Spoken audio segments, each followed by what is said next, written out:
So today is now, I just want to make sure that our recordings are on. Just give me 1 second. Good to go?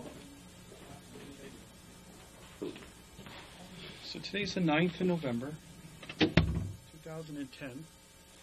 It's now, on my watch, 2:44 a.m.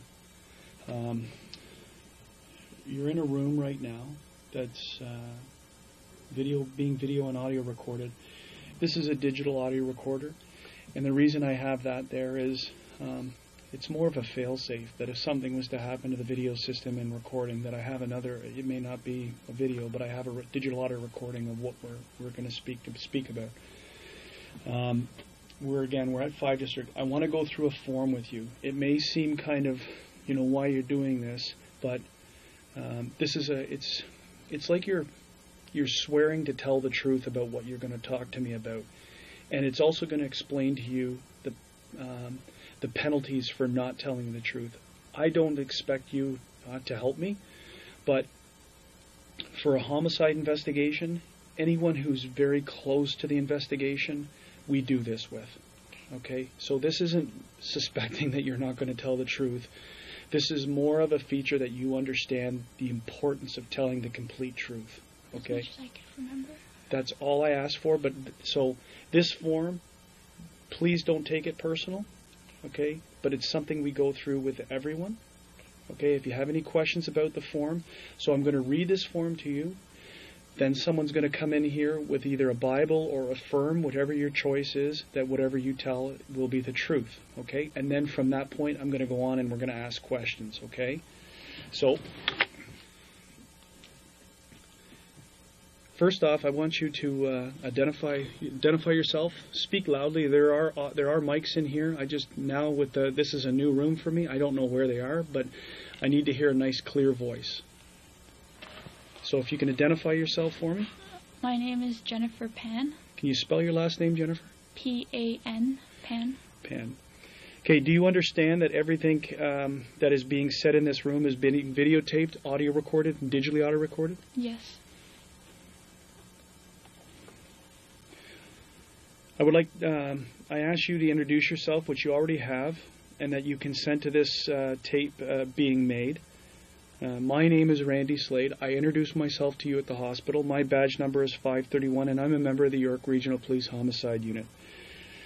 Monitoring this statement right here in the next room, okay, is Trevor Byard. His badge number is 1446. As I indicated when this tape started, that today is Tuesday, the 9th day of November 2010, and the time when I started was 2:44 in the morning. We're presently at 5 District in the town of Markham in the regional municipality of York. Is there anything I need to know in order to understand your statement? And that means do you suffer from any physical or mental condition, use of alcohol, drugs, or anything of any concerns that would influence your ability to give me a statement? No. We are investigating a murder. Okay? And you're aware of who it is. It's the murder of your mom. And can you tell me what your mom's name is? My mother's name is Bik Ha Pan. Bik Ha Pan. As a part of our investigation into the offense, I would like to interview on videotape and under oath or solemn affirmation or solemn declaration. It is my obligation to advise you of certain information before we commence this statement. You may be a witness in the court concerning the events you are about to describe in your statement. If at any time you change your statement or claim not to remember the events, the content of this video statement you now give may be used as evidence in court. Do you understand? Yes, I do. I'm going to get you some Kleenex in a second, okay? You have nothing to apologize to me for, Jennifer. It's going to be tough, but you know the importance of this statement, okay? But you have nothing to apologize to me about. I'm here to help you, okay? It is also my obligation to advise you that fabricating evidence, this stuff is the penalties for lying, as I explained to you earlier. Fabricating evidence with the intent to mislead is an offense under Section 137 of the Criminal Code. If you give a false statement under oath, you may be charged with fabricating evidence. If convicted of fabricating evidence, you may be sentenced up to 14 years in jail. It is also an offense under Section 139 of the Criminal Code to obstruct by willfully attempting to obstruct, pervert, or defeat the course of justice. You may be charged if you obstruct justice. If convicted of obstructing justice, you could be sentenced up to 10 years in jail. It is also an offense under Section 140 of the Criminal Code to commit public mischief by causing a police officer to start or continue an investigation by making a false statement that accuses some other person of committing an offense. And you may be charged if you commit public mischief. If convicted of public mischief, you could be sentenced up to 5 years. If you are charged with one or more of these offenses, this statement may be used in court against you. Do you understand the criminal sanctions of what I have explained to you? Yes. Do you understand the criminal consequences of making a false statement? Yes. Do you understand that it is your choice whether or not to give a statement? Yes. Do you understand the importance of telling the truth? Yes, I do. With respect to this investigation? If you have spoken to any police officer or person in authority in connection with the investigation, I want it clearly understood that I do not want it to influence you in making a statement. Do you understand? Yes. Do you have any questions? So basically, just start anew right now. So what I've just explained to you is you're here voluntarily to help us, that you don't have to talk to us if you don't want to, but the importance of talking to us, and if you're talking to us, the importance of telling the truth. And if you don't tell the truth, there's criminal consequences for not telling the truth. That's all that stuff had to deal with. Okay? You can't point the finger at someone else. You can't tell us to go off in a different direction. You just got to tell us the truth. What I know. Exactly. And do you have any questions with respect to what I've just told you? It's just like sitting, sometimes like parts come back that I didn't remember when I spoke. No one is, and that's the process. This is going to be a long process. This is an initial statement from you. We may, as you remember other things, you may be asked, you may want to come in and tell us things. Okay? No one is going to tell you how to give a perfect statement. You just do what the best you can, given what you're dealing with. Okay? Any other questions?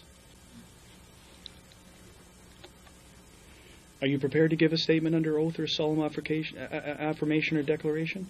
Yes. Okay, so I'm gonna get. There's a commissioner of oaths who's going to come in and deal with this right now with you. It's just a filling out of this last portion, right here, and I'm going to get you some Kleenex too while she's talking to you. Okay.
I'm going to ask you to spell your first and last name for me.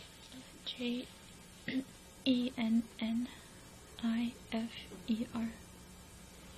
Pan, Pan.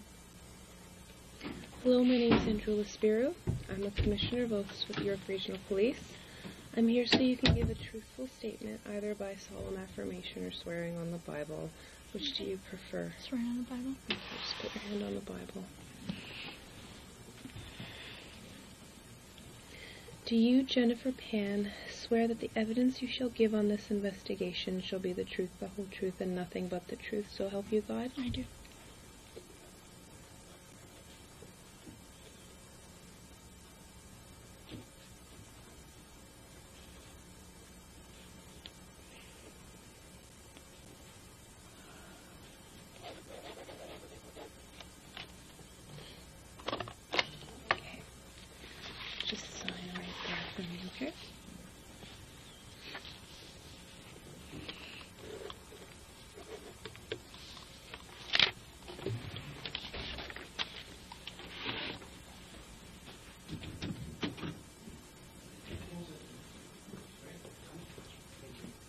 close that door for me?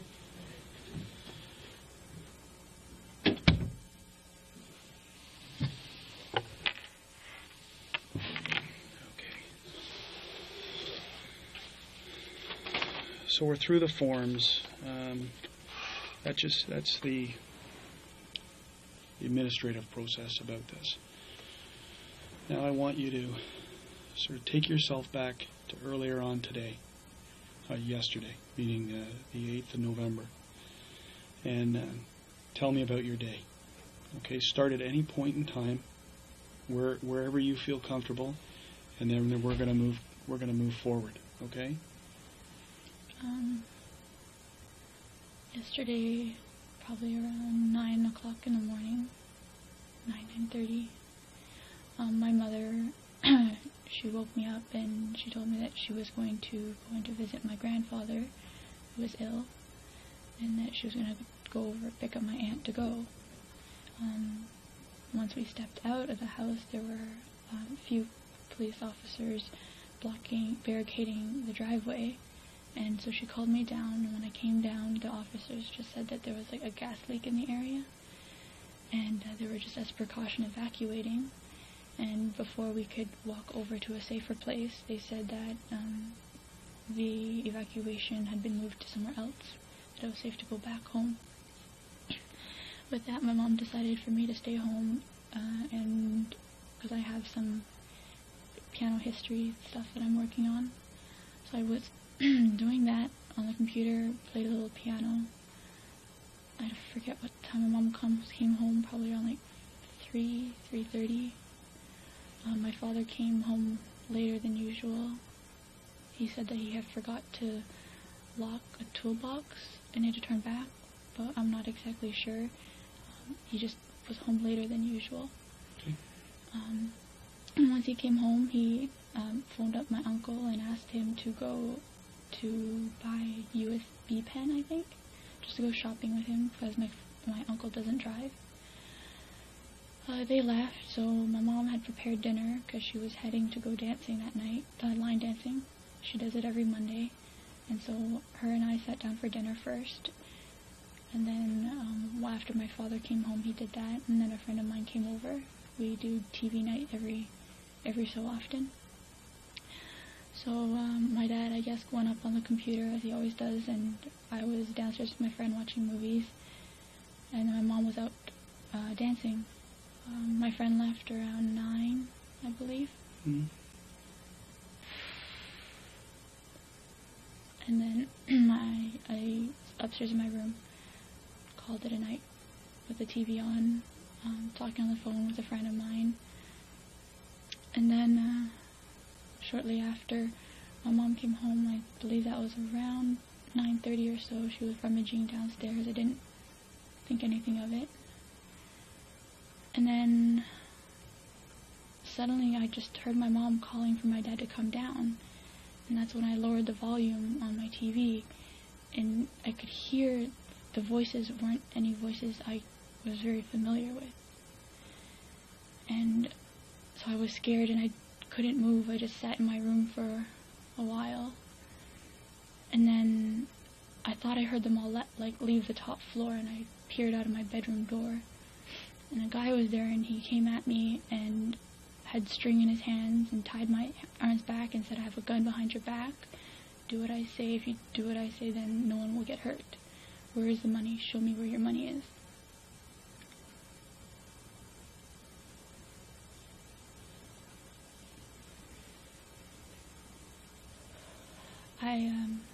I have still a bit of money put aside from when I was waitressing, cash. So I showed him where it was, and he took it and put it in his pocket, I think. And then that's where they pushed me to my parents' room and asked me where the money was there, and I didn't really know. So they kind of one was right beside me, blocking my way to the door, while the other ones turned over the bed to find some more cash in my mom's bedside table.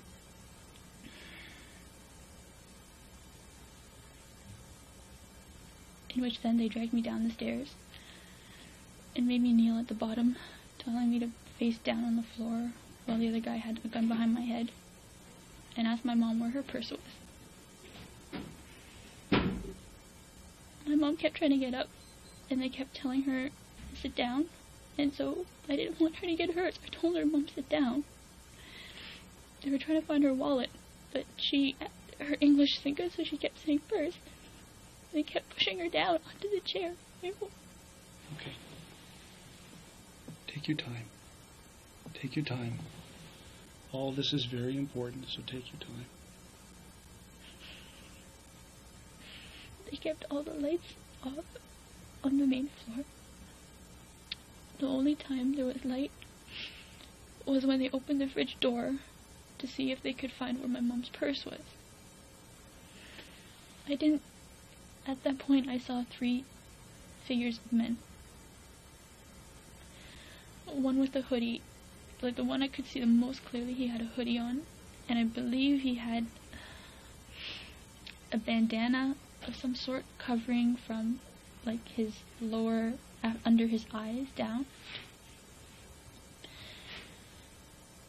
And then for some reason, I think one of the gentlemen asked my father if he had money in his wallet and where his wallet was. So they took me, because I was next to the stairwell, they took me up the stairs to show them where my father's wallet was, but I didn't know. They had turned the room upside down. I didn't know where his pants were at that time.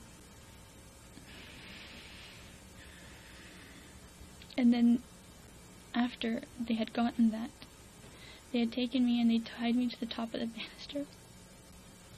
Just with one string, I could still move, but I was afraid to because the one guy just had that gun. Just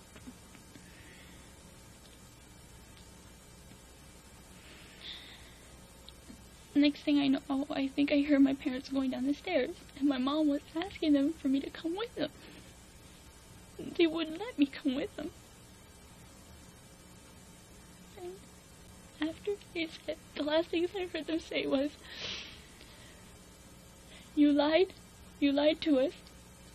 You lied to us." And then I heard 2 pops. My mom screamed. I yelled out for her. And a couple more pops.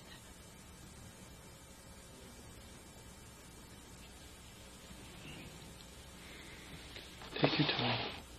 Take your time.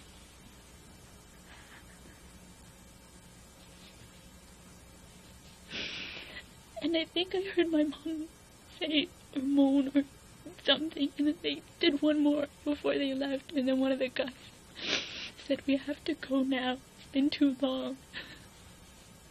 And then they ran out the door, and I think once they were out the door, I heard my dad go up the stairs, and at that point I had my phone on me, behind me, that I had hidden there that they didn't know about.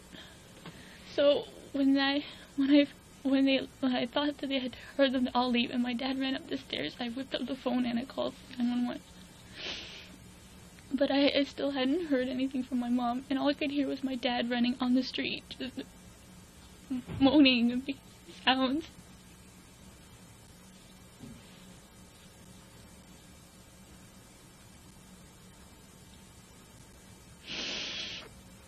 And that's pretty much what I've... So what happens? Continue on from now to the point that the police arrive. I was just on the phone with the secretary or the operator, and I begged her not to leave me alone, and that my dad was outside. I was yelling to him, but he wouldn't come in. I don't know if he didn't hear me, he didn't come in. I think he went to look for help. And I didn't get to see my dad at all until before I left the hospital just now. How did you get free? The cop came and he snipped the two strings off for me. I was asking them for so long, and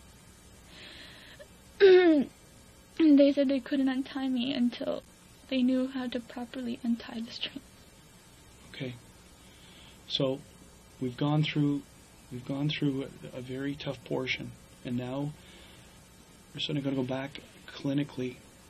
Try and I want you to put yourself now as a figure looking down at what you see. Okay? So you go back, you're up in your room at 9:30, correct? Like 9:30. You're on the phone. Who are you on the phone with? With a friend of mine, an old coworker. An old coworker. Are you on the phone with that person when you hear these voices that you don't recognize? Yes. And do you remain on the phone with this person, or when does that conversation end? It ended when I heard my mother asking my father to come down the stairs. And normally they don't communicate very well sometimes. So what I did was I told my friend I'll call you back. And I hung up, stuck the phone in the back pocket, and started to go out the door. And that's when I noticed that there were men running around. Okay, so let's back up again. When you hear your mom come, do you hear your mom in the house? She was in the house. I had gone down the stairs. Did you hear, so before this is when did you hear your mom for the first time in the house? When she came home. And what time was that? 9:15. Is there a time period, and where is your father at that time? He's just finishing on the computer, I think, and he was heading to bed. So did you physically see your mom? Yes. And at that time there was no one strange in the house? No, she was on the downstairs sofa. She was watching TV when I last saw her. Okay. Where is so between that time that you see her and you leave her on the sofa until you hear the noises, the strange, the voices as you describe them, how long is that? Maybe a half hour. A half an hour? Where is it your mom was before here? She goes dancing every Monday at I'd like to say St. Paul, but I'm not 100% sure. And where is St. Paul's? Because I don't know if she's moved locations from the last time she does lessons. Yeah. The last one I remember, she said that there was one on Birchmount and Finch. Yeah, Birchmount and Finch on the southwest corner. Of Birchmount and Finch? Yeah. I know the area, okay. She used to dance there, but I'm not 100% sure whether she moved to a different with somebody else. She goes dancing with a few relatives as well. Okay. Would she have been there with a few relatives tonight? Is that the normal thing? On the one night I forgot to ask. Normally, the normal is that she goes with one or two friends, one from across the street and one relative just on the other side of the 407. What are their names?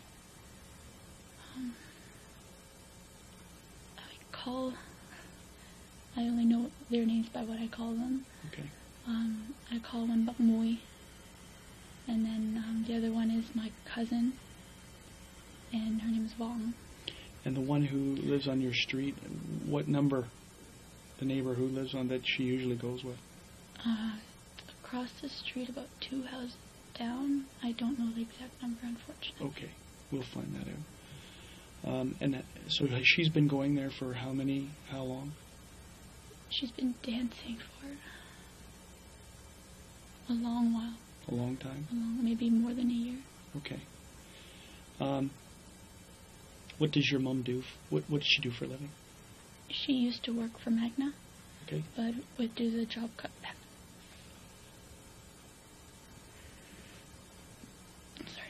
Due to the job cutback, she was unemployed but could not find employment. Okay. And so she's been at home looking for a job, and recently I think her pension's done.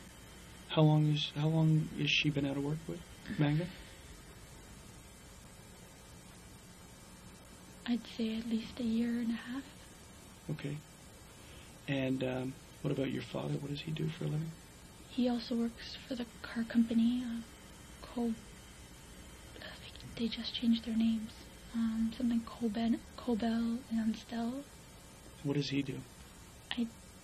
He wears many hats from like assembly line worker, but I think his title is tool and die operator.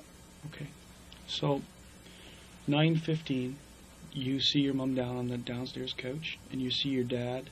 He's at the computer. And where is the computer located? Upstairs, right beside his room. Right He's in a separate room beside his room. Okay. And you're going to bed. You're going up to your room to watch TV and turn down for the night. Yeah. And then approximately, again, how long later that you hear these voices? My mom had to be home for maybe 20 minutes. Don't really have that window. I think around like maybe 9:40. 9:40? Okay. Estimates, it's fine. Yeah, I'm not expecting to hold you down to times because we can probably get that from who you were speaking to, right? Because how long after you end the conversation with the person do you hear the voices? They're already in the house. So you end the conversation because you hear the voices. You'll call the person back. Yeah, because I heard my dad and then I heard some strange voices is when I was like, I'll call you back. And who was it that you were speaking to? A coworker of mine. And what's that name? Ed. Edward. Edward, you know Edward's last name? Pacific Adore. Okay. So, what is it that you hear that causes your father to go downstairs? My mother calling for him. And what is she speaking in English or is she speaking in another language? She was speaking in English, which is why it also caught my attention. What language does she normally speak? At home we speak a mix of like Vietnamese is most fluent, but we do throw some Chinese words here and there. Okay. Or English words here and there. But the vast majority of it is Vietnamese? Vietnamese. What is the first, when you hear can you hear them talking downstairs, the unknown voices? It's all a mumble. It's a mumble? Because I had the TV on, it was just all a mumble. When's the first time that you actually can hear one of them talking? When he was upstairs, and I thought he had left the upstairs, because I was frozen in my room for a while. Yep. Trying to listen in, but I couldn't hear over my TV, and I didn't want to startle them by turning it off or like diminishing the volume. So I was kind of pressed up against my door for a while trying to hear it. And I thought that all the people upstairs had gone down, so I opened up my door quietly and tried to peer out, and he saw me. And that's when he came. Did you have lights on in your room at that time? My lights were off. I only had the reflection off my TV, which is lower to the door. What do you see of this guy? And I'm calling him a guy because you said you thought they were all males. I think they were all 3 males. Okay, so tell me about this guy. He was medium build. Okay. I don't remember any of his clothing, unfortunately. The only thing I can remember was he had dreadlocks. He had dreadlocks. So can you describe his race to me? He was black. Was his head covered? Was his face covered? Do you remember anything about that? Just that his dreadlocks were kind of flopping all over the place. I couldn't really see his face, and they kept the lights dark as much as possible. How long were the dreadlocks? Were they like when you say they're dreadlocks and they were flopping all over his face? It's hard. I don't remember 100%. I think some of them were around his face were a little shorter, and then in the back there were longer ones. Okay. Now his complexion, there's various degrees of dark to medium dark to actually light. I'd say I wouldn't say he was the darkest person I've seen, but he was on the darker side. Any facial hair?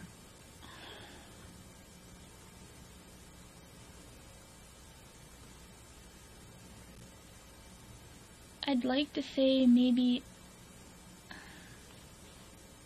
Say only what you can sure. think. Just say what you think. I don't want you to say what you're. But I don't want to say something wrong. Exactly. So if you don't know, then it's okay to say. It's okay to say that. Okay. So, can you give an age approximation for this guy? When the other officer asked me, I was leaning along the ages of 28 to 33. So someone who's established in life. I would assume so. Like not That's established just my meaning guess. world, meaning that he's been around. So a 20-year-old talks completely different than a 30-year-old, as you know. He seemed to be the one in charge. He seemed to be running the show. He's the one that had me. Like, he pretty much did not let me go. He was in charge of me. And all the money I showed him, he pocketed. Okay. Did he have a gun? Did you see the gun? I only saw the top part of the gun. What did it look like? Kind of, it was black. Yeah. And it kind of, not triangular, but it was slightly wider at the end than it was closer. Do you know the difference between what a pistol and a revolver is? Yes. Okay. Do you know if it was a pistol or a revolver? That particular one that he was holding, I believe, should have been a pistol. A pistol. Okay. Because the difference is the round part, right? So you tell me what's a pistol and what's a revolver. Which one has Okay. the round part? I would think that the revolver has the ones that the bullets go around. Okay. And it didn't look like that. It looked like more like a handgun. So it looked more like a pistol. Yes. What you're saying, not a revolver. No. The Okay. other gentleman, though.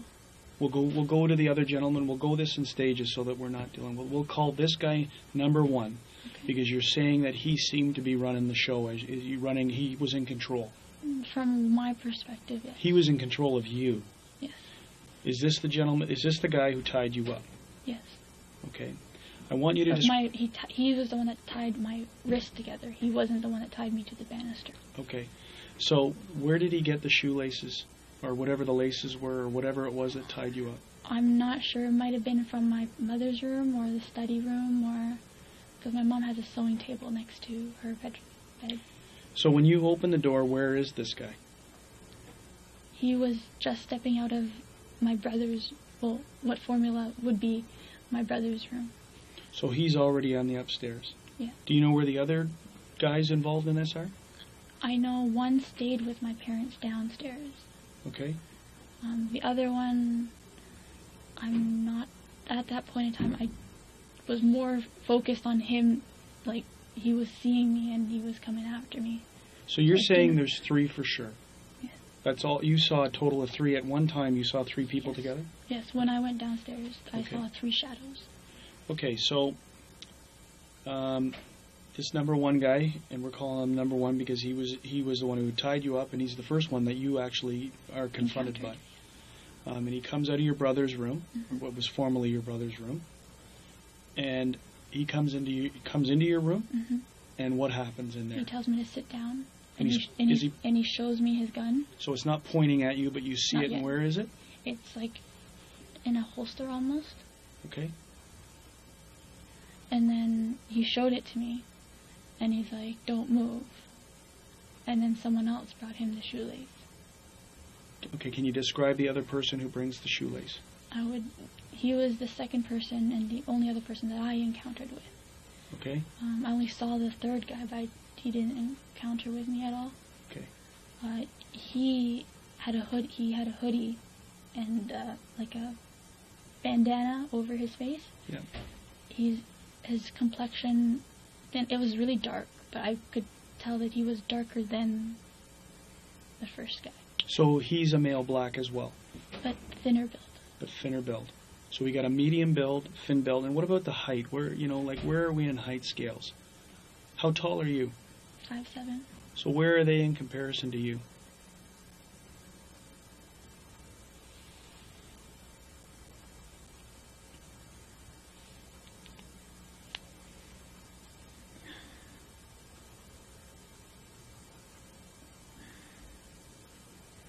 I'd say one was pretty much right around my height level. And which guy is that?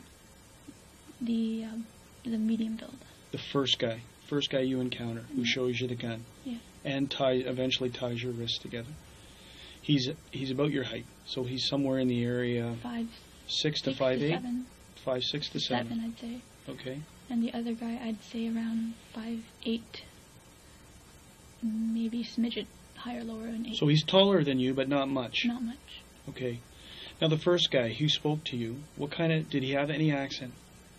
Is None it that clear? I could make out. Was it clear English? English. Unbroken? Unbroken. No accent? From the terms he used, I didn't get to pick up an accent, no. He used short phrases. He sounded Canadian? I would say, yes, he was born here. He was born here. Okay.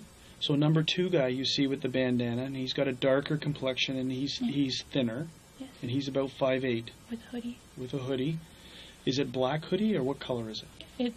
It was all really dark, yeah. So I'm assuming he was wearing black. What about the bandana? Can you see a color on the bandana? It was very dark as well. Okay. Anything distinguishing about his eyes? I didn't look straight into his eyes, no. Oh. Any other portions of clothing that you recognized? No, unfortunately. Okay, how about this guy's language? Did he speak to you? He didn't speak at all. Nothing. He just nodded. He nodded. Who seemed to be giving the directions? Number 1. The first guy you encountered seemed to be telling everyone what to do? From what you can tell. Okay, so now they're both upstairs with you. Where are your parents? They're in the living room. They're in the living room. And now what happens? They take me downstairs.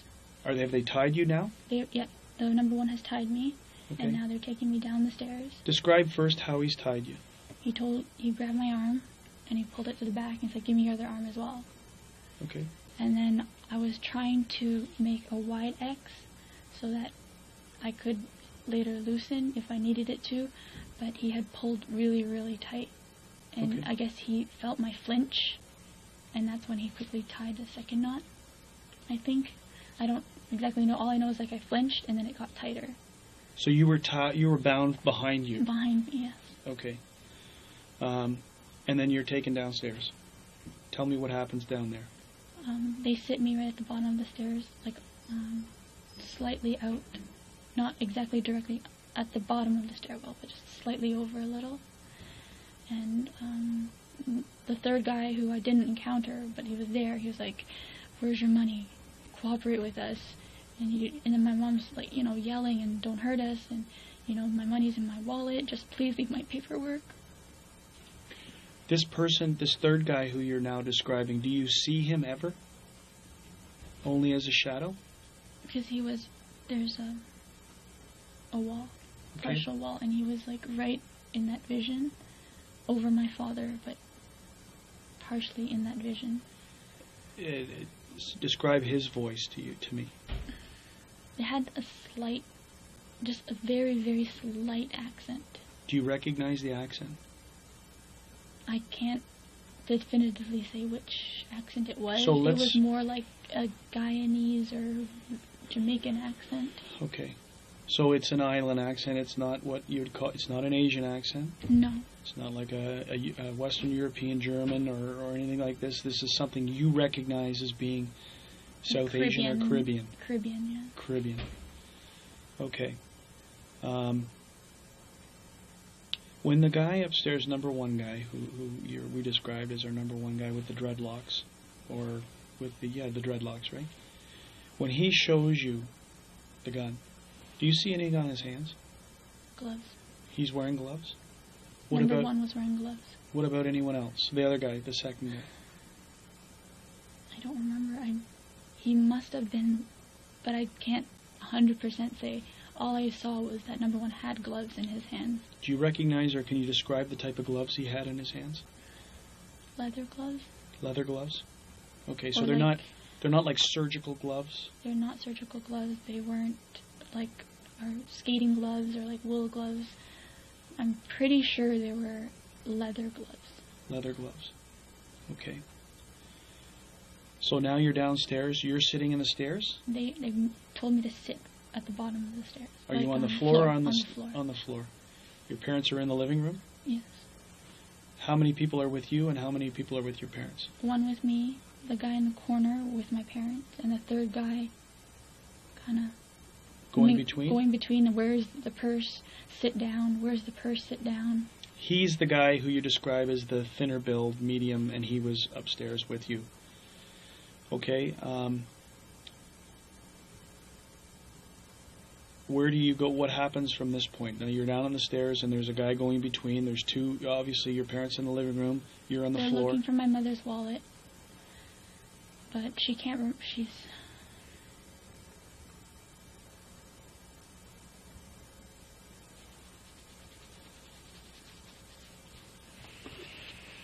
Take a deep breath. Best way to do this, the best way for you to on these parts in here, is to pull yourself out and be like you're an observer in this. Okay, it's not going to help you through or heal you through, but it's going to help you try and remember components, and it neutralizes what your mom said. You just are now hearing, you're echoing what your mom is saying to these people. Okay. After a bit, she had realized that she didn't carry a purse. She had just gone home from dancing, so her wallet would be in the bag, and that's where the money would be. And while that guy's searching for her and telling her to sit back down, the one behind the wall was asking my father if he had money in his wallet. And my dad said yes. And they asked how much. I think I heard my dad say $60. And then the one that was with me was signaled, and he said, "Come here, go show us where it is." He had a lower tone. Who's that? Number one. Number one? A lower voice? Yeah. Okay, and this is, and you say the reason 28 to 30-ish, 33 is why? Why do you hear that as being the age of this person that you're dealing with? That he's... It's just the way he, like, his muscular tone. I don't know how exactly to say this, but he wasn't like built like muscular like a young man. What about the second guy you hear when you? How old do you think he would be in? I didn't hear his voice. I didn't get to see much of his face. Okay, so you don't know. But if I had to guess, I'd say younger than that number one though. Okay, so they take you. You're now there, and they're wanting to go to this wallet. Yes. So they're now telling me, like, dragging me by my sweater, get up, show us where it is. Okay.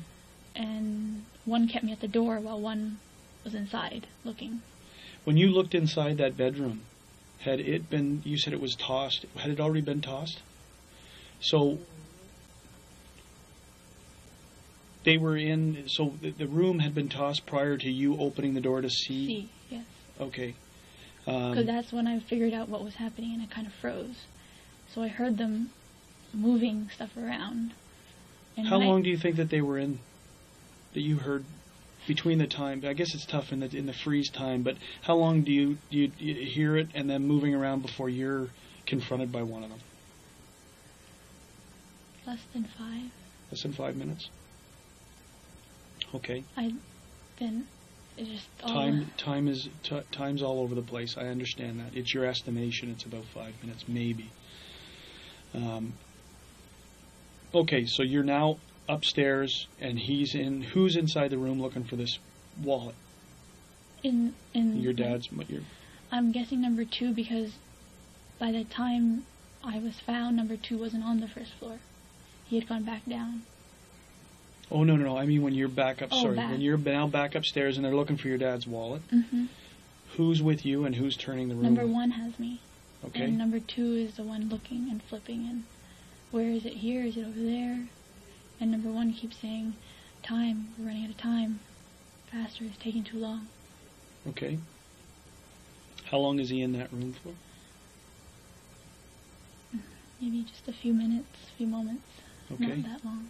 Do they find what they're looking for? I don't remember. Okay. What happens next? He decides to tie me down to the banister. Okay. That he didn't want to take me downstairs anymore. So you're now tied to the banister? Yep, he calls for Cuzzy. So he's like, "Get Cuzzy to give me that string I just gave him." And who is he talking to? Number 2. So he says to number 2, "Tell Cuzzy to get me that string." Do you hear any other names during this whole time? Cuzzy. Just Cuzzy. Cuzzy. Okay. So now what happens? They tied my arm to the banister. Did number 2 go downstairs? Yes. He followed the directions? Yes. And he comes back upstairs with the string? Yes. And you get tied to the banister? Yes. Okay. Continue. And the next thing I can hear are them telling my parents to move to the basement. Okay. And I'm asking them, why? Where are you going? And my mom's yelling to me, I want my daughter. Why can't my daughter come too? I want my daughter. Who goes down to the basement? Can you see that from where you're sitting? My back is towards the wall. Do you hear anyone else in the main level? Where your parents were?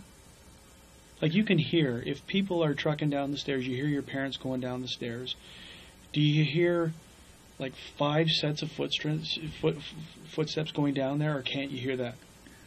It was just such a distress. I don't exactly know how many people went down. Okay. Did you ever see a gun on anyone else? Because number 2 and number 3, as we'll call them. Number 3 is the unknown guy who you just hear, who we hear is Cuzzy, and you hear him with a slight island Caribbean accent. Okay. Yes. One of those 2, like they dressed very similar, like very thin build. You saw number 3? You can describe? Like just briefly, like through the reflection from the lamppost on the street. Yeah. Through my through the sheer curtains. Yeah. I just saw briefly. He was quite thin build. Another thin build guy. Yeah. Similar to number 2. Yes. And what about the gun? Did you see another gun? I saw the tip of his gun because he had pointed it out at my father, and that one was a revolver. Like, it had the rotating. You saw the cylinder. Yeah. The rotating cylinder portion of the gun. Yeah. You saw that. Yeah. Okay. And what color was the gun? I was quite a bit away. Okay. And how did you see how did you see this? Did you see it as a silhouette, or did you actually physically see the gun? I was on the floor kneeling when he was asking my father for his wallet. Yes. He had pointed it out, and I was told to keep my head down, but I kind of looked up, like peripheral here, and then I saw that. So what portion of the gun are you seeing? If you're seeing, are you seeing him holding with the handle and the revolver? Because the cylinder portion sticks right. Yeah, like right close by here. Can you see him wearing gloves, or can you see him? Honestly, the lights were all out on that side of the house. Okay. But in your estimation, it's a revolver because of what you... I saw what it looked like. Okay. You see nothing else about his clothing or anything else that he's wearing? Unfortunately, I wish I could have. No, that's all. We just have to make sure that that we understand. So when you're tied to the banister, right, and your parents are now going down to the basement, do you hear or see anyone else upstairs while that's happening? Or no one came back upstairs for me. No one came back upstairs for you. Okay. Can you hear the voices down, other than your parents, can you hear their voices down there? All I could hear was, this is taking too long. Who's saying that? Whose voice is that? You hear all 3 voices. You can distinguish them. Whose do you hear saying this is taking too long? Because it was said to you upstairs, right? Who said that to you upstairs? Who was saying that upstairs? This is taking Number 1. Is that the same voice that you hear saying it downstairs? Yes. Only 2 of them voiced. Number 3 and number 1 voiced up. Voiced up? Yeah. Who do you hear yelling, "You lied to us," or to that extent? Number 3. Number 3. I'm assuming it's to my father, because he was the one asking for the wallet. Now, your mum with her wallet. Would your mum? Do you know if your mum had gone to the bank after her dance class, or after she had finished? She just went to the bank a few days ago. Okay.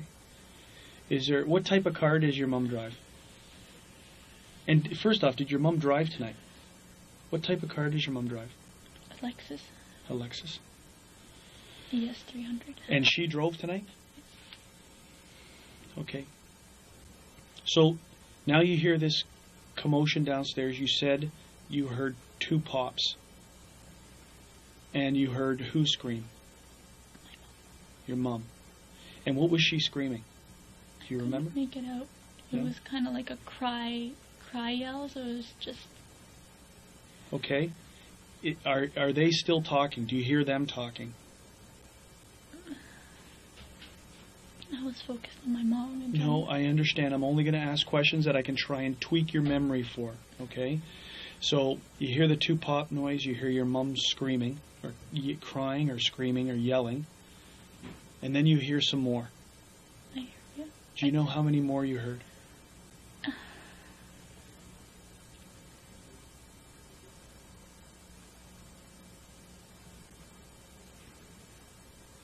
There was a set.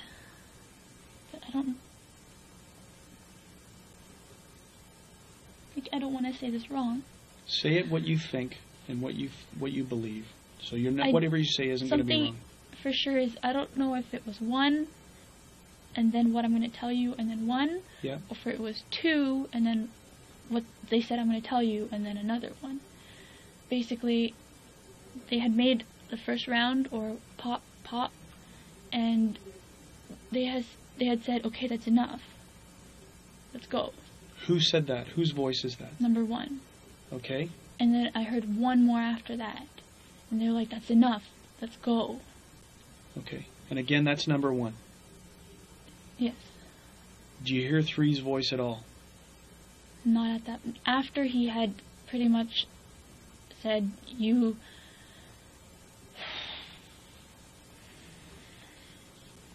After he said that you lied to us, you just had to cooperate. And then they shot him, and that's the last time I heard of 3. Okay. So, how many shots, not putting it in sequence, how many shots do you think you hear in total? 5. 5? Then what happens? And then... Talk about just them all first. You're scrambling. Okay. You're scrambling. Can you see the front door from where you are? No? Okay. Did you ever hear how they got into the house? Doorbell ring? No. Kick door? Nothing like that? I don't remember how they got in. I don't even know how they got in. Okay.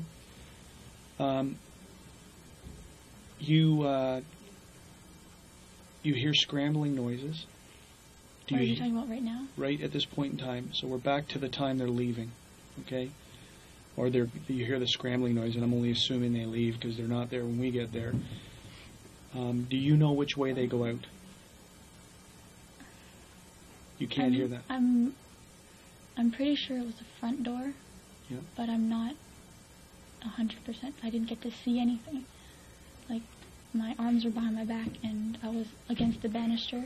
Yep. And the banister is twisted, so I can't see the front door. Now you hear your dad. Yeah. Right? And what's going on? So what do you hear next? After you hear the scrambling, they're gone. Because you're hearing no more. I gather that's how you assume they're gone, is because you don't hear it. Then you hear your dad. I reached for my phone at that point. And you call 911. Okay? And then what happens after you're on? I heard my dad go out, and I don't know if they damaged his throat or... How did you hear your dad? So this is the kind of importance, because did he go out the front door? How did you know he went out the front door? Because I heard him open the door. Did you hear that door open when these guys were scrambling to leave? There was just so much thudding. Is your house got an alarm system? Yes. Do you know the alarm system when the front door goes off and there's that chirping? We don't have that chirping. No? No. Is your house alarmed at night when you guys go to bed? Before the last person goes up to bed, they will alarm it. But prior to that, it doesn't get alarmed? Okay. So, you hear when your father exits, you hear the door open. Because you hear your dog, and then I can hear, like, the outside noises. Okay. It's like the wind coming in, and I just hear my dad, I think he's...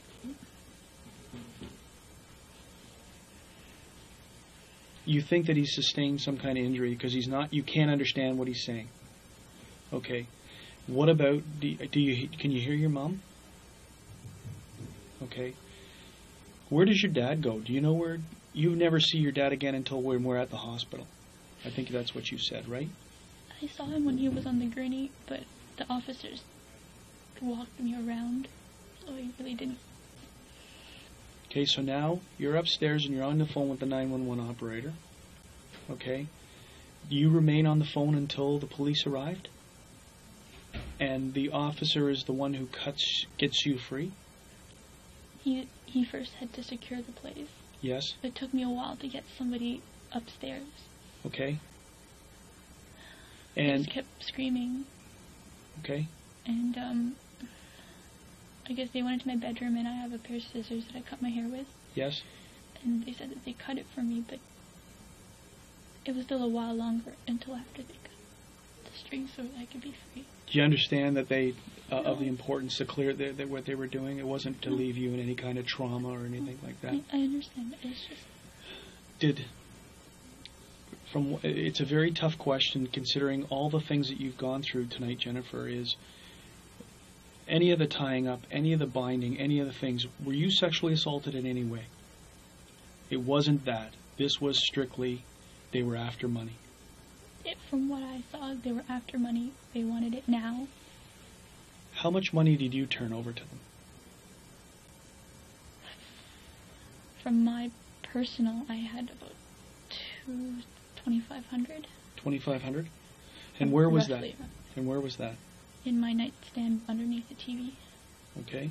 And that was from work that you had done? Yeah. What do you do for a living now? What are you doing right now? I heard you were saying about piano. Are you in school? I recently lost all my students in piano. I had a few Yes. for a while, but they've gone on to university. That's why as of September I didn't have any more students. So you were a piano instructor? Yes, out of my home. Okay. Just for family, friends, here and there. Also, my family needed me home for a while, and I was doing some piano classes with a very good teacher of mine. Okay. And I'm going back to school in January. To study biotechnology engineering. Okay. Your parents, are they known to keep large quantities of cash in their house? Do they have a large quantity of cash in their bank? I wouldn't say that it was large enough to raise flags. It's enough to pay bills. Okay.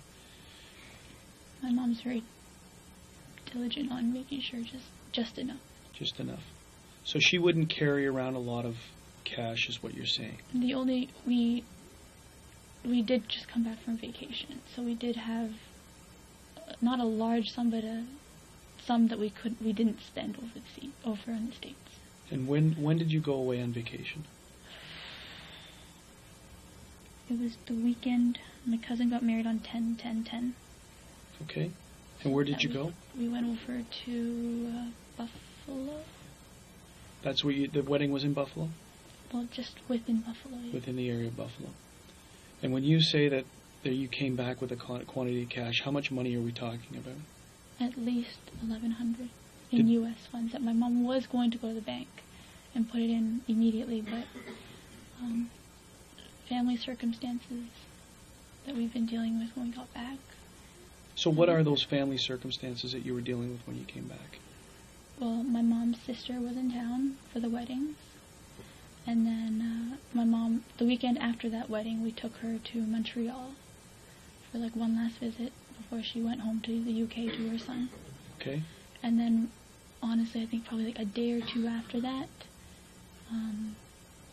my grandfather fell really ill, and he went to the hospital, and my mom and I were the two main people, because my uncle doesn't drive, so we were the ones driving in and out all the time. So, is this your mom's father? Okay. So that $1,100, did it get taken tonight? I believe so. And where would that have been? In my mom's bedside table. And you said you saw them. Did they go into that bedside table? And was that the second time that when they were upstairs and they were looking for your father's wallet? While they're looking for my father's wallet, they flipped the bed off, and they're like, "Oh, you missed that drawer." like number one told number two, you missed the drawer. So number one was the one that leaned over and pulled it open. Okay, you guys are inside the bedroom? I was just at the doorway of the bedroom. Okay. So where in relation to this bedroom, and where is this? Very tight space. Okay, so he could stay with you and still reach around and grab this and open this drawer, and that's where they found... Well, he kind of pulled me with one hand closer as he leaned over, but it was close enough that you could maneuver. Okay. And so they grabbed that American money? Yes. You see it go? I saw him fold it and put it in his pocket. Okay. And did that seem to agitate them? Did you see any change in behavior after that? They're like, there has to be more. Who's saying that? Number one. Is saying there has to be more. Do they look anywhere else? Are they looking anywhere else? Not besides my mother's wallet still and my dad's wallet. I don't even know if they got it. But those two things that they wanted to see. Whatever happened down in the basement, I tried to hear as much as I could, but it was too many people, and we have really creaky floors, so it's... When they're in that room, inside the bedroom, and now, is it lit any better? No, so it's still all in darkness? So you still can't see if number two has got gloves on or not? No, they had, like, something blind me. Like, number one, when we first got in the room, the light was on. And he's like, hold on. And he grabbed, I don't remember what he grabbed, jacket or sleeve or something, and he kind of, like, shielded me with it. And that's when he took my glasses and he, like, tossed them. So he took your glasses off? Okay.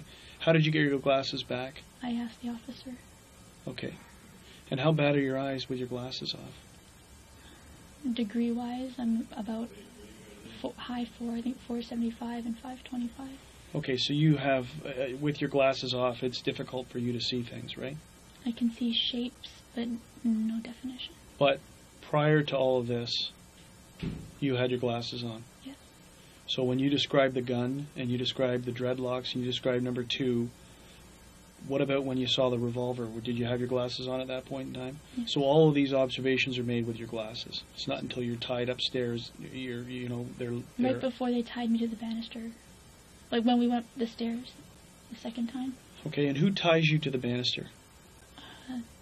I'm not sure if number two helped number one, but it was behind me. I'm not sure who did the tying. But number two goes downstairs to get the string to tie you up. And brings it up. And brings it up. From this cuz. Cuz. And you're sure it's cuz, like cousin, cuz. I'm assuming. No, I'm not saying that that's what it is, but it's on that line of cuz. Yes, go tell cuz. Okay. And again, that's number one who's saying this. Is there any reason to suspect, or anything that's happened in the recent weeks leading up, that would have you guys be a target of some type of incident like this? We live a straightforward, kind of almost routine life. Where is your brother right now? He's here. But does he live with you guys? In the summertime, he goes back in September, normally end of August, goes back to school. Okay. He moves out there. What school is he at? McMaster's. And what year is he in? Third year, I believe. Third year of what type of program? Engineering. Engineering. So there's nothing. There's no. It's because of important, like there are places where there's illegal gambling going on, where people think there's large quantities of money. What, in your opinion, would cause people to target your house to think that there was a large quantity of money? I'm not sure. Now, you say your mom drives a Lexus. It could be because of the aesthetics, yes. What about your dad? He drives a Mercedes, and he loves that baby. Is that right? So your mom drives a Lexus, your dad drives a Mercedes. The area you live in, what's the square footage of your house? Do you have any idea? 2,100. 2,100. And the only thing that happened tonight, that happens every Monday night, is your mom goes to dance. Yeah. And you think it's at St. Paul's, and that would have been in the Birchmount and Finch area? Yes. Southwest corner. Yes. She goes there at what time? She leaves the house at 7, picks up her friend on right off of Kennedy. Yes. And I believe she starts at 7:30 to about 9, and then she's usually home around 9:30. Usually home around 9:30. And so nothing was any different tonight, other than the fact that she may have been home a little bit earlier than that. Is that right? I think you said 9:15. No, my father after work. That was the only difference. Your father being late because Coming home after work. And what time did he arrive home? Sorry, we still haven't updated all our clocks on the daylight savings, but I think around 4:30 or so. Normally he'll be home by 10 to 4. Okay, so 4:30. And does he leave? Does he go out for the rest of the night, or is he in? Well, he came home, and then... Oh, he went with his... My uncle. Yeah, yes. He went with my uncle. I don't know where they went. All I know is that he came back with a heat vent. I don't know. He bought something for the heat. Okay. He said he doesn't like how the draft comes up. He likes it to be focused. Oh, so it's like a heat deflector. Yeah. Okay. For the floor seating, the heating elements on the floor. Okay. Yeah. The registers. Yes. Yeah. Okay. So, and what time does he get back? I had finished eating. He probably got back around 6:15. 6 or 6:15. Does he go out again? No. Is he on the computer for? What does he do? After dinner, he ate dinner first. What does he do on the computer? He reads Vietnamese news and Okay. Vietnamese soaps, I guess. And your mother, you believe, comes home at 9:30, like normal. Around that time, more or less, there's nothing unusual about her time of coming home. And it's 10 to 15 minutes later that you hear the noises?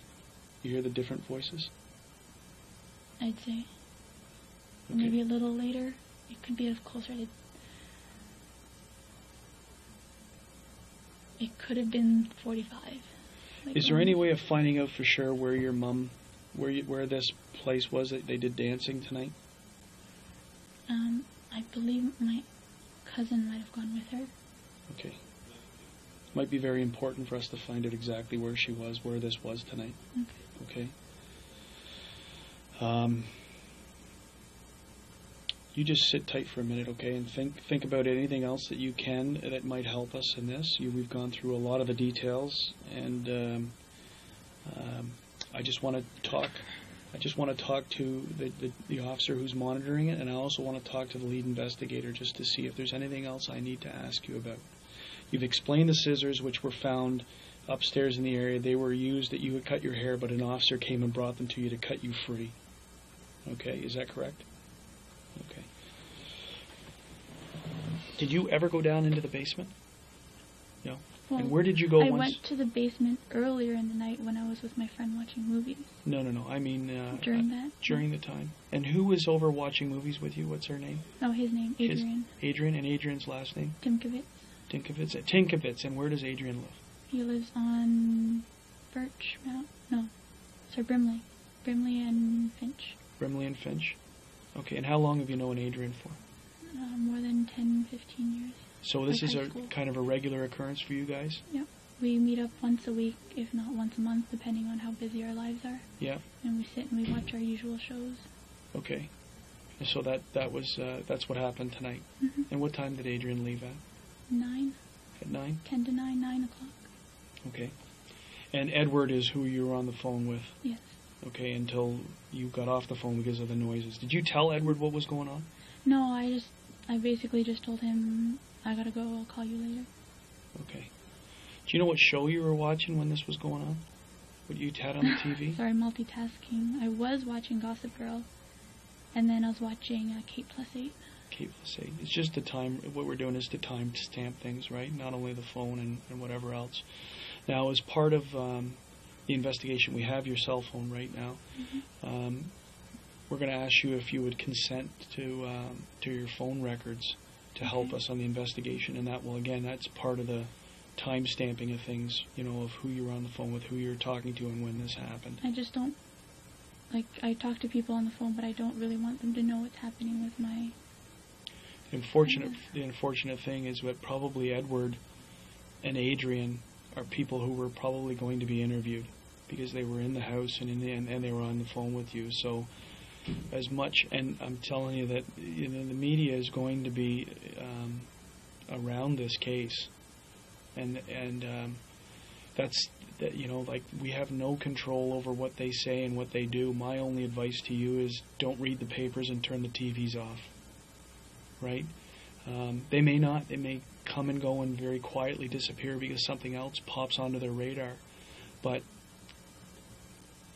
home invasion type robbery where someone is murdered can become very big news, and people wear this stuff. They hang on it. So, for the next 5 to 7 days, I would say that tell your friends and your family. It's of no value for you to be listening to the news or reading about this stuff, okay?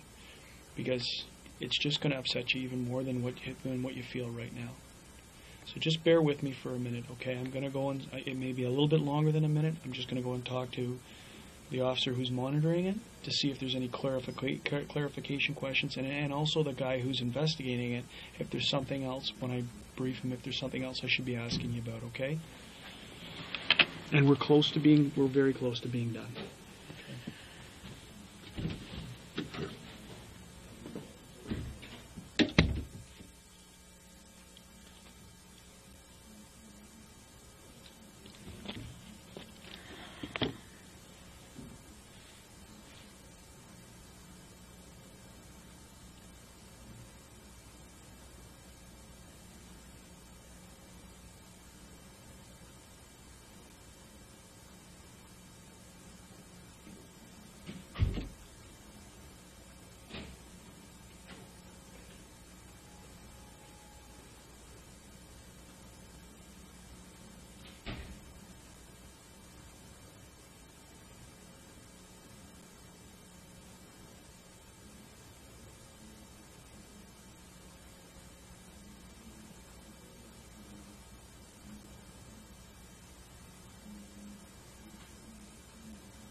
Okay, sorry. Have a seat.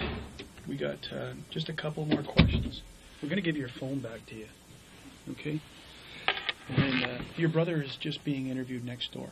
Oh, yeah, they've interviewed too. Yeah, well, just because you never know, right? Any other fringe stuff that comes up, it's just more of an administration. But obviously, the relevant people to be interviewed, in my opinion, right now, are who your mom was with right after, like when she went to this line dancing or this dancing. So we can clarify where it was and, Like, I'm 90% sure that it's there. Okay. It doesn't take a rocket scientist to figure out that could she have drawn them here from where she was because of the type of car she's driving and where she's driving to. It's very possible. It's something that we obviously have to explore. So how am I going to find out who she was with tonight? I don't have her number at home. Is there a way on your my phone? Uncle, Can you use your phone to find out who the people she was with tonight? I could phone one of my uncles and ask them for that girl's number. Okay. It's one of his nieces. I'm going to ask you to do that, okay, if you can do that for us. Who are you with? What phone service are you with? Rogers. With Rogers? Okay. We're going to prepare a consent for you for the phone records. And then I'm going to give your phone back. I'm going to ask you to call this uncle so that we can find out where she went, who she was with, and where she went tonight. Mm-hmm. Because we need to obviously find out, confirm where it was, and confirm who she was where and if there was any problems. Okay? The cars. How many cars? Yes? Oh, thank you. Thanks. You want to check to make sure that's your phone? Yeah.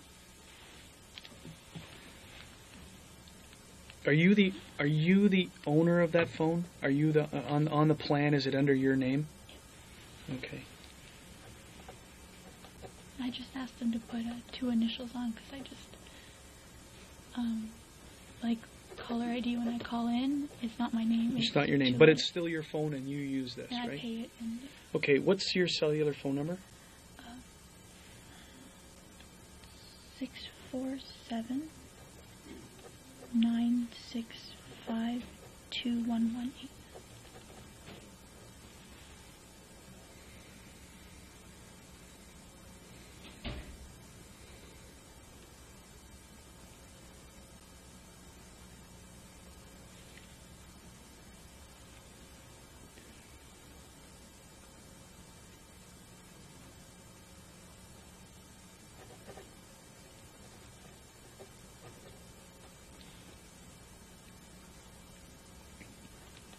Because these things come in batches, I'm just going to extend the time period.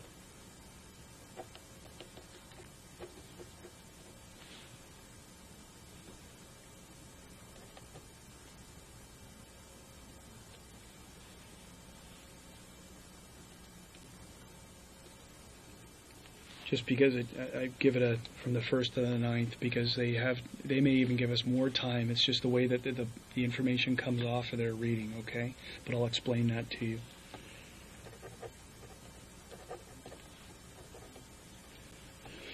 I'm sorry, your mom's first name? B-I-C-H, separate word. B-I-C-H, separate word. H-A. H-A. Pan?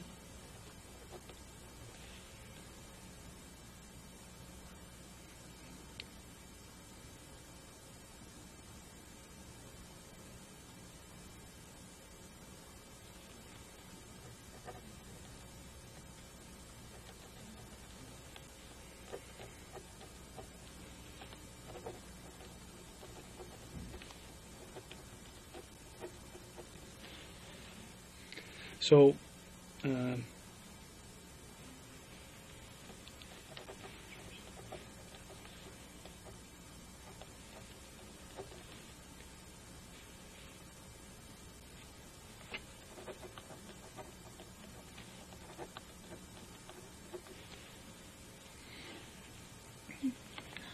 my question is, how far deep into this will I look for my phone? Just like comment, like regular phone calls to people, just stuff like that? Really, it's just the time stamping of the, we're putting 9 days down because it may come back to you that, I spoke to him, and it may be able for us to be able to identify people that we may need to go back and interview. The interest of us is obviously tonight between 9 and 10, right? But we're just asking for this. We're not asking for months and months and months. It's 9 days that we're asking for. And generally it's because we may come back to you and say, okay, we want to interview this person. And you go, I don't know where they live. But I spoke to them. Or we've got the phone records. Is this the same person? And we'll have their address, at least what is registered to their phone. So it's the only reason we're asking for a 9-day period. Okay. No, investigatively, it's not of no real significant value other than today, right? It's only because sometimes I phone, like teachers and stuff like that. No, we're not going to go back and interview all those people. That's not our intention, right? So I need you to fill out this portion for me. So owner, subscriber, it's the same person as this. So it's you and you. Your address, the telephone number, and today's date, and then your signature. And what it is before we go into it, this is all being recorded again. So it's just that you consent to giving us the records for a cell phone number 647-965-2118, and you consent to allow the York Regional Police to access the phone records. The said cellular phone company authorized Rogers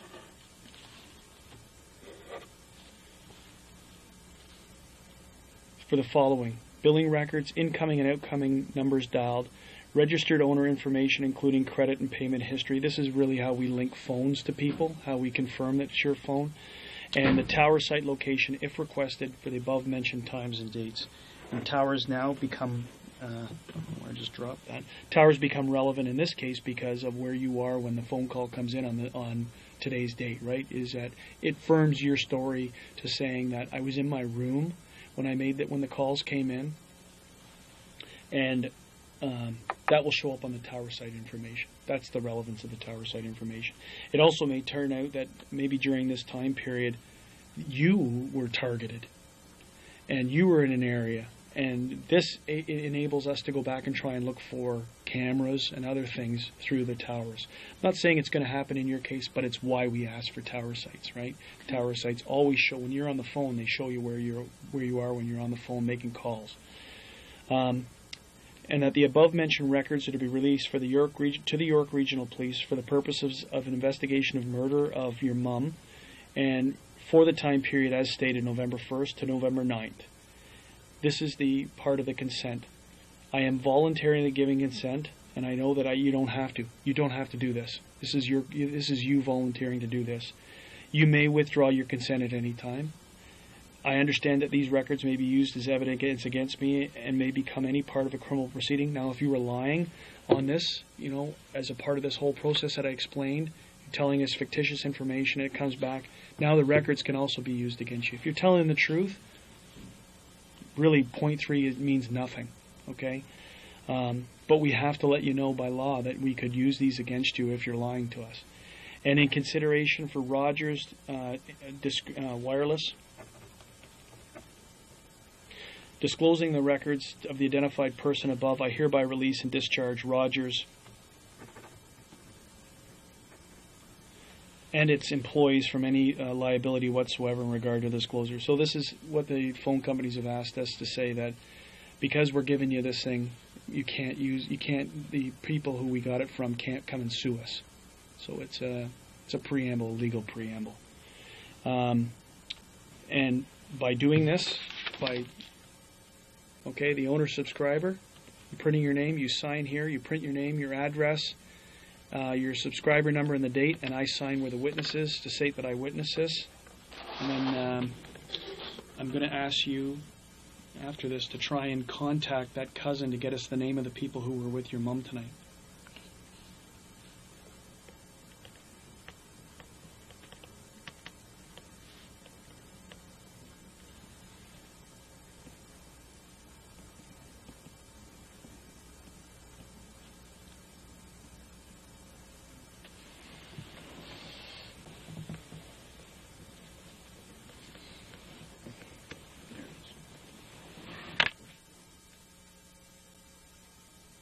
Do you need the full address? Yeah, Markham.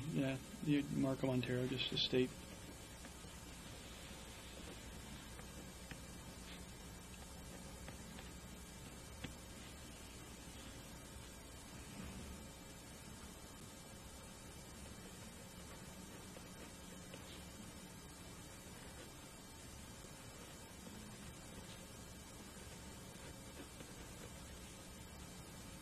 Today is now the 9th of November.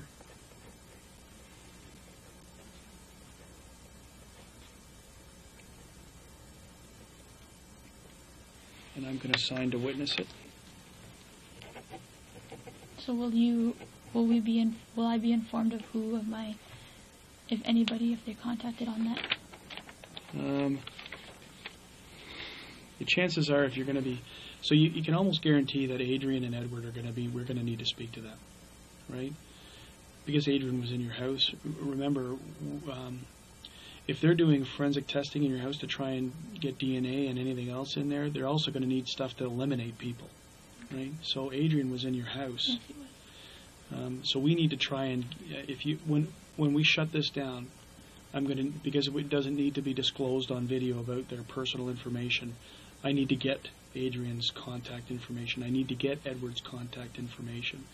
I don't know if we're going to contact them tonight or this morning, but sometime today they're going to be spoken to. Okay? Our priority is who is with your mom. That's our priority right now. Okay? But I just tweak me back. How many cars does your family own? The Mercedes and the Lexus. And where do your parents park these cars? My dad always parks it on the right, and my mom always parks it on the left. Inside the garage? And where do they enter the house when they park in the garage? Is there an entrance through the garage? Okay, so that's the normal course as they park.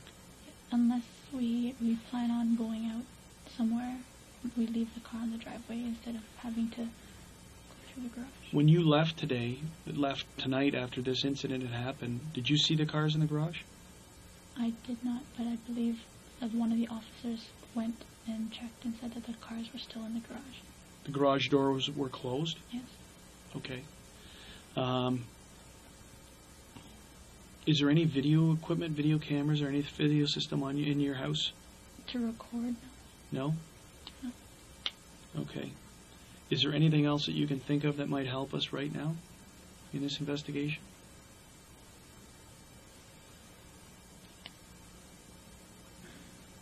Not off the top of my head. Okay, so Okay, so you know what you told us has been under oath. Yes. I'm just making sure. Did you swear in a Bible? Yes. It was under oath. Is there anything you want to change? No. Is there anything else I should know to fully understand your statement? Suffer from, this is one of those things that people say, well, no, I'm schizophrenic, I just didn't tell you, or I suffer from mental illness or delusions, or I'm actually an alcoholic, and none of these things affect you. None of those that you said. You're competent, and this was completely voluntary, and you've told us everything you need to the best of your ability. Best as I can. Okay. So what I'm going to it is now 4:30 in the morning. I'm going to shut everything off, and then we're going to have you try and find that information for us, okay? So the recordings now are turned off. I'm going to make sure that that next door the recording's off. Yeah. Of course you can use a washroom.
Okay, Jennifer, I'm going to explain this sworn video statement form.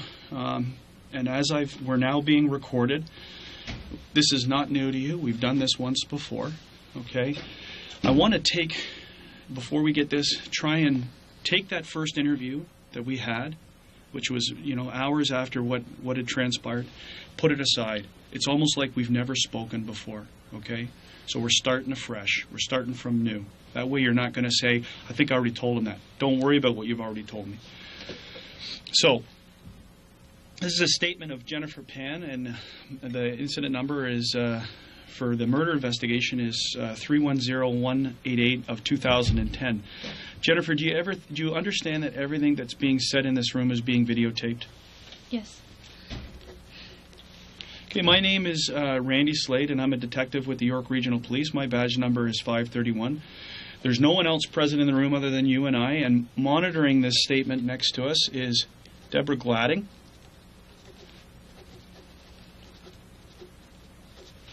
Today is Thursday, November the 11th, 2010. The time on my watch is 9:43 in the morning. We are presently videotaping at 5 District in the town of Markham, in the regional municipality of York. Is there anything... We're back to this question again about, is there anything else I need to know in order to better understand your statement? And that is, do you suffer from any mental illness? Have you been drinking? Did you take any drugs? No drugs, no drinking. So there's nothing that's going to influence your statement?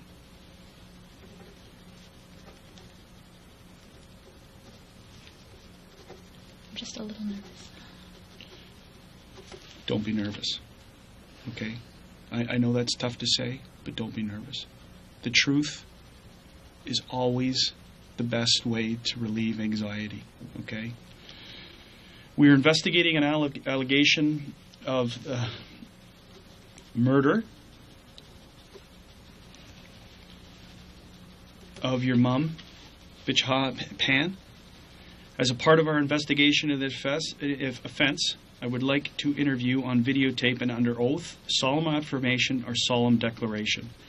It is my obligation to advise you of certain information before we commence this statement. Just want to... Redundant, remember me telling you about that? So just to reiterate, we're in the middle, or starting the middle portion of the video KGB. I've just turned on my digital audio recorder just in case for fail-safe measures. It's now 9:45. We began the video statement portion at 9:43. And I'm just at the portion of the video statement form. Jennifer, can you spell your name for me? Jennifer. And last name? Pan. Okay, so it's my obligation to advise you of certain information before we commence this statement. You may be a witness in court concerning the events you're about to describe in your statement. If at any time you change your statement or claim not to remember the events, the contents of this video statement you give now may be used as evidence in court. Do you understand? Yes. And for the audio recording, just to date it, it's the 11th of November, and I already said 9:45. These are the criminal code sanctions. Remember I told you the explaining of the facts of that there's certain penalties for not telling the truth or misleading the police. It's also my obligation to advise you that fabricating evidence with the intent to mislead is an offense under Section 137 of the Criminal Code. And if you give a false statement under oath, you may be charged with fabricating evidence. If convicted of fabricating evidence, you could be sentenced up to 14 years in jail. It is also an offense under Section 139 of the Criminal Code to obstruct by willfully attempting to obstruct, pervert, or defeat the course of justice. And you may be charged if you obstruct justice. If convicted of obstructing justice, you could be sentenced up to 10 years in jail. It is also an offense under Section 140 of the Criminal Code to commit public mischief by causing a police officer to start or continue an investigation by making a false statement that accuses some other person of committing an offense. And you may be charged if you commit public mischief. If convicted of public mischief, you could be sentenced up to 5 years in jail. If you are charged with one or more of the above offenses, this statement may be used as evidence against you. Do you understand the criminal sanctions I've explained to you? Yes. Do you understand the criminal consequences of making a false statement? Yes. Do you understand that it's your choice to whether or not you want to give a statement? Yes. Do you understand the importance of telling truth in regards to this investigation? If you've spoken to a police officer or any person in authority in connection with this investigation, I want it to clearly understood. I don't want it to influence you in making a statement. Do you understand that? Yes. Do you have any questions? No. Are you prepared to give a video statement under oath or solemn affirmation or declaration at this time? Yes. Okay, I'm just going to bring the commissioner in, and then we can get on with it.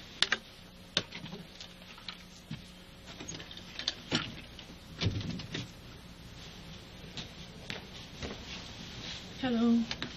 I'm Sonia Ficini. I'm a commissioner, and I'm just going to swear you in for your statement, okay? Will you be swearing on the Bible, or will you... Okay. Just place your right hand there, please. And your first name is Jennifer? Yes. Last name of Pan? Yes. Okay. Do you, Jennifer Pan, swear or declare that the evidence that you give in this investigation shall be the truth, the whole truth, and nothing but the truth, so help you God? Yes.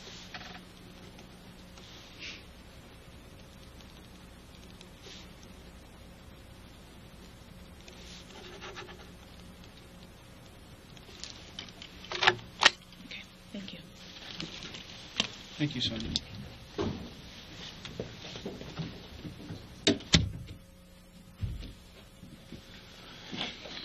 Okay, so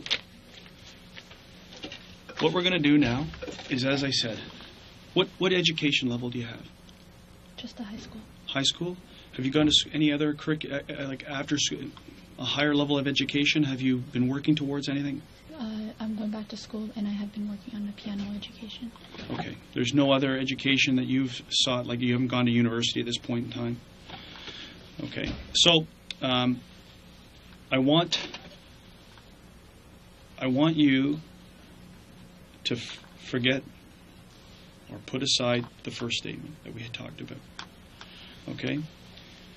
This is going to be where I'm going to ask you to start from the day, okay, on the 8th, leading up until when the police become involved in an incident that takes place in your house. I want you to tell me about your day, what you do, your interaction with your parents. Okay? So we're dealing with the incident. We're not dealing with your history right now. We're dealing with the incident again. To see if anything else comes. Forgetting what you've already told me, and bring yourself through that day and through the event. And we'll see if we're going to see if we've learned or if you've remembered anything else. And there's some questions with respect to that statement that I'm going to ask you about. Okay, but I'm going to let you start again, and let's move forward from any time in that day where you want to start. If it's the time you woke up or if it's the time that your first interaction, it's your choice. Okay, I'm very nervous, and Why are you nervous? Tell me about why you're nervous. Because I don't want to say the wrong thing. Because that day was a lot. You're right. And I've been scattered, and so bits and pieces are here, and some pieces aren't here, and I'm just... So, I want you to sit back in your chair, okay? Just sit back in your chair. Take a deep breath, okay? Close your eyes. Just follow my line. Just sit back in the chair for a second. Sit back. Relax the best you can. Close your eyes. And just breathe for a minute, okay?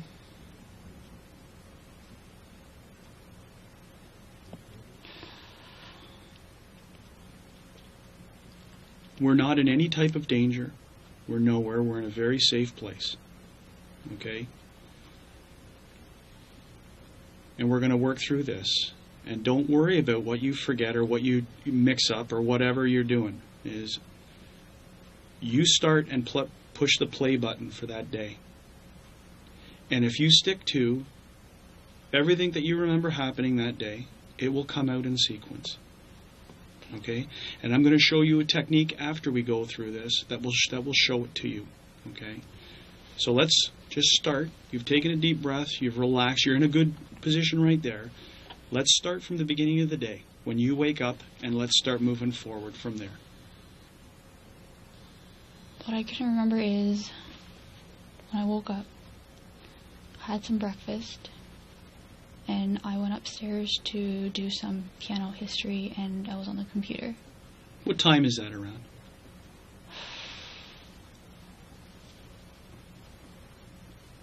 I'm not 100% sure. Time time is important, meaning is it in the beginning of is it morning? Is the light out? Or is it in the afternoon? Probably maybe before noon. Before noon, sometime before noon. Yes. Okay. Before noon. I play some Facebook games, so I was doing that, and then I stopped, and then I was doing some studying for my piano. Like I said, I was working towards a piano degree in teaching. So I was reading some history notes and going over some practice examination papers. Who's in the house at that time? My father has left for work, and my mother's home. Okay. Where's your mom? Do you know where she is?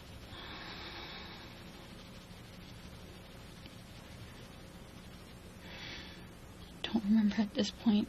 Okay.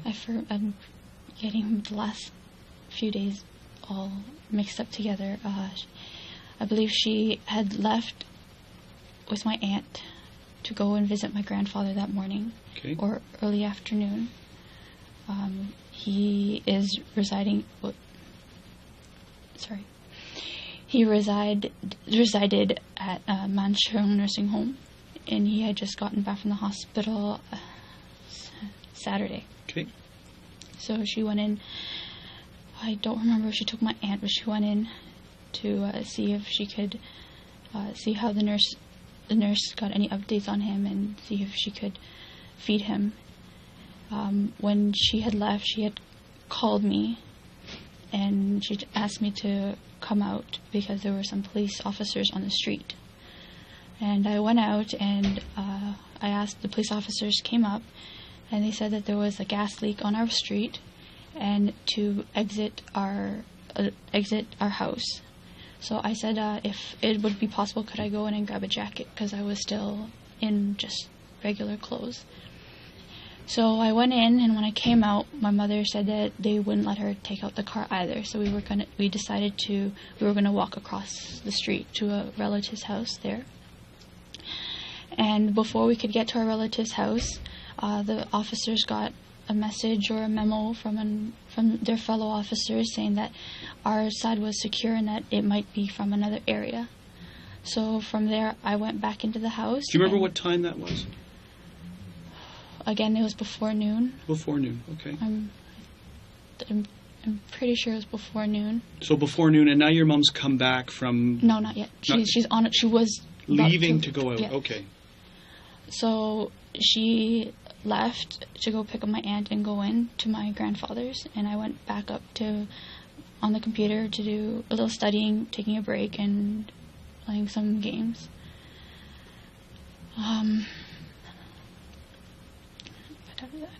Do you remember speaking to anyone during the day on your phone or on Facebook? Later on in the day, yes, I spoke to a longtime friend, Andrew, who I went to elementary school with. But just the usual, he just asked if we could hang out anytime soon, but I explained to him that I wasn't able to leave the house and I couldn't meet up with him. So I asked him how his life was, how his girlfriend, how his job was going. I believe that was later on in the day, though. That wasn't in the afternoon. We'll go in later when we talk about your past, about why you couldn't leave the house. Okay, so that hasn't gone unnoticed, but we're not going to talk about that right now. We're talking about that day. Okay. So continue on. I think my mom came home at about 3 or so. I'm not sure where she went with my aunt. She came home and unpacked and started preparing dinner. My father came home. My father came home about 4:20, 4:30. It was later than he usually does. He normally comes home about 10 to 4. when my mother asked him where he had been, he had said he had forgotten to lock his toolbox at work, or something along the lines of he had to go back to work because he had forgotten to close something or lock something up. Where does your dad work? Kobe and Stell, it's Middlefield and south of Finch. Okay, continue. So he's home now late at 4:20, 4:30. 4:30, and he phoned and asked my Uncle Nam if he wanted to go buy some like heat covers and a USB pen. So he immediately left, not shortly after that, maybe 4:30, a little bit after that.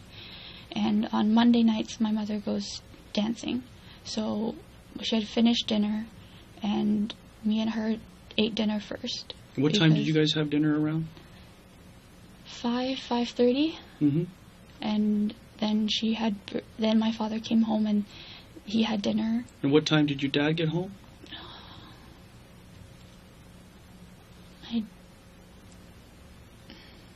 I'd say sometime between 6 and 6:30, because my mother was able to clean up before going out to dancing. When your dad comes home, do you remember seeing what type of bags he was carrying when he came in?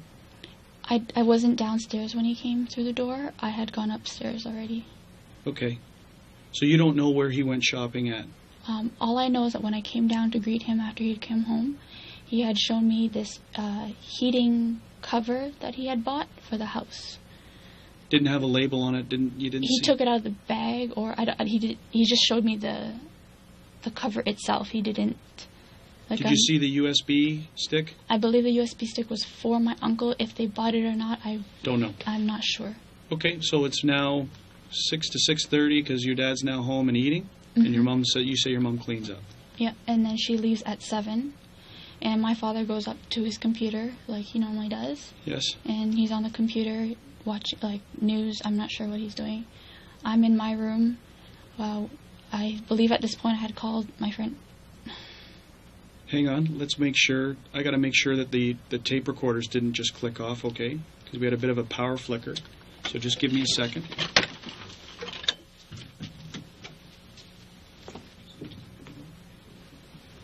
Okay, so we're still. Okay, so we're at 7 o'clock, right? And your mom's getting ready to go. So continue on. So she leaves, and my friend Adrian had asked if we would do our movie night like we normally do. He comes over with TV shows, some of our favorites to watch together. So he had come over. I'm sorry, the timeline's a little off. He had come over around, I think I told him, I messaged him around 6 o'clock. He came over about 6:20, 6:30. And when you say message him, was it Facebook or was Text it your phone? Messaging. Text message? Yeah. And what was the phone? Which phone is it that you use? Which phone number? My Rogers phone. Your Rogers phone? Yeah. And 647? 965-2118. Okay, so that's the message. And is that the first communication you had with him that day? I think I had messaged him at 3 o'clock. No, he had messaged me around in the afternoon sometime asking me if it was TV was on tonight. Okay. And then I had messaged him, I'm done, you can come over whenever. I think that was the gist of the message. So what time does he arrive again? He arrived around between 6 and 6:30. So your mom and dad are both home? My parents are home, and he came in. He greets them as usual. They ask him how everything was going. And then my mom had left for dancing, and we were downstairs watching. That day we watched Gossip Girl and How I Met Your Mother. Are these live TV shows or are these recordings? He brings them on a USB pen. Okay. When your mom leaves, what is she wearing? I didn't pay attention. Do you remember what she was wearing when you were having dinner? She was wearing her pajamas when we were having dinner. What do they look like? They're like green with like Winnie the Pooh. Okay. So when you say when she leaves to go out, Would she have changed? Yes, because I was, like I said, my friend came around like 6:30, so we were already downstairs watching movies. But when she went up to change quickly and go to her dance class at 7. Okay, and what car does she take when she leaves? She takes the Lexus. Is that the only car she drives?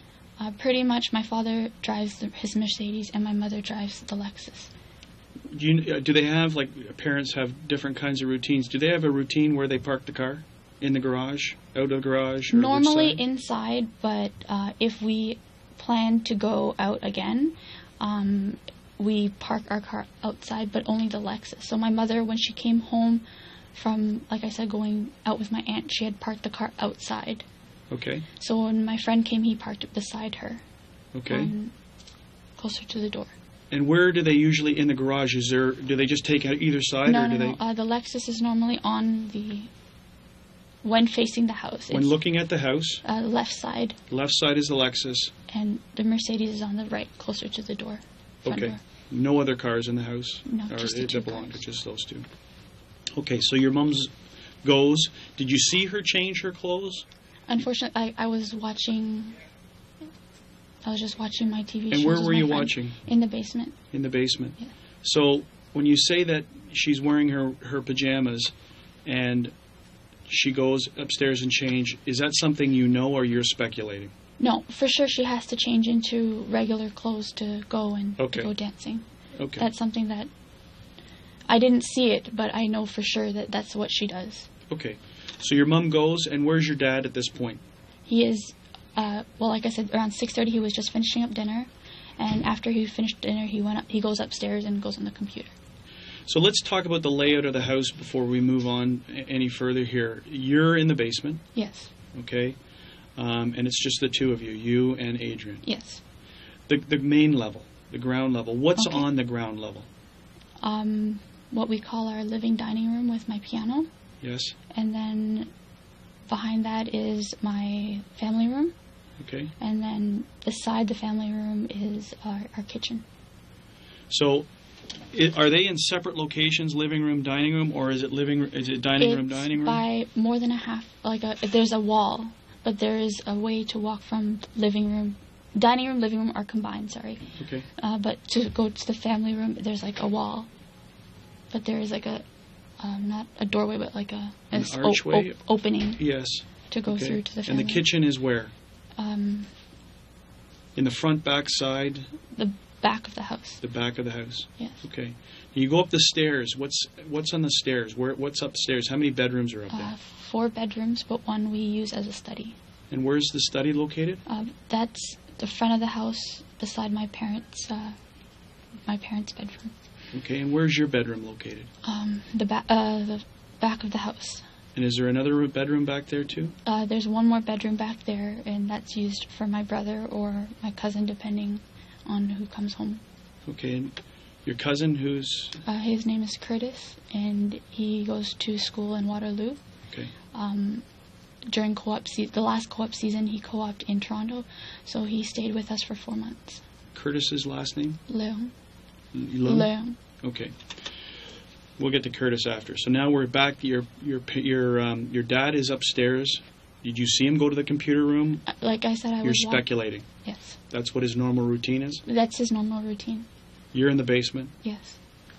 Did you hear your mom leave? Yes. Yes. Okay.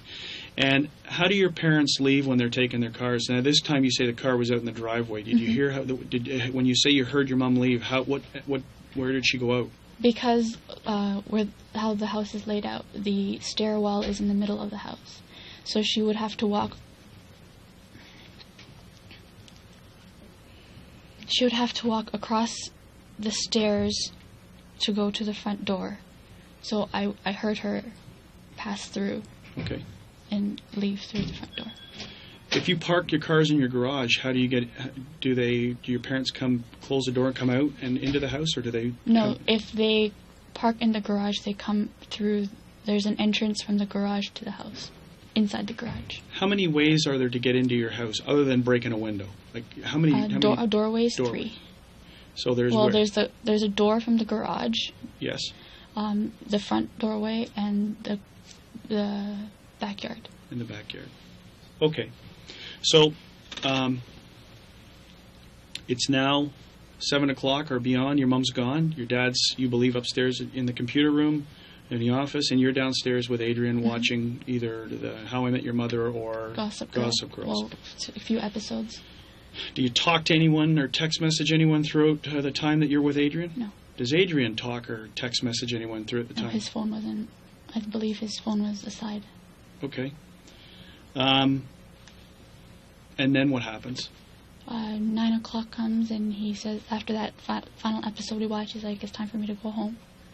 So I see him out, and I went upstairs and got ready for bed. Okay. And did you see your dad or hear your dad when you went upstairs? When I went upstairs, he was in his computer room like he normally is, and on the computer at that point in time. Okay. And your mom's not home? No, her dancing doesn't finish till about 9, so she doesn't get home till closer to 9:30. Okay. So you're in your bedroom, and what are you doing? At this point, I was on the phone with my friend Andrew. Okay. And just talking to him, and then and watching TV. And then that was, I don't remember how long the conversation was, but then I ended up calling my friend Edward. So Andrew is... An old high school friend. Okay, and is he the one that you had talked to? This is the person you said you were talking to, who was asking about meeting up with you? Yes. So you were actually talking on the phone with him now? Yes. Did you were talking on Facebook with him earlier? No, I was text messaging him. Text messaging him. Were you talking to anyone on Facebook at the same time? Because I know you guys can multitask. No, I believe my Facebook, there's a chat window, and I keep that as offline. Unless I intend to speak to one of my friends regarding one of the games I play. So when you're talking to Andrew, you're not talking to anyone else? No. When you're talking to Edward, you're not talking to anyone else?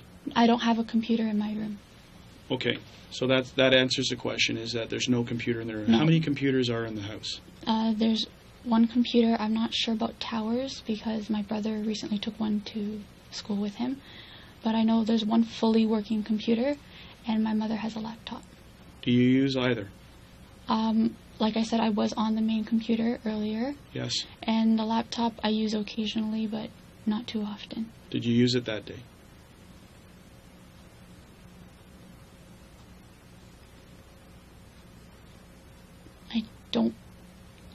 I don't remember, to be honest, but I don't believe I did. And what services do you use when you're using the laptop or the other? What you say you're on Facebook? Is there any other chat lines or any other? Sometimes I have an MSN open, but rarely. I don't like to be on MSN too much. Okay. So now we're at 9 o'clock, and you're into the conversation. You've finished your conversation with Andrew, and now you're speaking to Edward. What time is it, do you think? 9:15, 9:30.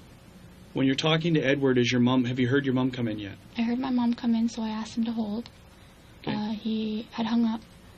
So when I went down, I was like, hi, Mom. And then I saw her. She had changed into her pajamas, and she was downstairs watching TV. Again, so let's stop it right there. Just hold it in check. Is that when she came in, did you see her? I didn't see her come in. Okay, no, when you heard her come in, and you say she changed into her pajamas. She went up the stairs. You heard her come up the stairs? I heard my mom come up the stairs and go into her bedroom. Okay. And then when I went down, she went back down the stairs, and that's when I went out. And I went down the stairs, and that's when I noticed she was in her pajamas and just watching TV. Okay. Did you see your dad? He had gone back to his bedroom to call it a night. His door was closed, but he wasn't on the computer. You could see in the computer room that he wasn't there? He was not there. So this is after your mom arrives home. You've heard her come up the stairs, go in the room. You're suspecting she's changed because by the time you follow her down the stairs, she's in her I didn't pajamas. follow her. She went down, and then I went after. Sure. You went down to talk to your mom. Just to make sure she was... Okay. Mm-hmm. What kind of pajamas is she wearing at this time? Green Winnie the Pooh. She changed back into her green Winnie the Pooh pajamas. Okay. When you come downstairs, are you noticing, is there any problems, any issues, anything out of the norm when you go down? Because you said you went down to check on her and see how she was. Mm-hmm. Is there anything that's strange? Is there anything different? Not that I know. She was just on the couch like she normally is, watching television, winding down. Okay. And that's now, you're saying 9:15 to 9:30 she gets home. That's after that, obviously. Just a little bit after that, yeah. Okay, and then what happens? I go back up my stairs and I call Ed again. Okay. And I had to use the washroom, so I did put him on mute for a quick second. And then I came back and I was just watching TV and talking with Ed. Okay. How long are you now upstairs on the phone with Edward? I'm sorry, but that time frame, I'm not sure. Okay. Your cell phone records are going to give us the exact times. Okay. Okay. So, have you talked to anyone else? Is it you hang up with Edward, go down and see your mom, come back upstairs, Yes. call Edward, Yes. use the washroom, on the phone with Edward still? Yes. Have you talked to anyone else? No. Okay. Have you text message anyone else? No. How many? I don't believe I did, no. Do you have more than one phone? I had one, but I just keep the SIM card. Yes. Again, we will go into the history. Sure. But my cell phone gets taken away from me sometimes. Okay. And so I had a friend of mine, Daniel, he got a SIM card for me to use sometimes. But I take the SIM card out when I finish it, and I normally keep it in my pocket so my parents wouldn't find it. Yes. But I don't remember the last time I used it. Okay. But you didn't use that SIM card that day? No. Okay. I did not know. You did not? I don't remember the last time. Maybe it was a few days before that. The last time I remember using it was when my grandfather was in the hospital. And I had messaged him, and he asked me how my grandfather was. And when is that time frame that your grandfather went into the hospital? He was in the hospital for about 10 days. 10 days. Okay. So that's the last time you remember using that SIM card associated from what your friend had given you. Yes. Was about 10 days earlier or even 12 days earlier, because I believe you said your grandfather had come out of the hospital, or was he still in the hospital? Yes. No, he was in the hospital for 10 days. Yes. On Saturday, he had gone back to his nursing home. And this is Monday we're talking So about. it's about 12 to 14 days earlier that this happened, that you used the SIM card, you're guessing? Probably more within a week. Yeah. Within a week? Yeah. Because I messaged him Give or take 7 days, is that what you were saying? Yeah. Because I would message him when my grandfather was in the hospital. Okay. Yeah. And where's that SIM card now? I'm not sure. I don't remember. I had it in my jacket pocket, but I don't remember where it is now. Okay. So, we're now back to, you're on the phone with Edward. And Yes. again, the history stuff, you're right. I don't want it to get convoluted in here, but we need to, we'll talk about that stuff after. So we're back on track here. It's now, you're back on the phone. You've come from the washroom, taken the mute button off, and you're now on the phone with Edward. Mm-hmm. Where's your mom? Have you heard your mom come up the stairs? Is she still downstairs? She's still downstairs. She's still downstairs. Okay. Continue on. I had my TV on because I was watching TV. Yes. I don't remember what show I was watching. I believe it was Amazing Race. I'm not 100% sure at this moment. But I was watching TV, and on the phone was Ed as well. Okay. And then the next thing I remember is my mother calling down for my father. What is she saying? She's calling him by his name and to come down. Okay, so give us verbatim. What do you hear her saying? Is it in the Vietnamese Chinese, or Yes, is it in English? It's in Vietnamese. Okay, and what do you hear her say? In Vietnamese? She's like, Han ơi, xuống đây. And what does that translate to? That's my father's name, Han. Come down here.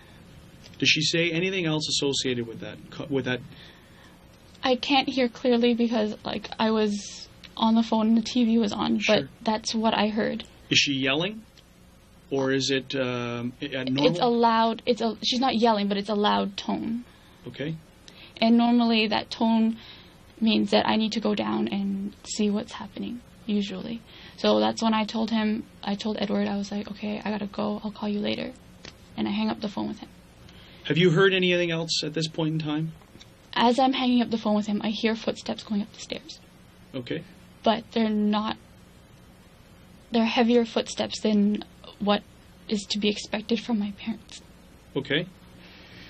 And then I hear mumbling, and someone's in the master bedroom, and I hear the bed being tossed, and I just froze where I was.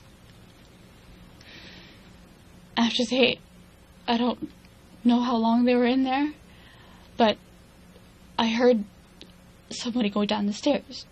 So at this point, I opened my door. I peered out, and there was a person in what would have been my brother's room. And where's your brother's room located? Just a little bit down I could see from my doorway to his doorway, just a little bit down the hall. Okay.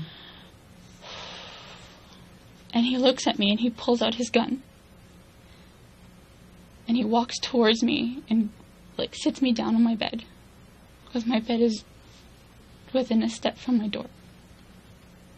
And he's like, "Where's the money? Do you have any money? Give me your money."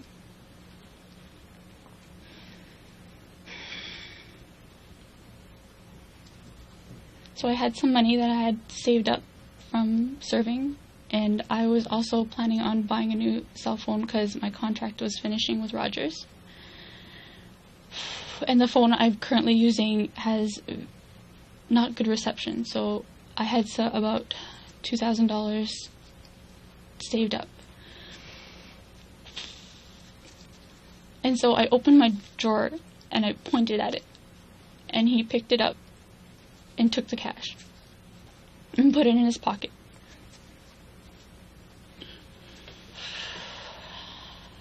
At this point, he ties my hands behind my back. And he walks me out. Okay, so stop right there for a second. Okay, I want you, now that you've got him right there, I want you to describe him to me. What you can remember, every little detail.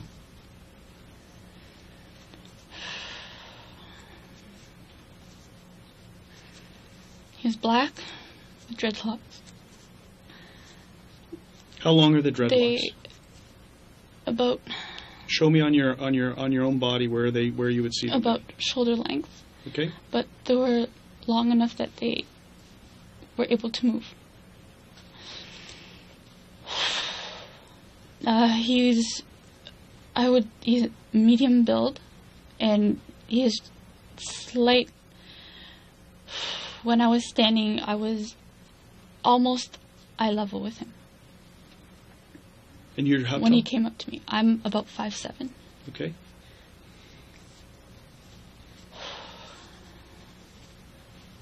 Clothing? All I could remember is dark clothing. Now you've got a gun pointed at you. Yes. Describe and then the gun. he told. Okay. The gun was black with almost not a triangle, but it kind of tapered a little on the handle. And I would describe it as what I see on TV for police officers, kind of like a handgun sort of thing. And the whole time he kept telling me to look down. Because my bedroom was dark, but the hallway was lit. So he kept telling me to look down, look down. At this point... Any accent? Not from this particular person. Does he sound like he was born and raised in Canada? I would say that he was born in Canada, but there was no sign of an accent in his... And that's not what I mean culturally. I'm talking about the language. You know, you can tell someone who's spent a long time as a young age from starting, because there is no, it's normal speech. Is that what you're saying? Yes. Okay. Can you see anything on his hands? He's wearing gloves. What type of gloves? Black leather gloves. Okay. Now, facial experience before he tells you to look down. Do you see anything? Has he got a wide nose? Has he got any pock marks? Any acne? Any facial hair?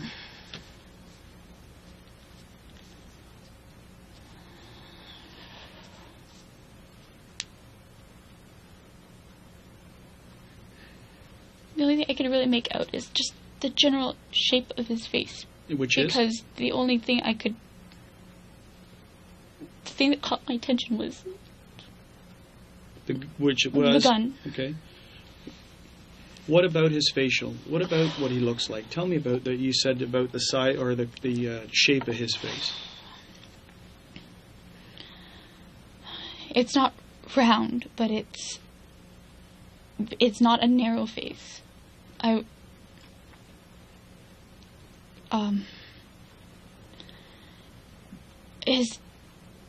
He didn't have, like, his cheeks were protruding, but they're not like the normal people.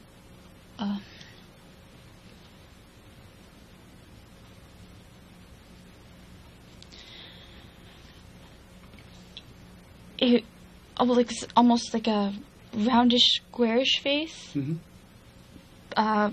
His cheeks, he had cheeks. It wasn't like what they call the defined the cheekbones. Yes. Like it was almost like round. A full, like there was some meat there, right? Like I wouldn't say fat. Like it wasn't like protruding, but there was no like definition. Okay. And now this guy's age, and I know it's very difficult to define, but people age differently and they have different appearances. Where would you put this guy? Very late 20s to early 30s. So if I had to put numbers, I'd say somewhere between 28 to about 33. If you saw a picture of this guy in a composite, like on a profile, do you think you could identify? I wouldn't be 100% certain. Okay, so if everyone looked, like if everyone had dreadlocks and the face was very familiar, I didn't get a very, very clear look at his face because, I'm sorry, but the only thing I could really see was that he had pointed that at me. And okay. Now, I think another possibility is just based on you, if we sat you in front of a composite drawer, it sounds like you could give them some raw information that might be able to help in that area, okay? So if you can't do that ID, that one's still available, okay? So now, he's taken your money. Where exactly was your money located? My TV's on a bedside table, and I keep it in a little book, almost a day planner, but I don't use it for day planning. Okay. It was a gift from friends. What are you wearing right now? I'm wearing what I was prepared to go to bed. I'm wearing my black pants and an old figure skating sweater that I had gotten. Describe the sweater to me. Like, what is it? Does it have pockets? Does it have a hood? Is it just a sweater? No, it's just a slip-on sweater, no hood, no pockets. Okay, so when you get off the phone with Edward and you're saying, where does this phone go? I stick it right here on the back side of my pants. Back side of your pants? Yes. So in the waistband? Yes. Okay. You open the door, you see this figure, he's come in, he's taken the money. And the nightstand is on what side of your bed? If you're looking at the front of your bed this way, where is the nightstand? Night table? It's in front of my bed. Okay, so it's right beside the door. Yes. The nightstand, the TV, and my bed is long towards the TV to watch. Did he take anything else from your room? Not when I was there, no. Not when you were there? No. Okay. Did he toss your room? I don't... While you were there? No. Okay. So he takes you, you're led out of the hallway now, and what happens? And are the lights in the hallway still on? Yes, but he's telling me to look down. Okay. And at this point now he's behind me. He had grabbed me at the shirt and he had pulled me in front of him and was pushing me towards the stairs. Okay. What does he say? He keeps yelling, "Hurry up, hurry up. Do what we're saying. and no one will get hurt. Okay.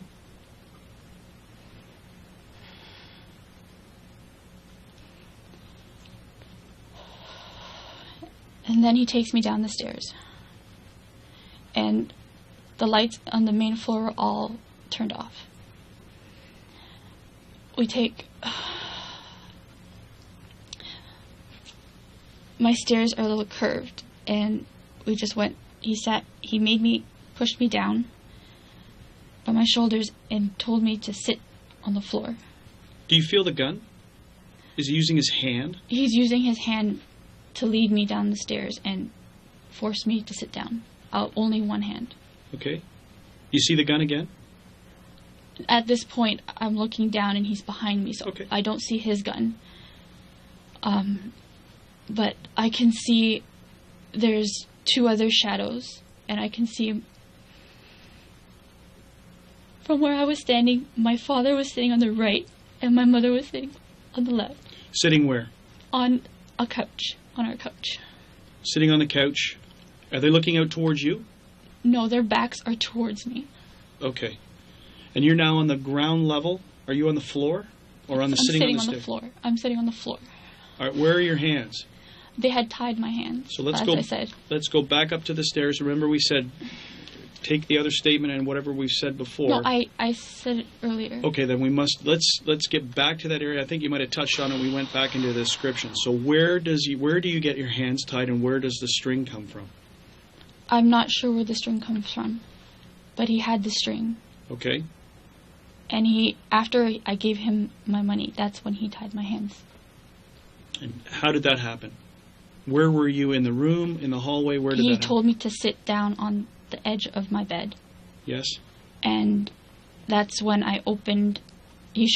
Told me, show me, and I pulled open my drawer, my dresser, and he saw the money and he picked it up, my book, and then he opened up the book and grabbed the cash, put it in his pocket. Okay. At this point, he still has the gun pointing towards me. And he...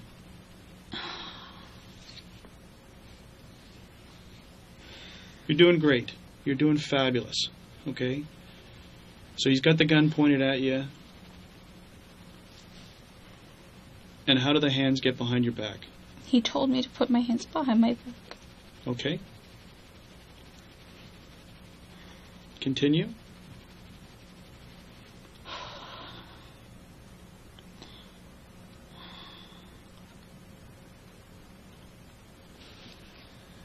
I believe he had...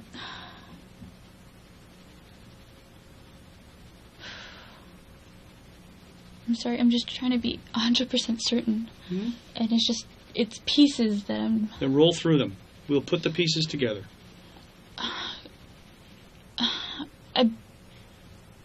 You've got the money out of the drawer. Open the drawer. He had put it in his pocket. I'm sitting on my bed. Yes.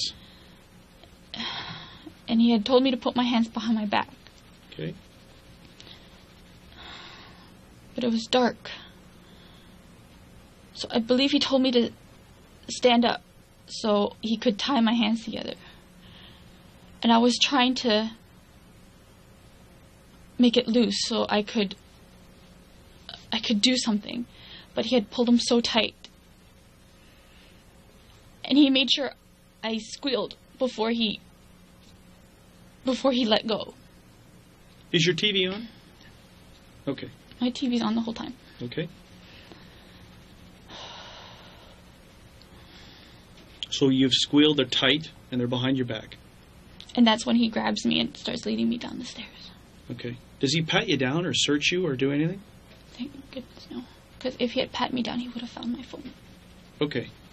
So you're now down at the bottom of the stairs.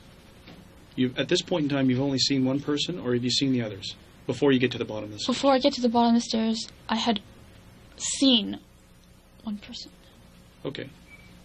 So now you're at the bottom of the stairs. And he keeps telling these guys to hurry up, it's taking too long.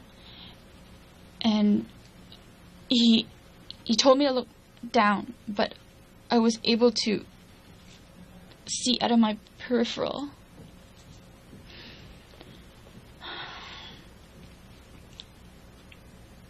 a man that I will call number 3 because I associated with him the least. He had a gun pointed at my father, asking him if he had money in his wallet and where the money was in the house. And he asked my father how much he had in his wallet. And my father answered him $60. And he kept yelling, "You better not be lying to me. Is there more? Where is the rest?" And another person who was hiding behind the wall in the kitchen, from where I stood, I couldn't see him at first. Was asking my mother where her purse was. So hang on a second. Who is this? Is this another guy? Is this a number? You've gone from a number 1 to a number 3. Yes, I call this guy number 2. Okay, so number 3. Let's stick with number 3. What can you describe of him, if anything, including the gun? I can only see that there was a round, kind of like a revolver. Sorry. That's okay. Remember, if you have to stop and take some deep breaths, that really does help the process. His gun had what you call I believe a revolver. It's like one of those things you see in old Western movies. And I could just see almost like a silhouette of it from the light coming through the curtains. So in proximity now, you're looking through the peripheral, okay? You're looking right or left from where you are? Right. You're looking right. So you're looking over here to the right, okay? And you can see your backs of your mom and dad who are sitting on the couch? Yes. Can you see what they're wearing? I can't see what my father's wearing. Can you see what your mom's wearing? At that point in time, I couldn't see what my mother's wearing. It was later on that I saw what she was wearing. Okay, so we'll go on to later on then.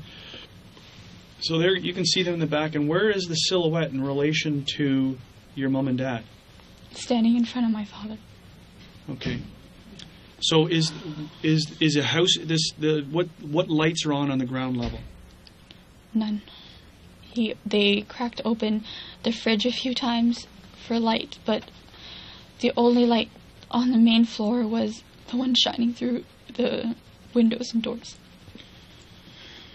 This number 3 guy, you hear him speak. What do you notice about or know about his the words he's speaking, accent, if any?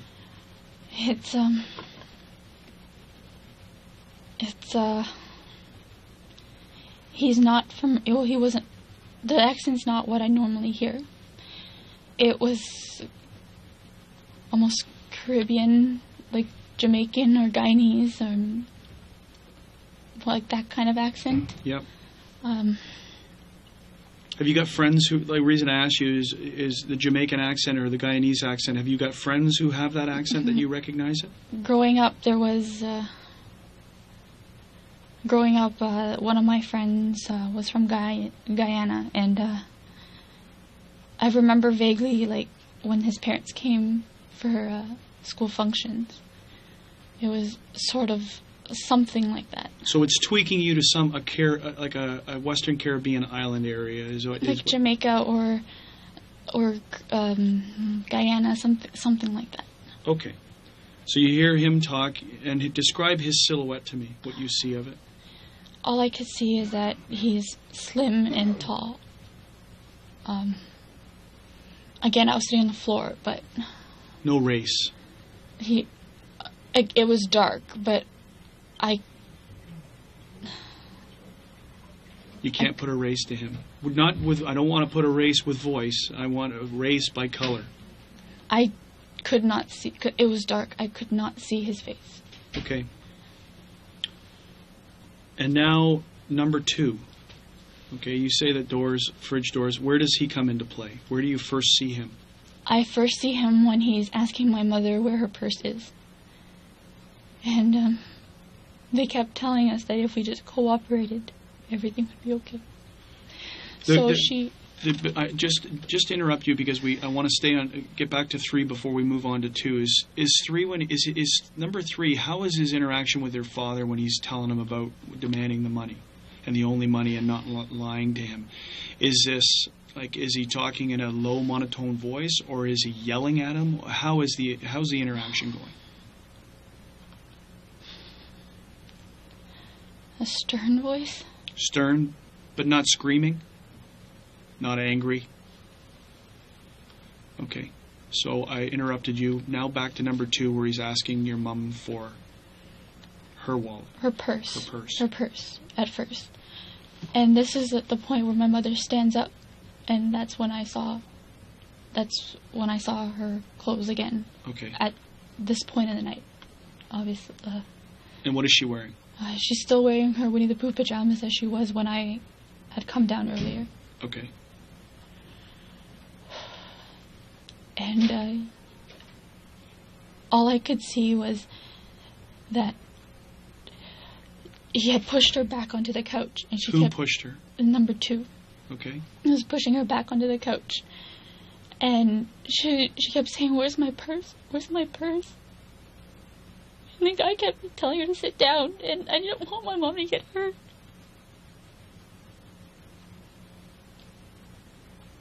How many times does she get up and get pushed back down?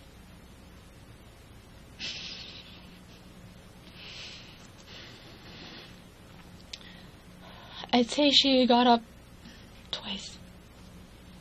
And then they told her.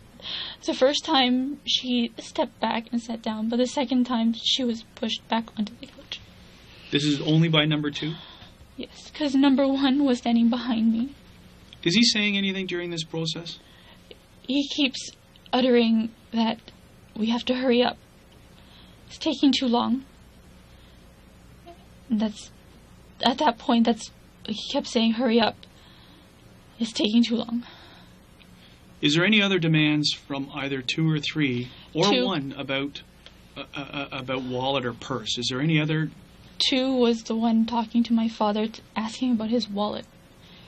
And number 1, and he kept saying, "Where's the rest of the money?" And "Where's the purse?" was coming from number 1. Number 1? Yes. Behind you? Yes. I thought. But number 2 didn't speak. Okay, well, you just said number 2 is the one who's making demands of. No, he's the one looking. Okay. He's the one looking. So number 2, as we're stepping back to, because I don't want to confuse this thing. I want to slow it I'm down. sorry. No. Don't be sorry. We're just going to slow it down. Okay, you're getting agitated and you're anxious. So we're going to slow things down again because it's very important in this area, right? As you had said, that number 2 talks to your mom and says, "Where's your purse?" Okay. And pushes her down. So now you said that number 2 didn't speak. So let's clarify that. Okay. What I meant was number 1 had asked her where her purse was, and she was mumbling, "Where's my purse?" And number 2 was the one that pushed her. So your number 1 is talking to your mom from behind you. Yes. Okay. Where's your purse? Where's your purse? Yes. She gets up. And number 2? Number 2 steps forward, and that's when my mom steps back and sits down. Has number 2 uttered a word at this point in time? I can't remember hearing him. Okay. So we're just correcting what you said earlier, because you said earlier that it was number 2 who was asking where the purse is, what are the purses, and now you've said now it's number 1 guy who would initially. I'm sorry, it's just. No. It's all a purpose. The purpose here is clarifying what you're saying. So number 1 don't is wanna. Number 1 is the one who's doing the talking about the purse. Number 3 is focused on your dad's wallet. Okay. Number 2 pushes your mom back into place, into the scene. Now, at this point in time, can you see number 2? Can you see his description? At this point in time, all I could see is a hoodie and slim build. A hoodie and slim build. Do you see a gun on him? I'm on the floor. I can't see what his hands were doing. When you say you're on the floor, how are you on the floor? What's your position? Are you lying on the floor? Are you sitting on the floor? I'm sitting on the floor, cross-legged, with number 1 behind me. Okay. So, you've now got your dad, who's told him about the wallet upstairs was $60. You got your mom, they're asking about a purse from number one. Let's go from there. How is your mom dealing with this when she's getting up and getting pushed back down? Is she responding to them? Is she talking to them? She keeps saying, because they keep uttering, if you cooperate, no one will get hurt. And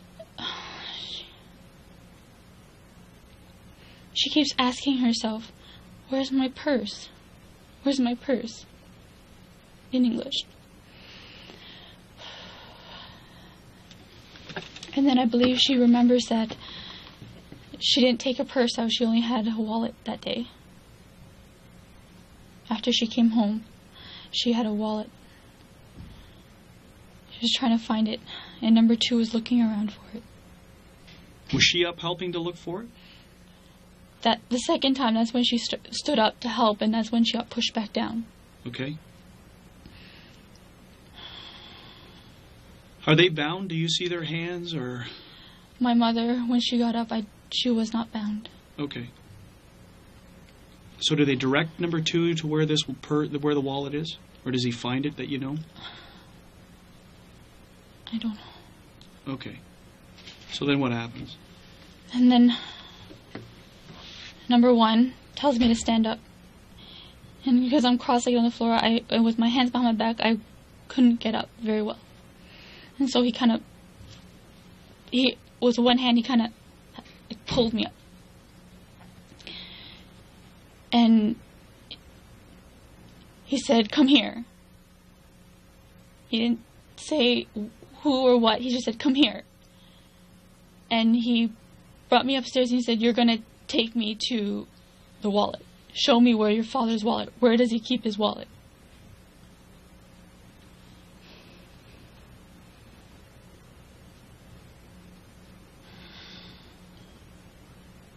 And at this point, number 2 had come upstairs. And since he was upstairs... I'm just turning this off because it's going... Number 2, sorry, let's start there. Hang on a second again. Come with me. They take me to my parents' room, and I can see the bed is turned over and everything's awry. And you're with... Number 1 is still behind me. Yes. And number 2 at that point is on his way up. Okay, so he's not up there yet. Okay. Do you hear any interaction going on between your parents and number 3? Can you hear anything?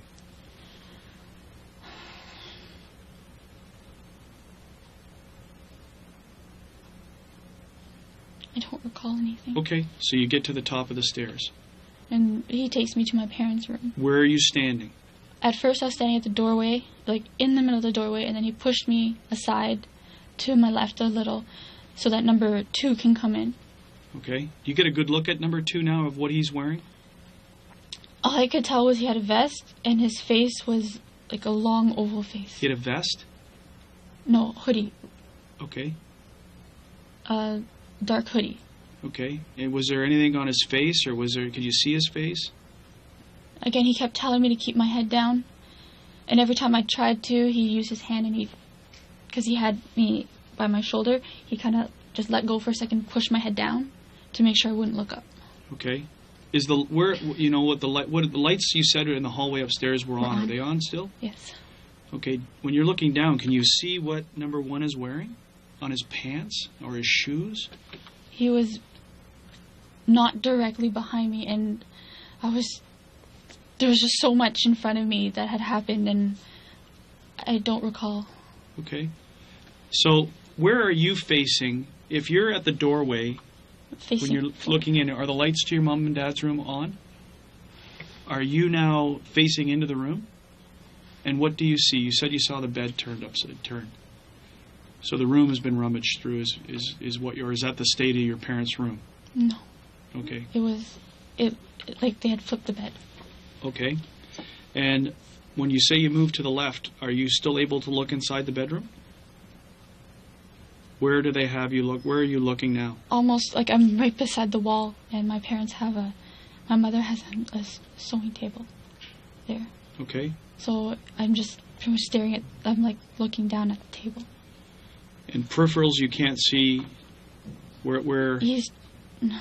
And where is number one at this point? He's still behind me. Okay. So what's going on inside the room with number two now in there? He's looking for my father's jeans, and he's asking me where is it. But I don't know where it is because they had turned the room around. And then number one pulled me backwards and told me to sit at the top of the banister and tied my hands back. Tied my arm to the banister. Okay, now, did you see them recover anything inside your mom and dad's room? I did not see anything, no. Are you sure? Because when we spoke the last time, there was some mention of some other money that went missing.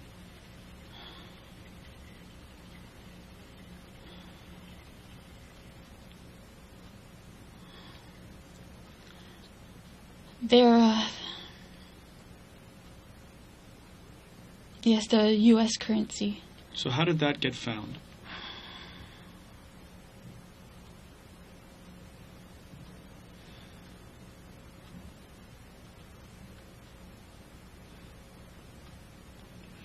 I believe when they were looking for my father's wallet, they had opened the drawer. And it was in an envelope. What drawer would that have been in? If you're at the doorway where I was standing on the left side, the bedside table. Whose side of the bed is it? That's my mother's side of the bed. Okay. And approximately how much money? I'm not sure how much she took out for our trip. But I can only estimate about a few $100s. Few hundred, because at the time, the last time you told me, you were pretty adamant about $1,100. So I'm curious to know how you came up with that number.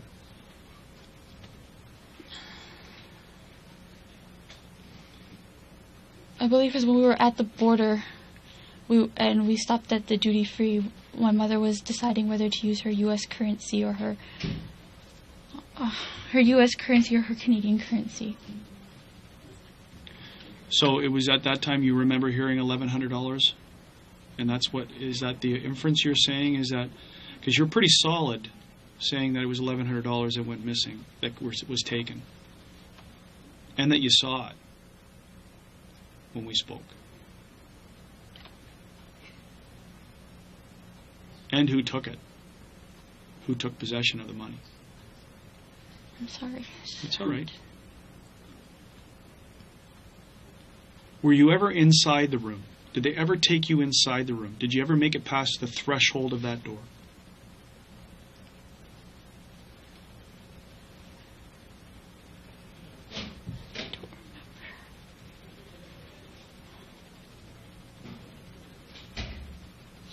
Okay. So let's come back to now. You're being taken to the banister in the upper room. Don't apologize, okay? I'm going to try and ask you questions to try and clarify points. Okay? If you don't remember, you don't remember. Okay, so there's no apologizing. The only reason you would apologize to me is if you've lied to me. No. Okay, no, so then in this case, then don't apologize to me. It's okay. Okay, I'm going to ask you questions to clarify points. Okay. So you've been taken back to the banister. Who is there? Number one took me back. Okay, where's number two? He was still in the bedroom. Okay. How do you get tied to this banister?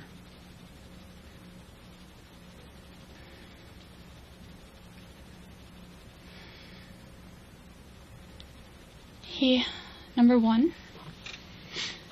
Number two had come out of the room. And he had told number two, go get Cuzzy for this drink. No, it was, go get Cuz.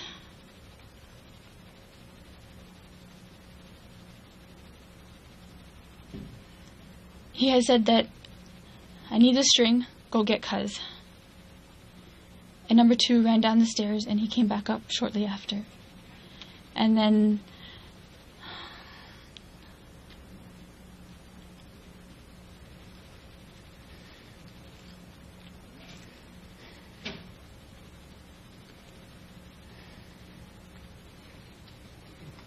And I believe number 2 was the one that tied me up.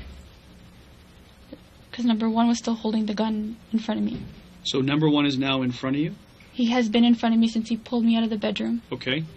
And he sat me down and he was in front of me, making sure I was down.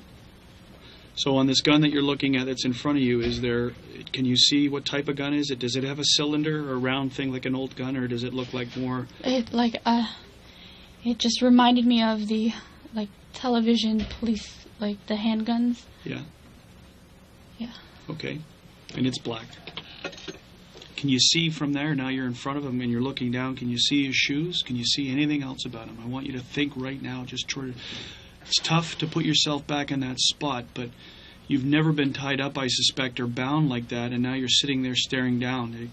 Is there anything that you remember about his shoes or his pants?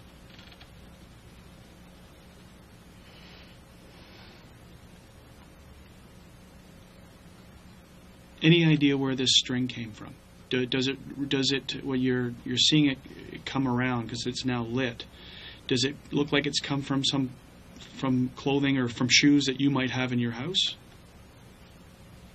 Or you don't know? It just looked like a black shoelace. Okay. Any interaction, any communication going on between you and number 1 and number 2 while you're being bound? My mother's calling for me. Okay. And they keep saying that to shut up. Who's saying that to who?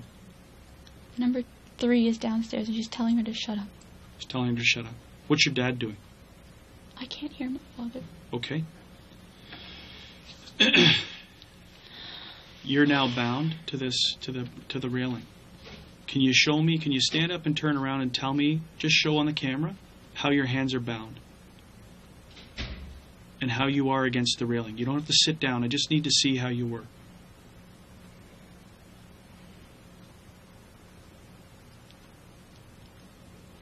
Just tell you. The only reason that I need to do this is that I'm also going to ask you so take this back take it out of a traumatizing event, which it is, and put yourself into a more clinical position, because I want to see how you could physically get your phone out of your waistband. We're obviously going to need to know that. It's very important. So traumatize away. Now put yourself into just a state of, I need to mechanically show how I can get access to my phone.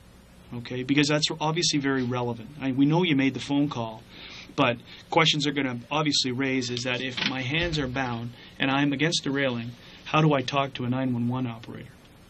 Okay, so clinically, this is now a clinical demonstration. Just stand up, focus in on how you did it.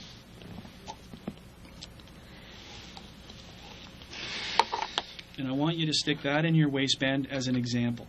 Okay, so take your sweater off, because this will be a very smooth, very quick thing. It's a one-time demonstration. I'm not going to ask you to repeat it, but I need to go through it. Okay, so just take your sweater off.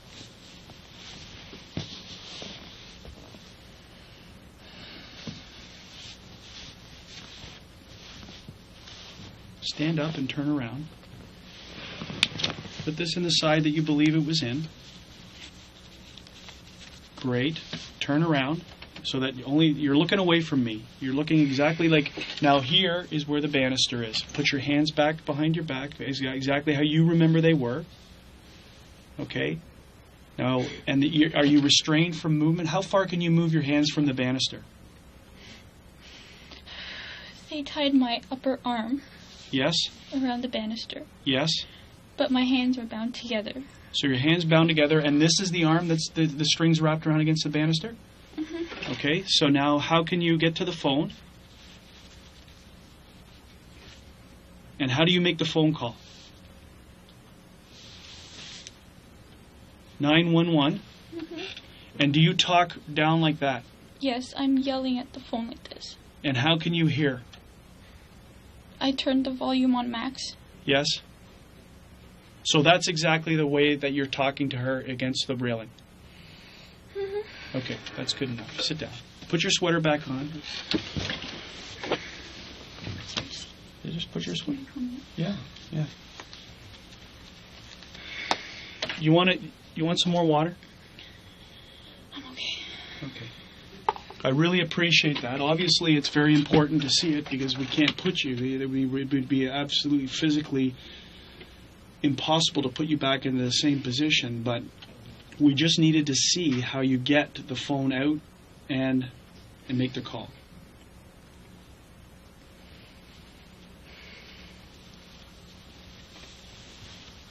Okay, so sit back, take a couple of deep breaths again.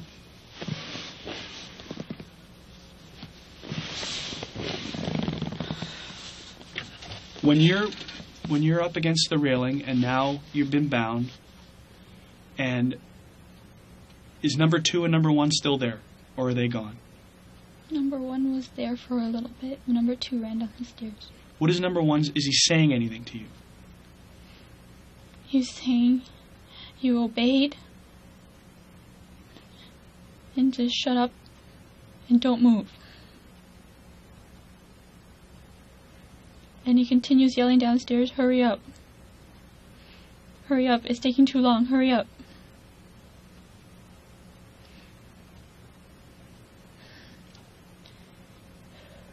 Now tell me something, okay, which is kind of important. There's a safe in the house, is there not? Safe is in a fairly visible place within your parents' bedroom, is it not? It's inside their closet. Fairly visible, at least from the pictures. Was there ever mention of wanting the combination to that safe? Through any of the interaction of 1, 2, and 3, did they know that there was a safe in place? I'm not aware if they knew. Okay. I didn't. So you never heard any of them demanding the safe, the combination to the safe?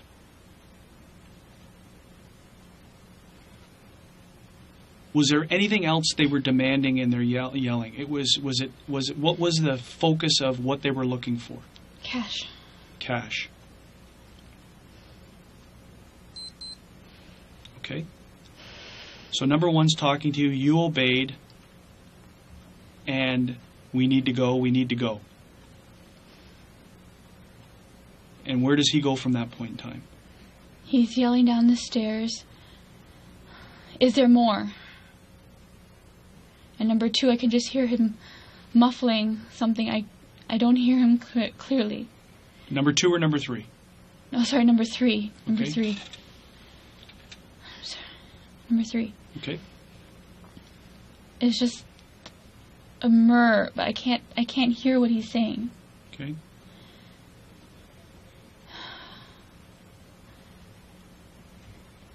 At this point, I start hearing my parents get up. And they're moving. And my mom's yelling, where's my daughter? I want my daughter. Where's my daughter? And I'm yelling, Mom, I'm here.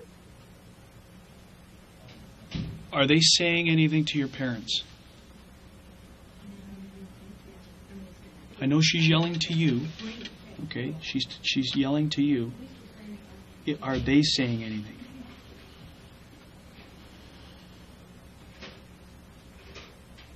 Like, are they giving them directions as to where they're going?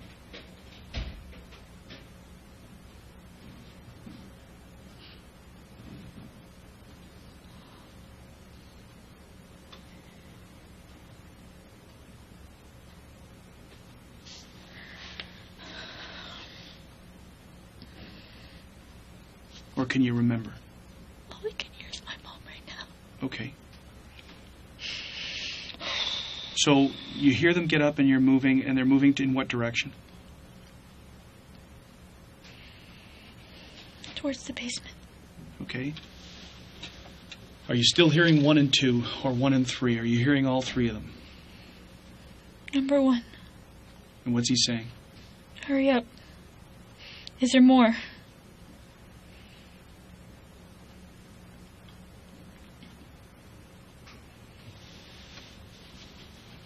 Okay. At this point, he throws my glasses Then he walks down the stairs. So he's still up there with you. When do you, and at this, so you've had your glasses on the whole time. When does he take them off? Right before he leaves. Right after, so you're tied to the banister. You're just before he leaves to go down the stairs, your glasses are off. You have had your glasses on the whole time prior to that. Okay. So now you hear your parents up and they're moving towards the basement. What do you hear? Where's the rest of the money?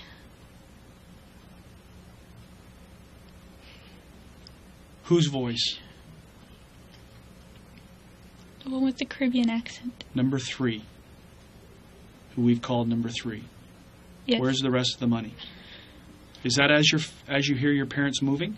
I can hear them stepping down the stairs. Okay. And then, after number 1 joins them, after he took my glasses, You heard him go down the stairs as well? number 1 then left me, Yes. and he went down the stairs. And I asked, my mom was still calling for me, and I wanted to go, and he says no.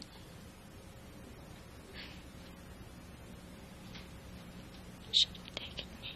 Okay, hang on a second. Hang on. So you hear number 1 say no to your response, to your demand of wanting to go. Do you hear the questions coming, or your mom saying, where is she, where is she? Are they starting to go down to the basement? Are they on the stairs leading to the basement? Can you hear, I'm going to ask you to focus in, because it's very difficult. I'm going to ask you to focus in. Are you hearing all of them going downstairs? Can you hear that many footsteps? That's 5 sets of steps.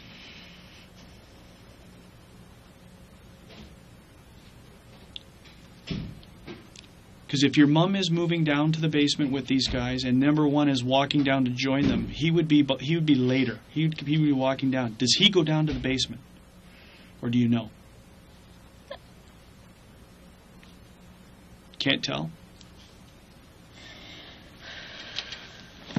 Here, Jennifer, take a Kleenex and just take a minute.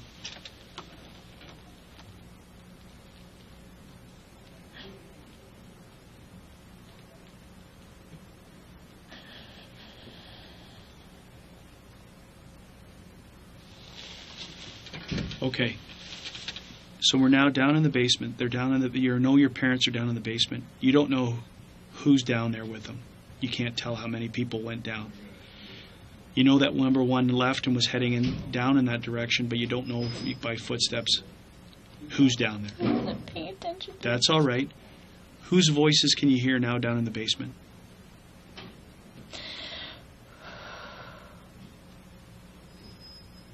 I can just remember number 3 saying, you lied. There's more. Where is it? You lied.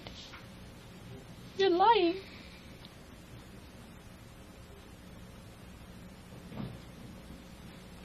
Okay, and then what do you hear?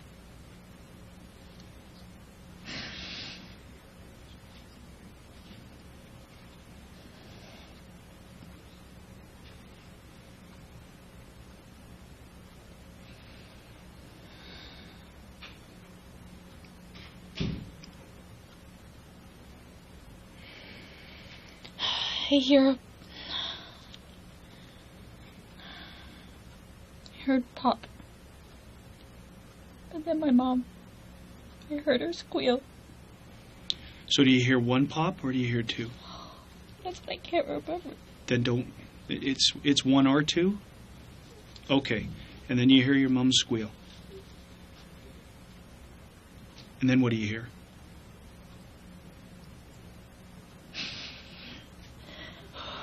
Another 1 or 2 pops. Do you hear any voices in between other than your mom squealing? Do you hear number 3 say anything? All I can remember was like calling for her. Okay. Don't apologize, okay? This is nothing to apologize to me for. This is something that you're trying to remember.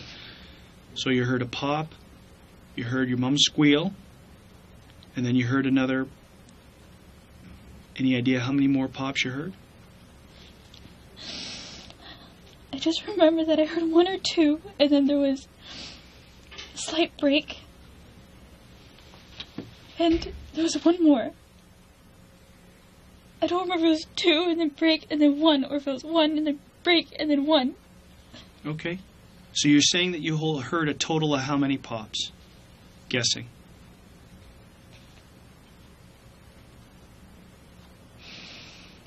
4 or 5. 4 or 5. Okay. So you hear, after those popping noises, what do you hear? After the last popping noise you've heard, what do you hear? That's it. It's too long, let's go. From number 1. That's it? It's too long, let's go? Okay. And then I just hear a bunch of foots going. Does it sound like they're obviously coming? Does it sound coming up the stairs?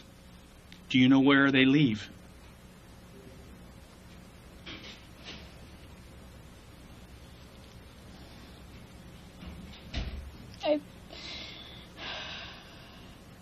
I believe they went out the front door. Okay. But I couldn't see anything. It's what I heard. It's what you're hearing. What else do you hear next? Then I heard, once the door closed, I heard my father. He ran up the stairs and all I could hear was moaning. Yeah. Once I heard him starting to move, that's when I pulled out the phone and I was trying to call 911. Okay.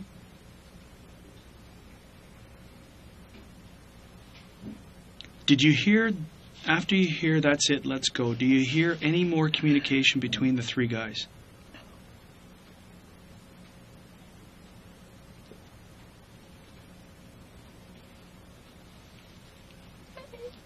Okay. I was just calling for my mom.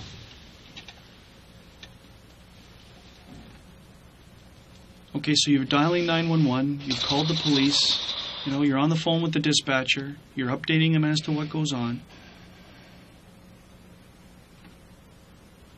And I hear my dad going out the door and he's like yelling on the street.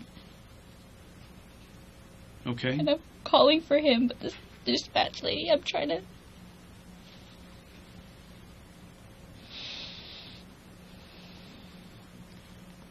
So when the officers arrive, how do you get untied?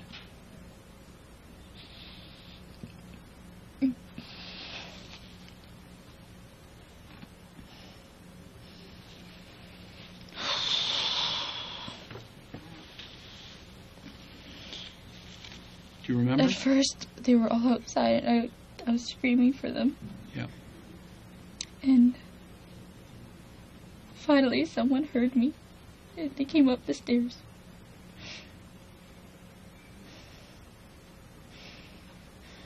First, they had to check all the rooms first, but I just wanted them to get me out. Yeah. I didn't want to be sitting there anymore.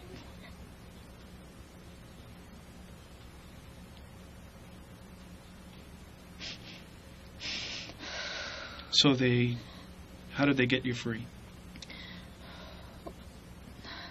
They grabbed a pair of scissors from my room. But the officer said to wait a few minutes because he didn't know how to do it, the procedure. But I just wanted to get out. I think it was you, my dad.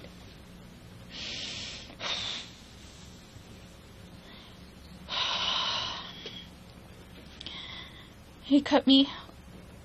He let me go. But he cut the...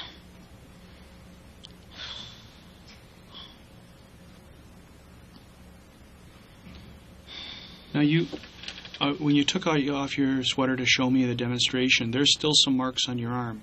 Are those the marks from the string? No? Where are they from? From before. Okay. So history-wise, we'll go into that, okay? So, now,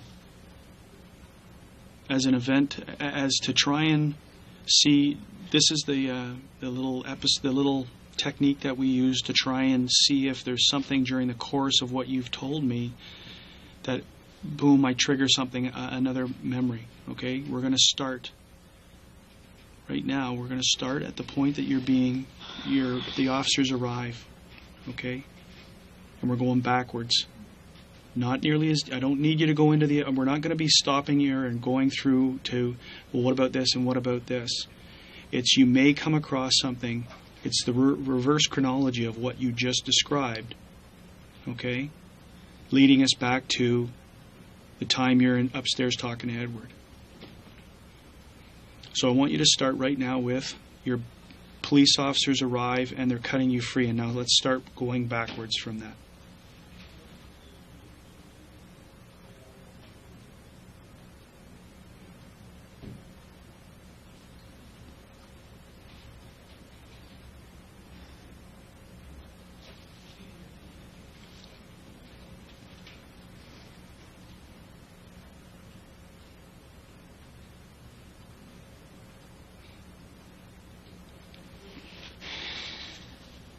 Okay.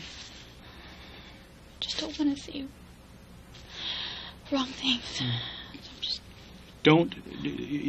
don't worry about saying wrong things, because you'll be correcting them as you're moving backwards. Okay.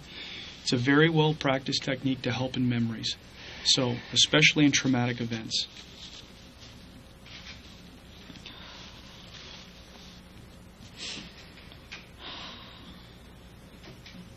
So my dad he had been out the door. Yes. And he was moaning.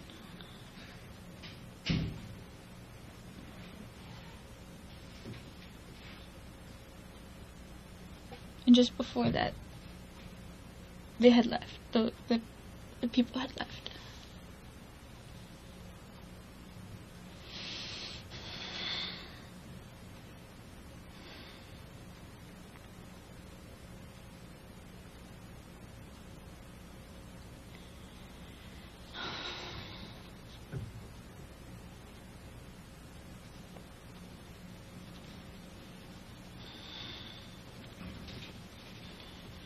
Number one had said, "It's been too long.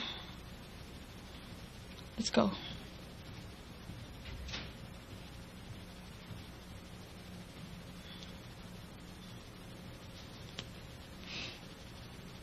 Before that was a gunshot.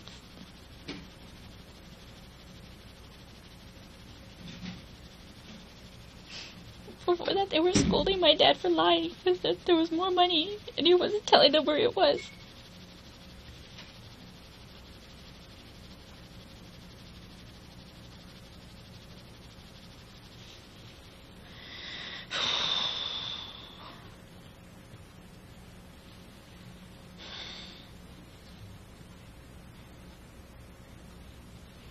Before that,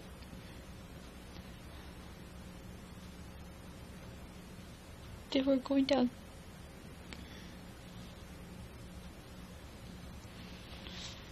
You're doing great. Okay, you're doing great.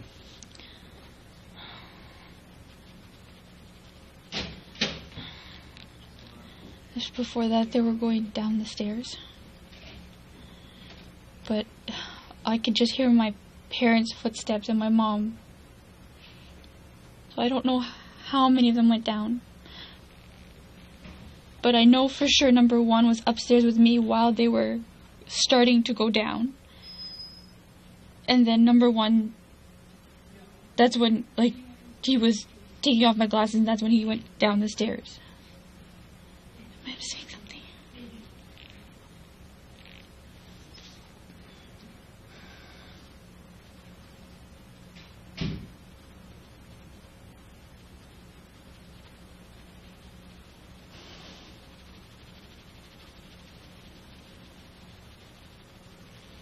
Before that,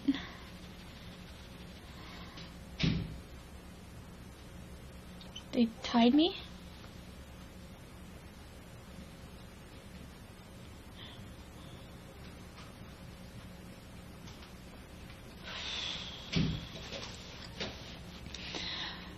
Before that, number two was upstairs as well. And he was helping number one tie me to the banister. Before that, number 1 turned to number 2 and said, get me the string, go get Cuz.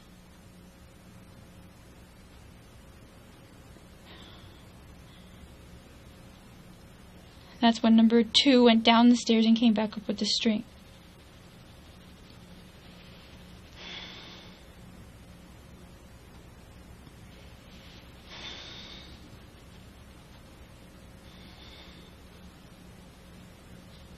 Before that,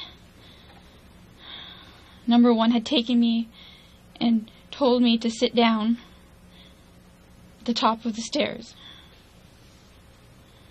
Number 2 was still in the bedroom.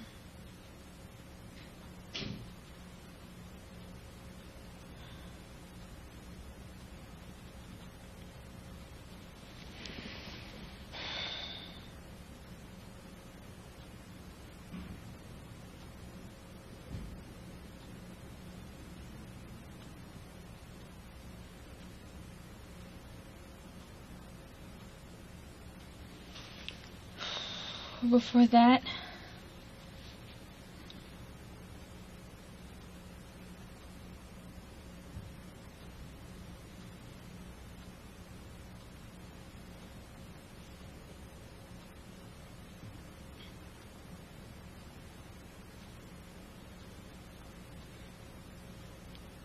we were in my parents' room, and he was asking me about the wallet. Where's my dad's wallet?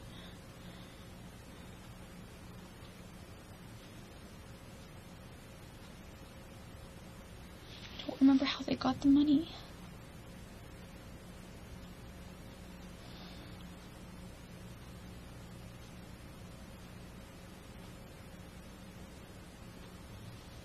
Don't worry about it. Keep going. I don't remember how they got the money.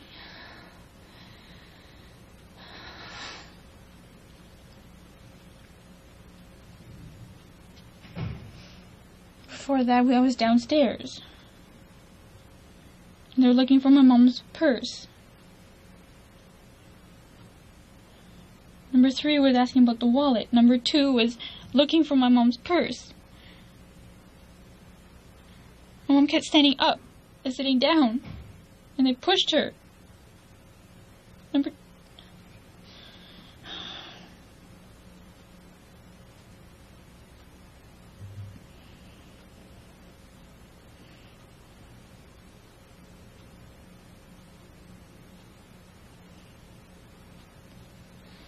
Before that, I was in my room.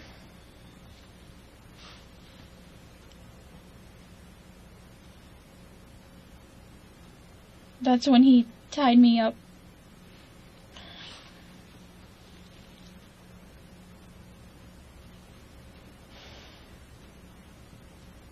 But before that, I showed him the money. Before that, I had heard them toss my parents' room, and that's when I looked out. No, the guy went down the stairs, and then I looked out.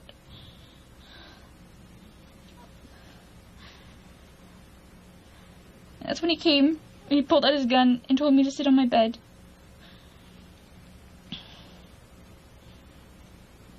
Before that, I heard my mom tell my dad to come downstairs. And that's when I told Ed I'd call him back and put my phone in my bag. Is that okay? Yes. When you said that you saw during this process, you heard the steps of someone going downstairs, did you hear your father going down the stairs? At that point in time?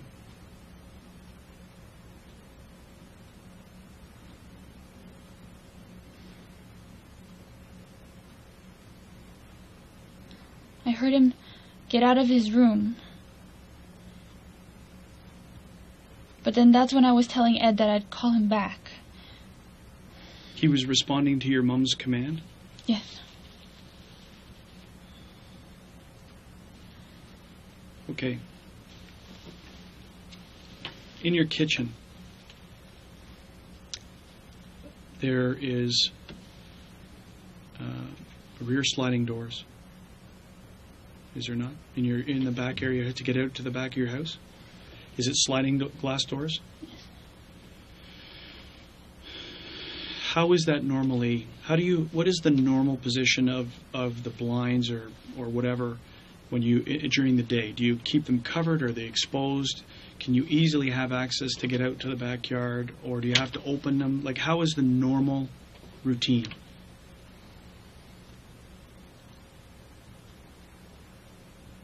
It differs from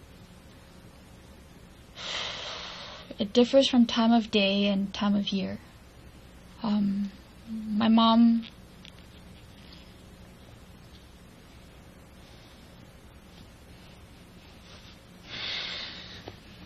My mother likes to plant, so in the daytime we have our blinds open.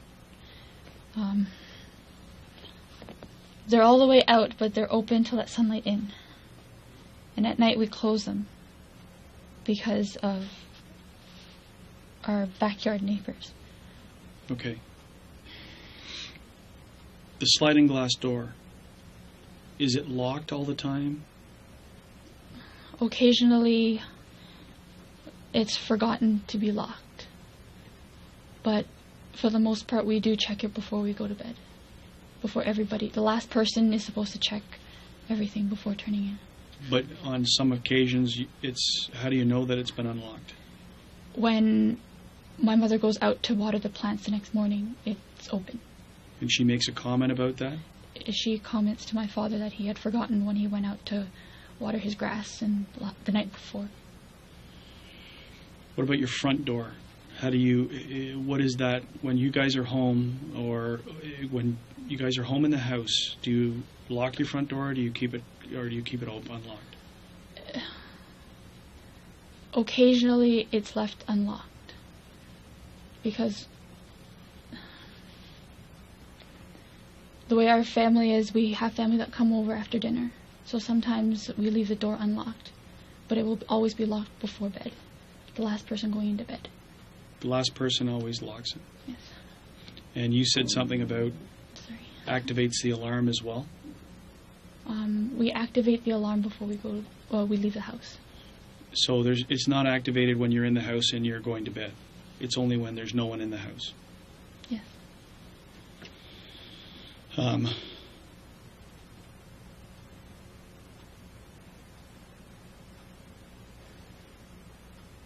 When was the last time that you went out through the back sliding glass doors that you remember?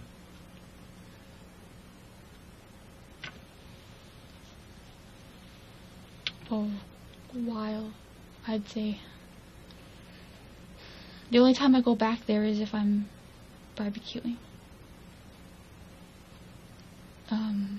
The occasion my mom needs help carrying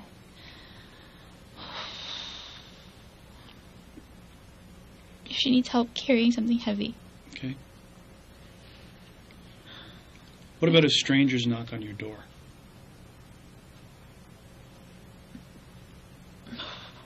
Whoever's downstairs normally goes to answer the door. Will they look out, or will they just open the door? No, they tried to look through the sheerness of our curtain. Have you ever heard your mom or dad, like if there's someone at the door who they don't recognize, to go away and they won't open the door? Or will they always open the door to find out who, even if they don't recognize someone? Well, they try to go as quietly as possible. And if they don't, like a telemarketer or something, they just walk away. Okay. So, I think if there's something else that pops into my head or when I go out to talk to them later, if there's something else that they want to ask me, I'll come back to it. What I want to do now is I want to go into your past, okay? And start talking about things that have been going on with you in relation to your life, okay? I'm not going back to childhood. That's not my interest. Is obviously in the last few years is what's going on. Do you have a boyfriend? I had a boyfriend, but no, I don't have one. What was your boyfriend's name? Daniel. Daniel what? Wong. Tell me about your relationship with you and Daniel. it was a really tough one. We went to high school together. He helped me through a really difficult time in high school when I have asthma, but it wasn't a concern. It was only a concern when I was younger. But when I went over to Europe, a lot of sick people were smoking cigarettes, and it acted up over there, and he took care of me over there. When did you go to Europe? 2003. Okay, and how long were you there for? Under 2 weeks, I think. Okay. So this is 2003 when you and Danny started dating? No, later on in 2003. We were just friends at that point. Okay. What grade were you in at that point? 11. 11. So how does your relationship with Danny develop? Where does it go, and how long does it last? It lasted about 6 years. It began in the summer of 2003, before my grade 12 year. We were just really good friends, and I guess it just happened. Like, we just started going out. Well, saying that we were going out, but I didn't really get to see him much. Let's talk about that. Why didn't you get the chance to see him much? I wasn't allowed to have a boyfriend. And that was when you were 18? I was 17. 17, turning in your 18th year? Mm, You're grade 11 or going into grade 12? No, going into grade 12. Okay. And so who was against you having a boyfriend? My father. Your father? How was your mother in this? She took a back seat to his opinion. She would tell me that I gotta find someone who was devoted to me. But at that time, my father was the one that enforced the rules. And what were the issues your father had with a boyfriend? Was it Danny in particular, or was it just a boy? Just any boy at that point. So what happens? How are you saying that you're not allowed to see this? I know that there's certain ways that you can still get around your father not allowing you to see it. In grade 12, we went to school together. He transferred out, but he'd come over to our original high school, and he'd come see me. Okay. And once in a while, I'd go and skip class and go see him. So you were dating him essentially without your parents' knowledge and consent? Yes. What would they have done to you if they found out? And did they find out? Not in high school, no. Okay. So you finish high school, and then what do you do when you finish high school?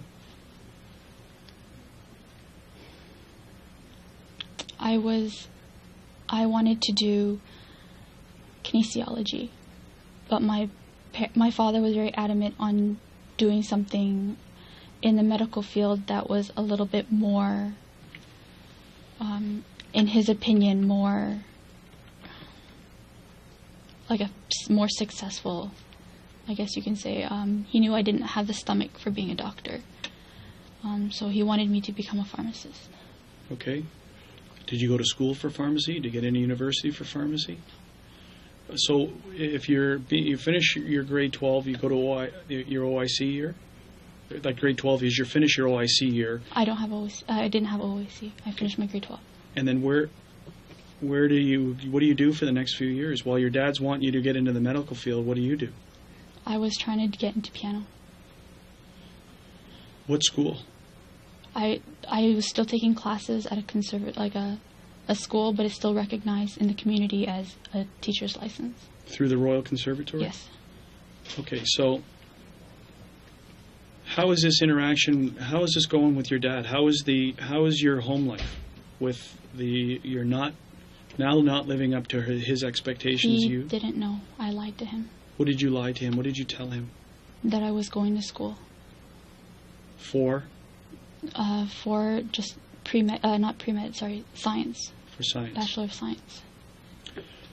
You would have had bills for school. How is that coming up? How are these bills being paid for university that you weren't going to? I was working at Eastside Mario's, and I took care of myself.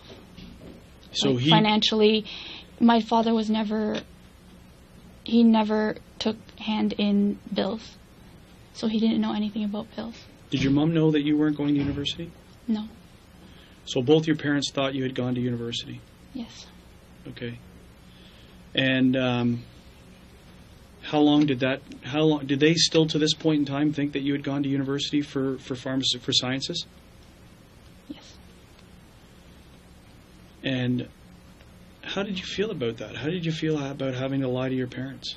I felt guilty, but every time I tried to bring it up, there was just so much expectation. Did you have any resentment towards them for this? I chose what I chose, but in the end I chose my family. Okay, so now you're not allowed to see boys. How do you continue your relationship while you're supposed to be at university working at Eastside Marios? Are you working during the day at Eastside Marios? Sometimes, but not all the time. So how do you maintain this relationship with Daniel? I'd bus down to see him, or my parents would drive me down to Toronto, and they thought I was going to school, but I'd go see him and I'd come back. What school did they think you're going to? Ryerson. Okay. Was Daniel aware of what was going on with the issues in your life with your parents? Not at first, but eventually he found out. Okay. And what would your parents do find out? Did they ever find out that you were dating Daniel? Eventually. Well, how long into the relationship was that? Say 5 years. 5 years? So that brings you up to 2008 or 2009? 2008. 2007, 2008. And how do they find out? My mother saw him dropping me off at Pacific Mall where they'd come to pick me up. And how did that go over? Not well. Explain to me what not well means. My mother, she said at first she was not supportive, but she said, "You need to tell me." And she basically gave me the sex talk, which basically was one moment could ruin your entire life. But once my father found out, without even knowing him, he automatically put judgment. What kind of judgment did your father pass on him? He blamed my lying and even racial profiling on him. And what does that mean? I don't know about the racial profiling. He is half Filipino, half Chinese. Yes. And my father associated him with Filipino and said that, he wasn't a good match for me. He wasn't going anywhere in life, and that he wouldn't be able to support a family. So tell me about Daniel. We've interviewed Daniel. Okay. So tell me about Daniel.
He was, I believe, selling Selling?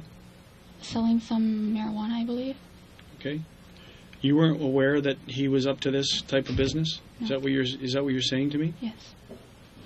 So, when your parents find out, what happens to you at home? They pretty much make sure that I wouldn't contact him again. And how do they do that? They take away my cell phone and restrict internet access. Like, they have to be in the room or not at all. Do you have a curfew? If I go out with a friend that they know, I have to be home before 9. Before 9 o'clock? Yes. And is that even up until Monday? Did you have a curfew up until Monday? Technically, but I haven't gone out for a while. And why is it that you haven't gone out for a while? Because they gave me an ultimatum to either choose Daniel or to choose them about a year and a half ago, about a year and a half ago. And I chose to stay home with my family. But even though he had moved on, we still wanted to be friends. We went through a lot. I was there for him and he was there for me when we needed each other. So whenever I could, I would sneak a phone call here, sneak a phone call there. I'd ask a friend of mine to pick me up and to take me to see him and then take me back. Who's that friend? Gary. Gary Gibson. Gibson. I met Gary through Daniel, and he picked me up and took me to see Daniel, and he made sure I got home afterwards. So tell me about how come your parents allow you to speak to Edward or to Adrian, in fact, allow Adrian into the house? Adrian has been a friend of mine since beginning of high school. My parents agree with his, how do I explain this? He went to school for engineering. He has a job, and his mother is a piano teacher as well, like myself. So in their eyes, he had like a well-rounded life. And because he took me out once in a while, but not really.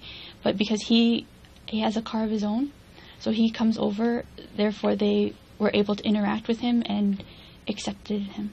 Okay. What about Edward? Edward was an old co-worker of mine. Edward only met my mom once at a gym, when we went to the gym. I introduced him to my mom, but he only stops by when my parents are not home for about like an hour or so just to catch up, but I haven't gone out to actually we talk on the phone, but that's pretty much.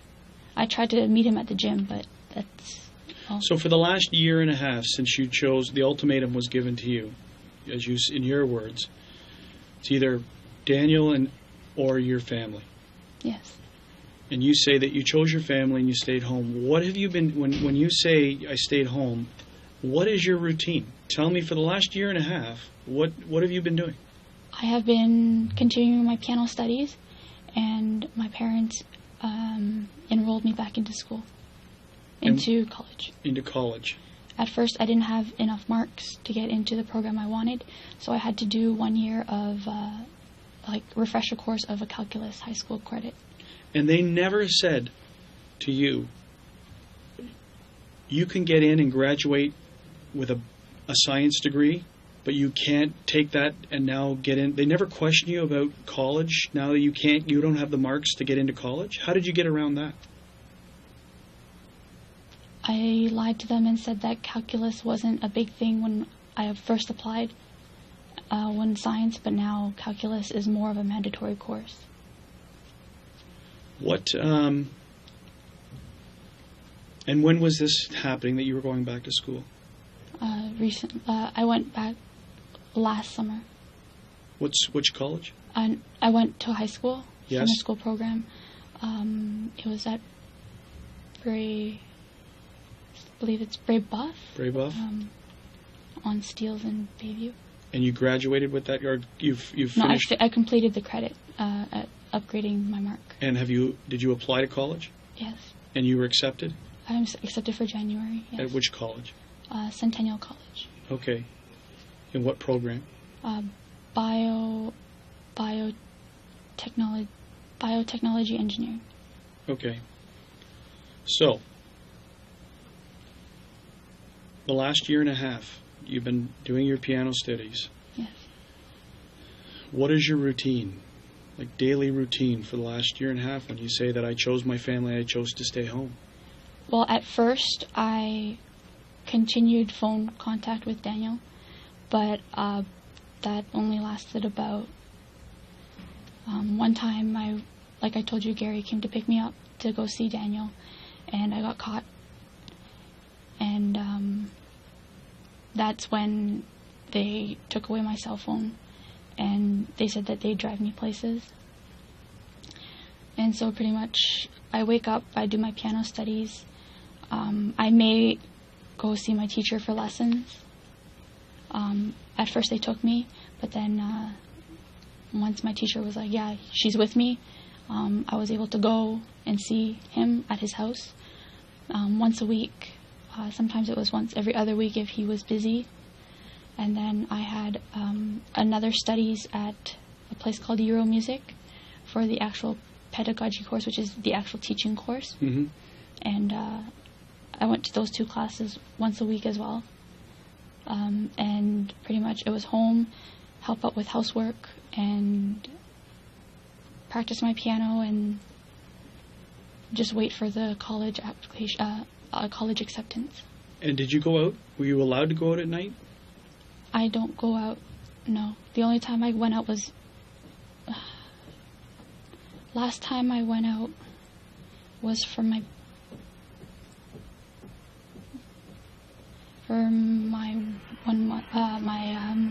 my birthday, and I was able a week ago to go see my friend on the night of Halloween. My mom went out to a dance thing. Sorry, it was Saturday night, not Halloween night. It was Halloween weekend. Saturday night, my friend Topaz and I had made plans, but my grandfather, we wanted to go skating because I love to skate, and since they know Topaz and they confirmed that she was in fact going with me to skating, and they have her number to call her to make sure I was there, and that I'd call when I got to her house. Mm-hmm. I got there, and because I had let my friends know that my grandfather was ill and that I wasn't 100% sure, she has a child, so she couldn't make plans to get her child a babysitter. So we just stayed at her house with her husband for about, I was there for maybe an hour, and then... This other phone that Daniel gets to use, Yes. How long are you able to keep that from your parents' attention? Yes. And how long do you have that phone? I've been 3 months. You've had it for 3 months? The last 3 months? 3 months. And when do you switch from just using the phone to just pulling the SIM card out and using it? Just using pulling the SIM card, texting him, and then taking it back. Putting it back in my jacket pocket. Okay, so this SIM card that you say was in your jacket pocket, which jacket is it that you're talking about? I have a black jacket with a furry hood. Yes. That I use in the fall. And the last time you knew about it, it was inside that jacket? Yes. And you would believe there's no reason why it wouldn't still be there? Yes. Okay. And where would that jacket be located? Either hanging in my room or hanging behind, by the garage, the door. Mudroom area, what we call the mudroom area, the garage door. Is it a laundry room where you come in from the garage? Yeah. Okay. Not a laundry room, but it's like a little nook. Little nook. The laundry is downstairs? We took the laundry downstairs. Okay. Danny and his activities, his drug-related activities, did you ever engage or assist him in this practice? No. I told him I did not want anything to do with it. It's a tough question, right? Is that, are you involved in any type of illegal activity that would draw the attention of these type of people to come to your house looking for something? I've never. What about your parents? Not to my knowledge. Well, not to your knowledge. Like, are your parents, is there any source of money coming into your house that is unaccounted for? No. Would it be something that your parents would engage in, gambling or No, illegal drug activity? No. Well, not. I help my mother with all the bills and everything, and nothing. She never does it have like anything. How new was that basement? Like the setup of the basement? Graduated in 2004. We moved in 2004. I believe we moved in for about a year, so I'd say either 2005 or 2006. They moved it. You guys So we moved in renovated. there. No, we Renovated. renovated. Yes. And at that time, the basement was completed. Yes. Were your parents working at both at that time? When we first moved in 2004, my father was unemployed. He had got laid off from Magna. Yep. My mother had transferred up to a place in Newmarket. Then my father found the job at where he was currently working at Kobe and Stell. And then I forgot the year. My mother got laid off, I believe in 2008 or so. And she's been looking for a job and been at home. Now,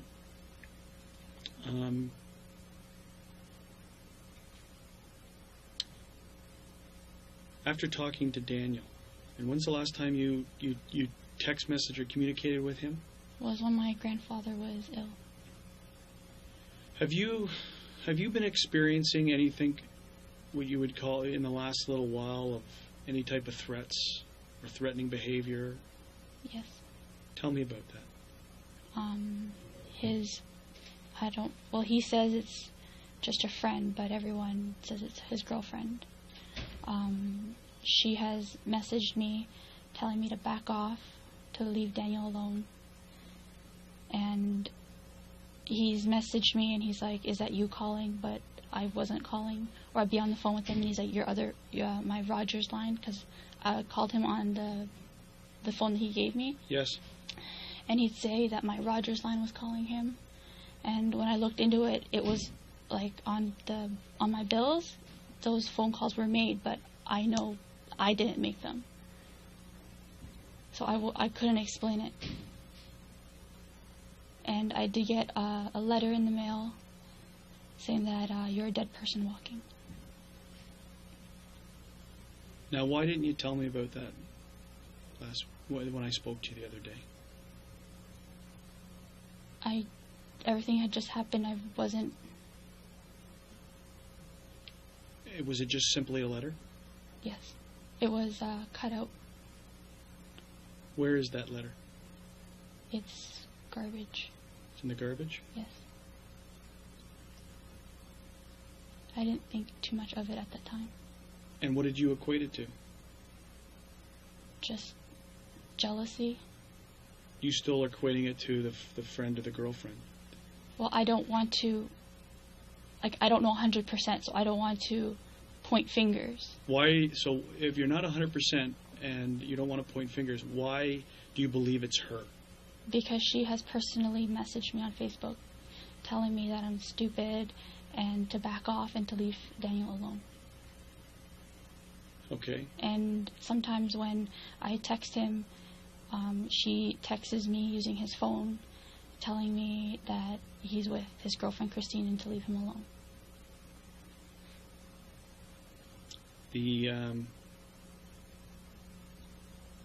Is there something that happened to you that you never disclosed to the police before? That is something I lied to him about. Okay. Tell me about that. I told him I was raped, but I was just very depressed and... Sorry, this is very embarrassing.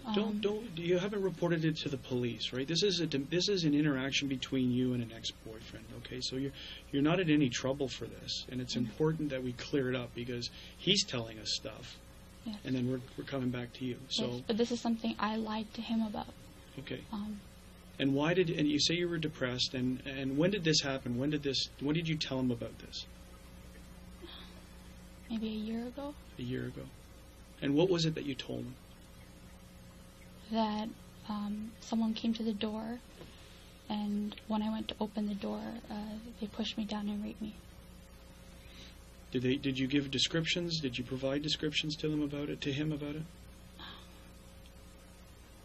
I might have. I don't remember exactly what I said. Okay.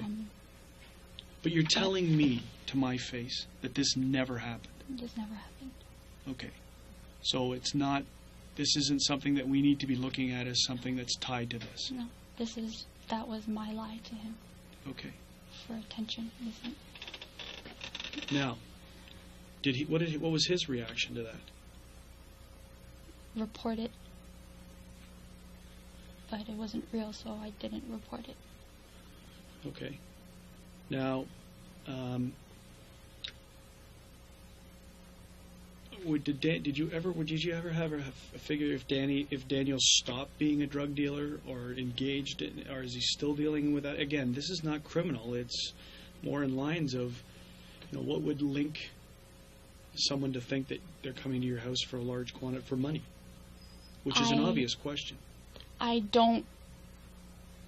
I've asked him what he's up to, and he just says running, like doing runs. But I don't ask him into detail. So when he says he's doing runs, you're equating that to he's still running drugs. Running errands, running drugs, seeing people. You just didn't ask him. I just kind of went blind ear because I'm not with him. Okay. Did you ever receive, again, we're going to ask it, did you ever receive any other type of threatening text messages that, more than just words of what a person says, don't see him or don't. Did you ever receive anything that was threatening? Yeah. I did get some, but I couldn't. What's the word I'm looking for? It said that we have people that can erase this message. But it was just words. It was just stay away. What were the words? Just stay away. Stay away. Chrissy and Danico, one life, one destiny, or something like that. So it was more in line with Danny and more in line with the relationship. Just pretty much just for me to stay away. There was never any threat to you from any other anonymous. It always seems to you to have the air of Danny's girlfriend or friend that's sending these threats. He says that it's not her, but from all the messages are pretty much just to leave him alone so he can be happy. Okay, but there's no phone number that these things are coming back from. No. Being sent from. No. Did you ever? I know it's absurd, but I couldn't explain it. No, well, I don't. With the technology today, anything is possible. I'd never be able to look you in the face and say that's not possible because what kids can do with computers and do with technology, anything in my opinion is now possible. But it was just words. It was never more than that. Anything to the effect of seeing bang, bang, bang? To me? Yes. No. Are you aware of someone else getting a message like that? Daniel said that he got messages saying fun, fun, fun, bang, bang, bang. And what did he ever equate that to? Did he tell you? He just said these messages basically kept telling him to make sure I stayed away from him and to make that girl happy. Okay. And that they knew what he was up to. They even said that they knew, I'd text him something, and for some reason they knew that I texted him, and that they knew that I called him, stuff like that. Do you have you ever received, other than that letter? That other thing I also made up, the bullet in the mail. I made that up. And how long ago was that? Just a few months ago. Okay. And was that an attention grabber for him again? Yes. You still have feelings for Daniel, don't you? Yes. Okay. So you're having trouble with that. You're having trouble getting over the fact that the relationship is over. Because of the terms of how it happened. I've accepted that it's over, but I still want to take care of him. Yeah. But unfortunately, I made a decision and I had to stick by it. Your relationship with Daniel was broken up because of your parents' ultimatum, not because you didn't care for him anymore. Yes. That's an obvious what you can say, right? Because yes. you still have feelings and you're still trying to trigger him with the bullet. You know, even just that are these text messages you're receiving, are they fictitious? Are you making that up? No. 100%? Yes. Okay. Now, the letter you received, is it fictitious or did he make it up? Or is it fictitious or is it real? It's real. It's real. And but, how? Sorry? No, it just happened like before most of this stuff happened, so I just brushed it aside. Okay, so it happened before most of what stuff happened? Most of, like, before I knew about her and before I knew, like, before she messaged me ever. Okay. Now, how often did you use this other phone? You said it was back when your father, that's the last time you used it. But how many times would you, like from the last year and a half? Maybe like once a day. Once a day? Or usually, once a day. Who was paying for that? Daniel. Daniel was paying for that.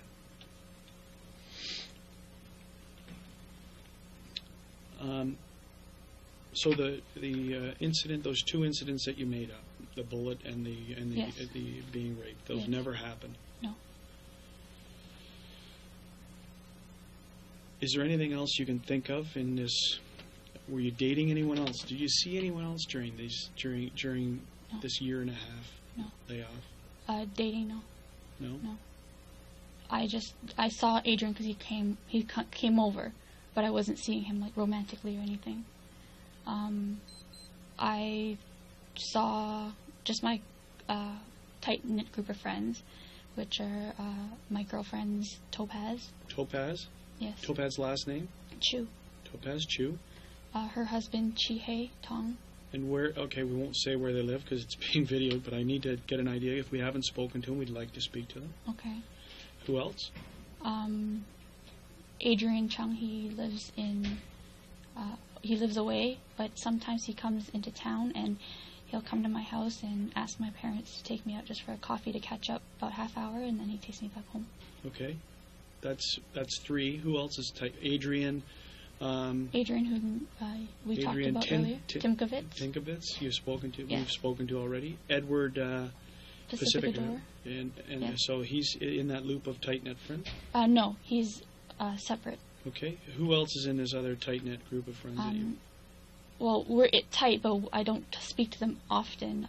Cecilia Pang and Jerome, we fall in and out like periodically, like maybe a couple months where we talk almost every week, and then sometimes we go a month or two without talking. Jerome Liu. Okay. So that's Adrian, Topaz, Chihei, Cecilia, myself, and there's one more, Carson. I forgot his last name. He's more like him and myself aren't that close, but he does hang around all of us if we go to, for example, when my friend had a baby, we were all there together. Now, what about, again, I apologize for the name. It's okay. Gary Gibbons or... Gibson. Gibson? Gibson, yes. Where is he in this? I haven't spoken to him in a long time. I'd say about a year, but prior to that, we spoke quite a bit. Yeah. But he was your link to Danny, right? To get to Danny yes. to drop you off? Well, he'd call Daniel if he didn't answer my calls, and we hung out on our own as well. What do you know about Daniel's girlfriend, Christine? The only thing I know is that she's living with her father. When we were in high school, she lost her mother. I believe she has a child, and I don't know where the father is in that. Okay. Daniel's told me that, this is just what Daniel's told me, that she's going through a custody battle, and that every time I ask him, like, what are you doing? He's like, making runs with Christine. So. Making runs with Christine? Yeah. And I'm sorry, when you say runs, for me, listening to making a run, would you draw the inference that that's back to the drug business? I would, but I didn't go more into that. Don't go more into it. What do you take that as just hearing it at face value? That he was going to meet somebody for drugs, or. And Christine's along for the ride? I was told, like, in his words, that he was the one taking her to go see people that she knew. That she knew? Yes. Okay. And that everything was at her house or something like that. Okay. I want you to sit tight. Do you want me to get you some water? Yes, please. Okay. I want you to sit tight. I'm just going to go talk to Deborah. Deborah Gladding. She's been monitoring. I'm also going to talk to the primary investigator. Okay. We're going to get you some water, and we're sort of moving through this. This is great. Okay. I appreciate the fact that you were honest with me to tell me that these things were made up. Okay. It's very important. I can't lie, right? And you can't, because if you were raped and you received bullets, those are some pretty significant threats. Right? I understand. Okay. There was also one other thing. Yeah. We were getting private phone calls at my house as well. I never told my brother because he was at school. Yeah. When we picked up, they'd always hang up. And one time, my father had picked up. And like I said, Mondays, my mother would go dancing. Yes. And when this one time I picked up the phone, my father was already on the phone, and there was this woman on the other line, and I don't know who it was. And they were speaking Chinese, which is a little bit off for me because my father's Chinese isn't his first language. Okay. And my father doesn't even know I was on the line. But this woman was saying, you have to come over right away. Right away, you have to come now. And my father kept saying, I can't come over. No. And she's like, I don't care, you have to come now. Like I said, he still to this day doesn't know that I heard that conversation. And when he went down the stairs to see me, because I was on the main floor, he was upstairs when he answered the phone. He was like, I'm going to go, and my cousin Michelle, she said, I'm going to go to Michelle's house to, I believe their tap was running, or he's a handyman with housework, so they asked him to fix it. But I don't remember where they were, but they were out. And I remember because I was, I believe this is during the summer. Of this past year, 2010? Yes, summer of 2010. And me and Michelle, we go to the gym together. So she had mentioned that day that she had, I'm sorry, I don't remember what, but she had an errand to run with her mother. And I was like, I think it was a doctor's appointment or something. And I told my dad that I believe they're out, they're not home. And he's like, I'm going to go. So he left. And when he left, I had called my aunt. I believe my aunt had called me back, or I had called her. Somehow we connected with each other. And they said that they were not home yet, but they're on their way. They would be there in about a half hour. My father never came home. And my father says he was driving around their block, waiting for them. But when I confronted him, I said, I thought they said that they weren't home. And he's like, I was driving around the block. But when I didn't know how to process this, and so I confided in Michelle when we were at the gym. And she said that when she came home, she did drive, because they have, her garage is in the back of her house. Mm-hmm. So there's like a streetway that's just garages. And when my father goes over, he likes to use the back door and knocks on the door in the back door because it's convenient because everyone's in the back of the house usually with the kitchen. So she said that she drove in 2 circles before. She drove around to check before she went in, but my father was never there. Did Michelle speak Chinese? Yes. Yes, she does. Is your aunt? This is your cousin, is Michelle? Yes, my cousin Michelle, yes. And your aunt's name is? Huida Le. And so was your father ever at that house? Eventually, she said that he did come over, and he helped them out, and came back home.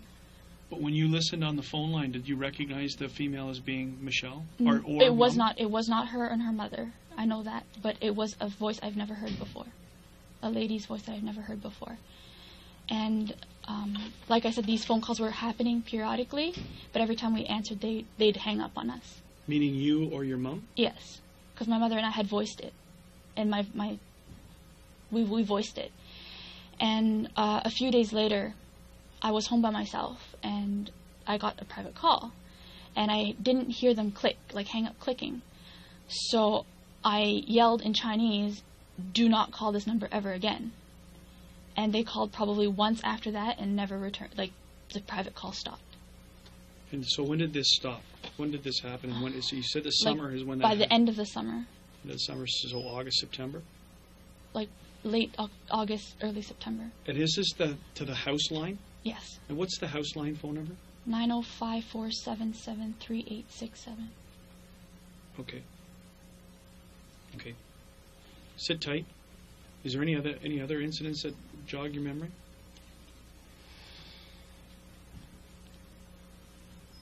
Any other boyfriends in between this time period? No. Okay, sit tight. Let me get you some water. Let me ask some questions, okay? If you want to stand up and walk around, I understand. We're not telling you to sit tight literally, but it may be a couple of minutes, okay? Okay. Do you need to go to the washroom? No, I don't like being by myself right now. I'm going to leave the door open a little bit, okay? Okay. Does that work for you? Okay. And remember, right through that glass, you can actually, I don't know, see her, but that's where she's sitting. So she's just in another room, but she's a part of this room. Okay. Okay?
Feeling okay still? everything's going. Okay. All right. Do you need a bathroom break? Yes, please. Okay. Let me just clear the hallway, and then I'll escort you out, okay?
Just stand around here? Do you want to just wait out here, or do you want to just wait inside? But you could just stand up. It's up to you. I'm just, Okay, we'll just wait by the door then. That's fine. You could... Or not. Sorry, I'm just a little rattled. That's okay, yeah.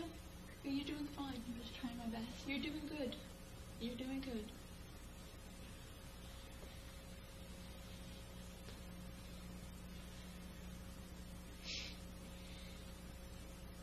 Are you hungry? No. No?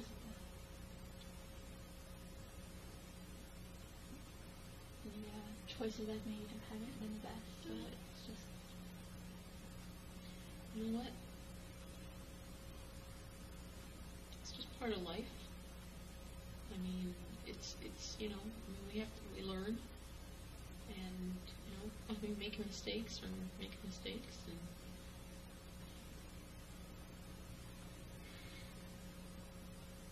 Being honest, it's just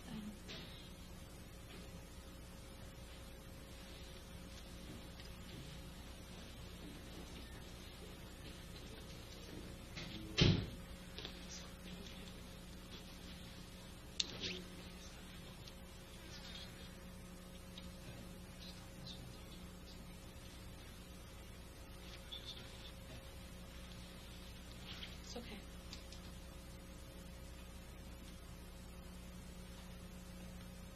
I've also done some of those things. Instead of just saying some of those things like my parents don't know yet, so it's just...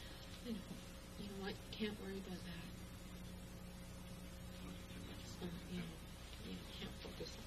you did what you had to do, right? And it was something that you felt that you needed to do at the time.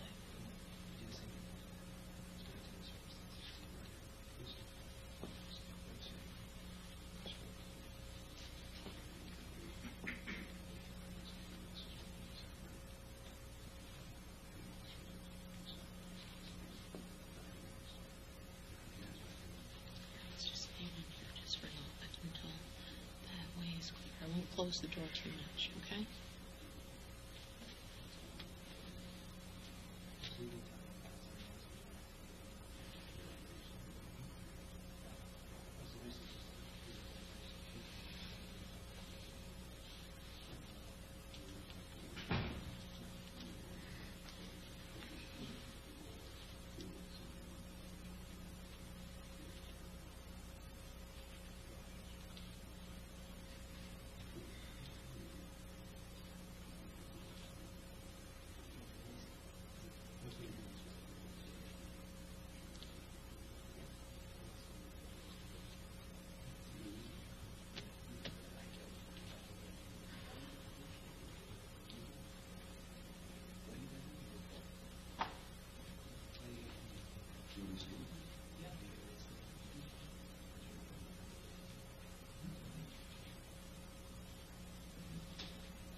Sorry, you're okay.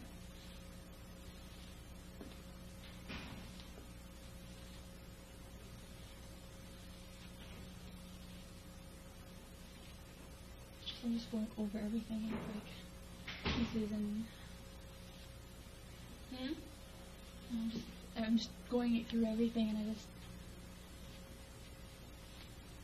it's just like pieces here and pieces there and I don't want to say something wrong or like just because I think I'm overthinking everything and it's just like Yeah.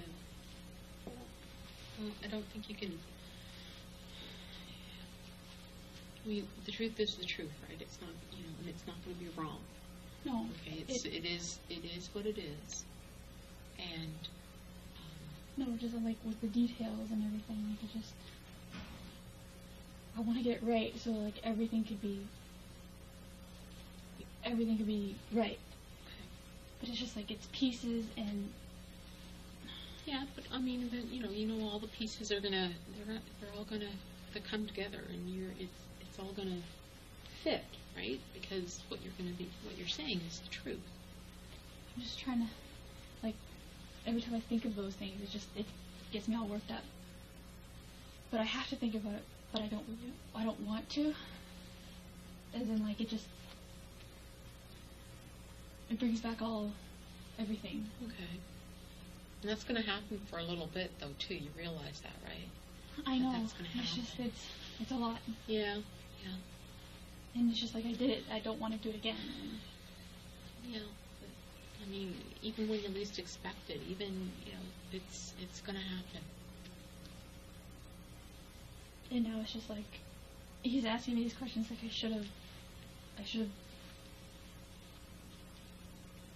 I know it's like maybe I should have been more like attentive, like it just happened so fast. Mm-hmm. And it's like he's asking me like the shoes and everything and Yeah. I can't give him the answer because I don't know. Well, and that's right. You're right. And we don't expect you to, you don't want to make up something. No, I'm not. Because, it's not that. It's just, you want... I wish just I was thinking able about to it. answer, like I want to be able to answer it so it'd be not easier, but it'd help. Yeah. But if you don't know, you don't know. Really. That's the bottom line. If you don't know, you don't know. I don't know. Who are we to say, because we weren't there? You're the one that's going through this. We're not there.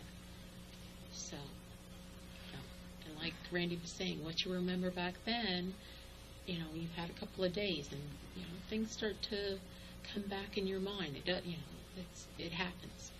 So don't be too hung up on, oh, well, I didn't remember. Oh, I should have remembered. Oh, why couldn't I remember? Don't. So it makes me feel like I should have. No.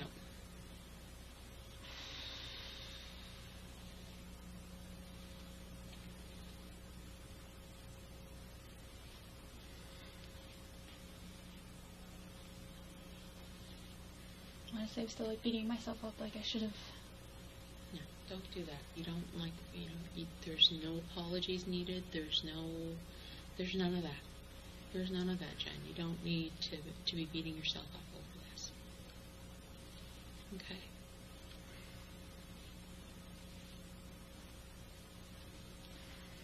This is some heavy-duty stuff. I mean, this is you've been through something that is very traumatic. Did you get a hold of Julia? No, I haven't. Still haven't heard yet. Haven't heard yet.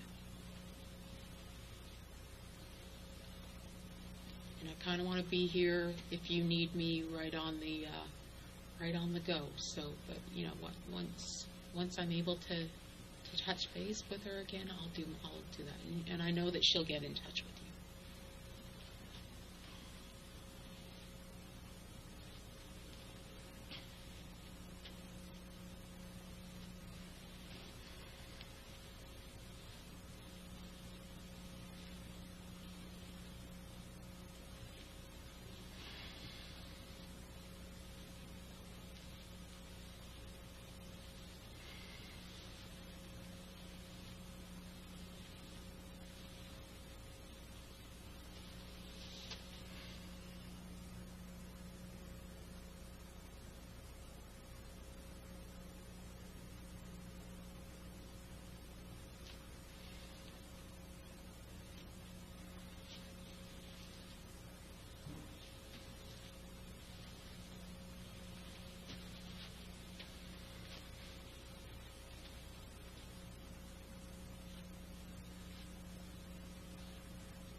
I'm trying to think, is there anything else, like...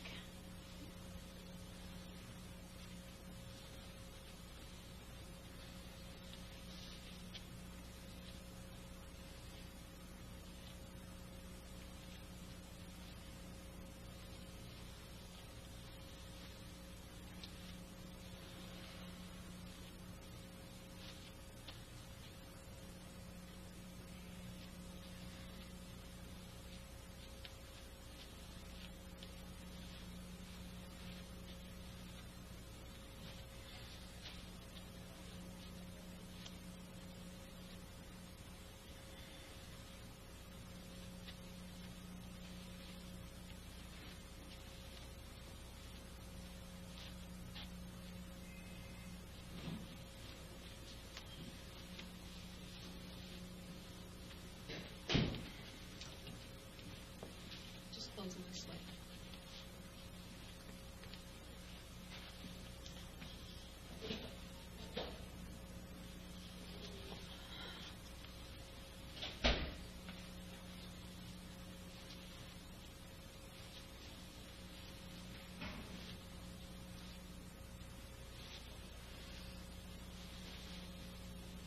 Is there anything else you can...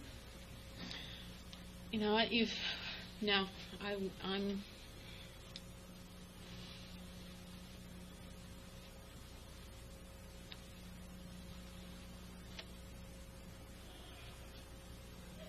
it's just like going over again. And it's okay. Just wait till Randy comes back, and you know what? If he has some other questions for you, he'll ask them.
Mm-hmm.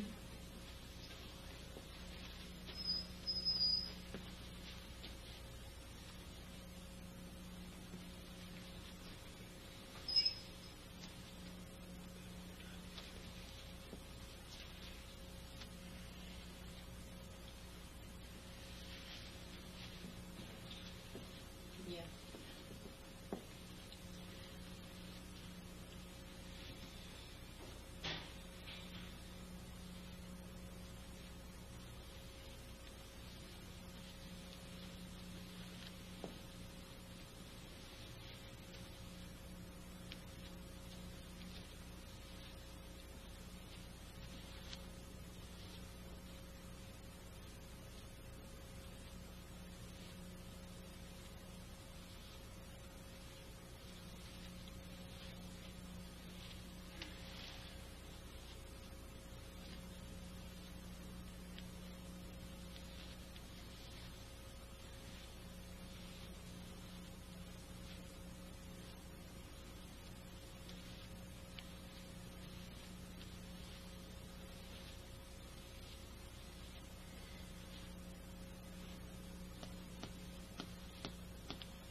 Was that your breastplate? Is that your chest that you're doing that against? It's A thing you do? it's embarrassing. When I lose control, the only thing I feel I can control is what I feel. Okay. Oh, I just heard the sound. That's what it was. Like it was the sound that drew my attention. So.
everything we said here today was confidential here, right? Sorry? Everything I said here today was just confidential to hear, right? Just confidential to I don't know if it, I don't... Everybody knows that everyone perceives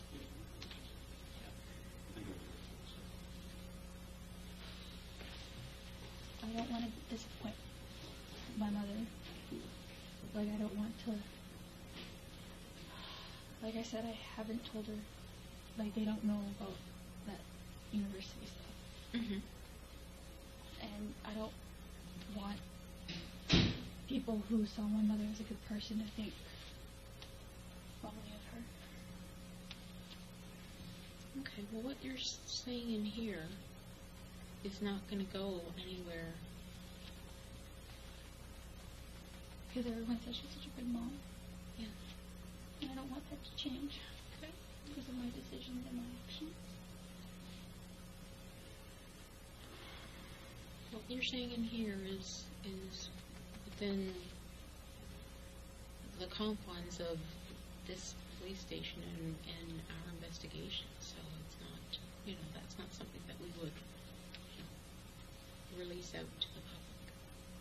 Okay? Did you hear from the coroner's office? I didn't know, no. If there's another officer that did, another detective that did, I haven't spoken to him yet.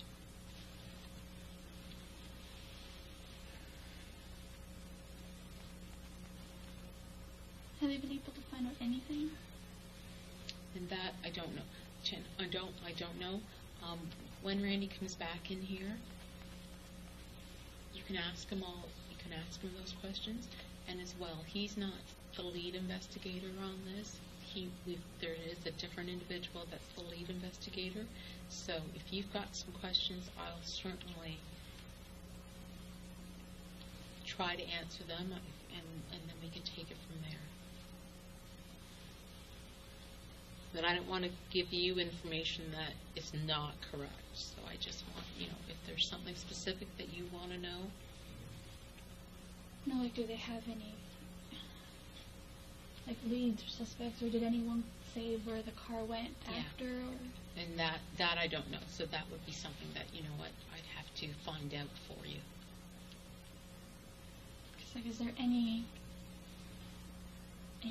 Yeah, I know. You have a lot of questions. You have a lot of questions, and I don't know the answers for you. It just feels like I'm answering questions, but you're not getting a lot of answers right now. Yeah.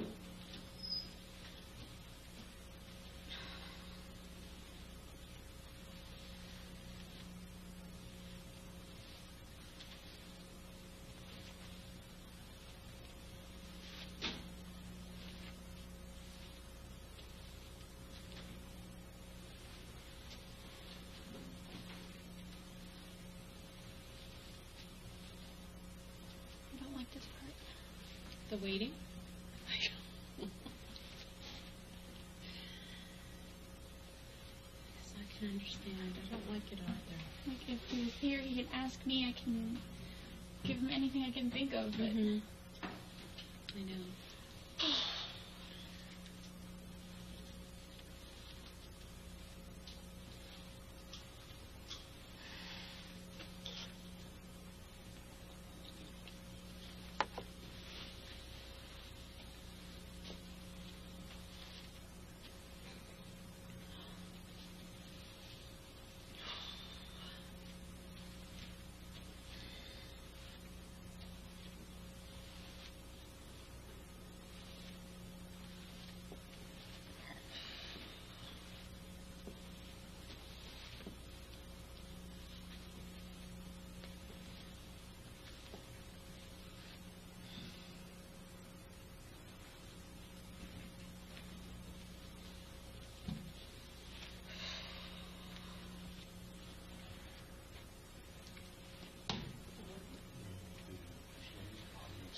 Are you? Do you want something to eat?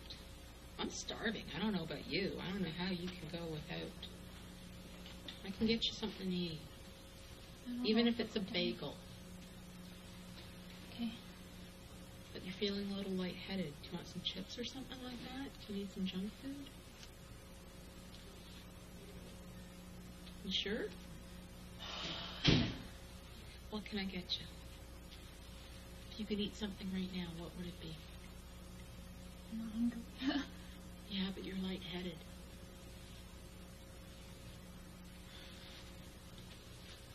Maybe you should sit down a little bit too, okay?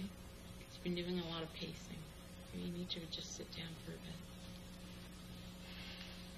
If you need something with some sugar in it just to give you some energy. Okay. I heard your stomach. Yeah, you heard it, but it's just... No, that's your stomach saying you're hungry. Do you want a candy bar? No, I'm okay. Okay.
Need some more water? Sorry? More water? I'm okay. Okay.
Hi, Jennifer. Hey. Here. Take some Kleenex. Take some Kleenex. Tell me what you're feeling right now. What's going on?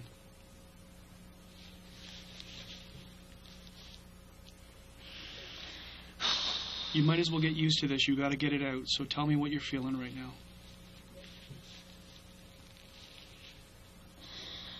I'm just gotta think. If it makes me feel like I should have. It's a thing called survivor's guilt. Okay, that you're gonna go through.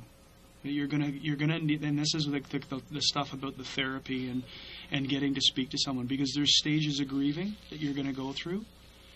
Okay, and this is the only way you're going to go through this is with help.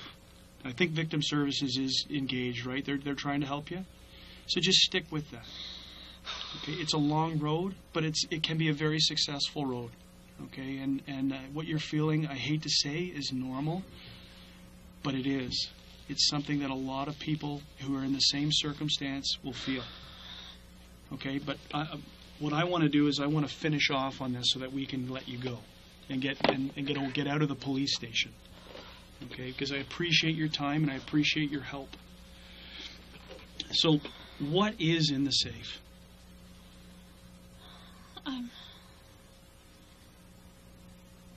The last time I opened it, my mom took out our passports, and she has the combination. I don't have the combination. You don't have the combination for the safe? No. Just your mom? Just my mom. Okay. And so there was passports, no large quantities of cash in there?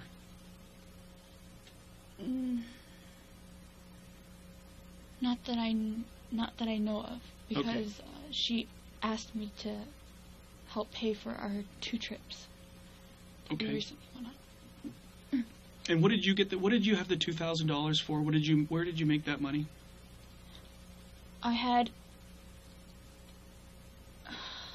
I was saving up to get a new cell phone. Do you have a BlackBerry?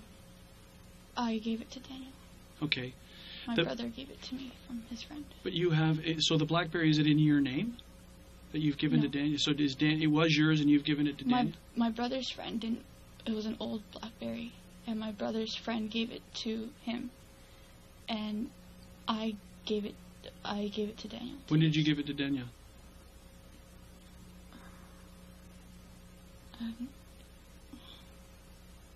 I gave it to a friend to give to Daniel. How long ago? Maybe a week. A week ago? Maybe a week and a bit. What's the PIN command for that? Do you have a personal identification number for security reasons? Have you ever been given that by BlackBerry? No. No? There's no lock that I know of. Okay. So, Daniel was, and likely still remains to be a drug dealer. Self-admitted when he was in there the other day. Now, so stepping back from that I had asked you prior to the incident, when's the last time you spoke to Daniel? What I should have said to you is, when is the last time from today back that you spoke to Daniel? When is the last time you met with him and spoke with him? I saw him here yesterday when I was leaving. Did you talk to him? Just briefly. You didn't see him or talk to him any other times other than right here in the police station? And if I told you that Daniel says that you spoke to him, you did have a conversation with him somewhere else?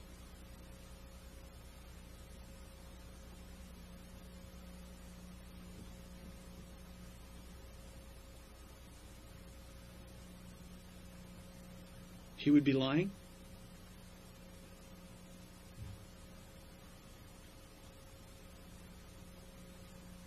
The last time I spoke to him was when he asked for the BlackBerry.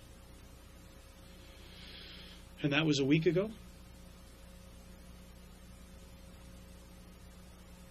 Yes, because my grandfather he was in the hospital, and I snuck over and dropped it off for a friend at his paintball place. And who is the friend that you gave it to? I only know his first name. Hessen. Hessen? And where's the paintball place? Victoria Park and McNichol. Right at Victoria Park and McNichol? Between McNichol and Steeles on Victoria Park. When there's a lot of people, remember I told you about the media? They're bad. They can be very bad when they start to sniff around and they sense something. And I can tell you that the media is portraying that this was supposed to be some sort of drug-related, that you guys weren't a random target, that you were a targeted house because of drug activity. What would you say to that? I don't deal the drugs. Okay. Tell me more about that. You don't deal the drugs. Are you involved in the transportation and distribution? No. Have you ever been with Danny? This is something that's very important. Have you ever been with Danny when Danny's doing that? He normally leaves me with a friend and says he's going out with his friend. And, like, normally, when is that normally? How long? That was 3-4 years ago. 3 or 4 years.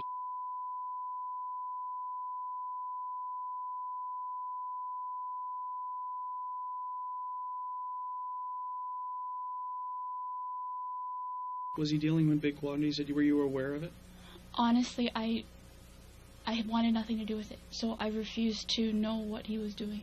Okay. And the times that you snuck out and spoke to him, how many times a month up until the last time you handed the BlackBerry? Once a week. You'd see him once a week? Well, prior to this, I'd only see him once a month because I went away twice with my family. Yeah. So I wasn't able to go anywhere. I was out with them. So this month I've only seen him twice this month. I mean October. I saw him twice in October. And you said you text message him every day, once. You at least once More a day. or less. And that could be a string of text messages, right? It's not just, hey, how are you doing? Fine, and that's the end of the text message. It'd be a string of communication. How you were texting him. It'd just be, where are you at? Are you at work? How are you? And miss you, or what are you doing today? And so when you go out and see him for once during the time, once a week. I'd tell my parents that I was going to class. Yes. And before class or after class, I'd go buy him lunch and bring it by his work. And sometimes I would see him, and sometimes I'd just give it to a coworker to give to him. And how long, when you see him, how long would you see him for? 10 minutes, 15 minutes, because he was working. When he wasn't working and you were able to get out and see him, how long? That hasn't happened in a long time. And how long's a long time? The last time I saw him outside of that was when Gary picked me up and I got caught by my parents. And that was, I'd say, a year, if not a year and a half almost. And why did he want your BlackBerry? He said that he had sold his BlackBerry, so he needed a phone. And that BlackBerry, I'm kind of confused. Was that an active phone? No. Because now we're talking about 3 phones now. We got a SIM card, we got the phone that your parents know you have, and you got a BlackBerry. Up until a week ago. Yes. So the BlackBerry is what I was using with my own Rogers SIM card. The phone I'm using now was an old phone that I no longer used. Okay, so because the reception was no good. The BlackBerry was your normal phone that Yes. you were using on a regular basis. Yes. And you would switch SIM cards. If you were going to communicate with him with the other SIM card, you'd put the SIM card in that BlackBerry and talk to him through that? I had an iPhone. You had an iPhone? I kept in my room that my parents didn't know about. Because my brother, I had one that Daniel gave me earlier, but it broke. Yeah. So my brother, what he did was he fixed the part so he can have one that he used himself. But the one I had wasn't fully functioning. It was just it had no internet access on it. So I just kept it for phone calls, and I kept it hidden. And where is that phone now? It should be still in my room. Yes? Where? I believe it was on my laptop table or something, or on my counter. And it doesn't have a SIM card in it right now? No, I don't keep the SIM card in it just in case my parents asked. Okay. So there's an iPhone by your desk, on your desk, somewhere Yes. in your room. Yes. And the the BlackBerry that you had up until a week, and it went to Daniel, and for what reason it went to Daniel? He had a newer BlackBerry, but he said someone wanted to buy it, like a friend of his wanted to buy it, and that he needed a phone temporarily. So he took your phone. So I had another phone as well, so I said, okay, I'll lend you this one. So it sounds as if you couldn't let Danny go. Like you're still there. You're still hoping. The hope isn't much, but you're still hoping. I still care. You're not walking away from him, right? You haven't walked away from him, even with the comments that you've received. These comments from. I had, but I had for a while. I disappeared from him for a while, but it was just he's that calm, that he can make me calm, so I reached back out to him. So is it you instigating all the communication, or does he reach back? Does he start? He reached back as well. Okay. Now, you have to figure, as I said, the media can be horrific in some cases, and I had told you not to read or pay attention to the news. No. And I know for a fact that in one of the newspapers, that the angle that's being portrayed right now is that this was a drug, that you guys were not a random, but a targeted residence because of drug-related activity. You and your family were engaged in drug-related activity. Now, is it possible that Danny, that you are being mistaken somehow as being involved in his life in that angle of things? Well, I haven't been around his life for a while, like going out with him. But I wouldn't say it's completely out of the question, but I don't go around with him when he's doing that kind of stuff. I don't like it, and I refuse to be a part of that. And now what do you say about the comment about Christine and the running? I kind of took a blind eye to that, I guess. But is it your understanding that she may be not only part of it, but linking him to the people involved in this activity? And because, like I told you, he gives me that answer, and I kind of take a blind eye. But if I were to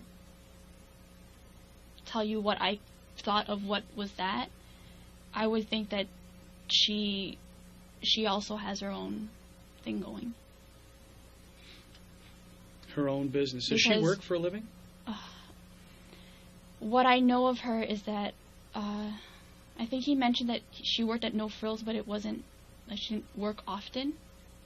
Like I think he mentioned that she doesn't have a job once, but I know she worked for No Frills. I don't know if she still does. Which No Frills, do you know? Unfortunately, I'm not sure. Do you know what area of town or where she lives? She lives at Midland and Steeles. At Midland and Steeles? Yes. On the Markham or Scarborough side? On the Scarborough side. On the Scarborough side. And Christine, you don't know her last name? Felipe. Felipe? What's that? What nationality is she? Filipino. Filipino. And how old is Christine? I only know she's older than me. I'm not sure if she's his age or older. I'm not sure. Did he ever say where he met her? We all went to the same high school, and they also we all went to the same high school. What school was that? Mary Ward. Mary Ward? Yes. Now, how would you feel if, like Daniel is the one who's through whatever activity that he's engaged in, and you've been around, but not necessarily having an understanding because you're seen with him, that he's brought this back to you?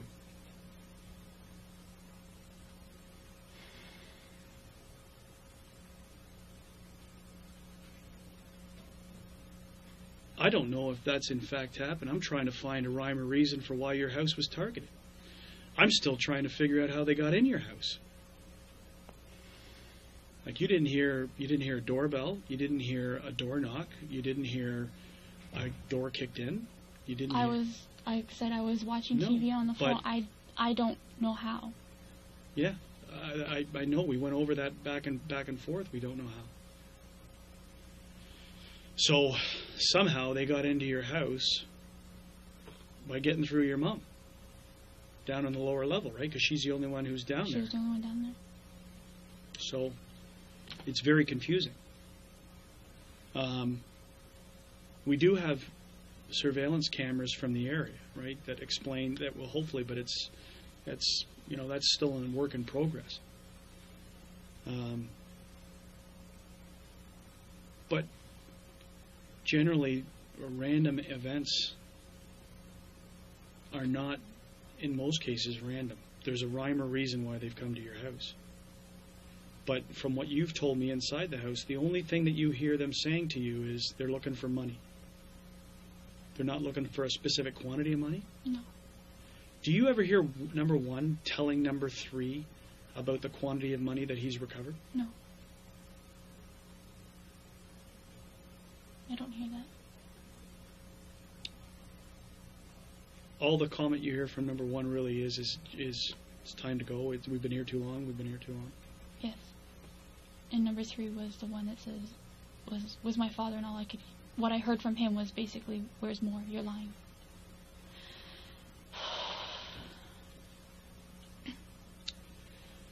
So you're telling me that you had no involvement in what happened, meaning not saying how the outcome came, but you had no involvement in any type of illegal activity that would have drawn you or the attention of you to have bad people come to your house looking for large sums of money.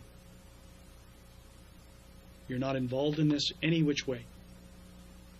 Because the question obviously stands, Jennifer, is you're upstairs and they're downstairs. Right? So it's a natural concern why would they leave you alone? Why would they not do the same to you?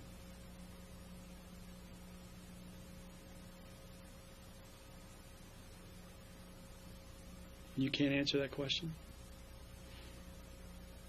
The only thing I can say is he said I cooperated. But I asked him to take me. The number 1 guy? The number 1 guy said you cooperated. Okay. You had no threats. And again, we're back to the fact that you admittedly lied. Okay, not to me, right? No. Not to me. No. You admittedly lied. You've lied to your parents, right? About going to school. You've lied to Daniel about being raped and about receiving a bullet. Who's to say this whole thing isn't a lie? That what you're telling me is a lie? Because if you are lying, it's the most cold-blooded thing that I've ever faced in my life.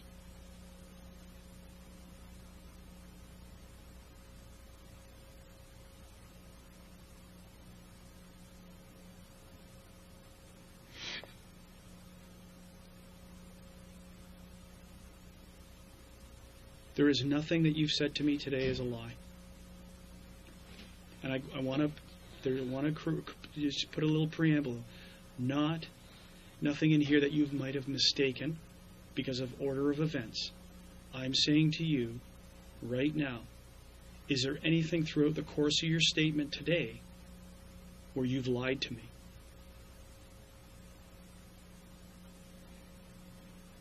From your interaction with Daniel, from your, I'm not involved in drugs and I don't have anything to do with them, and we don't have large sums of money. What about life insurance policies? Do your parents have life insurance policies? I think I don't know. You don't I know they had a I have one of myself. Yes. And my mom they used to have one for me when I was younger. Okay. But half of that went to education, half went to life insurance. And when they found out I didn't go to university, they asked for the money back. So hang on a second here. You told me that they never knew you didn't go to university. When did they find out that you didn't go to university? I told them that I graduated, but I never went to university. that I went for 2 years, but I never finished. Okay. And they wanted the money back as a result of that? Yes. So you did actually tell your parents somewhat of the truth that you never went to university, but it's half-truths. Yes.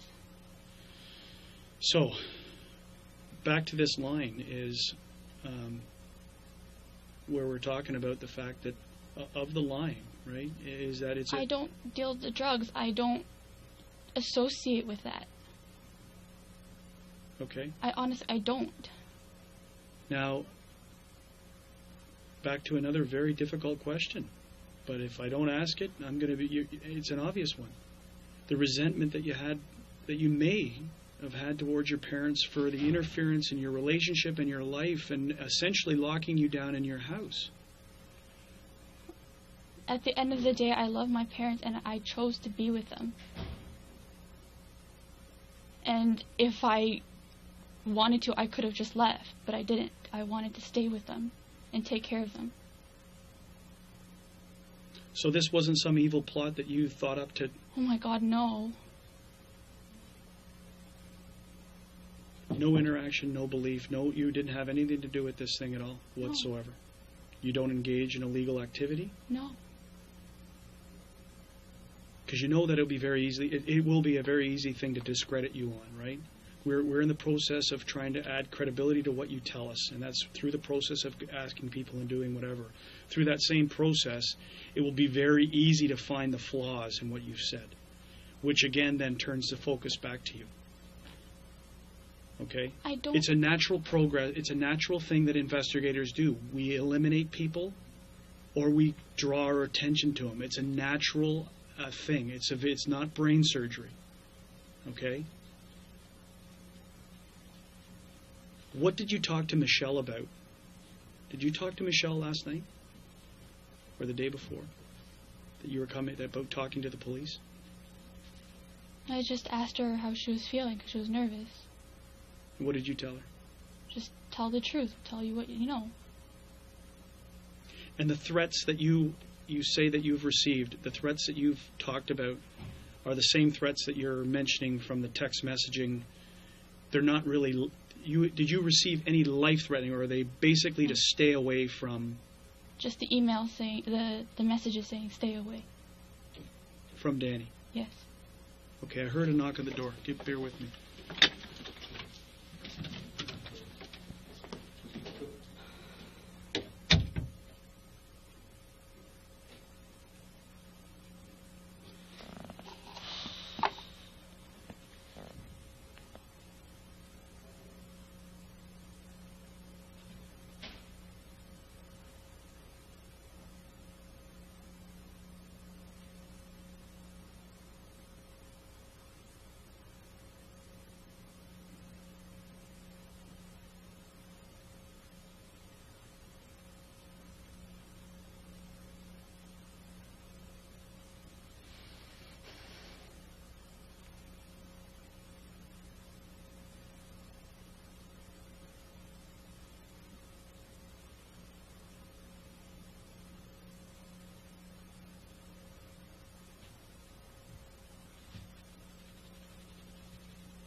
Anyone come in?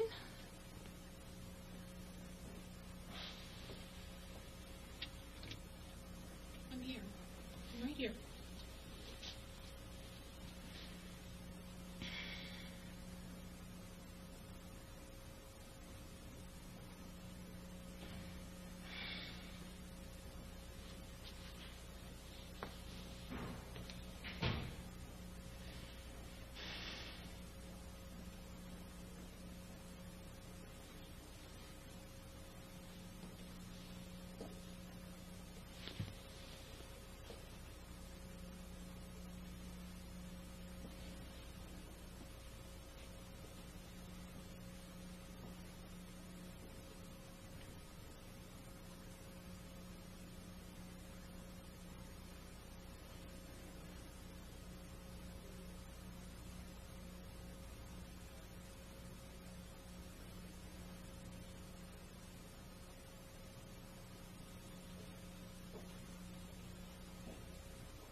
Okay, we're done, essentially.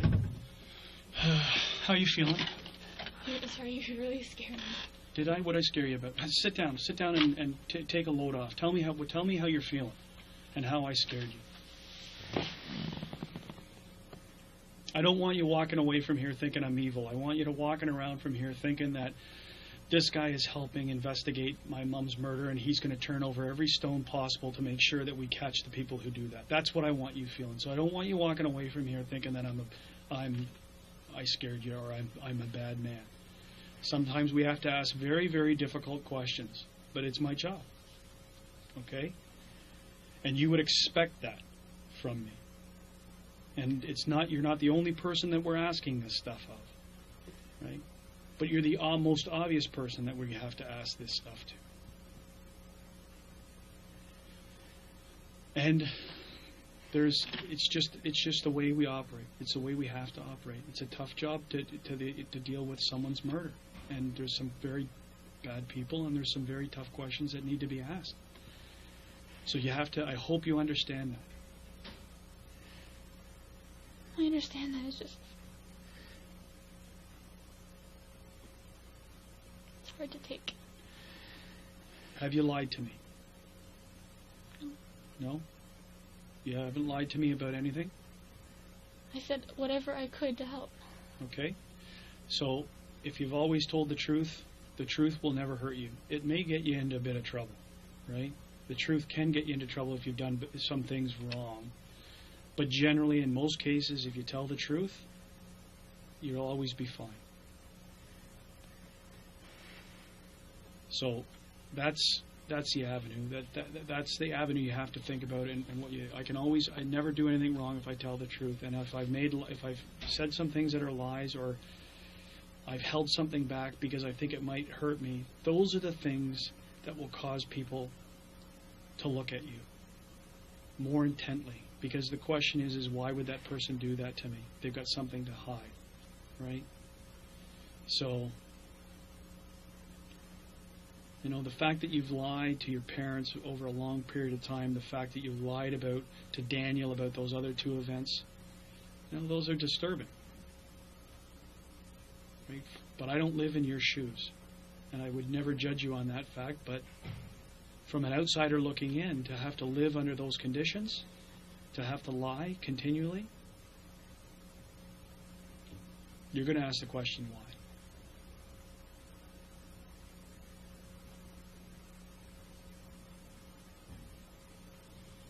And if that's the way that you have to live, that's the way you have to live.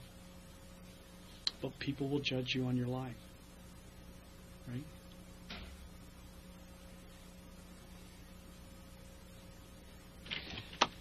So is there anything else that you can think of that might help us?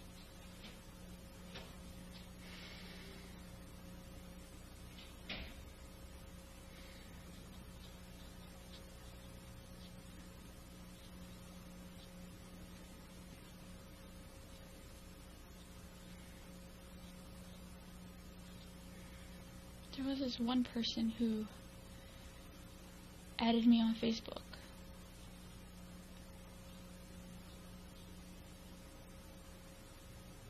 And I found it weird that he had added me out of nowhere. And I had looked in common friends and saw that he was friends with this girl, that girl Christine. When I spoke to Daniel about it, I don't know if he told her or not. But I asked him, is she just casual friends with him, or is she good friends with him? And the day after I asked him this, they were no longer friends on Facebook. Who is this guy? What did he look like? Casey Law. I've never met him. Apparently went to high school as well, but I don't recall ever meeting him. And he kept asking me questions that, I don't know if it's just his personality, but he asked me questions that I thought were too abrupt to ask someone you just met. Like what? Give me an example. He asked if I had a boyfriend and if I was looking for a boyfriend and if I engaged in sex and things like that. So that's the kind of question he was, provoking you. Casey Law, and did you recognize the name from school? Recognizable, but again, I don't remember ever even having a conversation with him. And so he said he went to your school? Yeah, but he was older than me. He's older than you. And what does he look like? Chinese guy. Yeah. When I talked to him, he said that he was working like security. Okay. So that's on things that strange things that have happened to you recently. That's it that you can think of is that one, and plus obviously the stuff that was going on with Christine and the ghost messages that you were receiving, right? From these were numbers that didn't exist or they didn't have any. No, it was blocked. Blocked numbers. And when I called Rogers, they said that's not possible. For a text message to come in with a blocked number? Yes. Okay.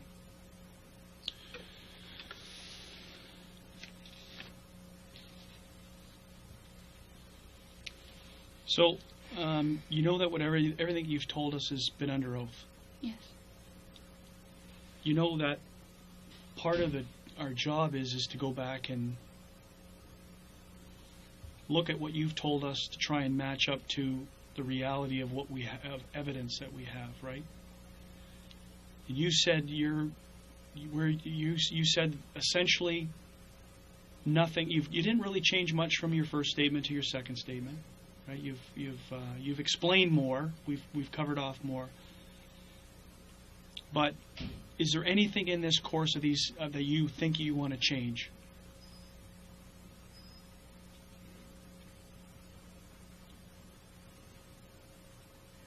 You made me now. I feel like I've said something wrong. You have not. I don't know if you said you have. To me, you've no, said. No, I've said everything that I know that is true. Yeah, and I'm asking you is if, from reflecting on what you've told me today, which is fairly consistent with the first statement. It's just there's more detail now. Is there anything in there from what you've been going down and what you think?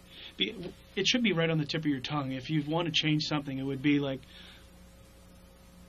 you know what, I said this and I really meant this. It's not something you've missed.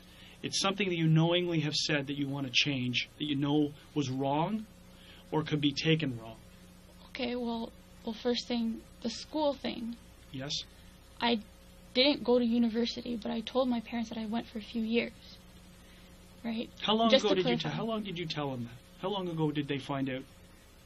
I told them everything when I was seeing Daniel, and that I told them I only went partial school.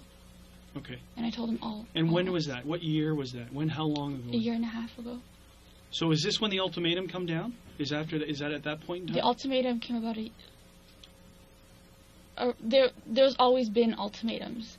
Like, they always gave me a second. But the one that you made the choice where you were at, because you say that was about a year and a half ago too, is that part of when you came clean to a certain extent? You say you came clean. Coming clean would be mom and dad. I didn't come clean, but I came, like, when I said what they know. And that was a year and a half ago? Yes. Okay. So there's one that we've clarified. Is there anything else that you can think of?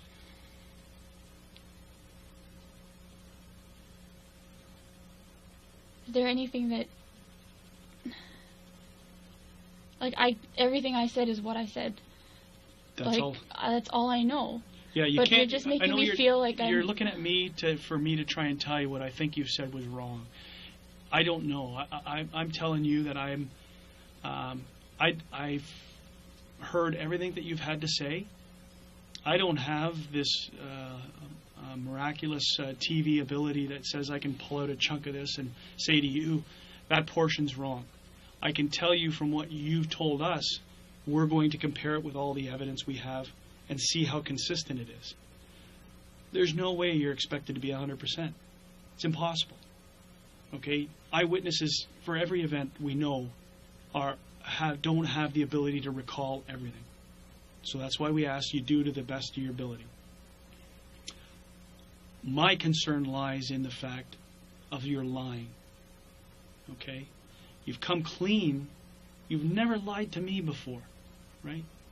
I've never met you to be a liar, but the fact is that you've lied about stuff to Daniel. You've lied to your parents. So, could you be lying to me? I can't. Why couldn't you be lying to me? Because you're scaring me.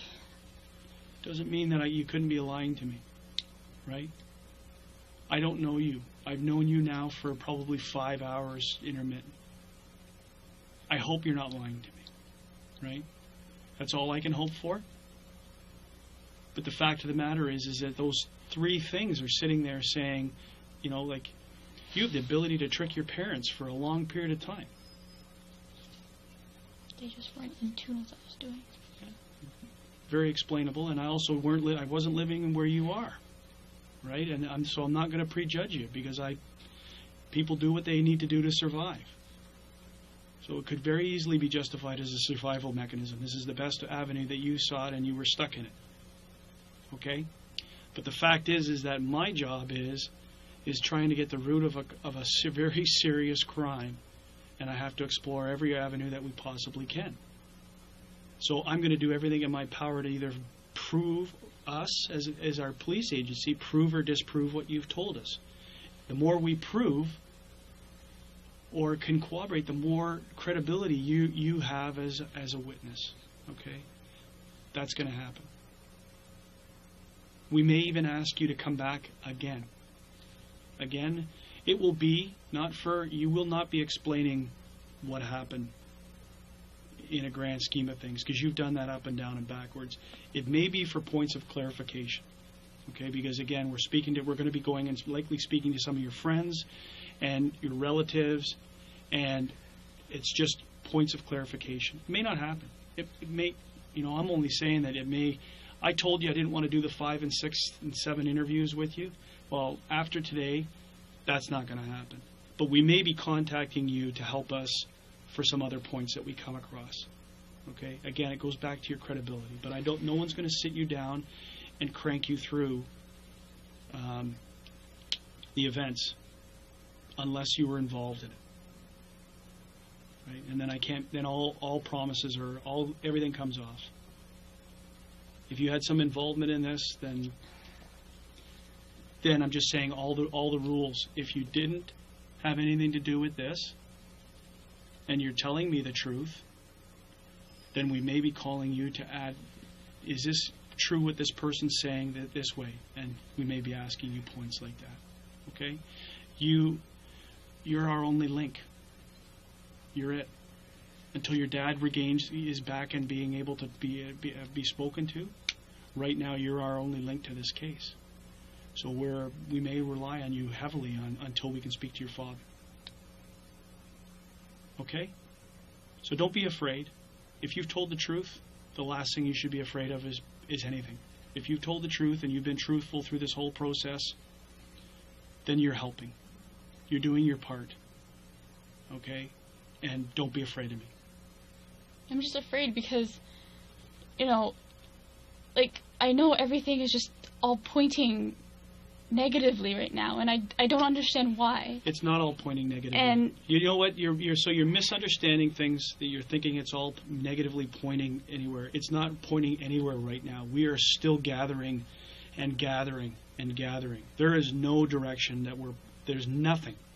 You are not a suspect in this investigation. Okay? You're a witness and a victim of a crime. I know, but I feel that, the way you're speaking to me, it's kind of like, I know you said that you had to say those things, but it's here, and I've already said it to the special victims yesterday, but there's, ideas in my head. Yeah. And I'm afraid to say it out loud. But ideas about speculation of what happened? How it happened? Ideas of why wasn't I there? It's you that psychologically is an issue that you need to straighten out with counseling. Okay? For you to speculate into the investigation as to why you weren't there, unless it's standing out. I believe you said in your opinion is that They said I cooperated. you cooperated, right? And in a case that makes no sense, that could be the only sense that we get out of the investigation, is that strange things happen, right? Strange things happen.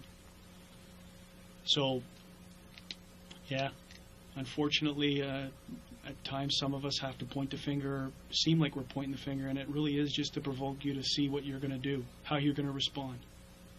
Okay? So, it's only a question, and it's been answered. And if you've been truthful, okay, you have nothing to fear. Absolutely nothing. Okay? What do you want to say?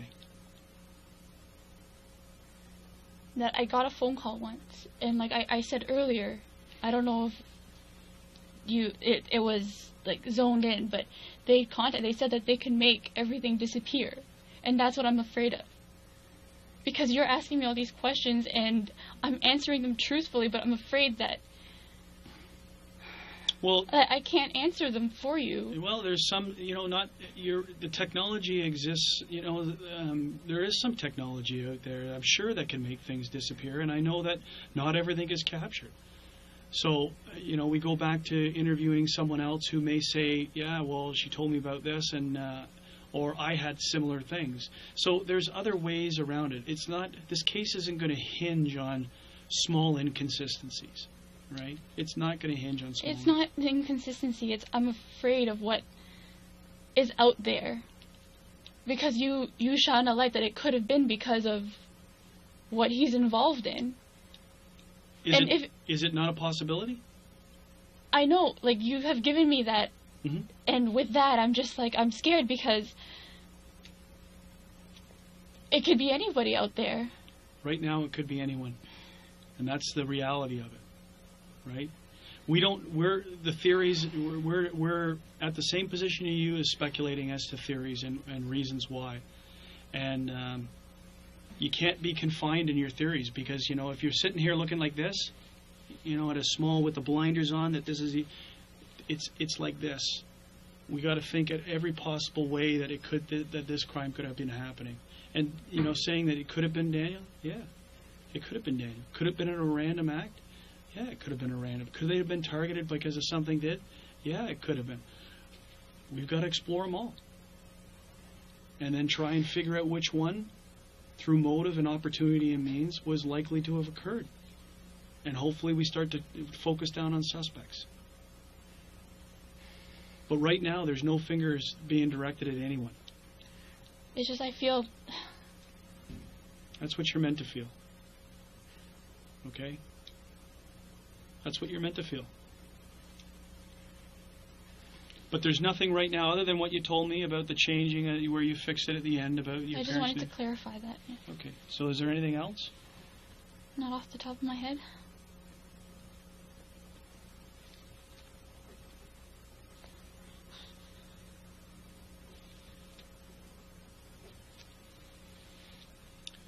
So we're back to this last question that comes back to is there anything else I should know to understand your statement fully? And that's, again, is that this is where you'll drop in that I took 5 hits of acid before you're not on drugs, you're not taking liquor, you're not taking any medication, you voluntarily gave this statement, and you did it having a full understanding of what you've told me? Yes? Yes.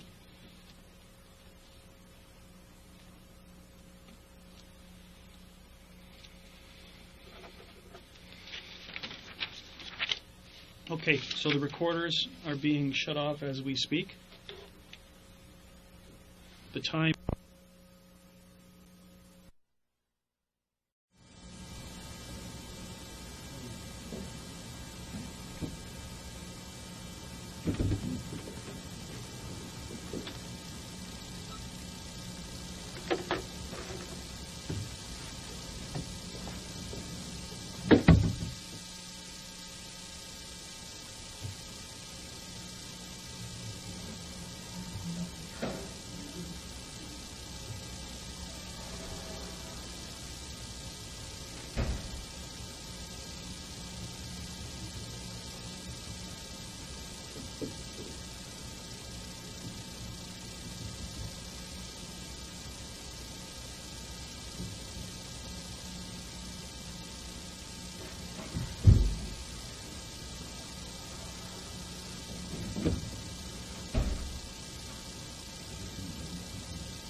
right, you can just have a seat over here. Come on in.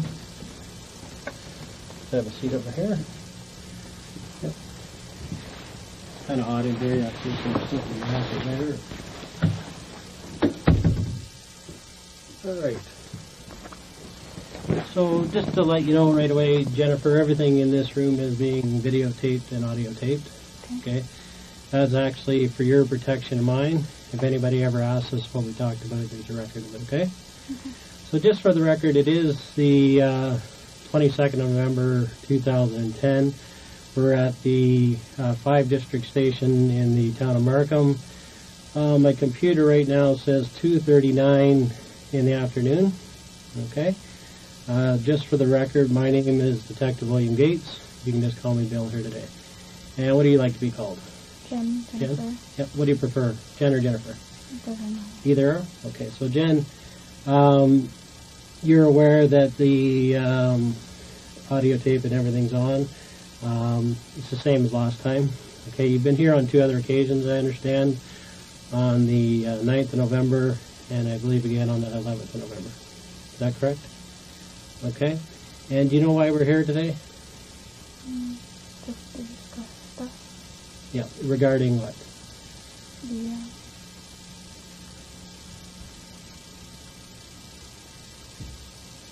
what happened at my home. Okay. And that happened, there was a home invasion, for the record, there was a home invasion at your residence on the 8th of November 2010, is that correct? And your residence is located at 238 Helen Avenue in the town of Markham, that's correct? Okay. And as a result of that home invasion, your father, Han Pan, was actually shot, and your mother, Bika Pan, was actually killed. Is that correct? Yeah, you'll have to speak up a little bit just so I can hear you. Sorry, yes. Okay. So that's what we're going to discuss here today.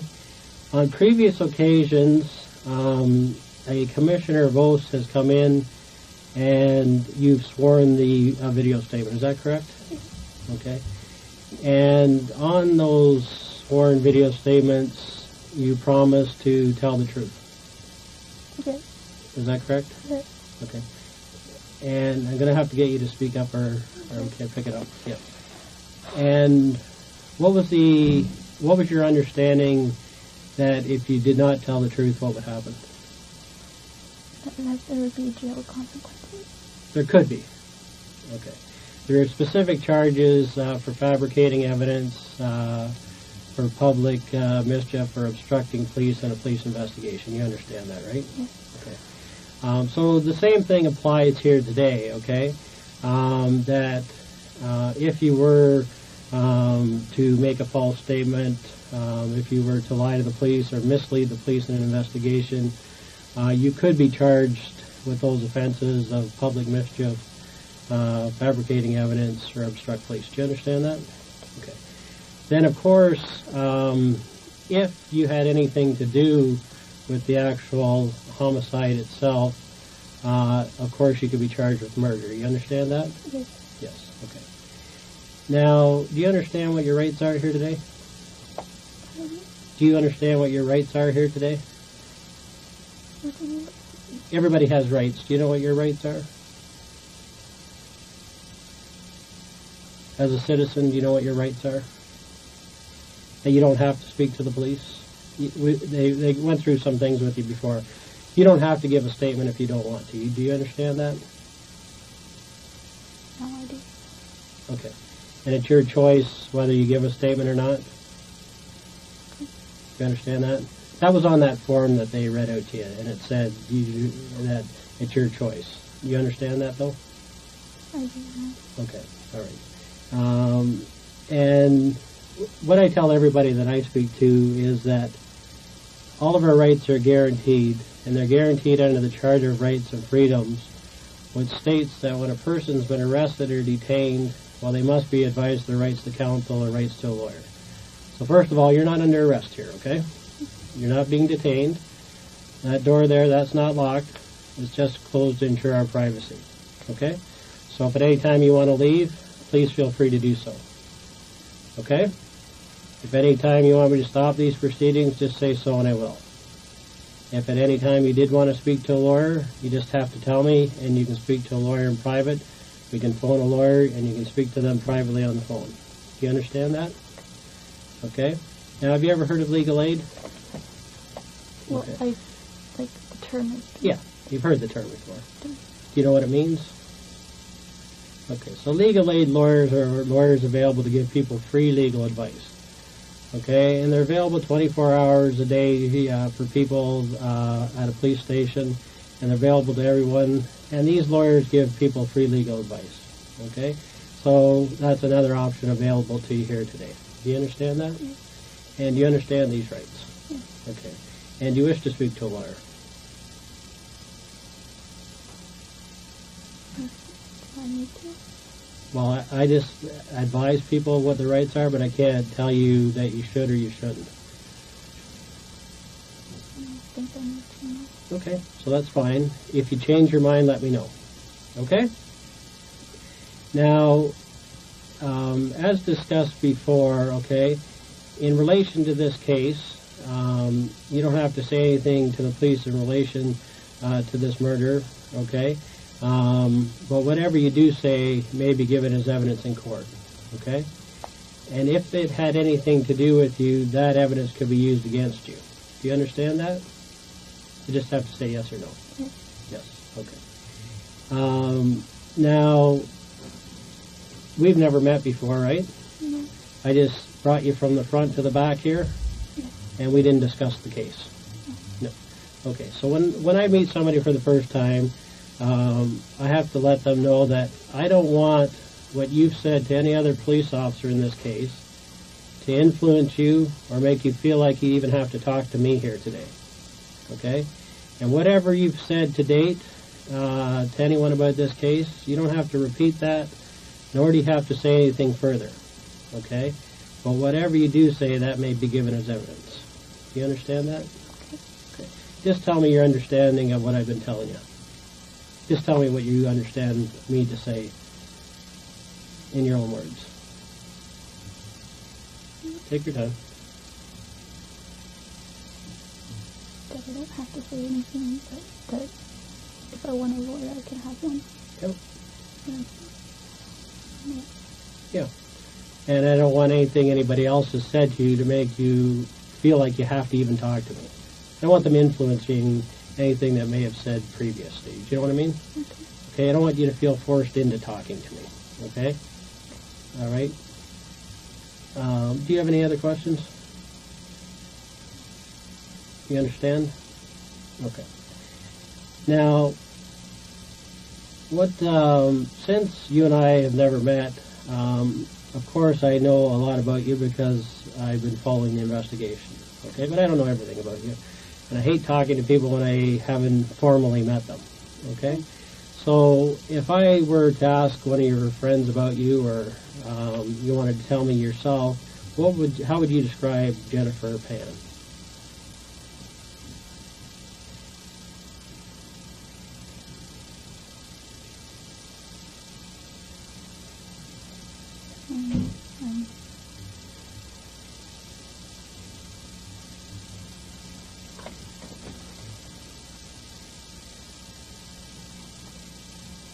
Just maybe a bit about your history, where you grew up and where you went to school.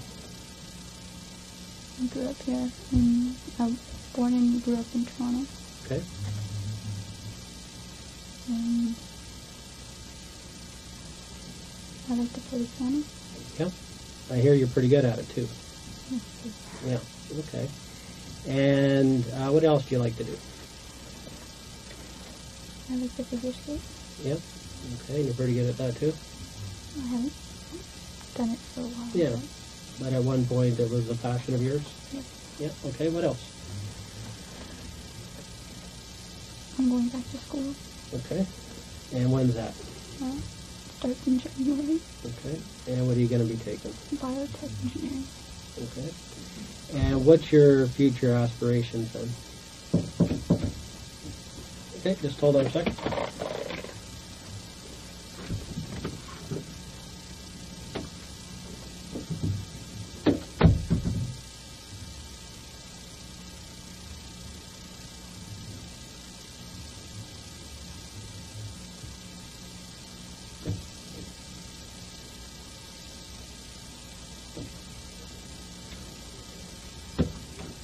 Okay, we're having technical difficulties here. Okay, so that's why they interrupted me. What we're going to do is, if you don't mind holding tight there, I'm just going to move my equipment to the other room. Okay, and then I'll come over and we'll move over there next door, okay? I'm just not comfortable being on my own. Okay, I'm going to be right here though. Okay? Yeah, if you have a problem, just knock on the door and I'll come right over. Okay, I'm just going to be 3 seconds. I just have to take the stuff here, move it over there, and then I'll come and get you, okay?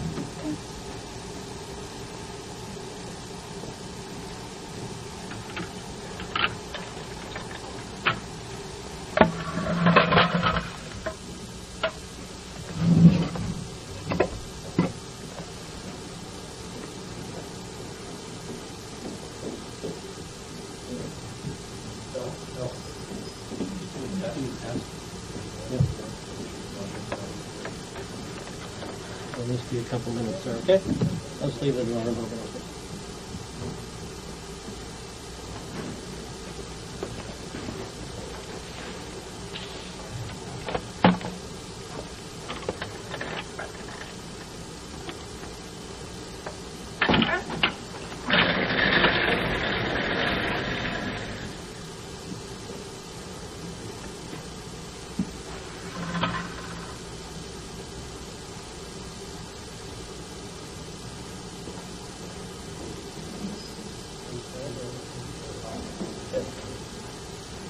Test of the video equipment, 5 District, 22nd of November. Yes, good.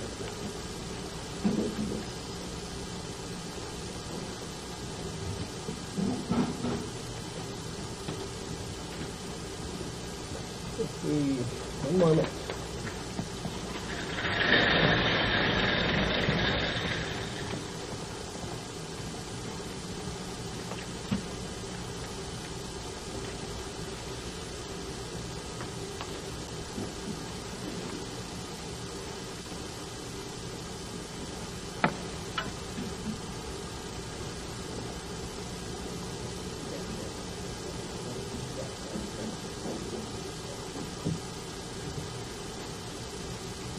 All right, so we're going to switch rooms. The equipment's not working over there. We had a technical problem here, but I have had it has been audio tape. We just lost the video and audio from the video machine itself. Okay, so if you don't mind, just come across the hall. I'll walk right across together here. Sit in the chair at the bottom there. Just down here, if you don't mind. Yep. Okay. So just for the record, this room is being videotaped and audio taped, just like the other one, okay? And I'm just going to grab my chair from across the way, okay?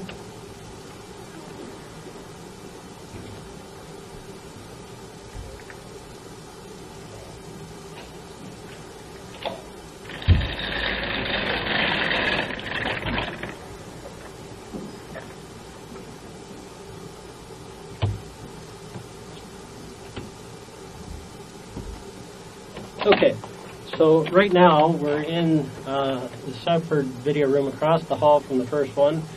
By my computer now it's 2:52. The officer advised me, the Detective Cook, that we're having a problem with the other room. The video and audio went down. But everything that what we talked about has been audio taped on our portable audio. Okay? All right. Now, just for a recap, we reviewed why that you're here today to discuss the home invasion that occurred at your residence at 238 Helen Avenue on the 8th of November, okay? And that in that incident, your mother was killed and your father was shot but survived, right? And we reviewed what your rights are here today, that you didn't have to speak to the police, that anything that you do say to the police here today could be evidence. Is that correct? Yeah, you just have to speak a little louder. Yeah. Okay.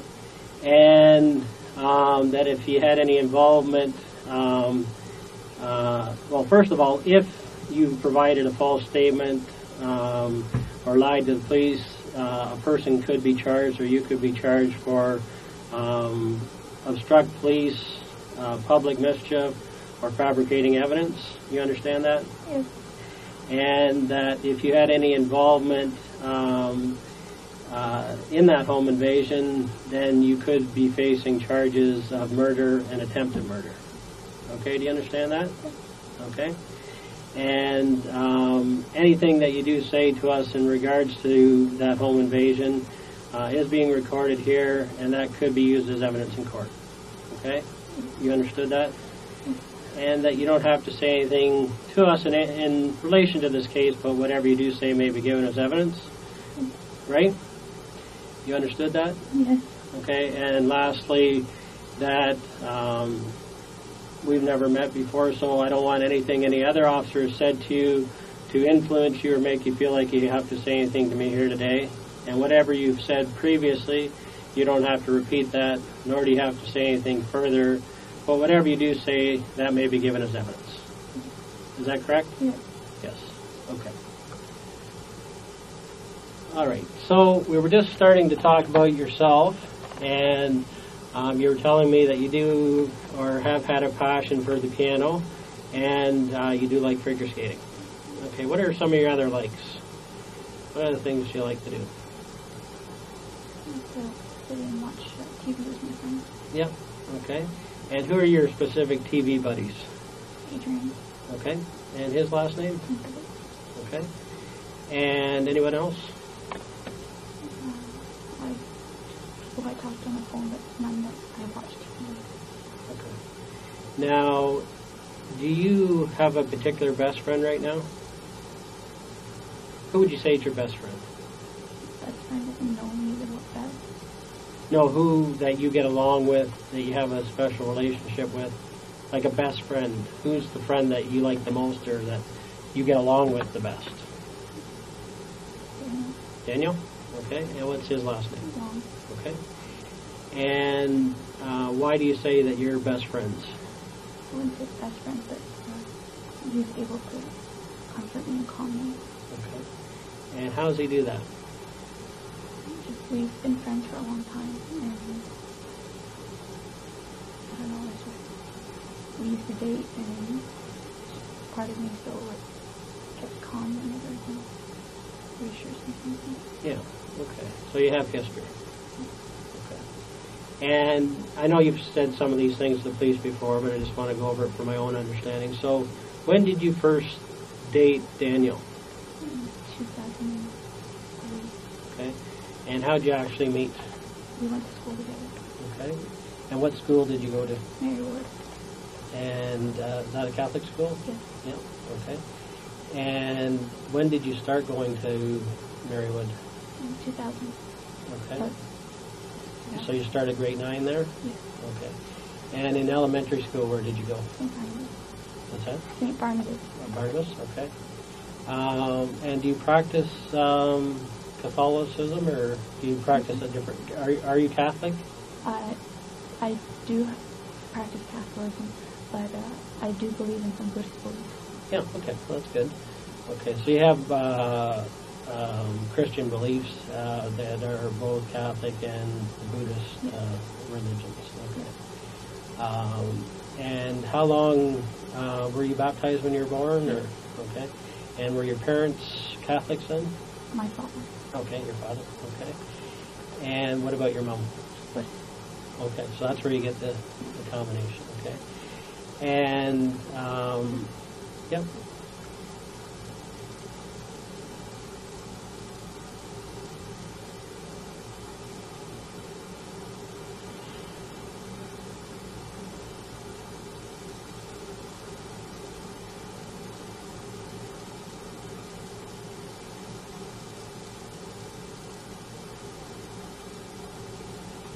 Okay.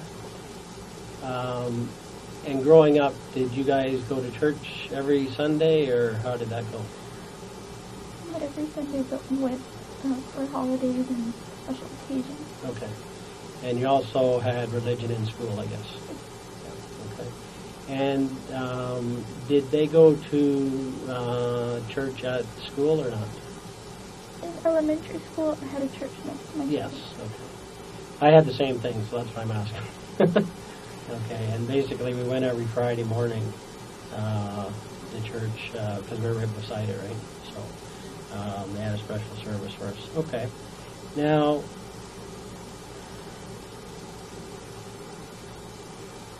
what else can you tell me about growing up? I live on schedule. Okay. And tell me about that schedule.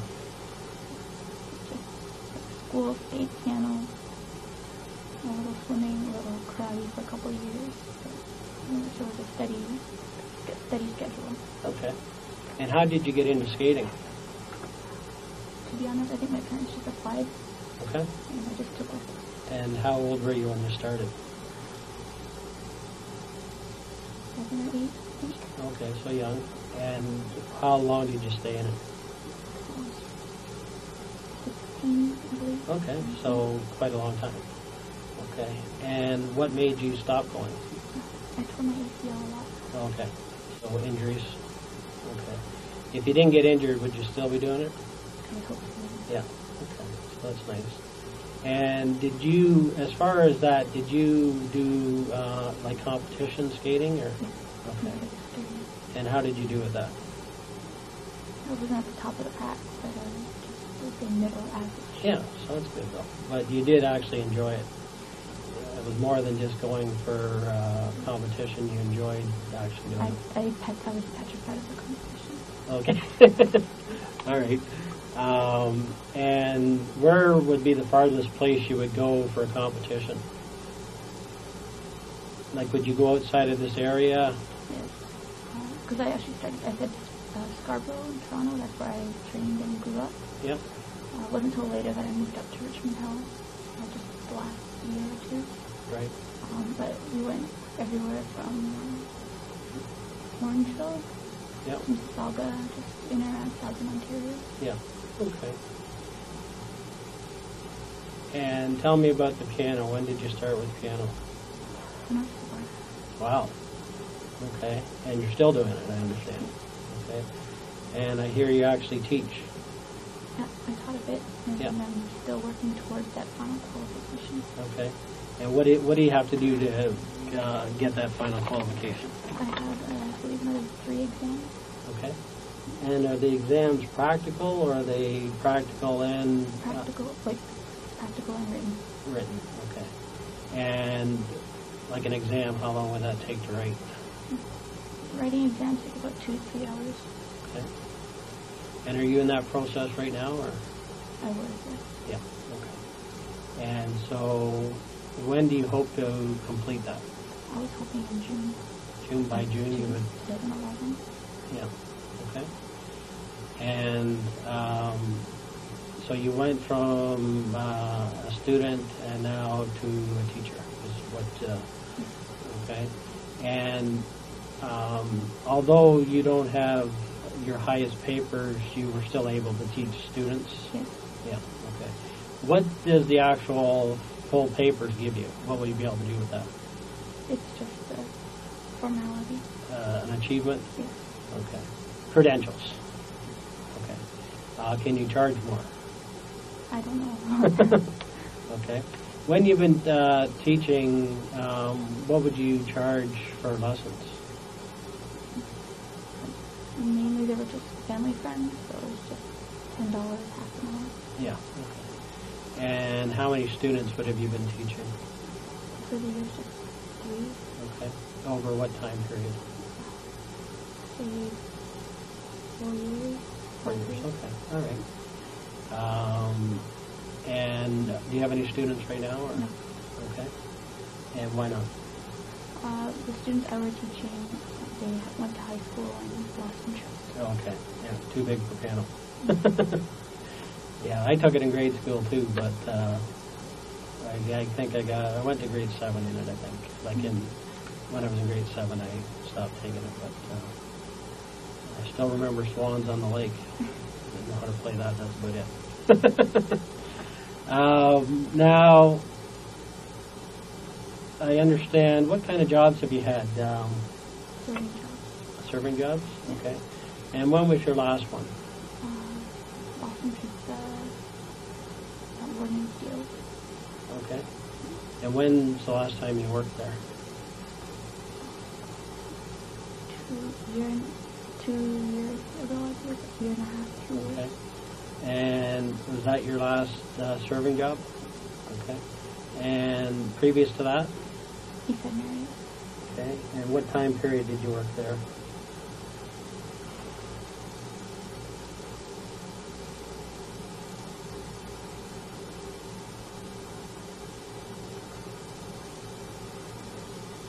Sorry, I don't remember exactly. Maybe 2005, maybe? Okay. And how long? 3 or 4 years. Okay, you spent 3 or 4 years there, okay. Why did you switch from East Side to Boston Pizza? When I went over to Boston, I did both for a little bit. Okay, yeah. And I found that Boston Pizza was easier and better. Okay, better tips or? Yeah, it was easier because less unlimited stuff to run and Okay, more appreciative guests. okay. The experience was better for you. Okay. And, but you haven't done that in about 2 years. Okay. And any particular reason? Just try to concentrate on piano and... Okay. All right, on your studies? Pardon me? On your studies? My piano studies? Yeah, yeah, okay. And what is it that you're hoping, you're going back to school, what is your ultimate goal for school? I want to finish this 3-year biotech course. Yep. And see how the field is after 3 years, because I know it's booming now, but I'm not sure how it's going to be in 3 years. Okay. And what job would you like to get from it? Like, what are some of the jobs that you would get with a degree in that? I haven't really looked much into it. Okay. Yeah. All right. Now, if you could pick any job yourself, I'm not talking about anybody else, but if you could pick for yourself, what would it be? I want to be a piano teacher when I come home. But any daytime, I'd like to have a simple, maybe like a lab technician job, just work 8 hours a day, and come home and teach piano. Okay. And so why don't you do that? I actually did try to apply for pharmacy technician, but I wasn't eligible to enter. Okay. And any particular reason? Or? I probably just didn't have the needed credits for it. Okay. And high school credits, you mean, or? Yes. Yeah. Okay. And have this other course you're on, you've been accepted? Yes. Yeah. Okay. Okay. And from that, I guess you could be a technician, though? I believe that if I get through the first year okay, I will be eligible to transfer to the technician courses. Okay. All right. Sounds good. Okay.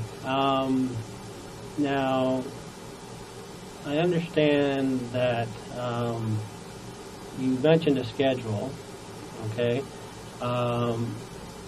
Whose decision to have you on a schedule? Well, it was more along the lines of where I was at my skating level. Yep. And what times were needed to be at certain places. Yeah, okay. So, but basically you didn't have time for much other than school, skating, piano. That's a lot. Mm-hmm. Yeah, okay. Now, eventually you were discussing Daniel. What happened with that relationship? I hid it from my parents at first. They didn't agree with me having a boyfriend. Okay. And once they found out, they didn't like the fact that he was of mixed race. Okay. And they told me to stop seeing him. Okay. And how did that make you feel? That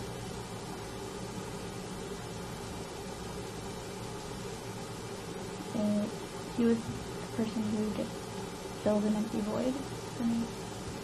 So it felt that a part of me was missing.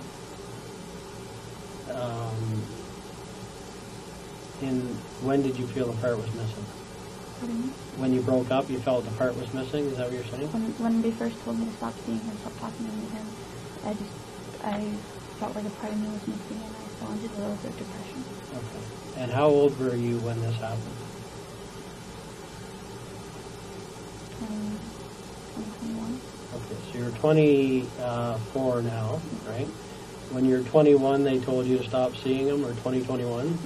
And how old were you when you first started dating? 17. Okay.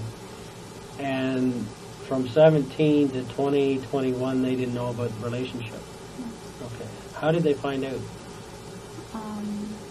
One day when my mother came to pick me up, she saw me with him. He had dropped me off. Okay. Dropped you off. At Pacific Mall, and my mother was coming to pick me up from Pacific Mall. Okay. And somehow they saw each other, I guess? Oh, my mother saw me hugging, kissing goodbye. Okay. That gave it away. Okay. And then when she asked about it, what did you tell her? And I told her that, we've been dating a little bit, but mainly it was just when we were in school, we saw each other. Okay. Right. And so was that the whole truth or not? It was at that point in time. Okay. What happened next then? I tried to bring him home. My mother at first was like, bring him home, let us meet him. When I brought him home,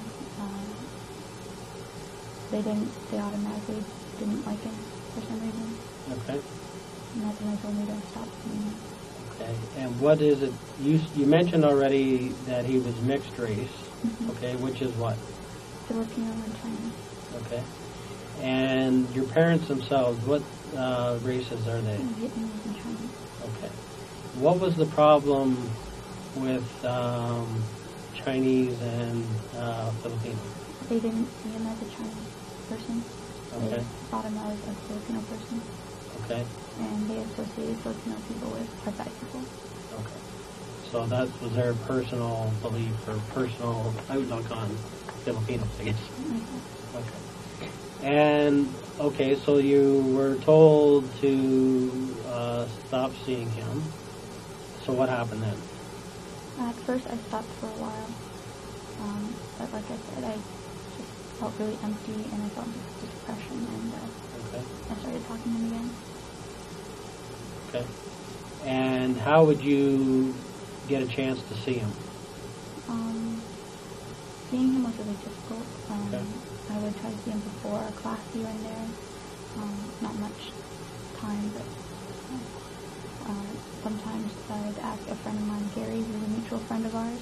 Okay. He'd come and tell my parents that he was picking me up for dinner, and the three of us would go out to dinner together. Okay. So he'd pick you up at the house, Yeah. Gary? Yeah. And what race is he? He's white. He's a white guy? Yeah. Okay. And did they have a problem with white guys or? No. No. They didn't have a problem with you going to dinner with Gary? No. No. And they were just against this guy?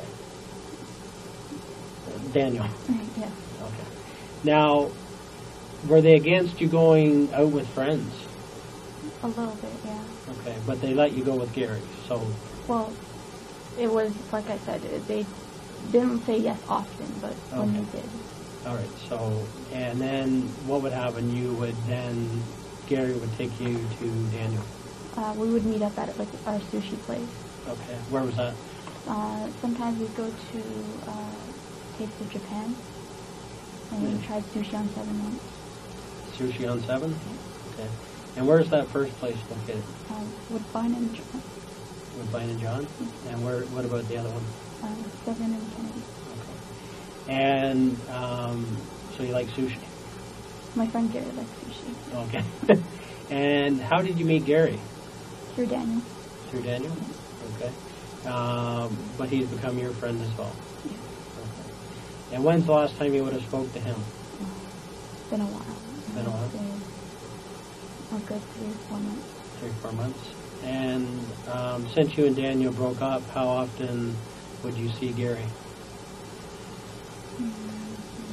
We'll see him.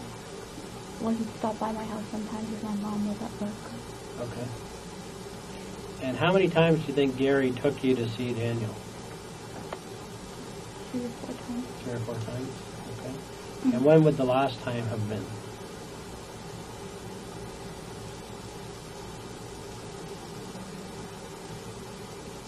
Sometime in the summer, I believe. Okay. And where does Gary actually live? He's in Ajax, Pickering. Ajax, Pickering? Okay. Have you ever been to his place? Yes. Whereabouts does he live? I don't exactly know. He drove in. Okay. What does he drive? The navy blue car with really dark tinted windows. Okay. You don't know what kind of car? I believe it's an Impala. Impala. Okay. Now, how has Daniel taken it when your parents said that you couldn't see him anymore? How did he take it? He was hurt. Yeah. Okay. And how did you feel? Also hurt. Also hurt. Okay. Now, after high school, what did you do for schooling? I didn't. Okay. But I lied to my parents. Okay. So tell me about that. What happened there? What was their impression, and what were you doing in the meantime? They thought that I was going to school at Ryerson for the first couple of years, and then I said I'd transfer to UT. Okay. But I was actually working in the daytime. Okay. And where were you staying? At the first two, 3 years, I was coming back home every day. But my final year, I said that it was difficult. Yeah. And so I would stay at Daniel's place. Okay. So you actually lived together for a year? Well, it was his parents' place. Yeah. Okay. So where would you stay in that house then? They had a spare bedroom. Okay. But when his parents got more comfortable, they let me stay with him. Okay.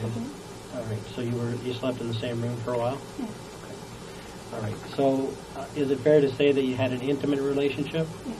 Yeah. Okay. And of course your parents didn't know about that? No. No. Okay. And how long was the relationship intimate, would you say? You've been dating for 7 years almost, I guess. At what point did it become intimate? I'd say after high school sometime. Yeah, okay. And his parents were, I guess, more liberal than your parents? His parents, they loved me. Yeah, okay. And they recognized that you loved each other? And so they let you stay in the same... you moved up to his room, or how did that work? It's just next door. Okay. There were 2 rooms in the basement? No, and it's the main floor. On the main floor, okay. And where were the parents' rooms? Across the way. Okay. All right. I'm guessing that sometimes you sneak into each other's rooms before they let you do it? No. No, you didn't? Okay. I'm just thinking what young people would do. Okay. But how long did you end up staying in the same room before you moved back home? Maybe 2 weeks. Yeah. Okay. So you lived there for 2 years then? Like I still came home every weekend and stuff. So, Yeah. Yeah. Okay. But they thought you were where, on campus? At a friend's place. Okay. All right. And if they phoned you, they would just call your I cell? called them every morning. Okay. And every night. You cut it off. Okay.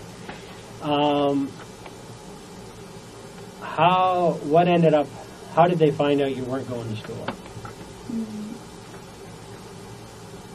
They asked for records, and at first I wasn't able to. And then after I said I'd finished, I didn't feel that I didn't feel that I told them I didn't want to do the pharmacy, like pharmacist. I want to be a technician. Yeah. I find the responsibility to pharmacist so much. Yeah. I told them that I wasn't really into it, and because I hadn't gone to school for it, so I had lied about it. I didn't want to go and pursue applying for the job when I didn't have the qualifications. Okay. And they thought you did have the qualifications? Yes. Okay. And how did you try to prove to them that you did have the qualifications? I bought online. I got a friend of mine to buy online a fake diploma. Okay. And what friend was that? Daniel. Yeah. Daniel. Oh, Daniel? Okay. What'd it cost to buy a fake? 500 or something. Wow. Okay. And what happened when you gave them that then? They stopped counting me for a bit until they realized I wasn't pursuing looking for the job hard enough. They're wondering what was going on. Okay. Then what was the next step? What ended up? How did you end up back home? I guess. They called up my friend, who I said I was staying with, in the middle of the night, and she was groggy and forgot what day it was, and so she was like, "Isn't she home?" And I wasn't home. Okay. She messed up. I don't blame her, but No. Okay. And what was that friend's name? Topaz. Topaz. Okay. So she was your cover. Okay. And she basically got caught because they called in the middle of the night. Okay. And so then, how did they approach you on that? They called me and they told me to come home immediately. Right now. Okay. And what happened? That's when I that's it. Like, you're staying home, and we're going out, and we're gonna get your life back on track. Okay. And what did you say to that plan? That I was still doing my piano career, and I didn't feel that, like, I felt that my piano career could take me, and that I didn't understand really. Okay. So you expressed your opinion, but they wanted more. They said that they wanted an education. Okay. And a degree. Okay. And so ultimately a plan was set up, I guess? And what was that plan? To go back to school. Okay. This January? Actually, it was supposed to be for September. Yeah. But it was too late to apply. Okay. So I reapplied for January and I got it. Okay. Now, when did this actually happen? That they found out or that they brought you home? About a year and a half ago. Okay. And so, what's been happening in the last year and a half then? Like, you finally got into school now, I understand. What's been happening for the last 18 months?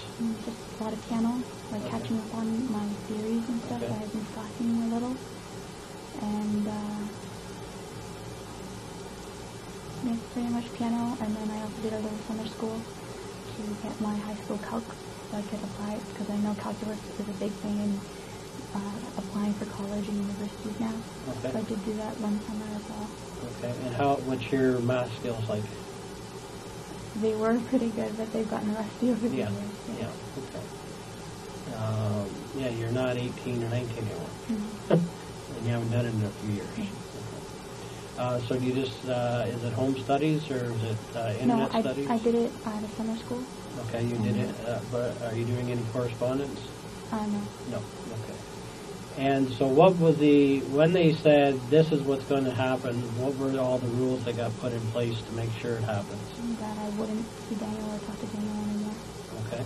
And that my friends would have to come and over to the house rather than me go out. Okay. Or if I went out with a friend, they'd need to call and make sure. Okay. And did you have a curfew or anything? They always said before 9 o'clock usually would be home. Okay. And would they ever waiver on that? Just once, because it was my friend's wedding reception.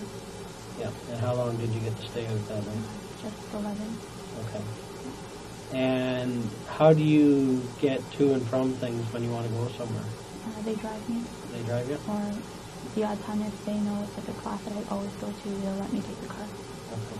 You do drive, so yeah. Okay. So how has that felt, being under those guidelines for the last 18 months? It was okay. It wasn't the best feeling in the world because, I just felt a little trapped. Okay. But it's what I chose to be with my family. Okay. And so you made a choice between what? living out on my own with Daniel and staying home with my parents. Okay. Then I was back here. Okay. And did they say you could stay out on your own if you wanted to? At one point it was said, but my dad also said that he'd hire a private investigator to follow me around. Okay. You didn't like that option? It's not that, it's just I chose to be with my parents. That wasn't even, Okay. like he said it in argument, but Yeah. I wasn't leaving. Okay. Did you feel you really had a choice or not? There was no choice because family always comes first. Okay. And where do you get that from? Where do you get that belief? Okay. So family's number one? Yes. Now, you said you were depressed. When were you depressed? What time period did that start?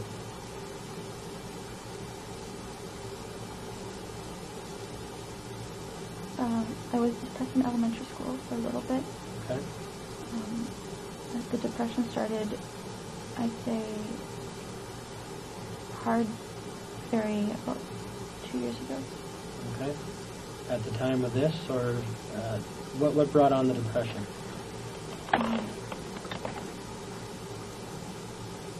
Just, I wasn't happy with any parts of my life. Okay, which included what? I regretted not going to school. Okay.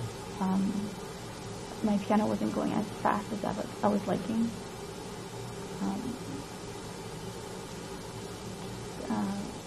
My friends were moving on with their lives, and it felt that I wasn't going anywhere. I was kind of being left behind. Okay. And that I didn't understand why that at 21 that I had to be home at 9 o'clock. I can see that. Okay. And what was the worst the depression got? I cut myself. Okay. And when did that happen?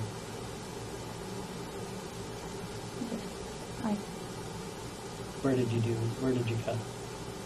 On my wrist, and once people started noticing, I'd hide it other places, but Okay.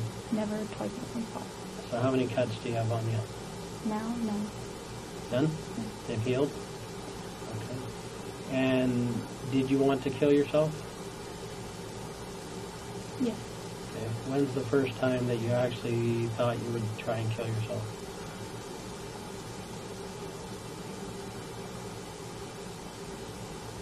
I'm 19. At 19? What was going on at that time that brought it on? Like my friends were in school and I wasn't. Okay.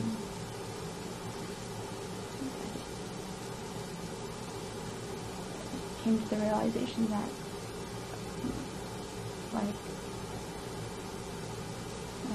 my family dynamic is very broad. So I just felt everything was crumbling around me, and I wasn't able to hold anything else for myself. Okay.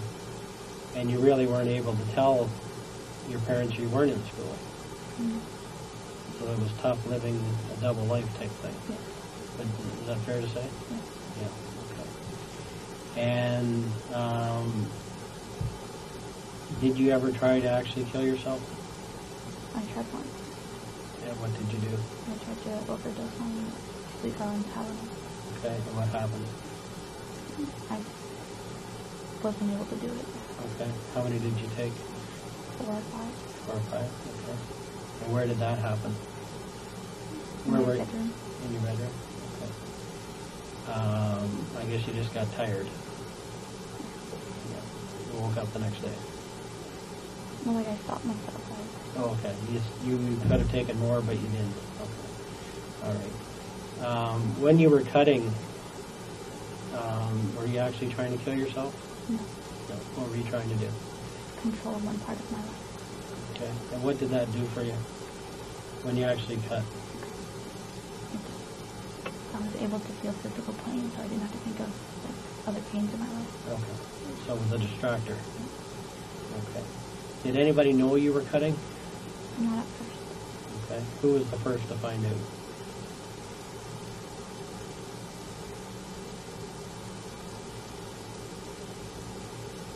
Colin Daniel. Okay. And what did he say? He was like, don't be stupid. Okay. Did your parents ever find out? And they noticed it, but they never, I don't think they realized what it was. Yeah. Then, okay. What's the lowest you ever got? What was the lowest moment you ever had?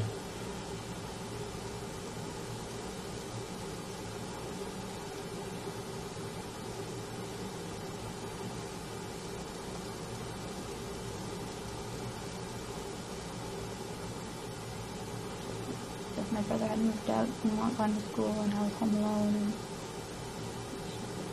in the middle of arguments, and feeling very alone. So he was kind of a bond while you were at home? Okay. And so you guys got along all right? As far as brother and sister go? Well, we had our moments, Yeah. but there's just an unsaid bond that we Yeah, had. which is nice. Okay. But when you were on your own, it was a lot tougher. You didn't have that ally in the house. Okay. Now, when you said there was fighting, what kind of fighting went on in the house? Bickering, About, what were the issues? housework, Housework, okay. And who was bickering? my parents, And who were they bickering at? each other. Each other. Okay. So there's some tension there. Okay. How would you characterize their relationship over the last couple of years?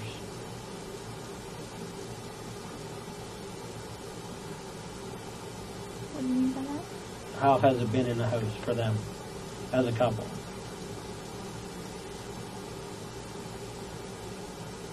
They put on a front, but there's not much of a relationship.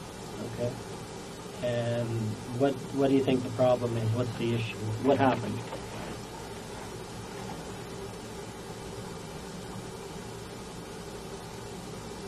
My mother took on a lot of responsibility, Okay. doing everything, paying the bills, cleaning the house. She was just fed up with doing it by herself. Okay. So she was depressed too, or not? I couldn't say. Okay. Who's the boss of the house then, would you say? Okay. Okay. And so, what does that mean? Pretty much his opinion is what Okay, so he has the final say on. And how did your mom take that? she's went along. Okay.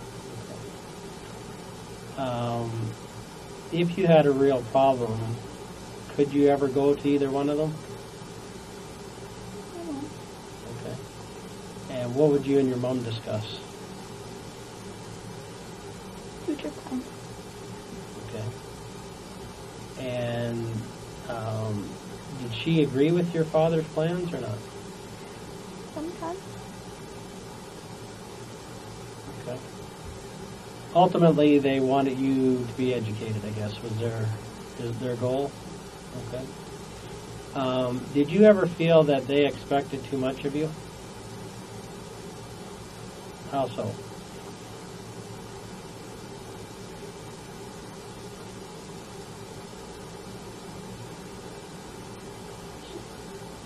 Comparisons to other people. Okay. So who would they compare you to? Like classmates, clubmates, cousins. Okay. And so some of them have been successful recently? Okay. And what did they say to you? Wish you could have been that person. Okay. So that's pretty hard, right? Hard to take for you? What I've heard all my life. So nothing. Okay. Now, was there ever any physical abuse in your household? No. You had to think about that. What did he? Well, when you're a kid, you know, just a little tap on the bottom. Okay, you got a spanking, but that's it. Okay. You were never injured or... No. And your mom and dad weren't physical with each other? No. Did you ever see them be physical with each other? No. No. Okay. Now, do you feel... I get the feeling that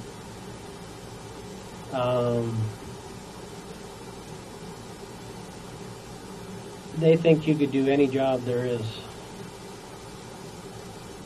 Is that true, or?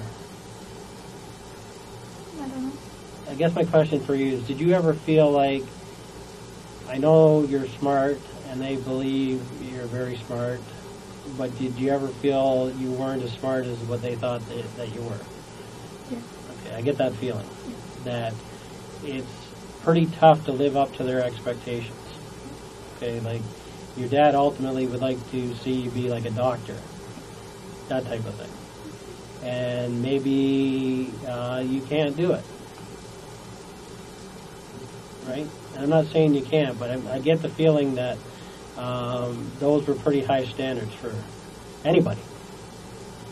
Not everybody can be a doctor.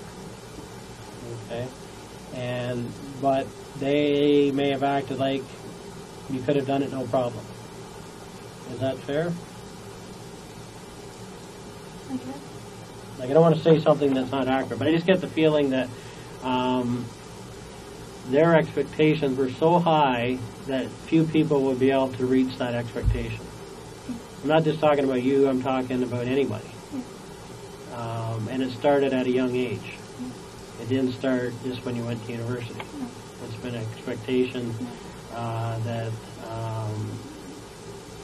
since you were a child that you would be successful, better than everybody else. Okay. Now,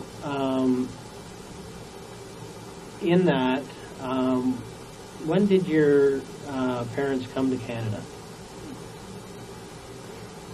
I don't know the exact year.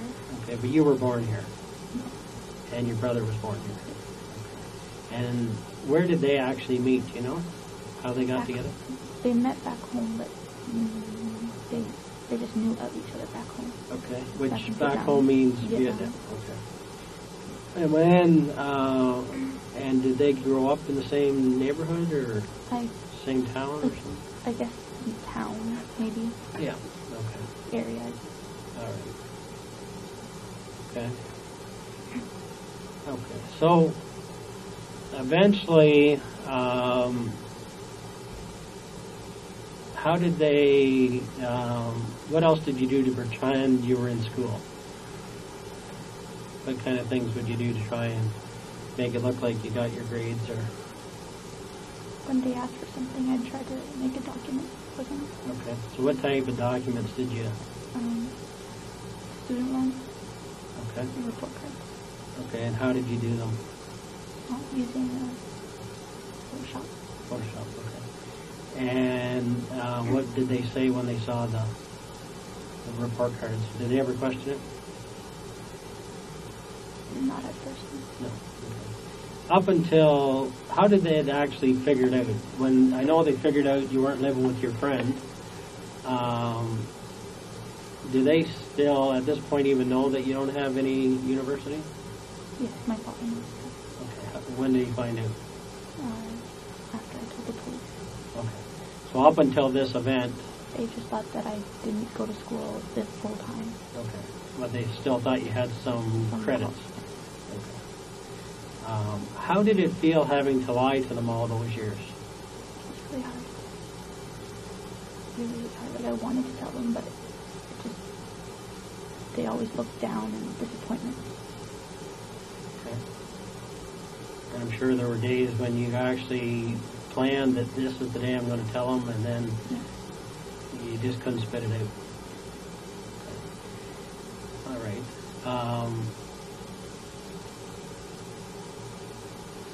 Now, well, if your parents had let you, would you still be with Daniel? If they didn't interfere, what would have happened? sure, probably maybe I'd still be with him. I'm not sure. Okay. You never know. All right. Yeah. So we can't say because we don't know for sure. I can say we could be friends, but I don't know any more than that. Okay. And do you want more than that? I'm not sure I do right now. Okay. All right. Since the time you come home, have you wanted to? You still went and saw him, so obviously you were trying to keep something going. Yeah. Okay. At what point did he move on? Maybe February of last year. Okay. Of 09 or February of 2010 of this year? Yeah, 2010. 2010. Okay. And how did he move on? One of his old friends, girlfriend, Okay. And who is that? Christine. Okay.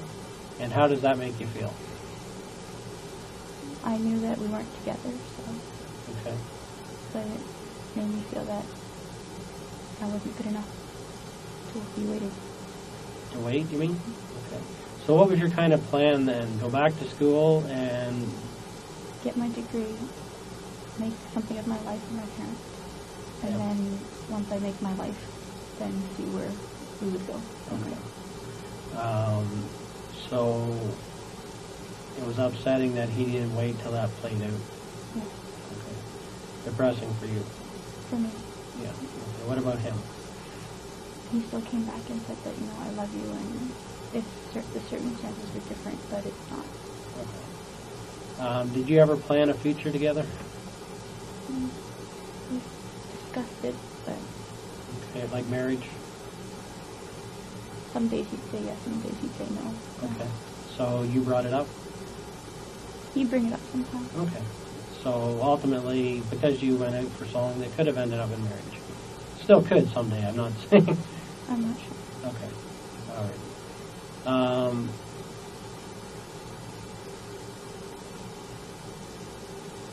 On a fairness scale, where would you put this?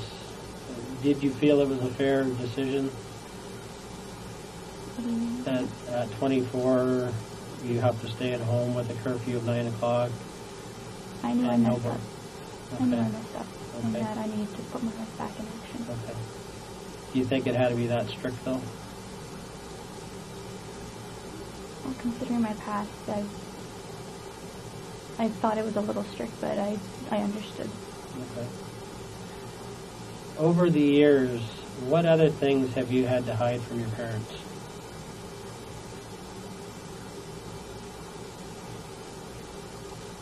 Well, just besides having boyfriends and not going to school. Okay. Did you have a different boyfriend at one point then? Well, I dated Adrian for 4 months in high school, but Okay. that wasn't. They didn't know about it? It wasn't much. It wasn't dating. It was just, high school dating. Yeah, it was just I'll see you in class, and that was Okay. it. And what grade were you in at that time? 11. Okay. What have your friends said about all this?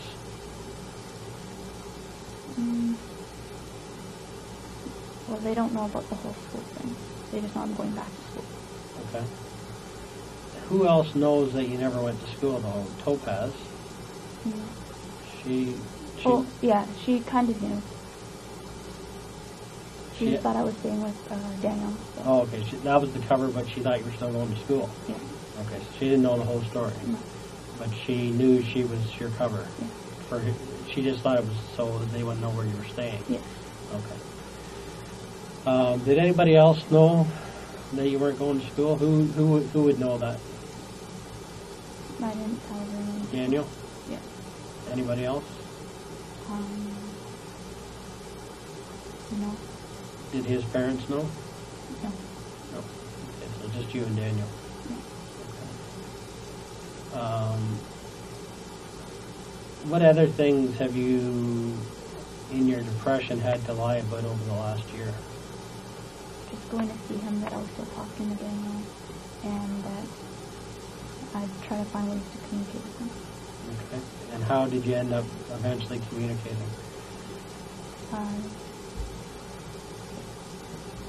Your cell phone.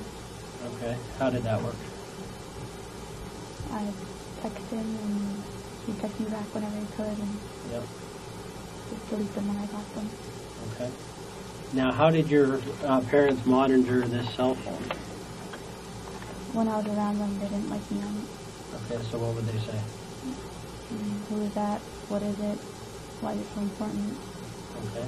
And they ended up taking it for a couple weeks. When was that? When I first, like about a year and a half ago. Okay. Since then, how many times have they taken it away from you? I can't count. More than 5. More than 5? Okay. And what were the occasions that resulted in them taking it away from you? Like on the phone too much, or they thought it was Daniel, or that they thought it was a distraction. Okay, so where would you be trying to make these calls from? Where would you be in the house? In the basement, like if I had to go get something in the basement, or if I was in the washroom. Okay, so they would actually watch you every second almost. Well, not every second, but they knew whereabouts I was all the time. And if they heard you talking. Yeah. Now, did they ever barge into the room and take the phone off you? No. No. Okay. So a lot of times I guess you were trying to text so they wouldn't know? Yeah. Is that fair to say? Yeah. Yeah. Okay. So how did they find out you were talking to Daniel then?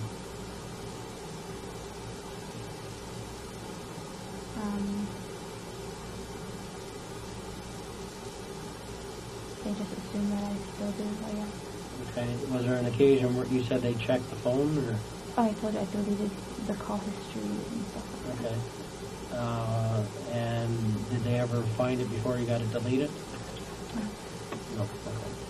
Now, did they ever take the phone, but you had another phone? Yes. Okay, so how did that work? He got me another phone, and I just, whenever I wanted to talk to him, I'd plug in a SIM card. But I kept the SIM card out of the phone in case they found the phone. Yeah. And that there would be no card in it to use. So did they know you had more than one phone?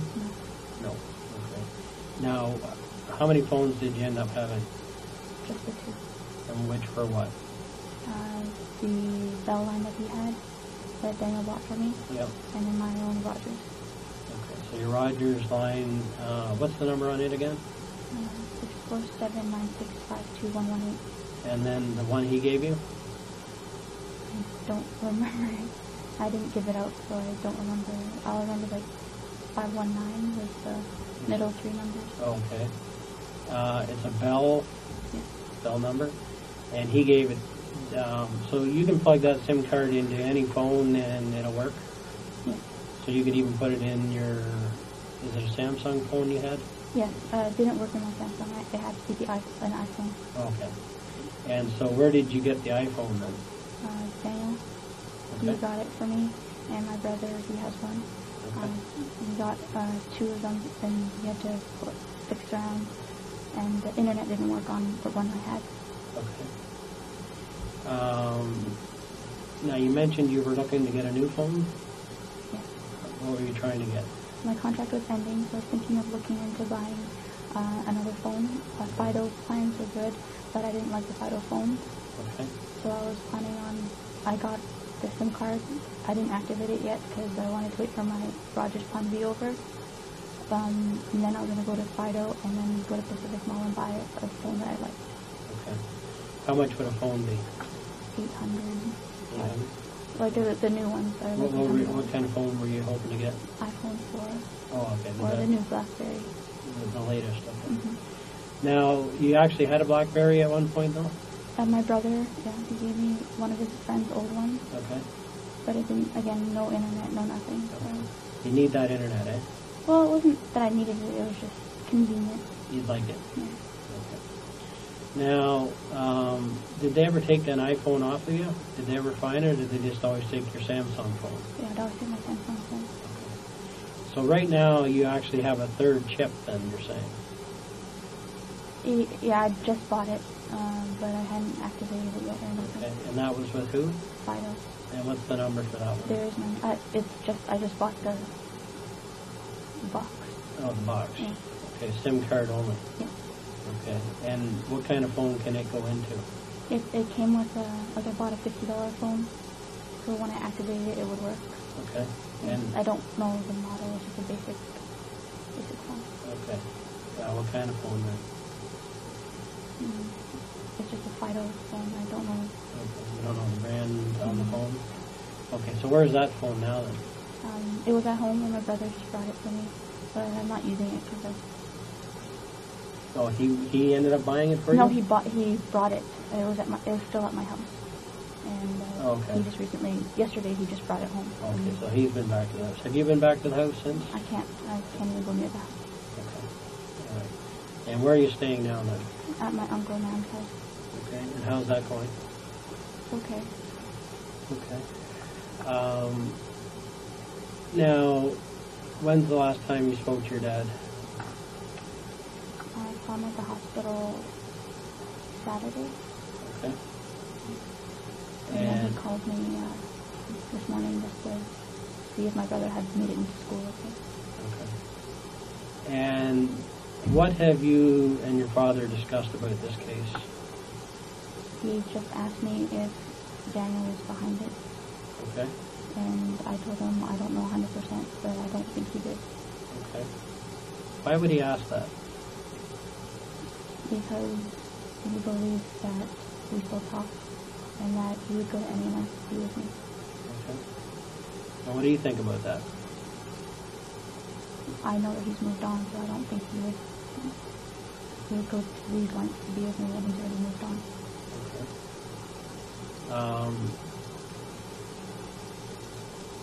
What else did you discuss about the case?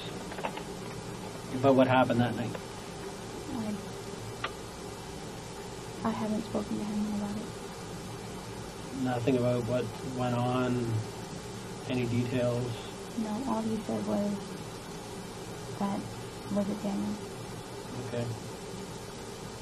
And you told him you don't think so? I don't think so, but Is it possible? I don't think he knows anyone. I don't think he did it, but I can't say 100% sure. So you can't say no. You can't say for sure not. Is that what you're saying? Has he told you that he did it? Who? Has Daniel told you that he's done it? No. Or had anything to do with it? No? No. Okay. Now, who else have you discussed the case with? Well, besides the officers and my social worker, I haven't spoken any details to anybody. Okay. What about relatives? My uncle did ask me if he confronted me about something about having a black friend, but I didn't know what he was talking about. Okay. Do you have any black friends? No, but when he said that the police officers had a photo of me talking with a friend, he's not really a friend, he was more a friend of mine's roommate. Okay. So I didn't, he's not a friend of mine, but, yeah, I did meet up with him once or twice. Okay. Okay, and who is that? My friend Andrew, one of his old roommates. I only know him by Rick. Rick? Okay. And where did you meet him? The first time he met me near my piano school. Okay. We just met up, and my friend Andrew was he was on the phone, and he was like, yeah, that's my friend. My friend was busy working in Mississauga, and they were having some rent problems. So they asked me if I could help them out with their rent. Okay, so what happened? So I met up with him a little later at Agent Court, just chatted a bit, and then I lent him the money. Okay. So how much money did you lend him? I don't remember, about 1,100. 1,100? Okay. And you gave it to this Rick guy? Yes. Okay. And he was introduced to you through Andrew? Yes. Okay, what's Andrew's last name? Montenegro. Okay. Is that one of the friends you talk to all the time? I don't talk to him a lot, but Okay. occasionally we go through maybe a week or two of talking a lot, and then we drift apart for a couple months. And How do you spell his last name? Montemeo? Montenegro, I forget. Okay. What's his phone number?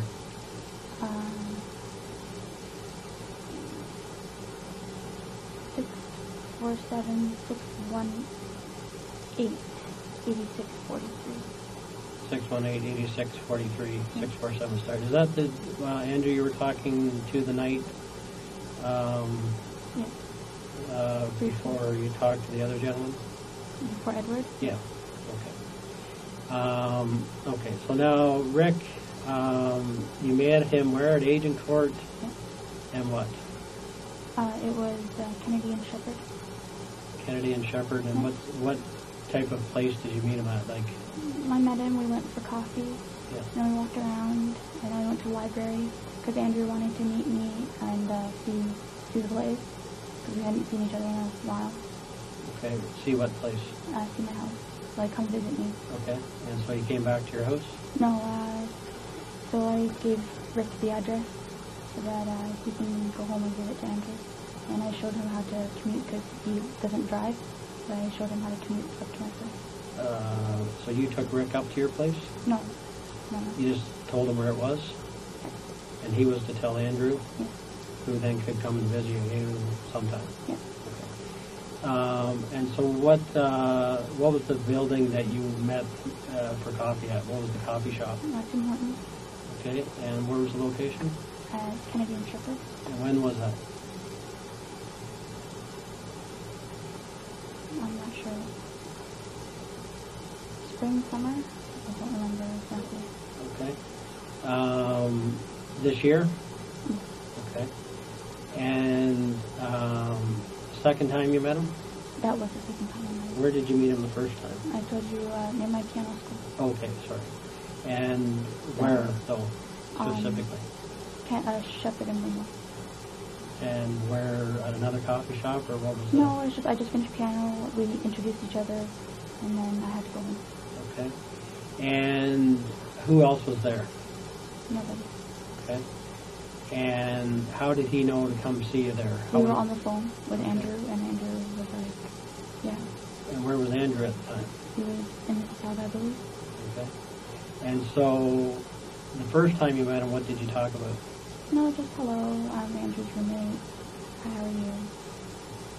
Okay, so he was living with Andrew at the time. Yeah. Are they still living together? I don't think so. Okay. And where were they staying? I'm not sure, somewhere in Mississauga. Okay. And why didn't Andrew just meet you? He was in the process of doing insurance stuff. Okay. Like, I think he was doing classes or seminars or something. Yeah. So he wasn't able to come out to Toronto. And what race is Andrew? Filipino. Filipino. Okay. And this Rick guy, him and Andrew lived together for how long? I'm not sure. He just said he was a really good friend. Okay. And they lived together. And so what was the time that you met him first then? When was that? Maybe just a week before I met him the second time. Okay. And what did you discuss then? Nothing. It was just who he was, and Yep. and then I had to go. Okay. And so the next time you met him, how come you met him the second time? Because after that, Andrew was like, yeah, we're having problems with rent. And Okay. And okay, so they wanted money. My aunt friend Andrew wanted to see if I could lend him some money Okay. to help with rent. And so you did. And you gave the money to who? Rick. Okay. That day at Tim Hortons. Yeah. Okay. And what else did you discuss that day? Just what he liked doing. Like he said, he liked Japanese manga books and Japanese. manga books. They're like comic books or Okay. something. Yeah. That's his hobby. Yeah. What else? Like I asked him if he was working. He's like, no, I'm looking for a job, and Okay. I just bought my piano stuff, and that was about it. Okay. What is it that Andrew actually does? He's doing some sort of like selling life insurance, I believe. I'm not 100% sure. What's the company he's with? I Did he don't try know. to sell you a policy yet, or? No. Usually they go after their friends first, right? Yeah, but I told him right after that. I'm like, I'm okay. I'm not buying any. Mm. Okay, so you gave him $1,100. Where did you get the $1,100? I have a lot saved up from when I was serving. Okay. Cash. Okay, so how much do you have saved up? Like now, or Yeah. well, I had about just a little under 1,000 saved up recently. Okay. Yeah. All right. So right now, how much do you have? 1,000, you're saying? Well, now I don't have any, right? Okay. We took it all. Okay. So, now, before Andrew took the money, how much did you have?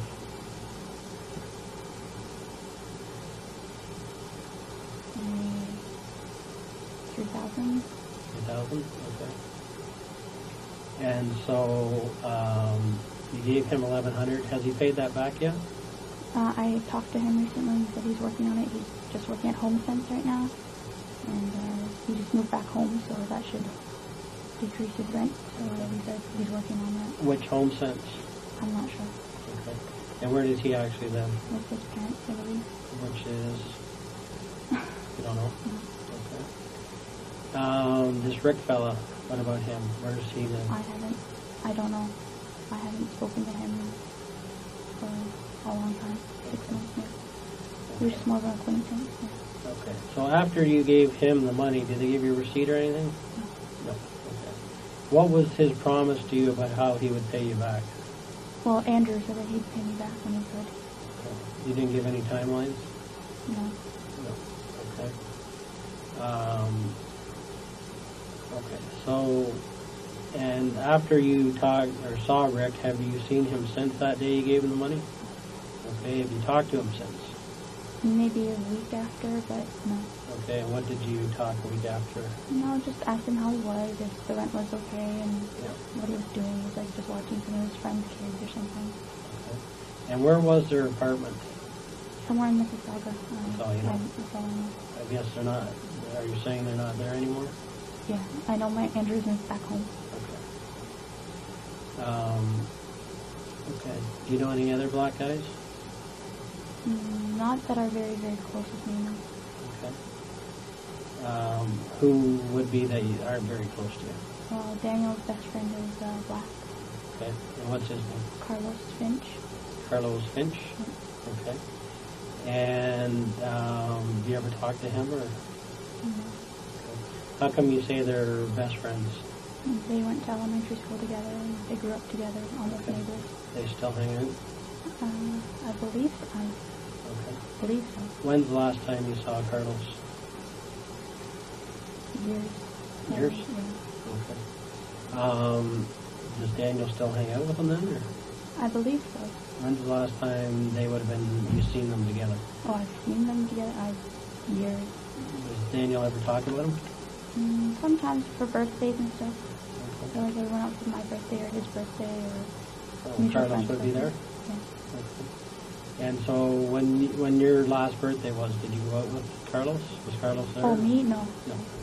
No, I meant like his birthday or Carlos's birthday. Okay. When Daniel's birthday comes around, do you make a point of seeing him? I try, but it doesn't always work out.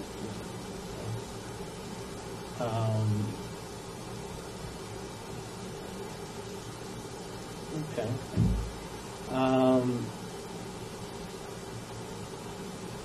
How many, so a personal black friend, you don't have one or you do? No. How about Filipino friends? Well, Edward's Filipino. Okay. He's a good friend of mine. All right. Andrew, like I said, we talk, but we're not really like close. We don't ever see each other. Okay. I can never get out to see him. Okay. What about white friends? I have Adrian Tinkovitz, like I said, and Barry. Okay. Are the two... Now, is Timkovitz, is that Ukrainian. Ukrainian? European? Yeah. Okay. Do you know where he's actually from? Or? He's born here. His parents were born here too. Oh, born here? Yeah. Oh, both? I believe so. Okay. But his grandparents from the Ukraine? I believe so. He's very into the Ukrainian. Yeah. Culture? Yeah. Okay. Now, obviously we've spoken to a lot of people, right? Okay. One of your relatives said that you had mentioned that these guys liked you, that broke into the house. Why did you say that? I didn't say that. I said that I asked them why, like when they separated my parents away from me, I asked them why couldn't I be with them. And they're just like, you cooperated, just keep cooperating. Okay, so you're saying you made that comment to a relative that they liked you, though. Why? I don't. Is that what you meant, or what was? I don't understand.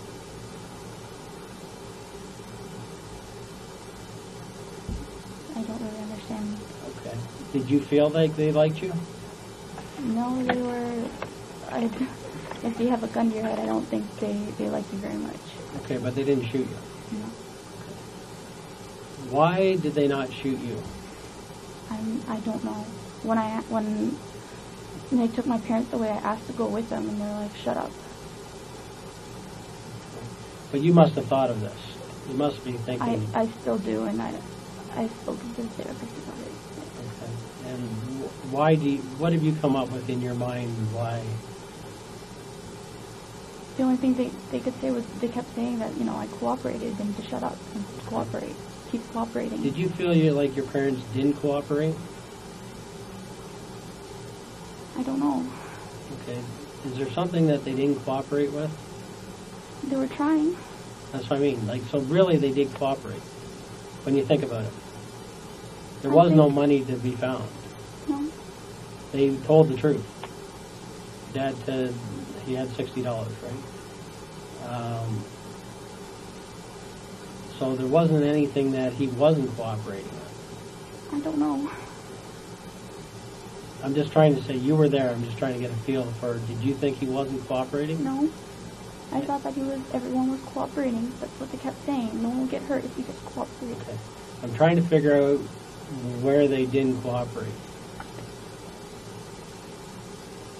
Is there any time that you believe they didn't cooperate? I wasn't with them the entire time. I was only with them for a short period of time. Okay. But during that time that you were there, you were in the house, did you hear them not cooperating, I guess is the question. I didn't hear anything. They just kept asking where everything was, but right. Did my your mom parents, couldn't remember. Okay. Did your parents lie to them? I don't know. That you can, from anything you heard, did they tell a lie? I don't know. All I know, I don't know how much my father had. I didn't know how much.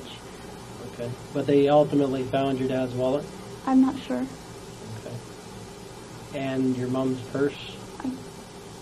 They couldn't find it after, and then they took me away. Okay.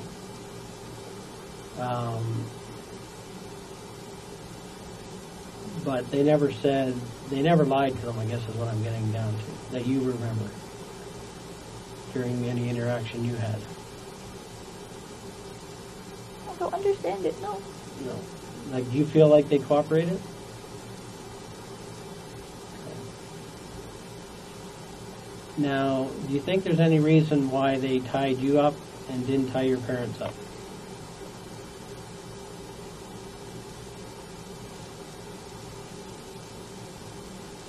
I don't know. Does that seem odd to you? Why does it seem odd? Because I was away, I was pretty much separated from them the whole time. And does it make sense that they would leave a witness behind? If they were going to kill somebody? Does that make sense? I guess No, just thinking about it. Would it make sense for somebody that was going to kill somebody to leave a witness behind that could describe them? Does that make common sense for killers? it's not. What do you think? Mm-hmm. Do you think that was a mistake they made then? I don't know. They kept saying that they were running out of time, and it just... It doesn't take a long time to kill someone, though, does it? I know. I don't know. No. Okay. When you say they kept saying, who kept saying? Perpetrators. Okay. Which ones, though? One of them, he kept telling me that, it's taking too long. Okay. All right. How long did this thing last in your mind? I know you didn't have a watch on, but... Or I guess you did have a watch on, didn't you? No, I didn't. Did you look at the time at all? Did you look at the time on your cell phone at all? Just estimating how long it went on, how in your mind, because you were there, how long would you think it lasted?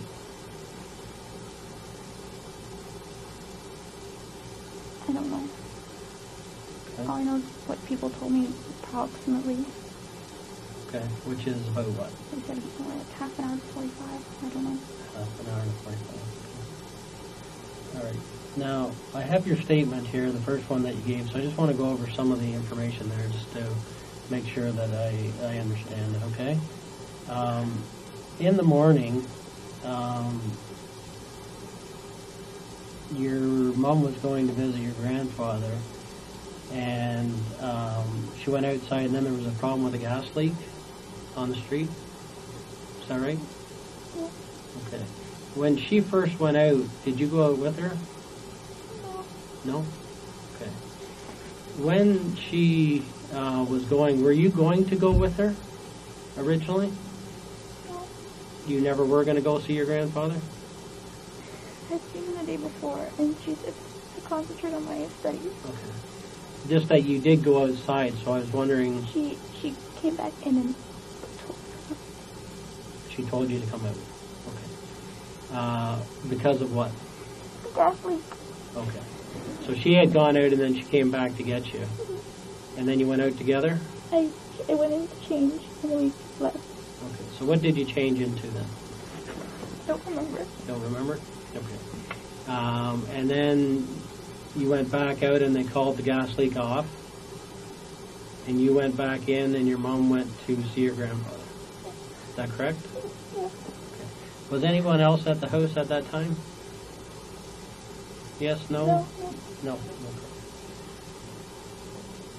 Okay. And then you went and on to the internet, or did some studies, and you played some games on Facebook. Yeah. Is that correct? Okay. What games do you play on Facebook? Restaurant City, Bonzo, Mafia Wars. What's the last one, sir? Mafia Wars. Okay. And are you playing against somebody or by yourself? Online community sort of thing. Okay. And who's in that? Any of your friends? So my friend Mark Mark what? Fong. Mark Bond? Okay. So that morning, were you playing against him? You don't play against, like, you send each other gifts and you work on your own thing. And you help each other. Okay. And so you were working on all three of those games, or just one of them? I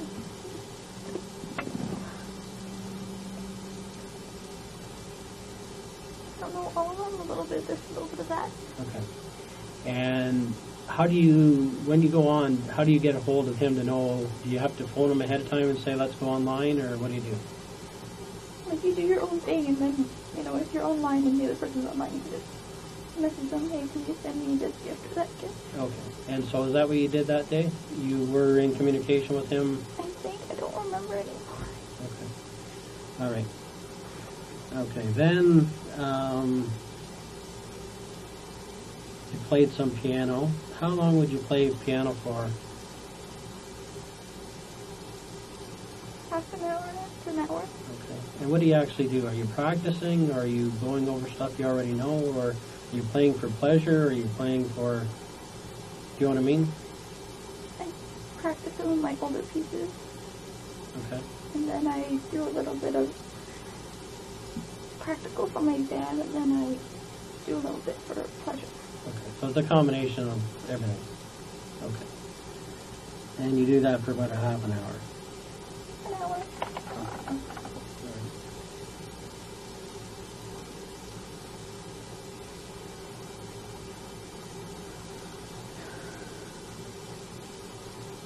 Okay, so you go through the day, and eventually your mom comes back around 3:30.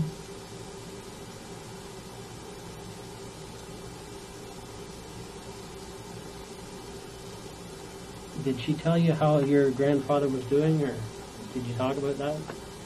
Yeah, just that, you know, he wasn't eating much. And Okay. And what's happened with your grandfather since? he's passed When did that happen? Tuesday night. Wow, Sorry to hear that. And were you guys close, or what was your relationship like with him? He's quite old, Yeah.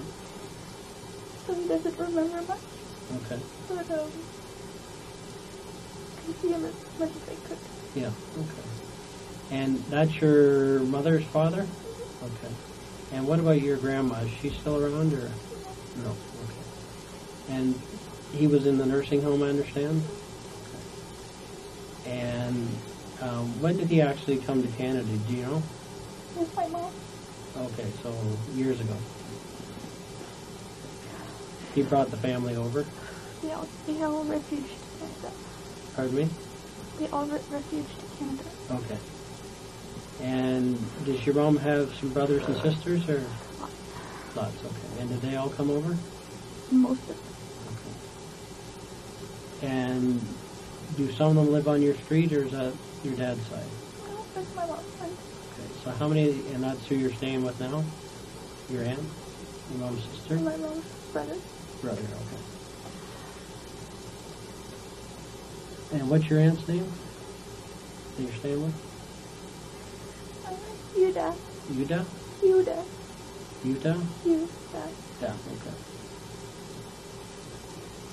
All right.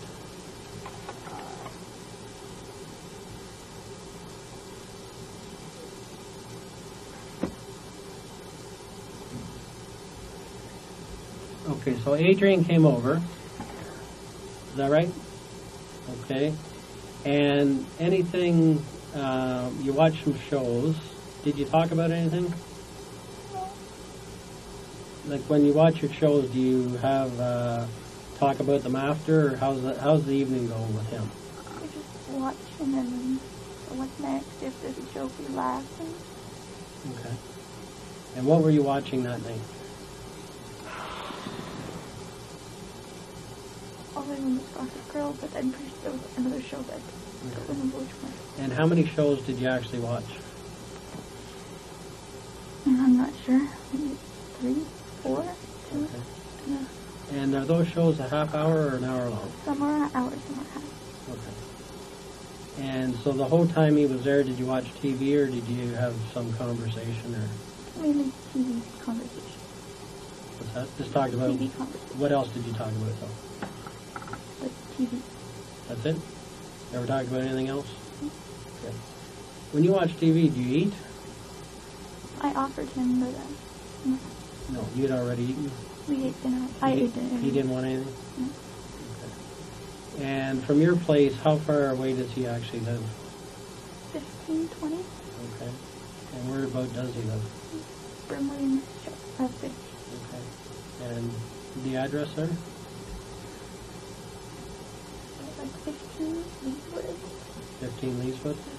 Now, do you ever do TV night at his place? Mhm.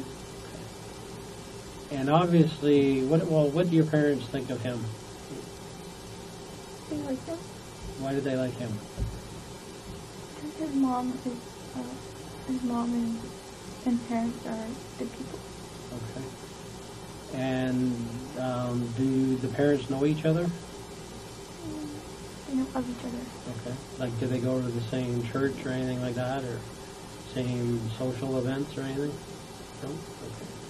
But they know they come from a good family. Okay. Now, you went up to, once he left, what did you do after he left?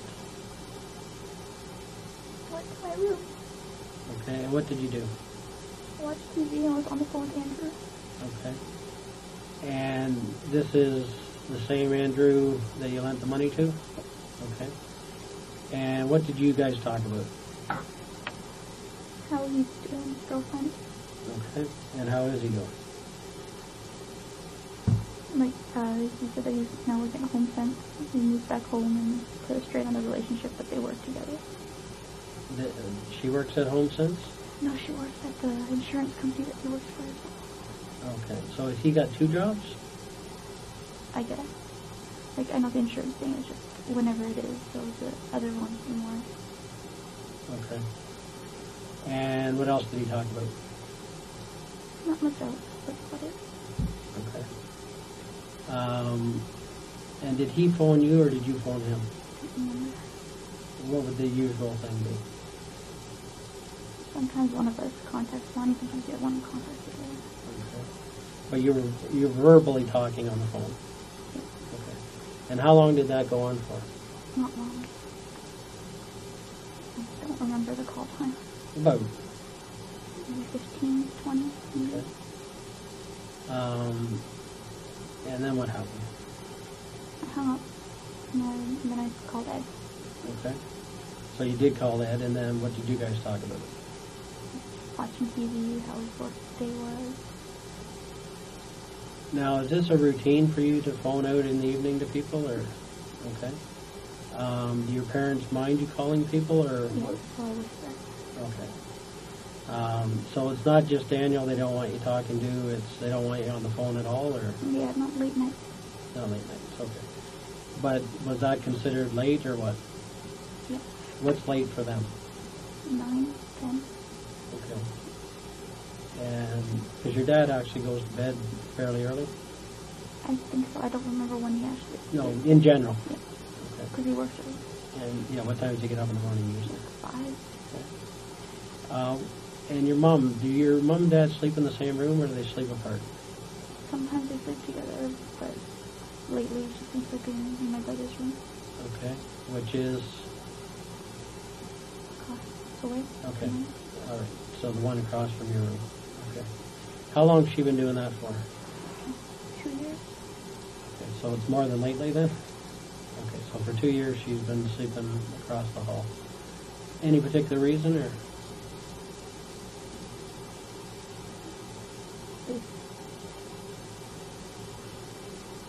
We just haven't been really getting along. Okay. Now, what's her normal turn-in time? It depends. But normally like midnight. Okay, so she stays up later than everybody. Or maybe you stay up late too, I don't know. What's your usual turn-in time? Like turn in around 9. Okay. Turn in. You go to your room, but Yeah. how long do you usually stay up watching TV and trying to talk on the phone?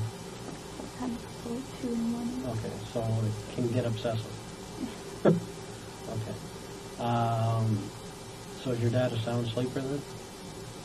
Sometimes, yeah. Because he's upstairs during those times, but your mom's... does she, when she stays up to midnight, what does she do? Watches Chinese television. Okay. Helps her sleep. And where does she do that from? Living room. Okay.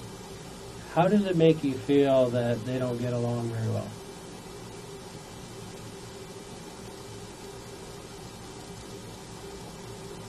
What does that do to you? I have to be mediated. Okay. And when you mediate, what do you got to do?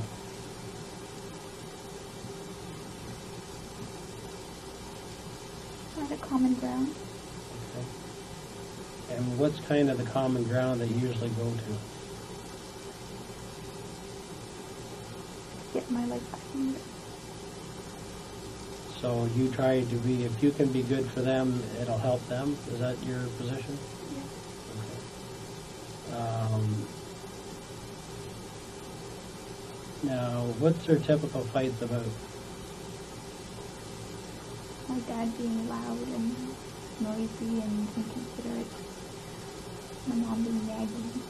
My dad not doing enough housework and carrying enough above the house as opposed to other people's houses. Okay. What do you mean other people's houses? Just like he has all these ideas for other people's houses that he doesn't think and do our house, like decorating and upgrading and... Okay. But when he talks about his friends' houses, he has a lot of ideas. Okay. But he doesn't apply them to... Okay, and how does that make your mom feel then? That he doesn't care about this house, the family. Okay. How does that make you feel? I know that that's just my dad. Okay. How long has this been going on, the tension? As long as I can remember. It's always been there. Did your brother ever have to mediate? Okay. That year when I moved out, well, not moved up, but the year I stayed away from home, Yeah. he took a lot of it. And he was at home at the time? It was his last year of high school. Okay. All right. And then when he left, you were on your own again? Okay.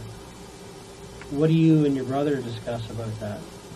How do you feel about it?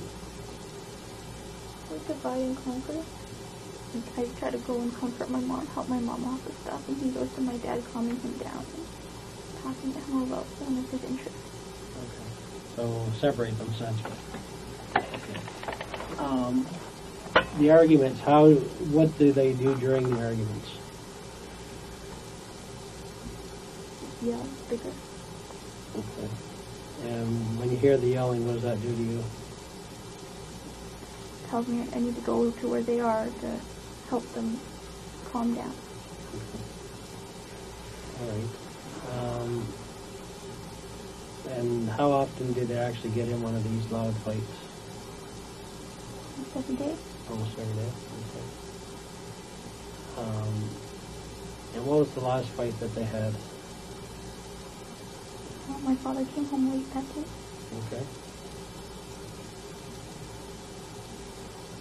And they had an argument about that? And how did that go? My mom just left for dance. Okay. My dad left first, and then he left after he came home from work, and then he called him. My uncle left, and then by the time my dad got home and ate dinner, my mom had to leave. Okay. So they didn't have the time to... But originally, there was a fight that night? Yeah. Okay. And what did your mom say to your dad? She said, "Where did you go until that time?" And she didn't believe that he just forgot to lock his something at work. Okay. Did it sound unreasonable to you, or? I don't know if he forgot something at work, and he forgot something at work, but usually why she was yelling because he doesn't turn on his phone or he doesn't let us know. So we Okay. She didn't think it was considerate, I guess, is what the argument really was about. Not so much that you were late, but you didn't call about it. Is that more? Yeah, If I'm wrong, tell me, but I'm just... I think so. Okay. And, but he was, what, a half an hour late compared to usual? 40 minutes, yeah. 40 minutes, okay. What did she think he was doing in those 40 minutes? She never said. Did she believe that his story or not? She didn't really say. Okay. Now, was she more upset that he was late or that he just didn't call? He has a phone and he never uses it. Okay. The supper, is it usually made for a certain time every night? Which is what time? 5:30. So he'd have been home in time for that, though? Yeah. Okay. Now, when you went up to your room to get ready for bed, what does that entail? Brush my teeth, go to my room. Okay. And what do you wear to bed? Comfortable clothes. Okay. Do you wear pajamas? Sometimes, not all the time. Okay. What would make you wear them, or what would make you not wear them? Laundry, or how lazy I am, or how comfortable my regular clothes are. Okay. Did you actually change your clothes that night? I put on a sweater because it was cold. Okay. Which was what? Skating sweater, I believe. Okay. And what did you have for bottoms?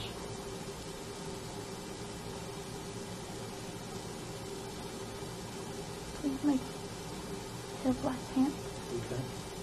And so did you actually change in out of them, or how long had you had those on? I don't remember. I'm sorry, I don't remember. When would have you put them on that day? Maybe in the morning, when my mom asked me to go with her. Okay. I think. Underneath the skating shirt, what did you have on? I don't think I had anything on underneath. I don't think. So you had to take something off That's why I'm just getting to, if you put that on, did you take anything off? My bra. Okay. And maybe a tank top or... Because you obviously weren't walking around with just your bra all day. Is that fair? I'm sorry, I just don't remember the details. Yeah, take your time. I just don't remember. Probably like a t-shirt or something. Yeah, okay. And what you put on the... You remember that, okay. And then what happened? From where? You were essentially then on the phone. Just watching TV and talking to Ed on the phone. Okay. How did the conversation end with Ed? I heard my mother calling for my father. Okay. And then what? I have to go through this again. Okay. When you went to bed, was your mom home yet? She'd just gotten home and I went down. I told Ed I'd be right back and I went down, I said hi to her and I went back up to my room. Okay. So what time would have that been, I guess is what I'm trying to get at. 9:15. Okay. So she got home, you went down. How long did you... When she came home, she changed. Yeah. And then Did you that's see... when I know she came home, when she went up to change. And then she went back downstairs and I went down to say hi, grab a glass of water, I believe, and went back up to my room. Okay. And then you were back on the phone with Ed. When you heard what? I'm calling up my dad. Okay. So, when you went down to see your mom, what did you talk about? Nothing, I just said hi. She was watching her tiny shows, I just left her alone. Okay. And what else did you do while you were downstairs? She went to go get a glass of water and then went back up the stairs. Okay. And where did you get the glass of water from? Now, while you're downstairs, at any time do you make sure that the house is secure? That's usually the person who goes to bed last. Okay. Just in our house, anytime anybody's going to bed, they usually, each one of us, end up doing it in case somebody else forgets. So did you check the front door at all? No. No? Back door, side doors? Okay. If you were the one to go to bed last, what doors would you check? Back door and front door. Okay, and what would you do? Make sure that they're locked. Okay. And if they weren't locked? Lock them. Lock them. Okay. And the back door, how do you guys secure that? Lock and then pull and close. Okay. Is that a slider? Yep. Do you guys put a piece of wood in there at all? No. So you just make sure it's locked. And so who would be the person that mostly does that then? My mother. Okay. Is it typical that if she's coming in late that she would lock it? You know, meaning if it's already dark outside, would she lock the door as soon as she comes in? You know, as opposed to being in the middle of the day and you just... I think I'm pretty sure. I don't... I'm not 100% sure. Like, let's just say you came in and it was already dark outside. Mm-hmm. What would you do? Well, I'd lock the door behind me. Yeah. Because you don't intend on going out again. It's just common practice. Okay. All right.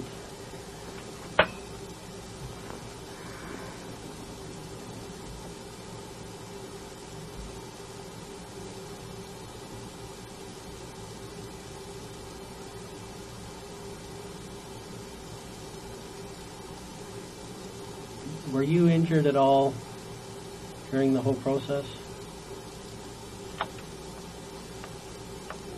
Not really. Okay. Not really anything? No. Okay. When they tied your hands, what kind of style did they tie them? I'm not sure. Behind my back. Okay. And when they tied you to the banister, how did they do that? One of them was holding me, the other one was tying, I think. Okay. And how did they tie? I don't know. They maybe kept looking down. Okay. And let me look. Yeah. Well, what could you feel? felt like a tight and then like another tight. Where did it feel tight? In the upper arm. Okay. So what was around your upper arm? Black face. Okay. And what was around, how else were you tied? On my wrist. Okay. And were your wrists tied to the banister? No. How do you know? Because they tied my wrist first and then they tied my arm to the banister. Okay. Now, you mentioned on the tape that you were getting loose. What did you mean by that? My upper arm was falling. The string was falling. Okay, where did it fall to? It's short distance, an inch. Okay, and how did you get it to do that? I don't remember. It's just wiggling and trying to get out. Okay. And where did that string end up when the police got there? They cut it up. Okay. What's that? I don't want to go through this. Okay. Well, these details are important because it shows us what they did, right? And we need to get that. The one thing I do want to go over is the description of the gentleman that you said you called him number one. Can you tell me that again?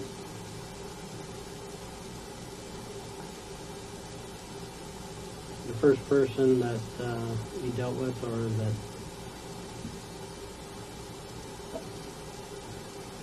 Can you help me with that?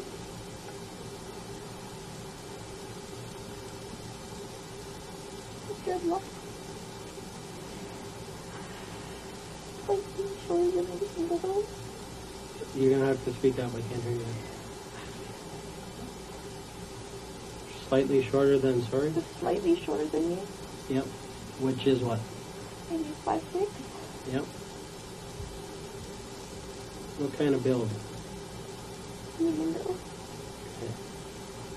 And what type of face? Round face. Okay. And age?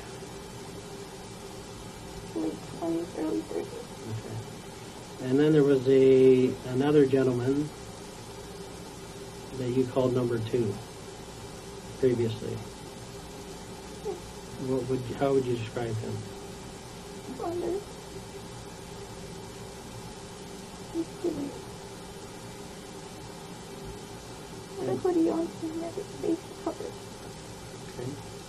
Was his face covered the whole time? Yeah, I think. With what? Bandana. Okay. Cloth.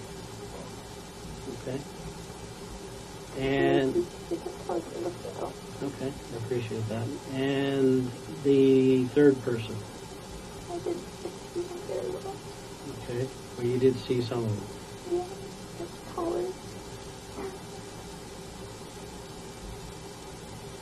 And what color? I think he was black. It's all dark, so. Okay. But he had a Caribbean accent. Okay. And how do you know it was Caribbean? It sounded like what I hear on TV and people around. Okay. What about voices for the other two? Number one. No accent.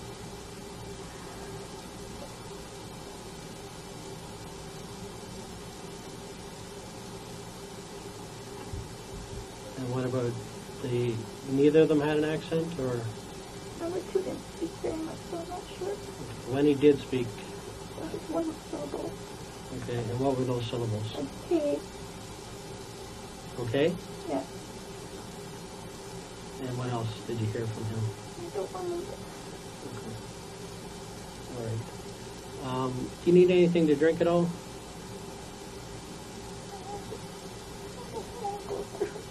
Okay. You realize that it's important, though? Okay. All right.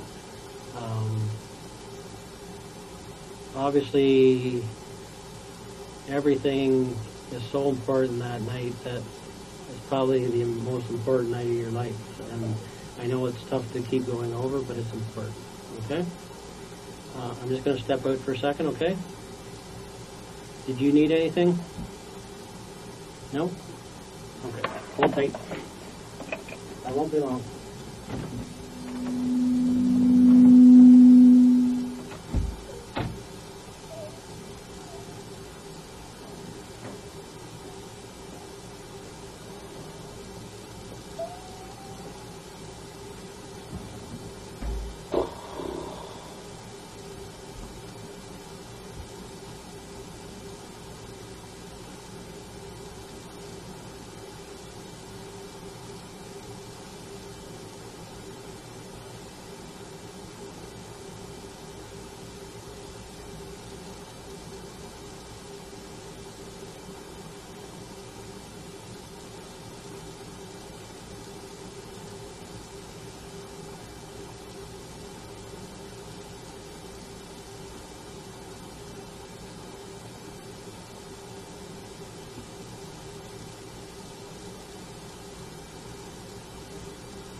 Okay, sorry about that. All right.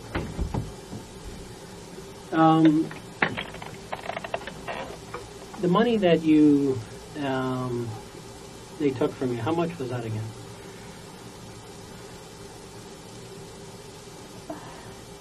$2,000 of mine, and I don't U.S. I believe. I heard my mom say it was maybe $1,100, but I don't know. Okay, so approx of your own 2,000. Okay, and what kind of denominations was that? There's a 50, 20. Okay, and if you had it in a stack, how big would that stack be?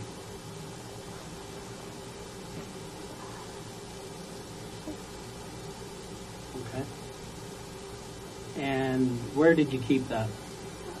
In my night table underneath the TV. Okay. And how long had you kept it there?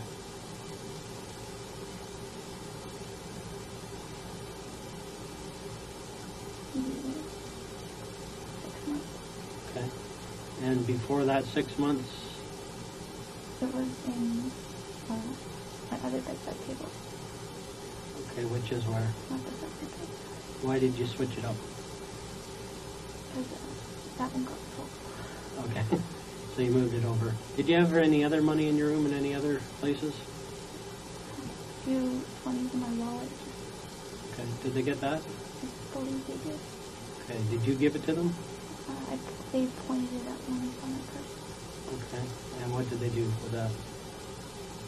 I don't know. Okay. You saw him take it or not? Okay. And you haven't been back to check since? I can't walk in. I can't go in the house. Okay, gotcha. Now, and where did that money come from? Some of it I just recently withdrew, and others is from money I saved up from certain. Okay. How much did you withdraw? 500 twice, but it was to pay back my mom for recent vacation we went. Okay. So how much did you owe her? 500. Okay. And when did you take that 500 out? Just recently, like the day before, I think.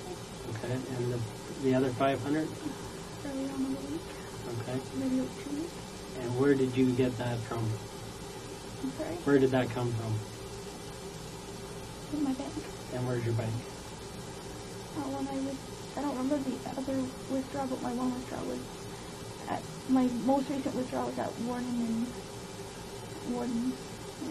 I don't remember where I withdrew the other one. Okay. But you went through a teller, or did you go through a cash machine? Machine. Okay, for both, or just one? I'm pretty sure for both. Okay. And how much did you take out each time? 500. Is that your maximum that you can take out on the machine? Okay. How much do you have in your account? Maybe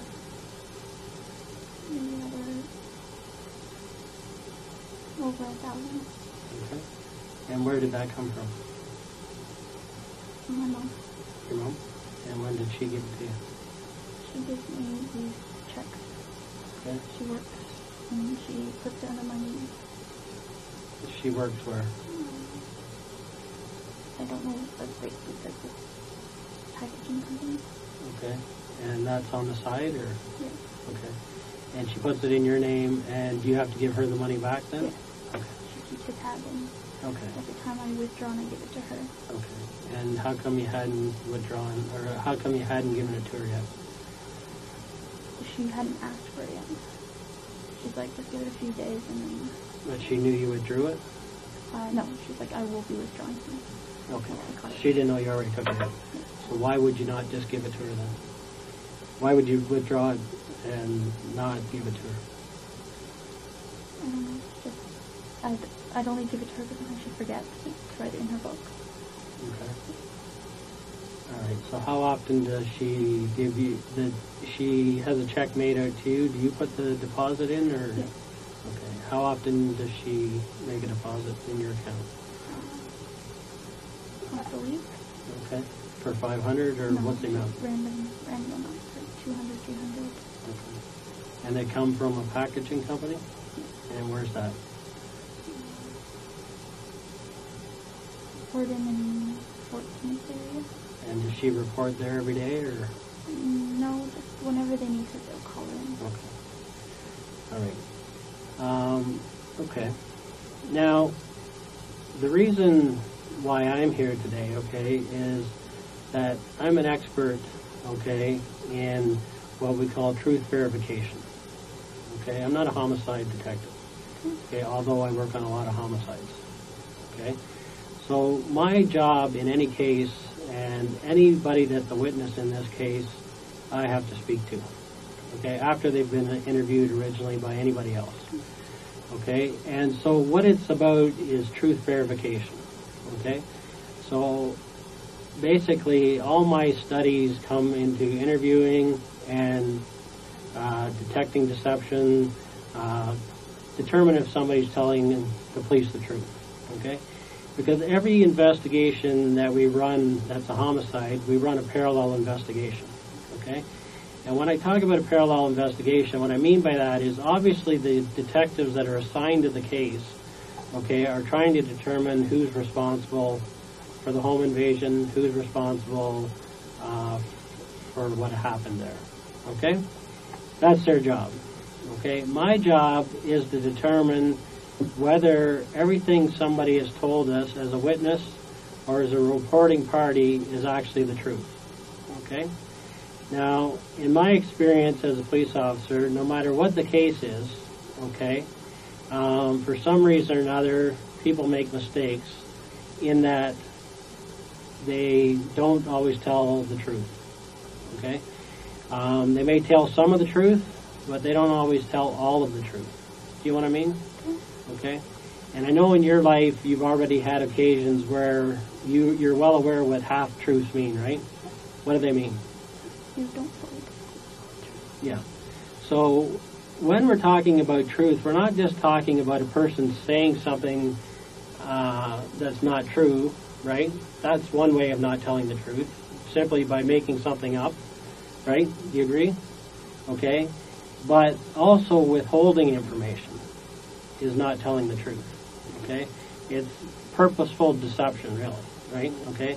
They're leaving stuff out that may assist the investigation, okay? That may lead to the people that are responsible from being caught, right? And that's where we talked earlier about, so some people obstruct the investigation, okay? Because they provide facts that are totally not true, okay? Other things they tell about the case obviously did happen. So what we talk about is a combination of people telling things that are totally not true, leaving information out would be two ways that people haven't been truthful. Okay. So how do I make my conclusions? Okay. So some of the ways is, obviously, I count on my experience, right? I talk to thousands of people, okay? And I basically know when somebody's not being straightforward with me, okay? I can tell by the language they use, how they answer the questions, their body language, how they treat the question, that something's wrong here, okay? This doesn't make sense, okay? The other thing is an understanding of what common sense is, okay? Could this have happened that way? By what the person's telling me, could have it even happened like that? Okay? Is it realistic? Is it plausible? Okay? So basically we're trained in statement analysis. Okay? So what I did with your statement is I wrote it all out. Every word that you said. Okay? Just like everybody else that gave a statement. Every noun, pronoun, verb, everything. Okay? And people are trained to speak in a certain language. Okay? And when they are not being truthful, that shows up in their language. They don't even know they're doing it, okay? But when we analyze the statement itself, we know whether they're being truthful or not truthful, okay? And these days, we even have software that assists us in that, okay? We're in the modern ages, right? Okay, so we have computer programs. And one of the ones that we utilize in these cases is an analysis program called Event Probability Analysis, okay? And what we do is we feed everything into the computer. Basically, the computer, I type it out, and we feed it in, and you scan it in, actually, and it takes a copy of everything that's been said. And it analyzes what a person has said, okay?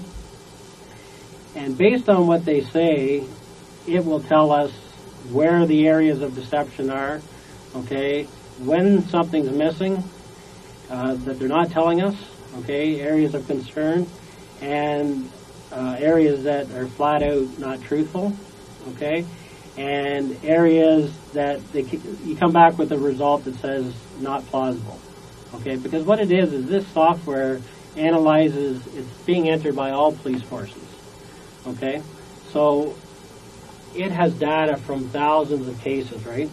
So if it gets information that's totally never happened before in any other case, right, that tells you something, right?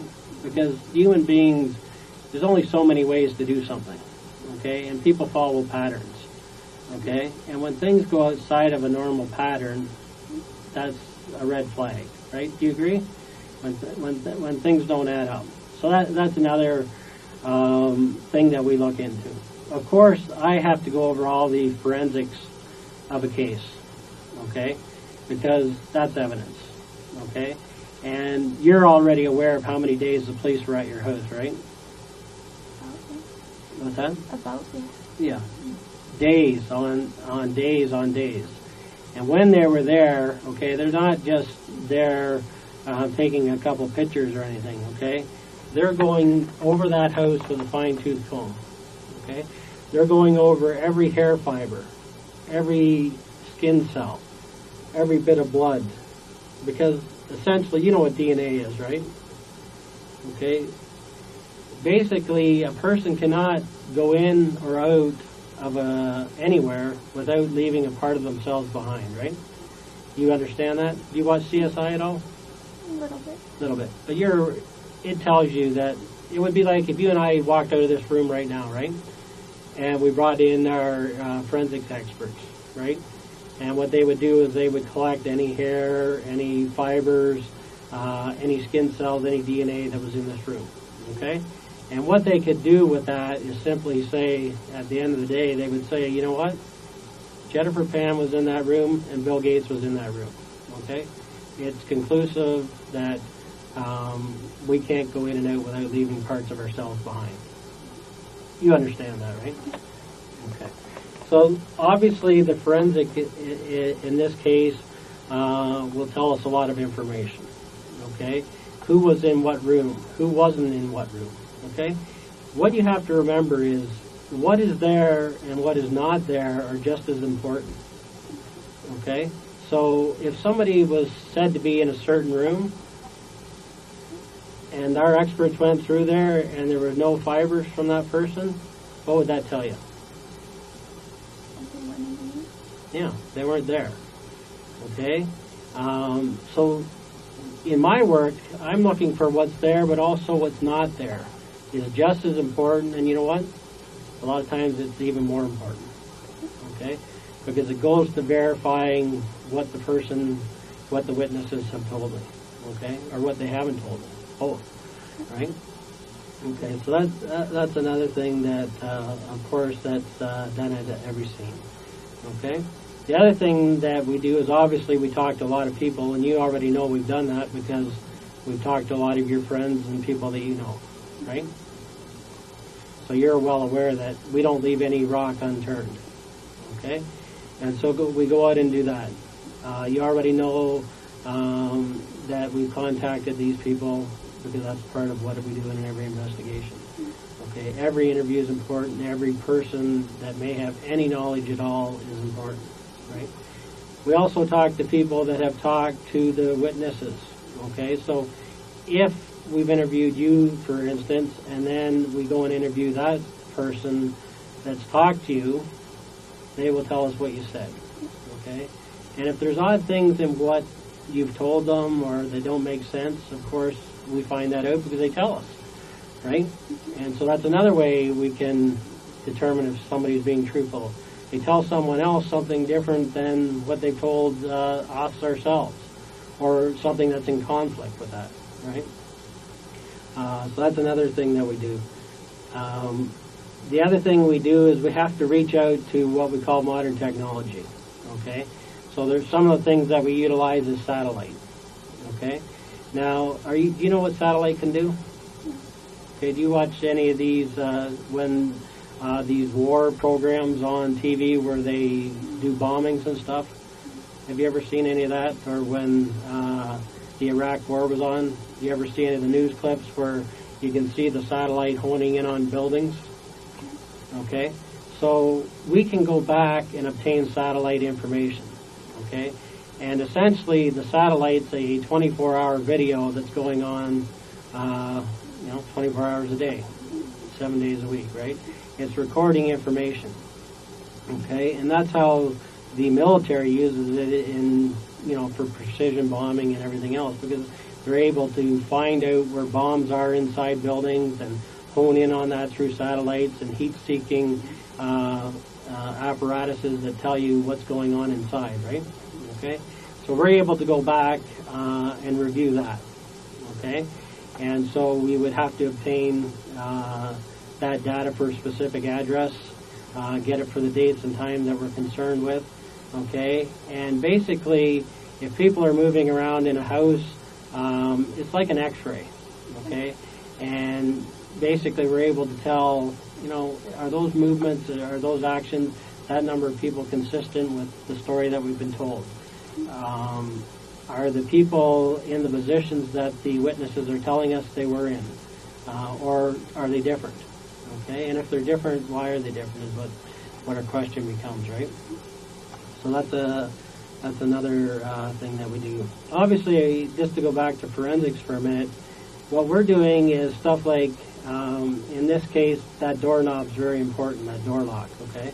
And so we're looking for who was the last one that actually touched that doorknob, or door lock, right? Okay. Did somebody lock it last, or did somebody unlock it? Okay, so we would see, you would get like fingerprints of one person locking and then overlap by the person that unlocked it, that type of thing. Again, it would just be information that would go to determine what happened on in that house, right? And from there. The other thing, of course, in any case, you know about Crime Stoppers, right? Have you heard of Crime Stoppers before? Yeah, you call in. Yeah, okay. When you get a case like this, okay, people want to help, okay? It's in the papers, it's everywhere, okay? So people actually end up coming to us to help us out with the case, okay? Now, in a case like this, we're actually very fortunate because the more people that are involved in a crime, the more information we always get, okay? If a person goes out and commits a crime themselves, who knows about it? Just themselves, for sure, and maybe anybody they tell, right? In a case where they actually is multiple people involved, so in this case, 3 people inside the house and a number of other people involved on the peripheral, right? Each of them knows. Okay, so now we're getting into a higher number of people knowing what happened. And you know what? Somebody always tells somebody else. Okay? And so that doubles the number of people that know. Okay? And then over drinks and everything else, that person tells another person. And before we know it, a ton of people actually know what happened that night. Okay? And suddenly we get people calling in because, you know why? They want to help. Okay? There's other people that just want the money. They know what happened. They've heard about it. They've heard it through a friend. Okay?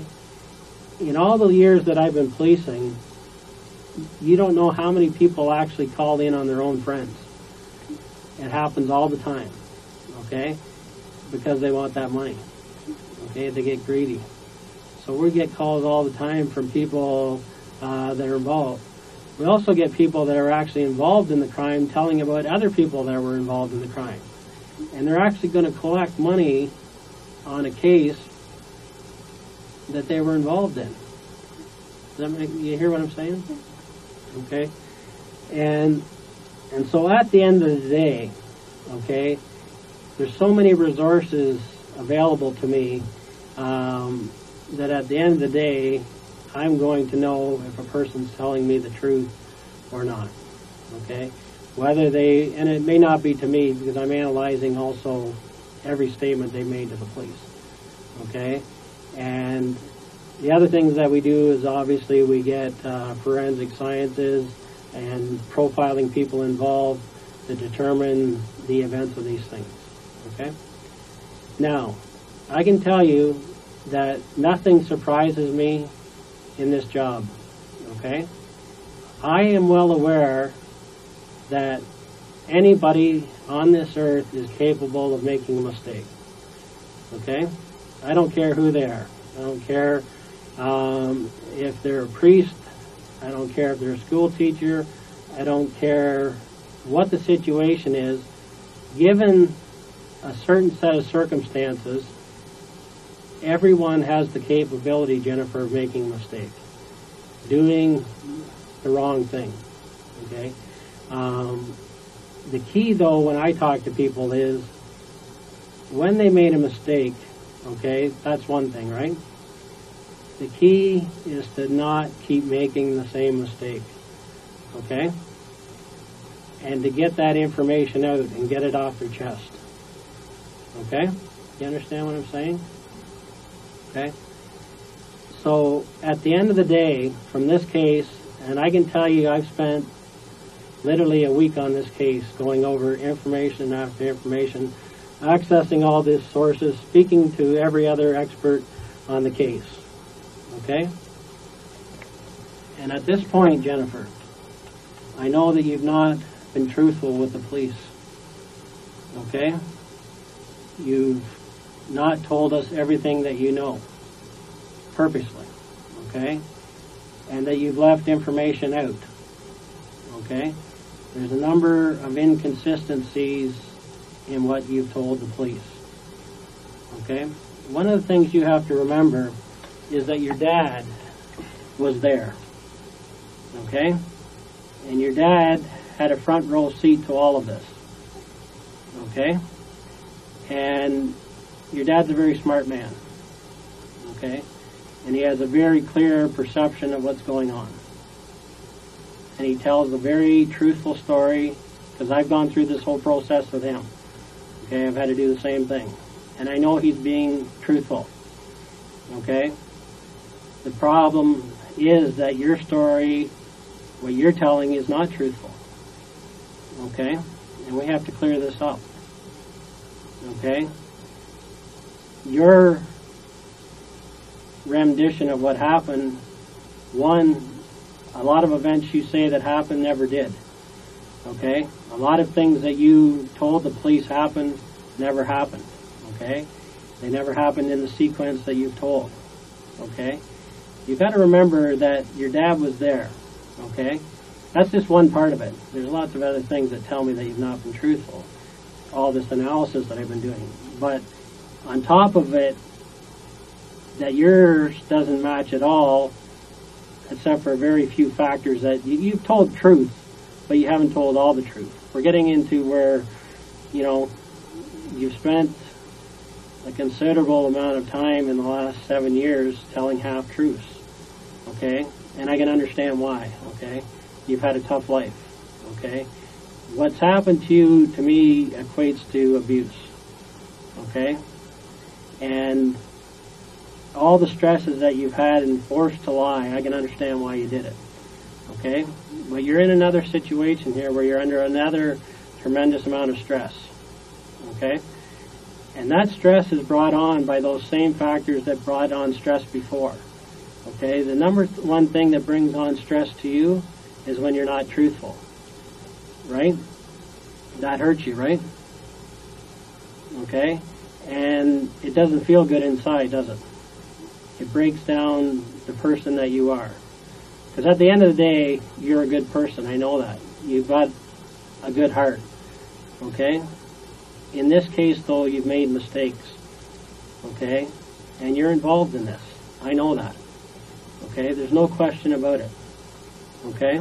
The only question right now is, are you going to keep making mistakes? Are you going to go on the route that you've gone on over the years and try to pretend that things happen that never happened? Okay? Are you going to not face reality here?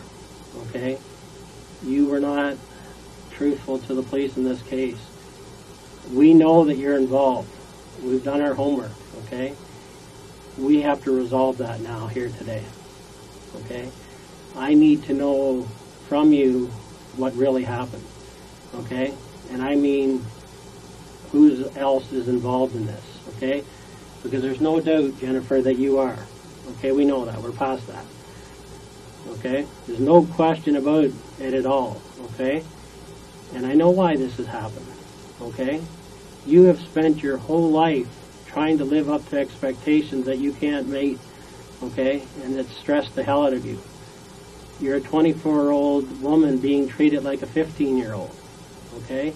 You've never done anything that terrible in your life, but you're being treated like you have. You're not being treated like the adult that you are. Yes, you made some mistakes. Big deal. You're not the first person that has gone out and not told their parents that they're dating a guy, because in your culture they don't accept it. I understand it. I've talked to people in here that have kept that secret for their whole life. from their parents.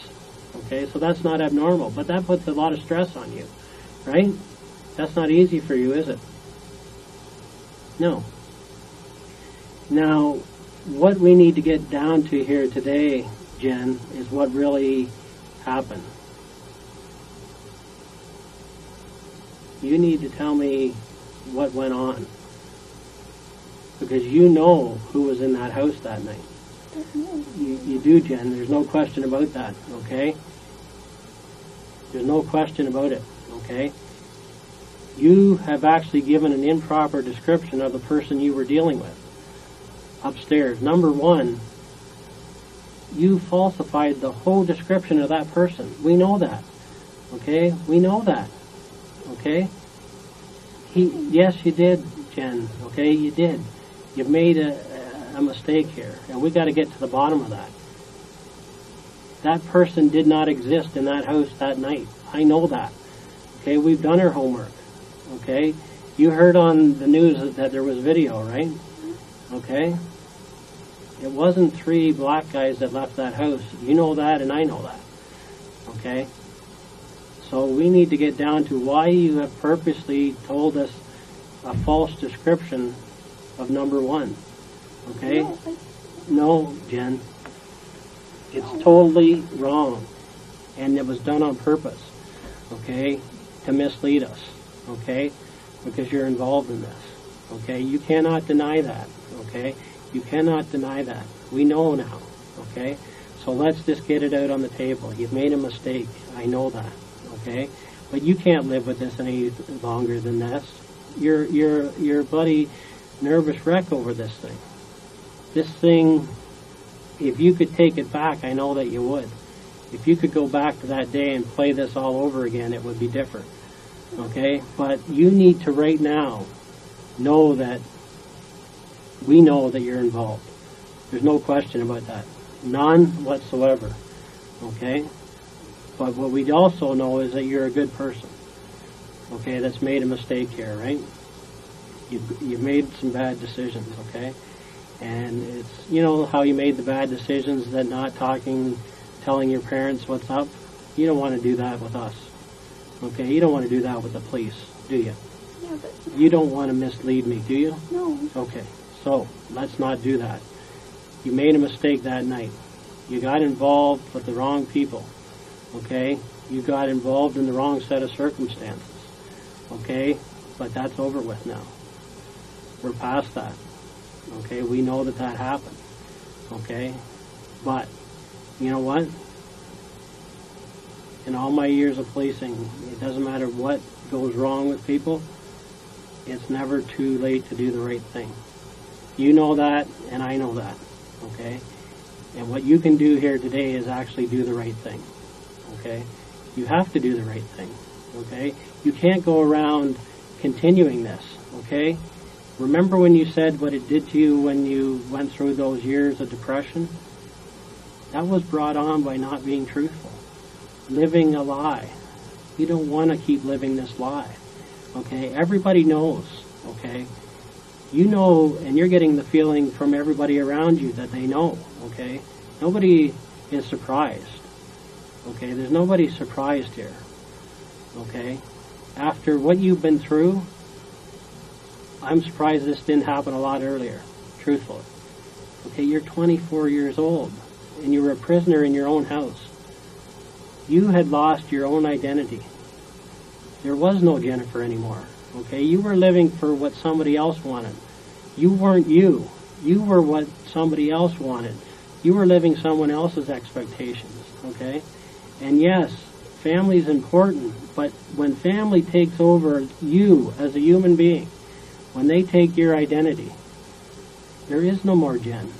So no matter how good their intentions are, no matter how much they love you, they're taking away Jen. Okay? And you have gone through this for years, in the middle of tension. Tension that got to the point that it makes you sick. Your stomach churns over it. You don't wake up a day that there's not some issue on the table. Not some stress in your household, okay? essentially you've been told to live up to expectations you yourself years ago knew that you could not do. Okay? They're taking away Jen. There is no Jen. They took Jen away. The Jen that just wants to be a piano teacher. Why isn't that good enough? Why was that not good enough? That was great expectations. Why not just be a lab technician? Why a doctor? Why does it always have to be something bigger? Why can't it just be what you want? And all that has resulted in what's happened on November 8th. The tension built up to a point that, you know what? It's like an animal that gets cornered. At some point, the nicest dog, when it's cornered, bites back. Okay? It's called self-preservation. Okay? And in your case, all that's happened here is self-preservation. 18 months ago, Jen, you chose your family over Daniel. Okay? But you gave up Jen in the process. You gave up yourself to this whole thing. There was no Jen anymore. The Jen that just wanted to teach piano, that wasn't good enough. The Jen that just wants a normal 9-to-5 job, that's not good enough. And Jen was in a state of depression, backed into a corner. And what it came down to is one thing: self-preservation. Self-preservation overrules anything in life, okay? At the end of the day, it's like your life is being choked out of you. That's what's been happening for the last 7 years. And basically, the grip on your throat, on your life, has shrunk and tightened up to a point where either you do something about it or it's the end of Jen. And you've diminished to a point where the only thing you could do is fight back for once. And that's what's happened here, Jen. We know that. We know that. And I'm surprised it took this long. A 24-year-old young woman being treated as a prisoner in her own home. I can't imagine.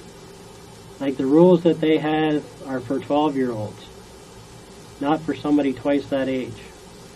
Yes, their intentions might have been good, but they're not realistic. They're not, Dan, were they? Jen? Their expectations weren't realistic, were they? You couldn't live up to them, could you? You tried to. Right? Am I right? Yeah. And finally you had to bite back, right? You had no other choice. You felt like you had no other options. You thought of everything else, including killing yourself, to make this change, right? Right? I'm right, aren't I? Jen? Right? It's okay. We understand. Let's talk about it. Let's get it out in the open, Jen. That's all this is, about understanding. We know that you were involved. We know what you did. But you can't live like this. You got to get it off your chest. You've been so stressed out from the moment this happened. You knew that it was going to happen that night, before it happened. And why you froze on your bed there is because reality had set in. The plan was in motion. There was no turning back. And I know right now you wish you could turn it back, right? You wish you could go back before that night and stop this, right? Right, Jen? Right?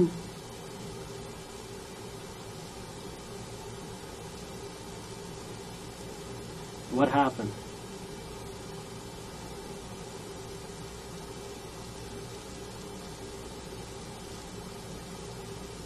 What happened?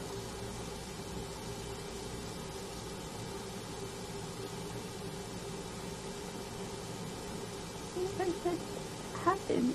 Okay, it happened, yes. The guys came in. Okay, but you were involved. That's what the difference is here. Okay? Right? A lot of what you said happened, but a lot of it that you said didn't happen. Okay? What happened happened. Okay? But it's what you're not saying that's important here. You were part of setting this plan in motion. Right? You were behind this. Right? You have to get it off your chest, Jen. It's killing you. Get it off your chest, and we're going to talk it out here. We're going to understand, and we're going to get this pressure off you, because that's what you need right now. Do the right thing now, Jen. We already know. You're not going to surprise me here. Okay? I already know what the answer is. And I can't stand to see you go through this any longer. You've been a physical wreck because you know that you haven't been truthful with us. A lot of things that you said are true, but there's so many more that aren't, and you're leaving so much information out. We know that. You have to sit there and ask yourself, yes, he knows. Bill knows. Everyone knows. But what you have to do now is get the strength in you to tell us why it happened. I have some pretty good reasons there why it happened. To me, it was a form of abuse here. Because you can't do that to a person. You can't. This is Canada. We're in the 21st century here.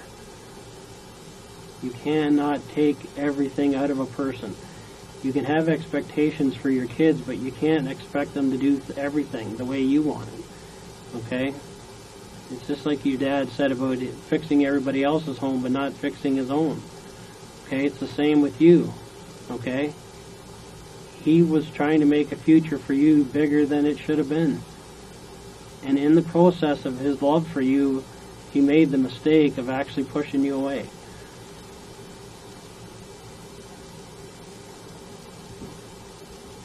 Right? All his good intentions. What happened? All his good intentions went the other way because he made too high of expectations on a young woman. We know that, Jen. You know that. And now's the time to get it out in the open here. Right? You know the importance of telling the truth when it really counts. And you know what it does to you as a person when you have to deny things that you know are true. Right? It doesn't feel good, does it? Jen? It doesn't feel good to have secrets, does it? No. You have to let me know what happened here. Okay? Okay. But you were involved. Right? That's the part we need. Okay? We need to hear that from you because we know you were. We're going to talk this out and figure out what happened. I'm going to make it easy on you, Jen. All you have to do is tell me that you were involved, right? I'm right, aren't I? You know it. We know it. It's plain as day. I'm 100% correct here. I wouldn't be sitting here saying this if it wasn't Jen. Okay?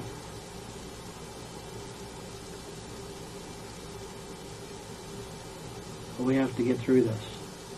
You have to get through it.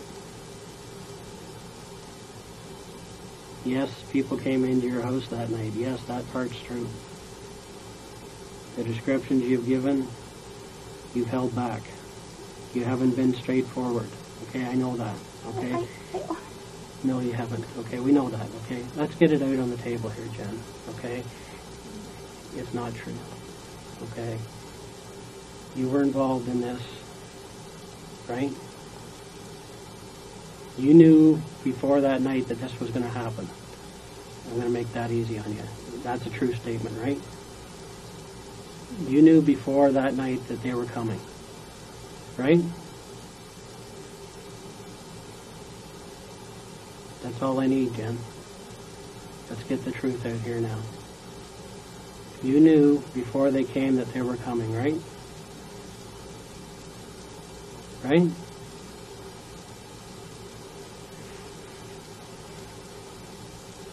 Be honest with me, Jen. Give me that.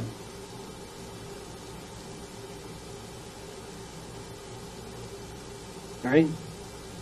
You knew before they got there that they were coming. Right? Now the good thing is here that you didn't actually shoot anybody. That's a positive in this situation. Because you couldn't do that. You're not that type of person. Right? And a lot of people do that. A lot of kids make the mistake of going out and doing it themselves, okay? You couldn't do that, I know that.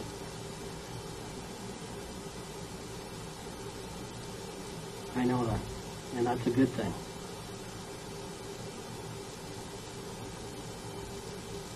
But you did make a mistake because you got involved in it. Jennifer, you don't need to live with this pain anymore. Let it out.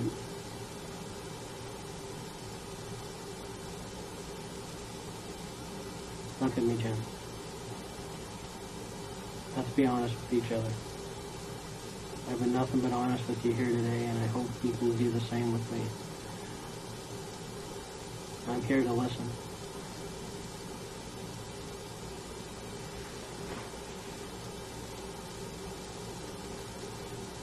Jen?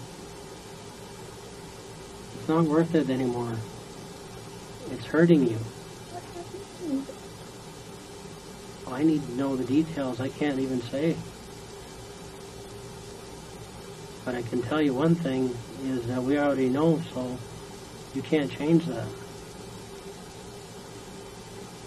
Then why did it stop? I know you did. But it got too far ahead of you, right? You didn't think this far ahead, did you? But once they started, once they came in, you couldn't stop it, could you? Could you? Jen? I wanted it to stop. I know. Why didn't they stop for you? I didn't know who they were. But you were part of the planning, right? You have to tell me that part, and then we're going to work through it together. Do you know what I'm saying? You didn't want this, you wanted to stop it. You have to prove that to me now. Because at the end of the day, we have to stop this from happening to someone else. Right? What happened to me? Jen, we're going to have to deal with it one step at a time, okay? I'm going to be honest with you. I need to know what you did.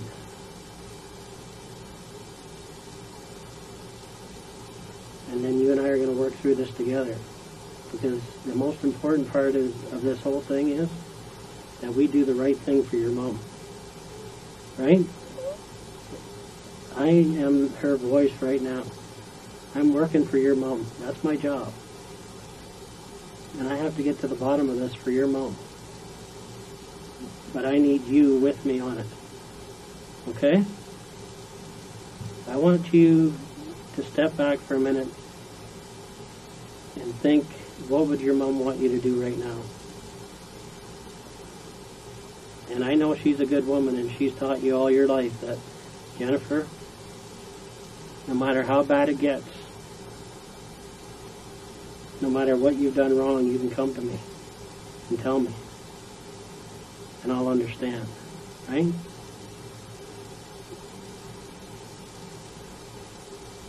And you need to talk to me. But the description I gave you, that's Okay, what I but let's get back to how they got there, why they got there. Okay? Because we know that you helped get this thing in order. Right? That's what we need to start with. Then we're going to work through the case. Okay? But we got to start. But what happened to me? Well, I don't know at this point. Okay, because I don't know what you're going to tell me other than that you were involved, but I need to hear it. Okay? But I can tell you one thing. I'm going to sit here as long as it takes for you to get this off your chest, okay? Do you know what I mean? Do it. What's that? Okay, you need to tell me how you got involved in this. We know that, Jen. We need to talk about that. Okay? You wanted it to stop, then you have to stop this right now. Okay? Because this needs to stop. You can't go around like this anymore. Hiding secrets from your own family. They know. Jen, they know. They're not going to be surprised. What they're looking for you to do right now is to do the right thing. That's what I'm looking for. That's what you're looking for. Right? You know what? What I tell people is just tell the truth. Okay? And we're going to sit down here and we're going to get to the bottom of it. Okay? Together. Okay?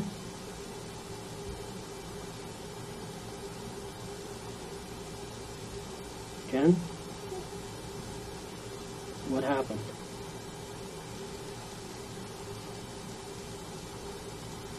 How did it start? And I'm talking before that day. How did it start before that day? How did this thing get in motion? There was a plan ahead of time, and I want to know about the plan. You can do that. Okay? Be strong, Jen. Jen? Be strong here. What you have to remember is that we're not offside here. Okay? We know already that it happened. There's absolutely no doubt that you were involved in this, or we wouldn't be sitting here right now. You've been waiting and wondering when the police were going to ask you or tell you this. You thought it was going to happen the last time you were here. Right?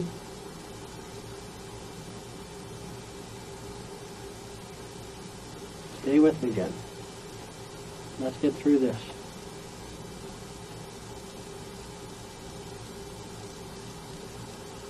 You're sorry you're out now, are you not? Are you sorry for what happened?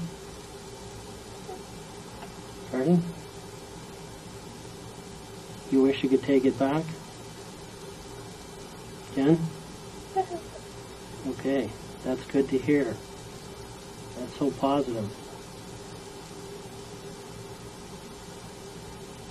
You wish it didn't happen, right?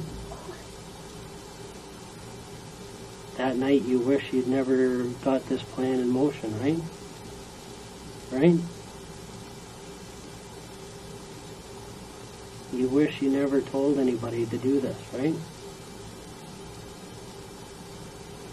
Jen?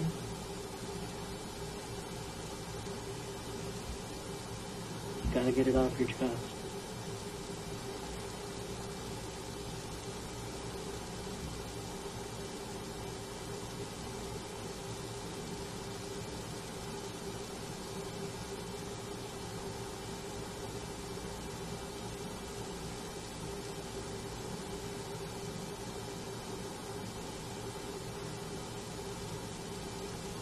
And I'm looking for the Jennifer that knows the right from wrong.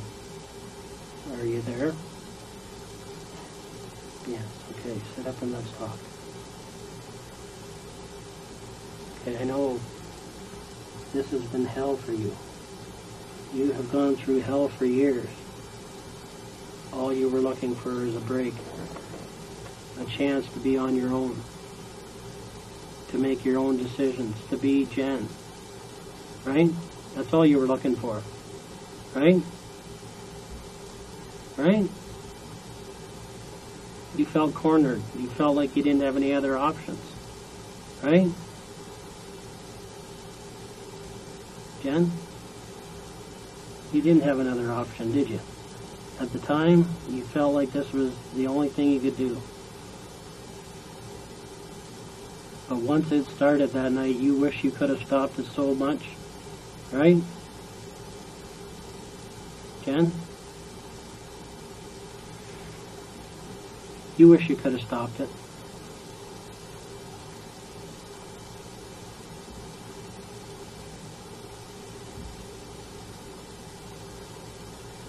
How did it start, Jen?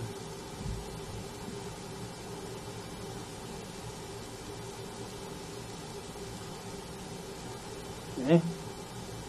Look at me. How did it start?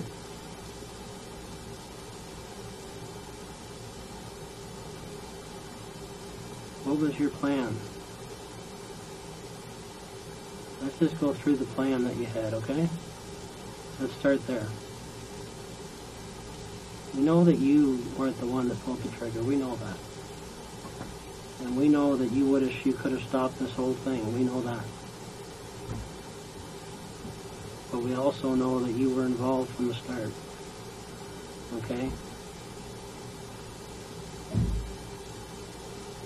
And what this all was a last-ditch effort to live your own life, to be your own person, to make your own decisions. Right? It would happen to anybody in the same circumstances. Now, I do a lot of reading. And over 300 kids in North America every year are involved in their parents' deaths, okay? And when we look into those cases, there's always a common factor. That those kids have had to live up to expectations that weren't reasonable. That they weren't being treated the way a human being should be treated. The house rules were just so out of whack. And you know that because look at all your friends. Look at all the people around you. Does anyone else have a curfew for 9 o'clock at 24 years of age? Jen? Do you know anybody else with those expectations? Yes or no? Yes or no? Do you know of anyone that has to be under the pressure that you're under? No.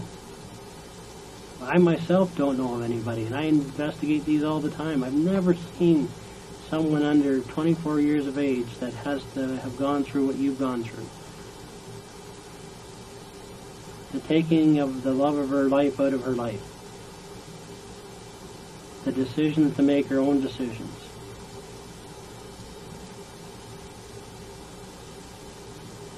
You had no choice here, Jen, I know that. And anybody else in your situation would have done the exact same thing. The only thing different is I would say that they'd have done it a lot earlier. They would have looked for a way out. You've tried everything.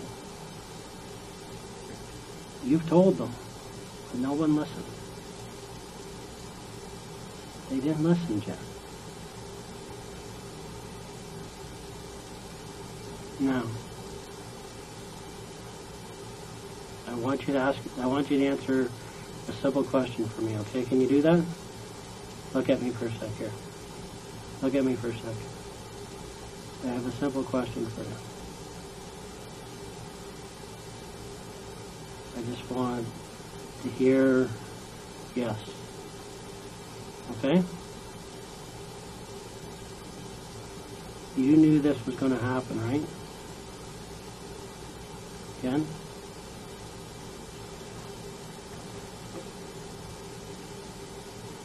Jennifer?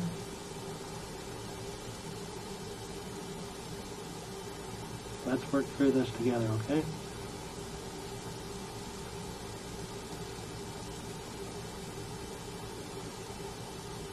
It's okay. You made a mistake. You made a mistake. That you can't change. But you can change the fact that you're not going to keep making these mistakes. Right? You don't want to keep making these mistakes, do you? Jen? You want to be a part of the solution, not the problem?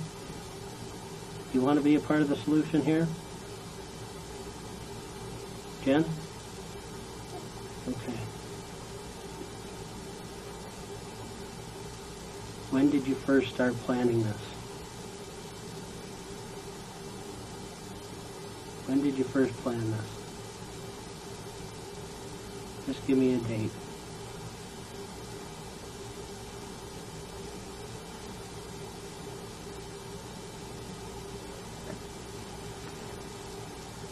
Jen? When did you first start planning this?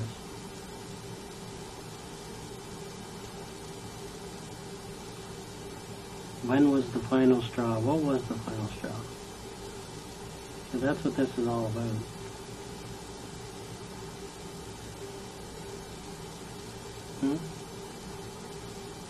What was the final thing that did it?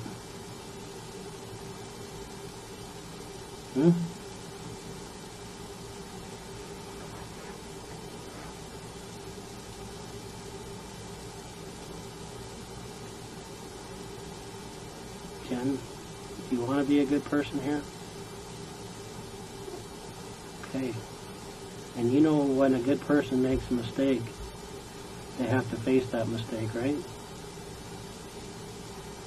Right? What do you think should happen? I don't know.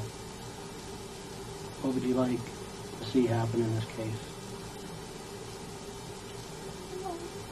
What's that? Justice for your mom. Okay. So, to get that justice, we have to know the whole story. Right?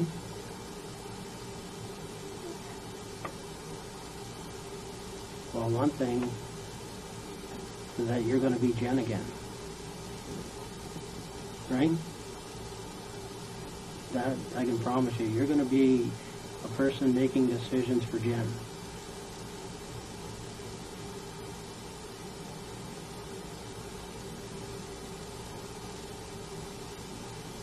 You're going to prove to people that you know what the right thing to do is. That's what is going to happen. You're going to have the chance to explain to me why this got out of hand. You know what I mean? But that's where we have to start. I can't make any promises to you. Okay? You know that. But I can promise I'm going to sit here and listen, and we're going to get justice for your mom. That's what I can promise you. We're going to get justice for your mom. I want to work together with you to get it, though. That's the only way. Right? You can understand that? We have to work together now, Jen. We can't be on opposite sides here. There's going to be justice for your mom. It has to be a partnership. You and I have to work together. And we'll get that. Okay? So how did this start?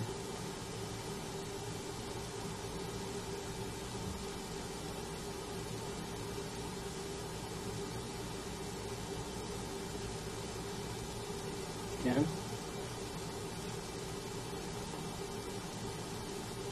Do it for your mom. That's all this is about. I've watched you in all these statements. Okay? And, you know, I know what the truth is, and I know that you loved your mother, and I've told everybody that. I said, the worst thing about this whole thing is that poor girl loved her mom. But she got involved over her head. And every word you heard from your mom, it affected you. I know this is the whole worst thing about this whole thing. And you'd give anything just to talk to her one more time. Right? But she needs to understand what happened, what went wrong here. Okay? So I want you to pretend that I am your mom. And get it off your chest. I want you to think of you telling your mom what went wrong. Okay? And then we're going to get justice for mom. And we're going to do it together. Okay? Jen, can we work together? Can you and I work together on this? Okay, this is a plan that went wrong, okay? You had a plan. You have to tell me about that plan. Then we're going to work through the rest of it, okay? So we have to start with you, okay? Because you got those people there, okay? You set this in motion, okay? We have to know how that happened. Then we're going to figure out it together, okay? All right? That's what your mom wants right now. She's watching us here. She's wondering, is Jen going to make the right decision here?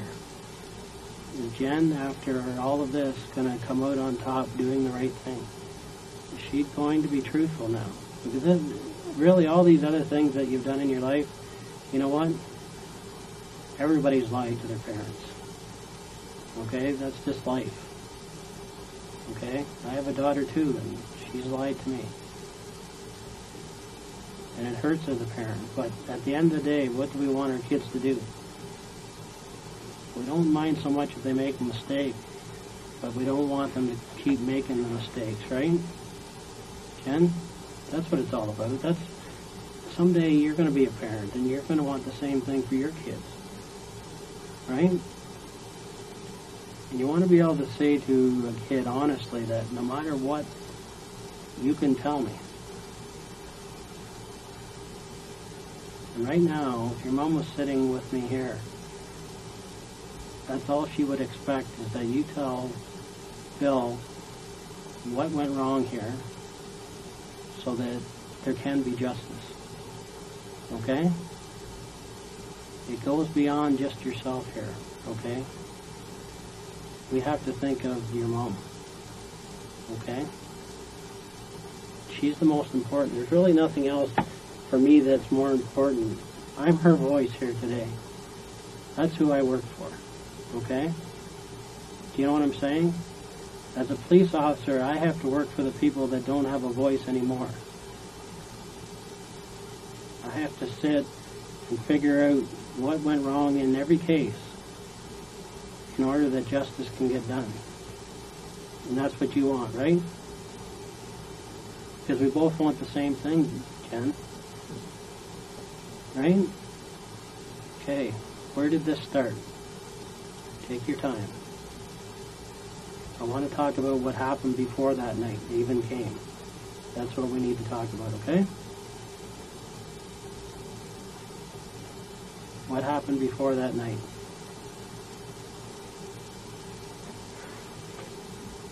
I'm with you to hear it. We're going to figure it out together, okay? What happened?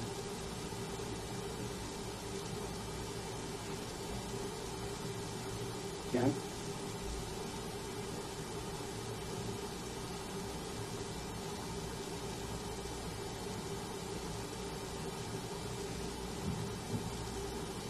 Be strong. Be strong for Mom.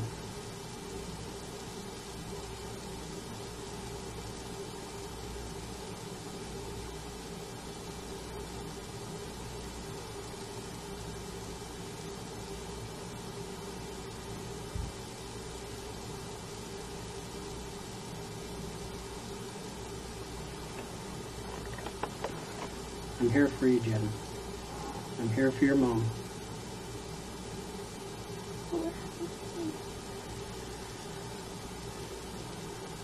Well, you have to tell, it's one of those situations, you know what, we know that what you did, okay?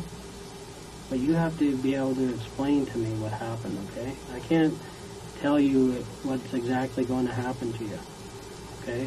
It's like telling you something without knowing the facts, right? Okay? At this point, I know 100% that you were involved, And this was planned out ahead of time, okay? But you need to tell me where things went with this, okay? It's the truth that's going to tell me I can give you a better answer. But if you don't give me that, do you know what I mean? I don't want to lie to you here. Do you know what I'm saying?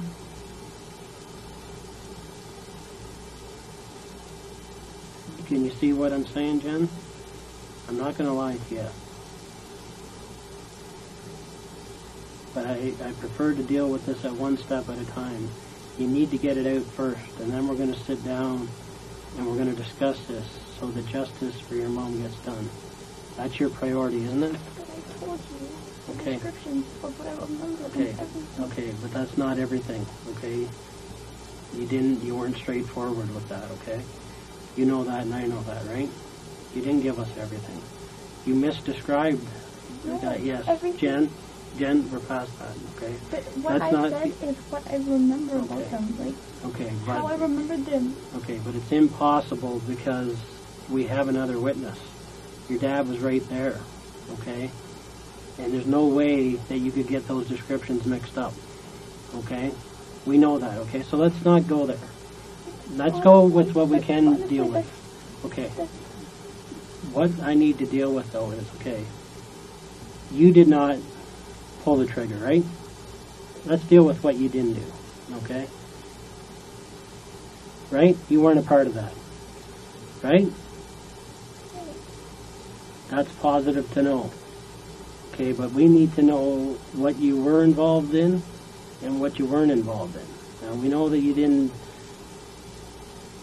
shoot anybody. That's positive, right? You could never do that, could you? No. But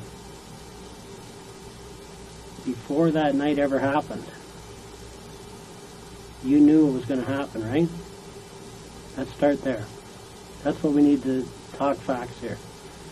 Okay, I don't want to get into an argument about what happened that night because it happened. Okay? Right? And you wish you could have stopped it. Is that true or not? Or are you just saying that to me? No, if I could stop it, I would have stopped it. Okay. Did you try to stop it that night? Yes. How? I wanted to go be with my parents. I wanted to go be with them. Okay, I understand that. Okay? But this all started off with the decisions that you made. Okay, those guys didn't show up there to take your money. Okay, we all know that. They came there to do what they did, to shoot your parents. Okay, we know that. Okay, and they didn't get there randomly. Okay, they just didn't decide that we're going to show up here tonight and pick this house randomly. Okay, this was set in motion before that night. Okay, and I'm asking you to be responsible here in your answers, Jen. You couldn't stop it once it started. I appreciate that. Okay? Right? But what I'm going to say to you is that before it even happened is where you made your bad decision, right? You got those people to come to your house. And the plan that you put in motion. Okay? So that's what we have to deal with here. Okay? Now, do you want justice or not for Mom? Okay. Look at me then. Because I'm going to get it for you. But we have to do it together. Okay? Tell me how this started. Because that's what you haven't told us, Jen. You left that part out. Okay? That's the part I want to hear. That's the part that's going to get us justice here. Okay? Then we can work through the rest of it. You can help us with the rest of it after that. You want to help us? Jen? Yes. Okay. I'm glad to hear you say that. Okay. So you need to tell me how you made this plan.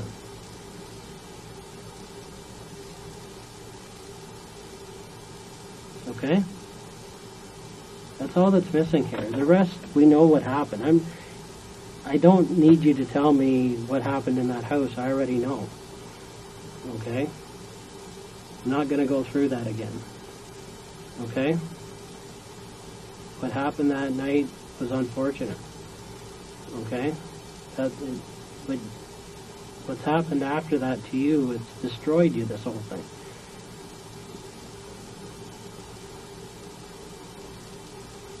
Right?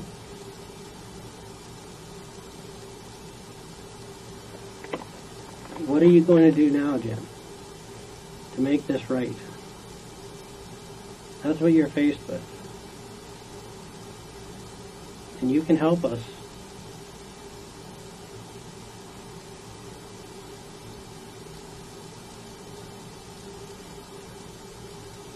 You just have to be brave here. You have to be brave. You have to actually really want justice for your mom. Okay, then you're going to have to show me. You can't just say the words, you got to mean it. Okay? Now, how did this get started, Jen?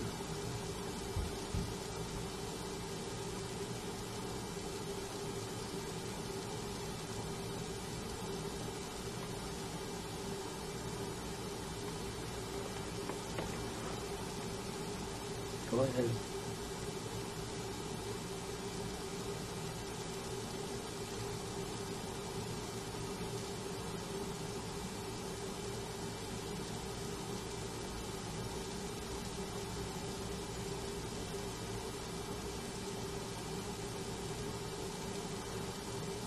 What did you do that you wish you didn't do now? Tell me that.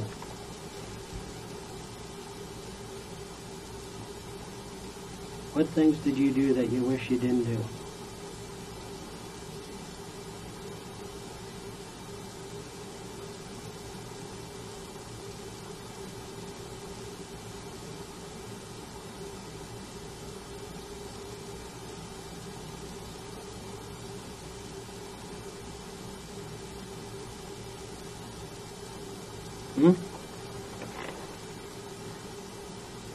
Okay, Jen.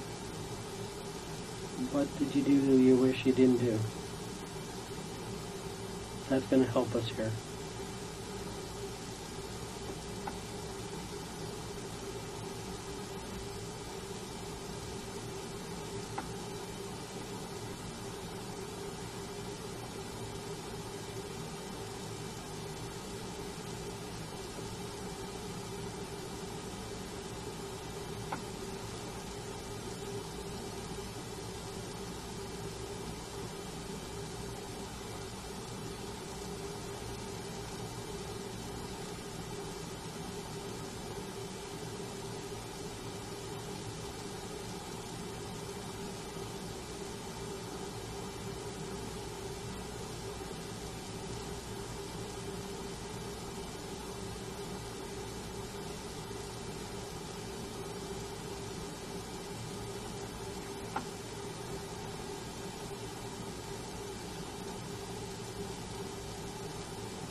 Okay, Jen.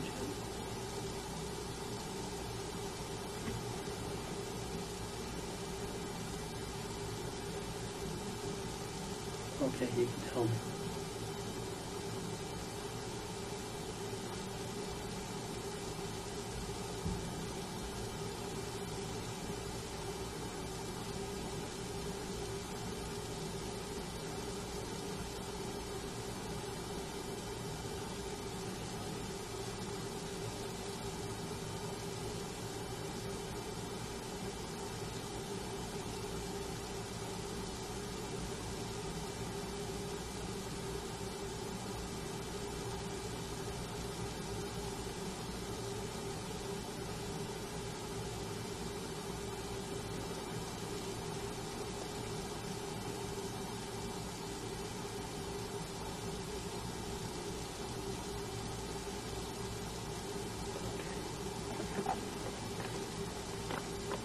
sorry, aren't you?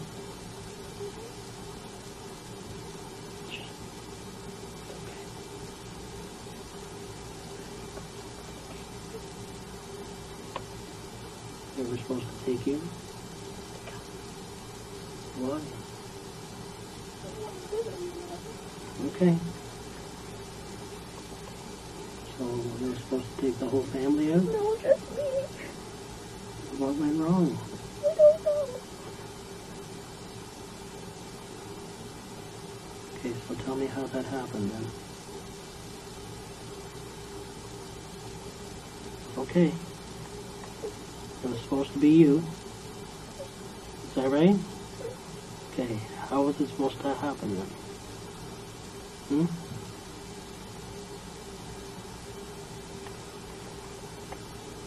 Okay, Jen. What happened? I don't know. Why did it change? I don't know. Okay, what do you know? How come it was supposed to be you? Because I didn't want to be here anymore. Why not? Because it was a disappointment. Okay, you made some mistakes, but nothing that couldn't be corrected, right?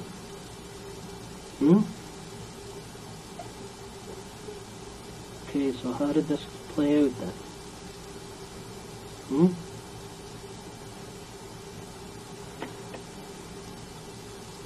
How did it start? What was the plan then?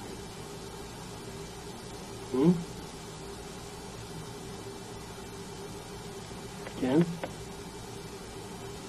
You have to help me here. We need that justice for Mom now, right? It wasn't supposed to be Mom, you think. Is that what you're telling me? Yeah. Okay. What about your dad? I was supposed to be that. I was supposed to be me. Okay, why was it supposed to be you? So that everyone could be free from me. Okay. So, why did it happen this way then? I don't know. Okay. How did they get there? I don't know. You knew they were coming though, right? Because you said it was supposed to be you, right? So what had you done ahead of time to make them come there? What did you tell them to do?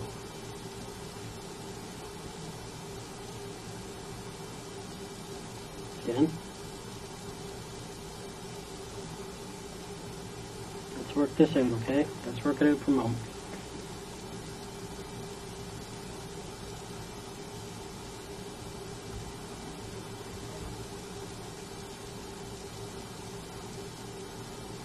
Why was it supposed to be you?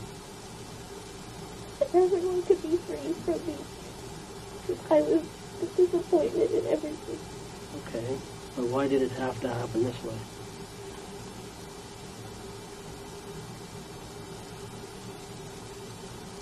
Yeah.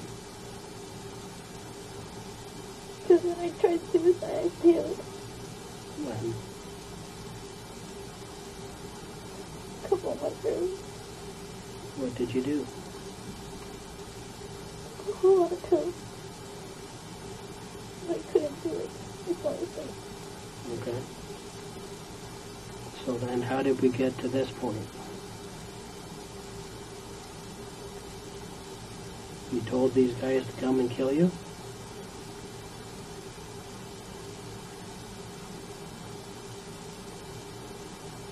Jen? Yeah. Okay, so who did you tell?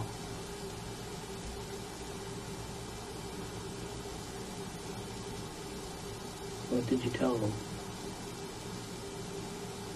What did you want done? How? Didn't matter. Okay. So who did you get to do this then?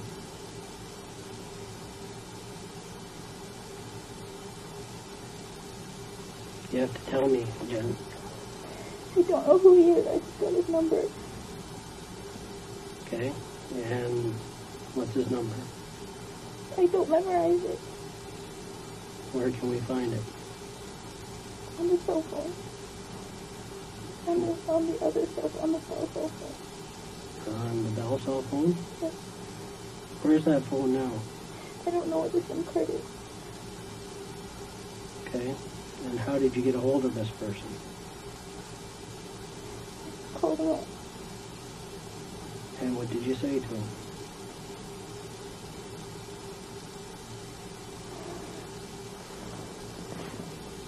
It's supposed to happen like this.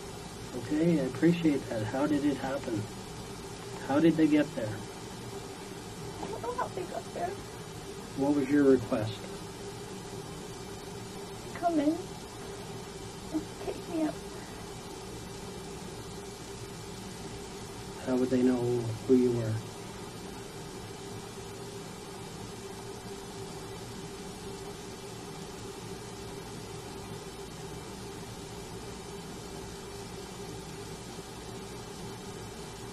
I was the only young girl in the house. And what did you discuss with this person?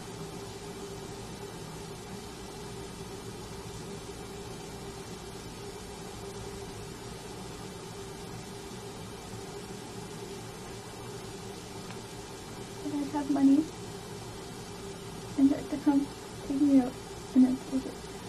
Leave it. And how much was he going to charge for it then? Okay.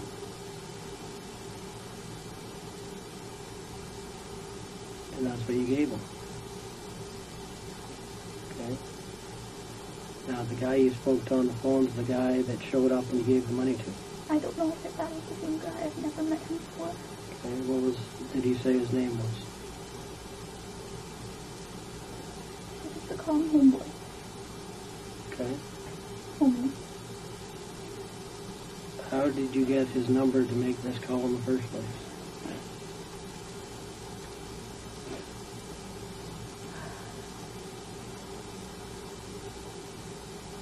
I asked a friend. Okay, which one? And I can't find anymore. What's his name? I don't know by heart. So that black guy? The Rick guy that's Andrew's friend? He set you up with this guy? Just give me the number. So when you had those meetings, what did you ask him? What did you tell Rick you needed? I wanted to be shot or killed. Okay. It didn't matter. What did he say? Like, just this number and that's it. Okay. So when did you make that call?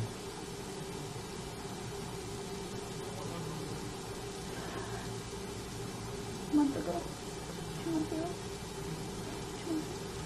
Okay. And what did you discuss?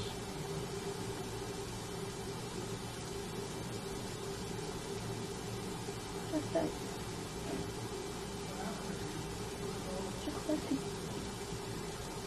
Just to make sure I had the money and everything. Okay. And you had to tell him what you wanted, though. I told him that I wanted to be killed. And did he think that was something crazy? He said, "Are you sure that's what you want?" And I said, "Yes." Because I don't think many people get that request. Do you? No, but that's what I wanted. And he asked me over and over just to make sure I was sure. And I said I was sure. Okay, so what did you ask him to do then? Come take me out and then leave. Okay. Why did they do it when you were, when your parents were there then? Never alone. In the nighttime. Okay. So that meeting you had with Rick, you told him what you wanted? No, I just said that I wanted, if he knew anybody who could take care of something that I needed, just that I wanted to be killed. And he said what? Here's the number. Did he have the number with him that day? Yes. Okay. And that was the first meeting? Second meeting. Okay. What happened with the first meeting? Nothing. I said we just got to know each other. Okay. When you had the first meeting with him, why did you have the first meeting? Like I said, he was a roommate or a friend of mine, and that they were having problems with rent.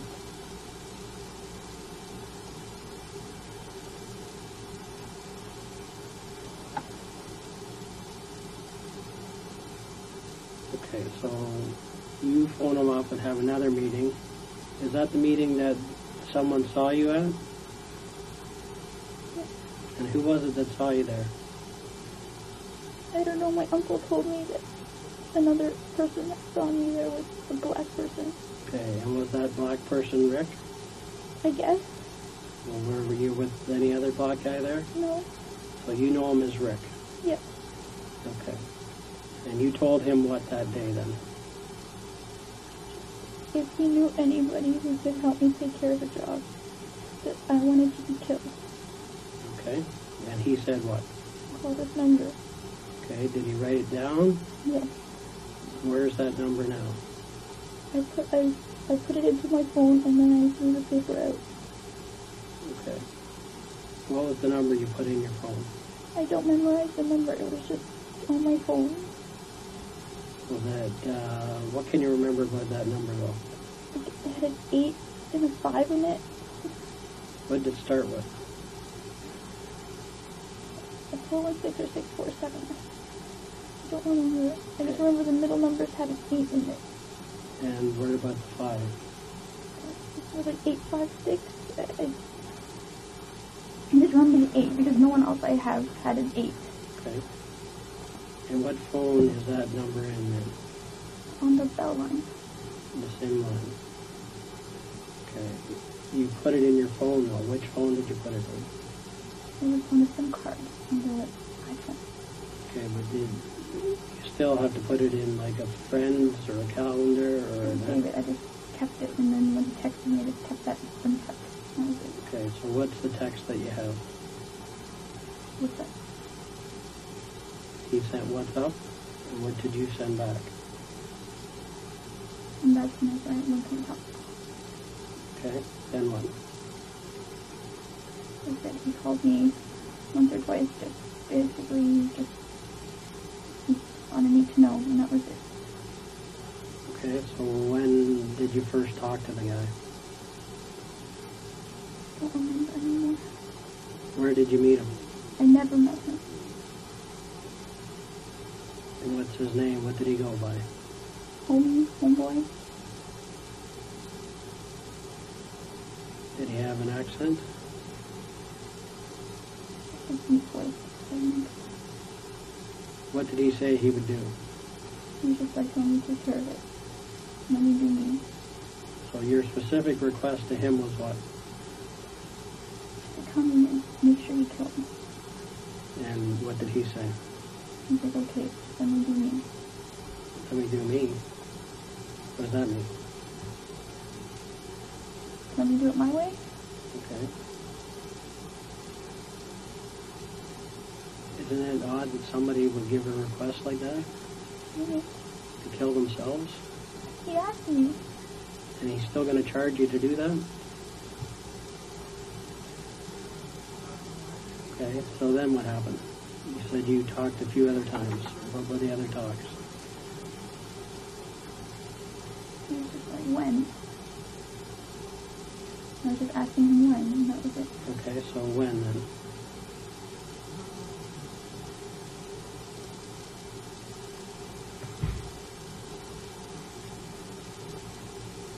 He was just like, whenever I have time. Whenever I can get people. Okay, well, you're not going to show up at your house randomly. You're going to have to know exactly when he's coming.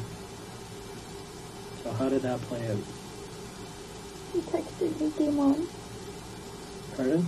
He texted me, game on. When did you get that text?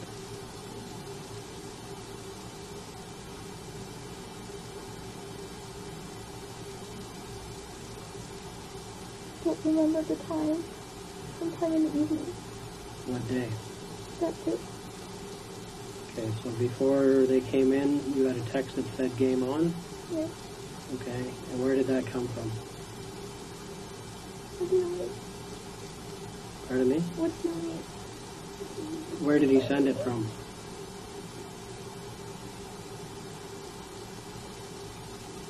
Number he had texted me. Which was what? That number I can't remember. Okay. And what time did you get that game on call? I don't know, sometime. How many minutes before they came in? Oh, Okay, let's get it in. We're working through it. How many minutes before? I don't know. I didn't even realize they were in.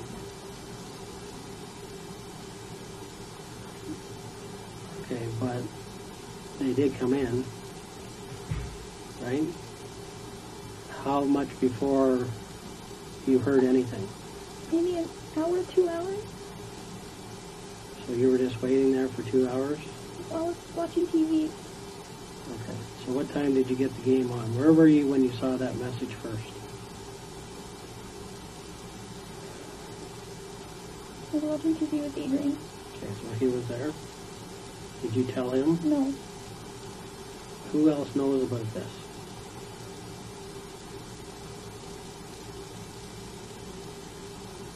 Jen? Yes. Who else knows about this? Me and the people who did it. Okay. And who are they? I don't know who they are. He just said, let me do me. And then that was it. Okay. So he does come into the house, and you're the obvious only young girl there, right? Okay. When he came to your room, Yes. what discussions did you have with the guy that came to your room? The real discussions you had, not what you told us. Where was the money? And I showed him where the money was. Okay. But he obviously said, I'm here to do what you asked. He never said anything like that. What did he say? Just like hands behind your back.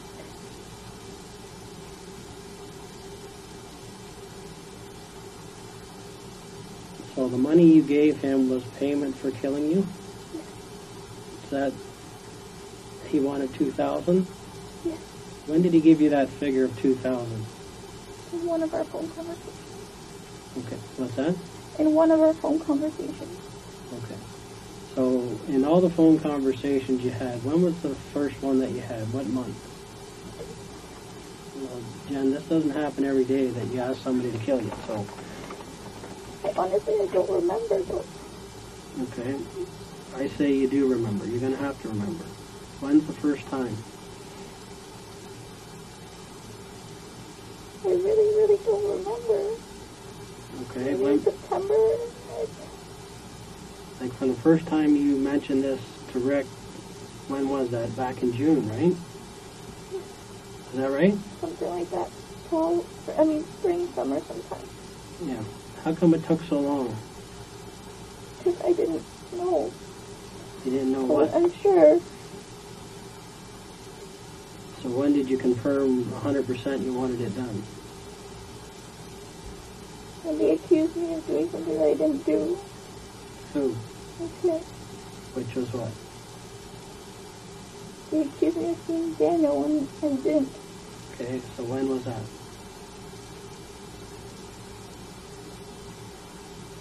I don't know, end of August maybe.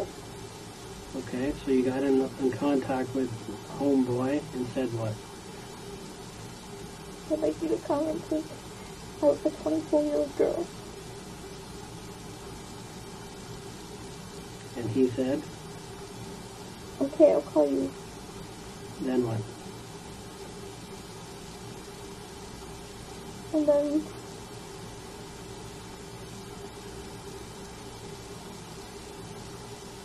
call me back and he's like, are you sure? And he says, yes. Okay. And then he's like, okay, then you just let me do me then. He said, let me do me, Yes. which means what? Let him do it his way. Okay. Did he discuss ways with you how he would do it? No. Did you request any way for him to do it? To make sure no one else was around. Okay. And did you tell him who lived in the house? Yes. What did you tell him? my parents were home. Okay, and did you tell them where they are in the house? No, What rooms they're in? no, Where they would be? no.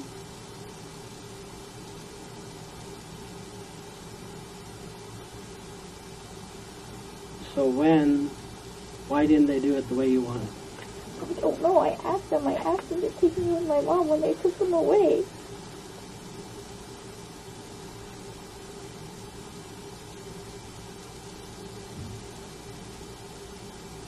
I realize that, but it doesn't seem to make sense. I know, it doesn't make sense to me. But that's how it was supposed to be.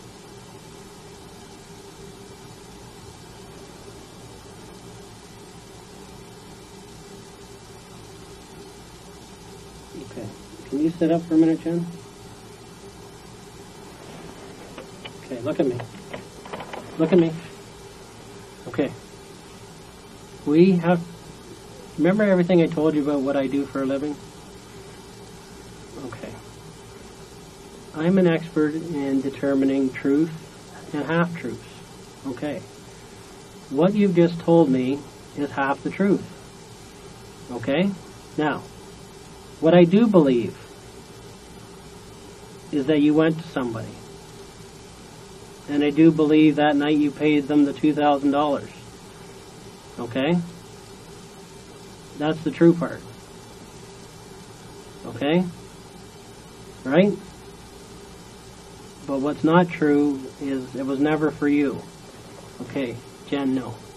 Okay, you went to this person and you asked them to do a job.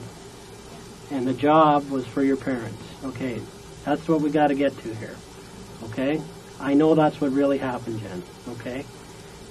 That's what really happened. Okay, so you've done good here. You're telling me half the truth. I'm going to get the other half out here. Okay? That's the part that you need to get to now. Okay, maybe you were supposed to be part of it, but you definitely wanted your parents out of the picture. Okay, that was for sure. Okay, so sit up and listen to me for a minute, because this is important. Okay? Now listen. Because of how you've been treated for the last 7, 8 years of your life, you no longer know how to tell the whole story, the truth from the start, okay? You've been conditioned just to tell little bits of the truth and little bits about lies, right? That's what you've done for 8 years now. That's how you've lived. It's an instinct now, okay? And that's part of your self-preservation that I talked about earlier, okay? And right now, that's where we're at, okay? That's where we're at. You did ask someone to come to the house, Jen, but it wasn't for you, okay? Pardon? It was supposed to be. You asked them to do this job on your parents, Jen, okay? Let's be truthful, okay? Nobody's going to come there and get the wrong people. Okay? They're not going to tie you up and just kill your parents. Okay? That's not going to happen. That's not realistic. Okay? That never happened. Okay? They were there because you planned this. They were there because you gave the order. Okay? And I understand why you gave the order, because you couldn't do it yourself. Okay? That's good. Okay? Jen? Okay, but they were supposed to take your parents, Jen. And they did that part. Okay? Nobody needs... If you wanted to kill yourself, Jen, you're not going to pay somebody $2,000 to do it. I couldn't do it myself. Okay, but there's other ways. Okay? And if that was going to happen, they could have taken you outside and done it anywhere. It wouldn't matter, would it? Okay? There's no need to involve other people in this. If you really wanted to die, all they would have had to do is pull up beside you in a car and shoot you. Right? He told me just to let him do it. Okay, but you're not going to accept that, okay? You're not going to accept that he's just going to randomly do it someday, okay? There's other things that happened in this case, Jen, okay? You let them in the house. You let them in. We know that. You went downstairs and you opened that door for them. We know that.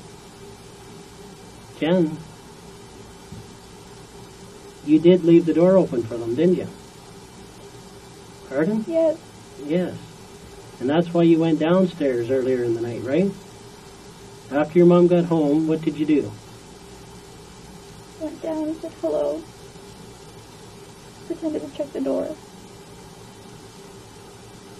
And was it locked? No. You made sure it was unlocked. Yes. Okay, then what? I asked her if she was going to bed for me. She said, I don't know.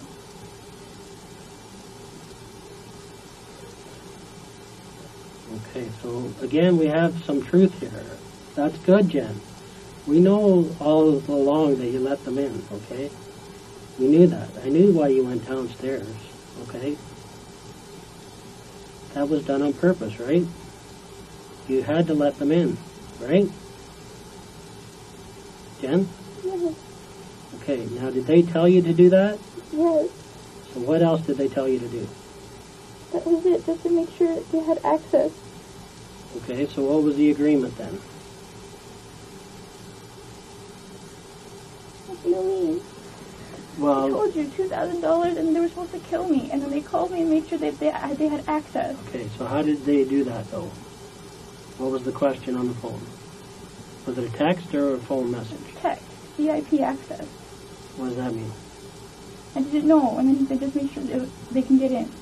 Okay, so you saw a message that said VIP access, meaning they could get in. Okay. And so what did you text back? I didn't text them back. I called them. Okay, and what did you say? I'm like, what does that mean? Okay. And what did they say? Make sure that there was a way in. Okay, and what did you say would be the best way? I didn't say. I was just like, front door, and he was like, yes. Okay. All right. So, that's good, Jen. I appreciate that because, again, I already knew that's what happened, okay? Your family is going to lock those doors at night, right? That's the routine. So you went down and checked the door and made sure it was unlocked, right? She was going to check it before she went to bed anyway. Okay. But she didn't go to bed till midnight, right? That's why I asked her. Okay. Did you say, I've checked the door? No. You didn't tell her? No. Okay. And so when you went back upstairs, did you actually talk to Andrew? No. Or did you just say that? No, I really did talk to him. And the other guy? Ed, I was on the phone with him. Okay. In between those calls, did they call you? Yes. Or, so how did that play out? Where between those calls did those calls come? Just one. Tell me how that happened. That's when they got the text. That's when I got the text VIP access. Okay, so you were talking to Andrew, Yes. and it had finished, Mm-hmm. and then what? He had texted me like VIP access. That's when I hung up and I called and asked them. Okay, so you hung up from Andrew or Yes. From Andrew. Okay. And you phoned them Yes. and said, what do you mean? Yes. And they said, Make sure there was a way in. okay. And you said, Front doors. okay. And then, I went down to the front doors. okay. And what did you do? Made sure if they were locked yet, and they weren't. Okay, so how could you tell? Okay, so you checked what did you check? The lock. Okay. And did you kind of turn it and turn it back, or how? I don't remember. When you left that door, you were satisfied that it was open? Yes. Okay. Then, what happened? Then everything else I said happened. I went back to my room. I called Ed. I didn't even know when they came in. Okay, but they came up to your room. Or somebody came up to your Well, room. like I said, I heard my mom call from my dad, and that's when I went out. Yeah. And what happened? And then he was there, standing there. Okay, give me 1 sec, okay?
Okay, Jen, sorry about that. Okay. So, we get to the point where you get the text message, you go down, you do the door, you go back upstairs, and what do? Call ahead. Okay, why do you call him? That's what I usually do. Okay. And what were you expecting to happen next? I honestly, I don't know. Because he didn't tell me, he just let me do things. I didn't know how he was going to do anything. Okay, what else did he say on the phone? Like he must have told you we're around the corner or something. No. Did he tell you how long? No. Okay, but it was on for that night. He had game on the text. Yes. Okay. What did you do with those text messages? I think I can read them. Okay, and the phone that you were you using two phones that night? Yeah. Okay, you have to sit up because I can't hear you here. You were using two phones, okay. So the phone you were talking to with Andrew on was what phone? Samsung. And the one you were talking to them on was what? The iPhone. The iPhone, okay. And then, did you ever talk to them on the Samsung? Never. Okay. Now, what next? And everything else that happened next week was said. Okay. Now, look at me, Jen. You're almost there. Okay?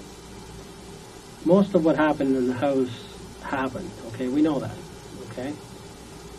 You gave a description of a black guy with dreads. There was no black guy with dreads in there. Okay? We know that. Okay? We know that because your dad's not going to miss that. Okay? He gave a good description of the guy that you were with, and he's not even black. So tell me about that. Honestly, Jen, that's exactly. You got to be up front here. Okay? Honestly, that's because the obviously you didn't want to tell us everything because there was a plan. You didn't tell us that night either. Okay? So everything now, else that happened okay, after that is... that guy with dreadlocks was never there. Okay? So why did you say that? But that's what I remember. Okay, you can't mix that guy up with the description your dad gave. He's not even the same color. Right? But that's... Tell me why you said guy with dreadlocks. Because that's who I Because saw. there was no guy with dreadlocks there, Jen. That's the problem here. Okay? That's the problem. Okay, now, the issue here is this, and you have to look at me. Okay? Your dad wasn't supposed to be a witness. Okay? That's where this whole thing went wrong. Okay? Your dad wasn't supposed to live. Okay? And when he did live, he was able to tell us what really happened that night. Okay? which was in conflict with what you told us, okay? Seriously in conflict, okay? You had all these things about number 2 going upstairs and everything else. Number 2 was down there with a gun on your mom. Number 3 was down, he didn't, okay? We know that never happened, okay? I don't want to argue about it, okay? I'm not going to argue about it. But I've already gone this far. You've gone this far, but that doesn't mean, okay, what, now, let's get it all straightened out, because this is a total half and half. We're there again, just like the school, just like everything else. This is how you deal with pressure, okay? You give half and you hold half. You give half and you don't give the rest of the true facts, okay? That's your stress mechanism, okay? That's what you've been trained to do since you were 15 years old, okay? Because your parents could never accept the truth. That's why this whole thing happened, okay? No matter how honest you try to be with them, okay? They always wanted more. It was never good enough. It was never good enough that you were a good kid, okay? And that you loved figure skating and piano. And if that's all you ever did, that's good enough. But it wasn't good enough for them. Right? Jen? So what happened here? I'll tell you what happened. You made a specific request, and the job was for your mom and dad. Okay? Nobody's going to come in there and do the wrong job. Okay? Nobody's going to do that. They came, you paid, and they did what they were supposed to do. Okay? If it was supposed to be for you, you would have said that to them. Okay? You never did. Okay? This was always for 2 people. Okay? This was about mom and dad, because they had taken things too far in your life, Jen. Okay? That's what it's all about, and you and I have to get that out right now. Okay? So sit up for a minute. Let's get this final piece out, okay? So that's the only mistake you made in this whole thing. You got fed up, and you went out and did something about it. Okay? This was all about self-preservation. You had no choices. This is the only choice you felt you had left. Jen, I know that's why you feel so bad about this. Okay? It's because okay, no, Jen. You have to be honest with me here. I am being honest with you, Jen, okay. It's all going to come out, okay? And the last thing that you want to happen later, okay, is for people to say that she didn't tell the whole truth. Okay, this is your one chance. That is what I do remember. Okay, but you made a request, Jen, and this was a planned request, okay? And the plan was for your parents, Me. okay? Jen, you have to be honest about it. This is the only thing that's in contention here, okay? You made the mistake, okay? Everybody understands. Everybody in this police department feels sorry for you. I can tell you that right now, okay? Because they've seen what you're going through. It's so obvious, okay? That all this tension they put out, basically this is like a volcano, all right?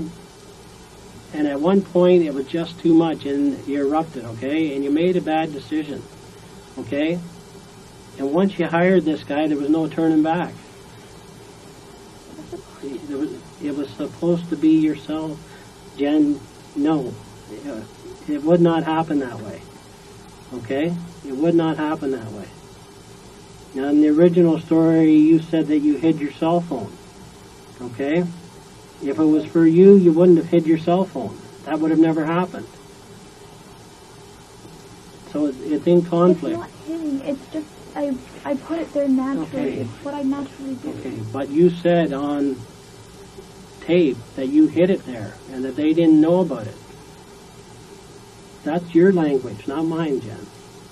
Which tells me that you intended to use it sometime to get out of there as a rescue mechanism. Okay? So, I already know that you planned this, Jen, and it wasn't for yourself. We know that, Jen. You know that. I know you don't feel good about it. And I know you've thought many times that you would not like to be here. Okay? But who caused that? Why did you feel like that? Okay? I'll tell you why. It's because of the way you've been treated all these years.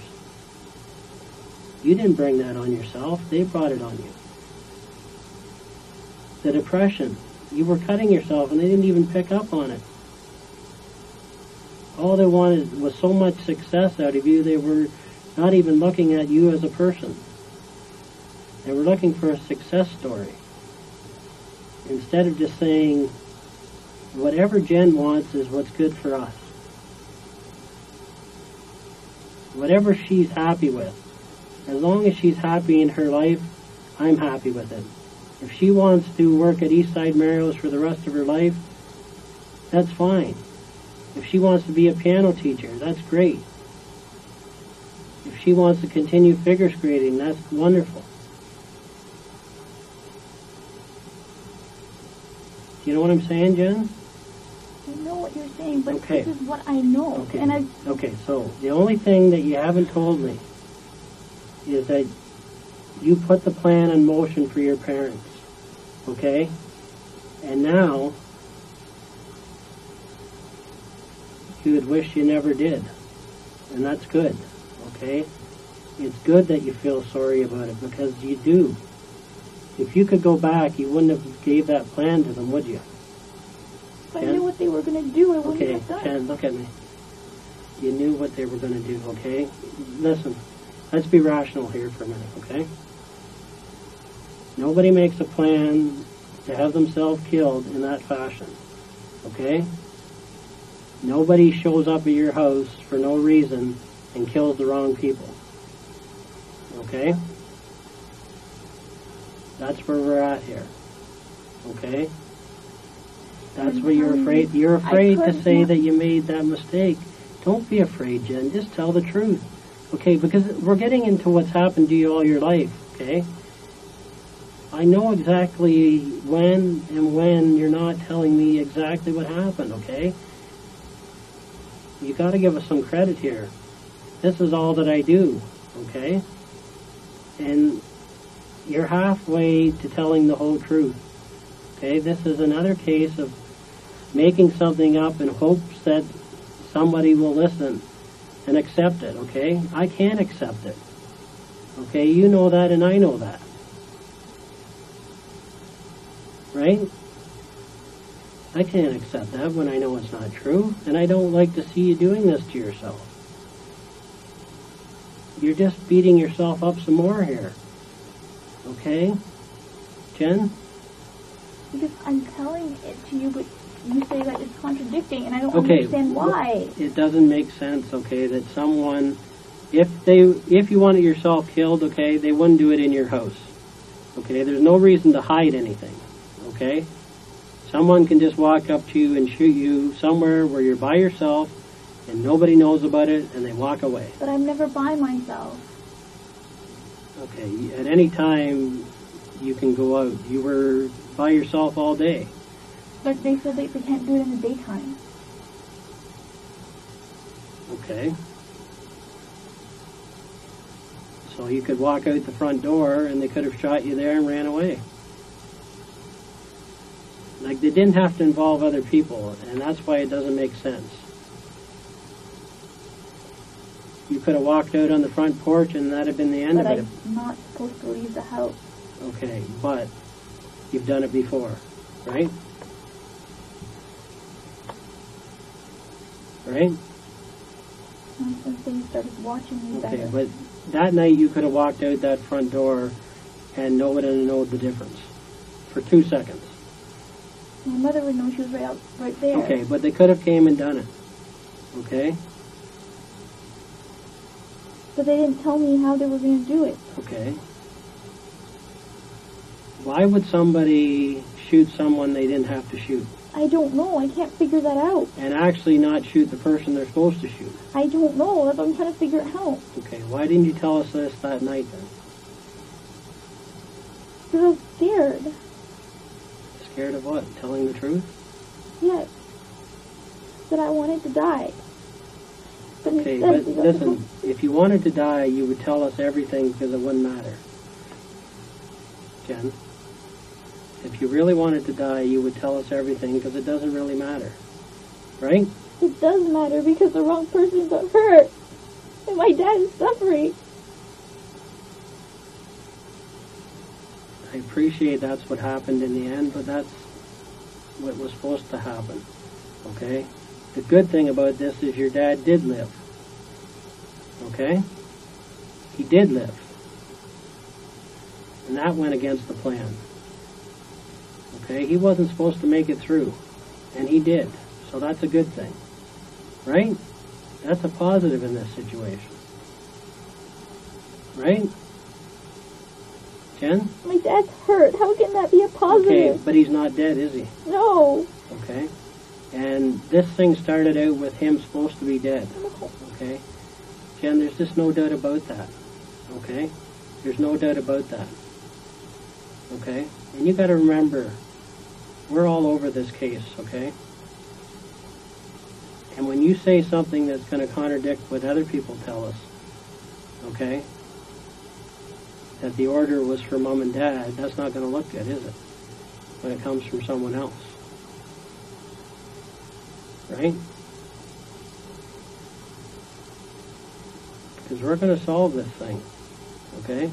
We already know what happened. So I'm not in here guessing with you. I already know what the order was from you, okay?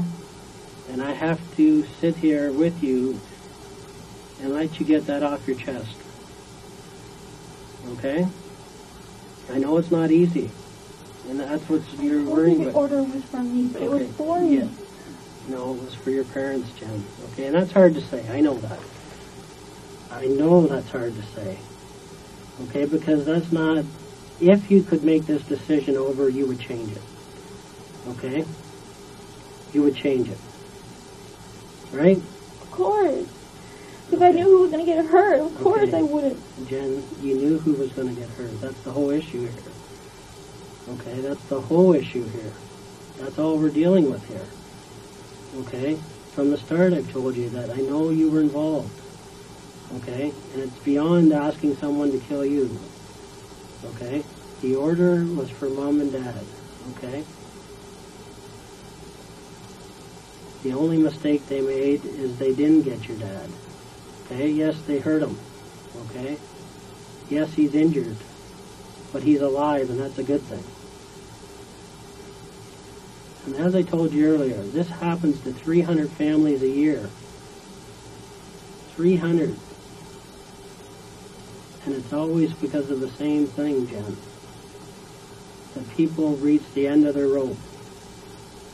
It's the last straw. And they make a mistake. And I agree, once you put those wheels in motion, you know, it's hard to stop it. It's very hard to stop it.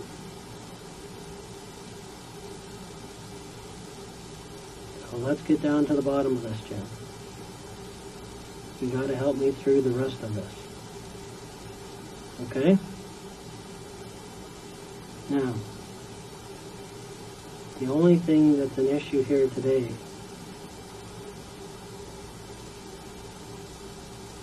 is that you gave a request to these people for your parents and they carried it out, okay?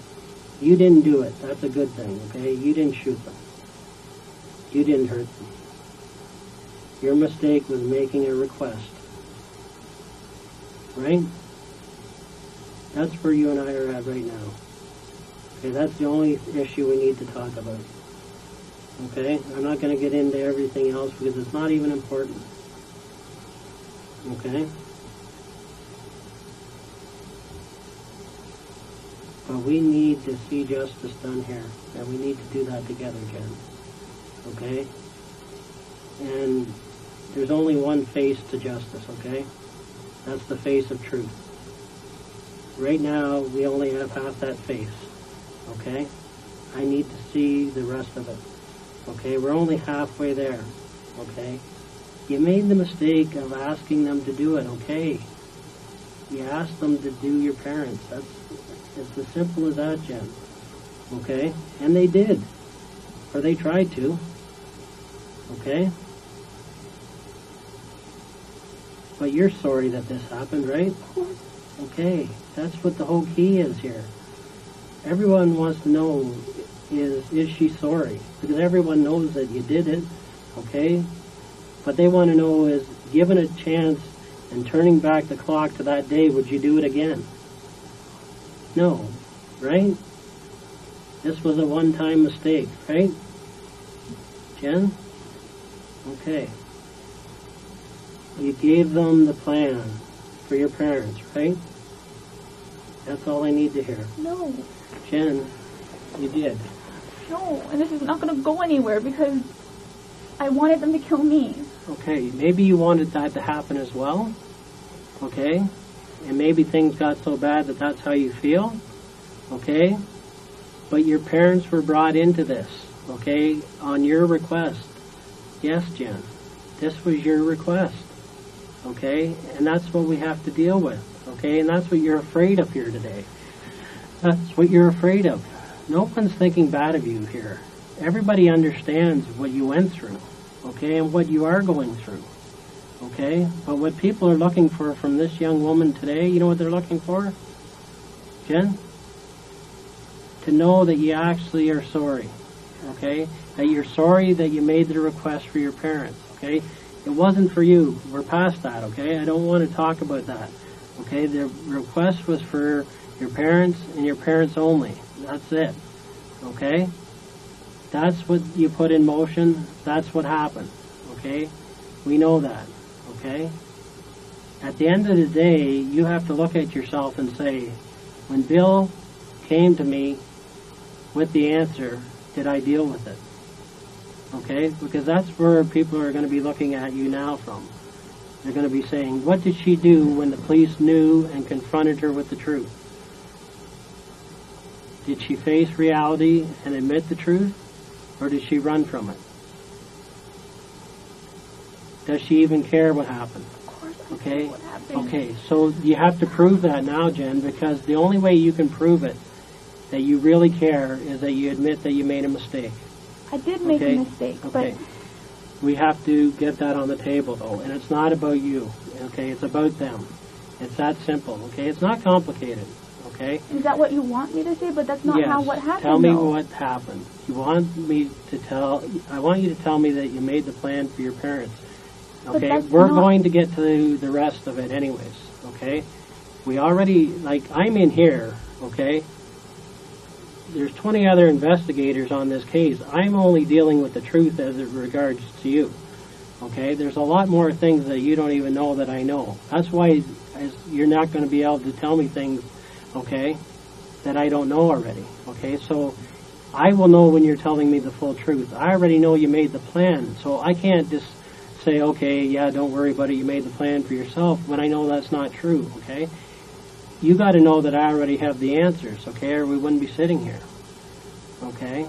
So I do need you to tell me that you made the plan for your parents, okay, because that's what really happened, Jen, okay? I'm not asking you to lie to me.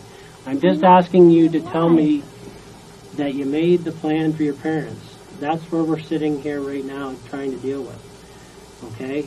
That's a big hurt for you, okay? Because I know that you still have love. It's like a love-hate thing, and that's what happens in people's lives, okay? You love them to death, but you can't live with them. You can't live with the situation anymore, okay? That can happen in life. It happens all the time, okay? And essentially, you got forced into a corner here, okay? You didn't have any other choices. 24 years old, Jen, and you're not allowed to make your own decisions. A prisoner in your own house. 9 o'clock curfew. Again, I'm just surprised it never happened before this. Everybody's going to understand that, Jen. But why they're going to understand it? You know why they're going to understand it? Because that's the truth. What people don't understand is when people tell half-truths. They recognize it right away. They recognize that that's not what really happened. Okay? That's not what really happened. Okay? You've spent a lifetime trying to get around people, and all it has ever done is hurt you more, Jen. You missed out on an education because you tried to fake it, okay? You missed out on things that made you want to kill yourself. And you realize that. And it reached a low point, to the point where if you don't care about yourself, you can't care about other people. Feel what I mean? You can't care for other people if you can't love yourself. And that's where this got to, Jen. And I don't blame you. But we need to understand this together, right? We need to have a resolution here. Okay?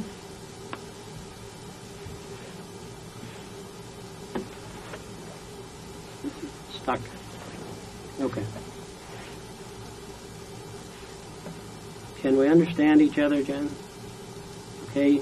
You've told so much of the truth, you're just not telling the final portion. This isn't even half-truths anymore. This is 3/4. Okay? The only thing missing is 1/4 of the truth. Okay? The rest is true. Okay? We know that. Okay? We know you got the text. We know that you gave the go-ahead. Okay? But the go-ahead wasn't for yourself. That's what's at issue here, Jen. We're going to sit down here and work through this together.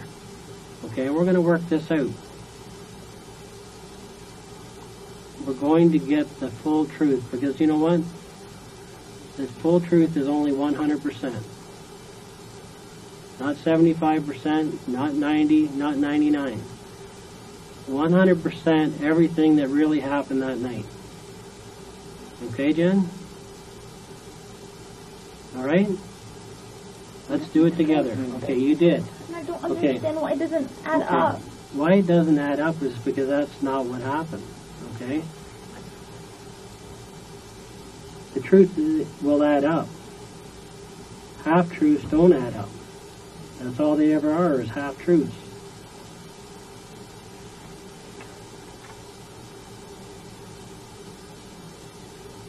Now we have to understand each other, Jen. All I need to know, well, you've already told me that you made the plan. Okay? The only issue we have here is that you made it for your parents, and we know that. And I need you to tell me that.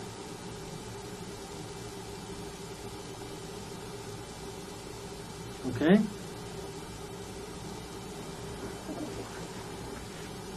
Okay?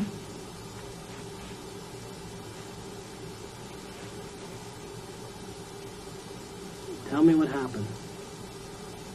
I told you what happened. Okay. All of it. You did. Okay. All you have to do is tell me right now that, Bill, yes, I made a mistake. Bill, yes, I made a mistake. This plan was for my parents. That's that's the only issue here. It's not about everything that happened that night. We know what happened that night, okay? But we also know that you made this plan for them, not yourself. Okay? Or it's not going to go to that. Okay, give me a second.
Okay. I need you to listen close to me, okay, Jen?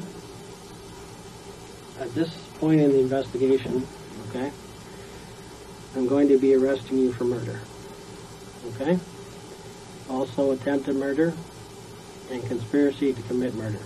Do you understand that? Just have to tell me if you understand those charges. Just say yes or no. Yes. Okay. It is my duty to inform you that you have the right to retain and instruct counsel without delay. Do you understand that? And what does that mean to you? Absolutely. Yes. Okay. You also have the right to telephone any lawyer you wish. Do you understand that? Yes. You also have the right to free advice from a legal aid lawyer. Do you understand that? 1-800-265-0451 is a toll-free number. You have to listen here, so can you take your hands off your ears? I need you to listen. There's a toll-free number that will put you in contact with a legal aid lawyer for free legal advice. Do you understand that? So you can speak to a legal aid lawyer right now or a lawyer of your choice if you like. Do you understand that? Do you wish to call a lawyer now? Yes? Okay. Do you have a lawyer that you know of to speak to? Okay. What I'm going to do is read you some other things, and then we're going to deal with your lawyer, okay? We'll deal with how we're going to get that. So, you may be charged with murder, attempted murder, and conspiracy to commit murder in relation to your mother and father. Those are where those charges stem from. Do you understand that? Just yes or no? Yes. Okay. Do you wish to say anything in answer to those charges? You're not obliged to say anything unless you wish to do so, but whatever you do say may be given in evidence. Do you understand that? Yes? You just have to speak a little louder. Yes. Okay. Again, I've already given this to you, but I'm going to read it. If you have spoken to any other police officer or anyone with authority, or if any such person has spoken to you in connection with this case, I want it clearly understood that I do not want it to influence you in making any statement. Do you understand? Jen? You just have to speak a little louder. Yes. Okay, so what we're going to do right now is, do you have your own lawyer? No. No? Okay. Do you have a lawyer you would like to speak to that you know of? No. Okay. Would you like to speak to duty counsel? I just want to talk to someone who can help me and understand. Okay, so who would that be? I don't know. So do you have a lawyer? You said that you were on my side. And I Okay, was... I am on your side, Jen. Okay? I know what happened here. Okay? I'm on the side of truth. Okay? I want that to come out here. But at this point, you need to deal with the lawyer you said. Okay? I have to honor that request. So what we need to do now before we discuss anything else, okay, is deal with that issue. Okay? So we have options. Okay? You can, do you know anyone you could, to a lawyer yourself? No. I can bring a phone book in here with numerous lawyers and you can look at that if you like and pick a lawyer. Or we can call duty counsel. They will call back. We'll put you in a private room and you can speak to them in private. Okay, but the decision is yours. What would you like to do?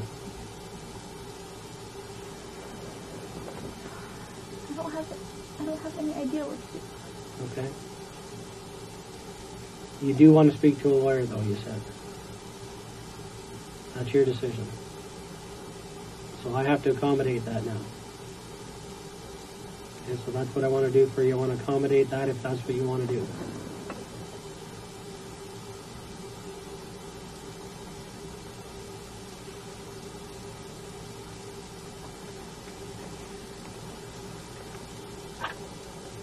Okay. Do you want me to call duty counsel for you? Okay. Okay. Or is there any other lawyer that you would like? I don't know what Okay. So at this point, you wish to speak to duty counsel then? Sure. Okay. So what I'm going to have to get you to do is actually empty all your pockets on the table here. Okay? Can you? I have to tell people who are expecting me that Who's that? my uncle. Okay. We'll speak to them. Can you stand up and just empty your pockets? Just put it on the table here.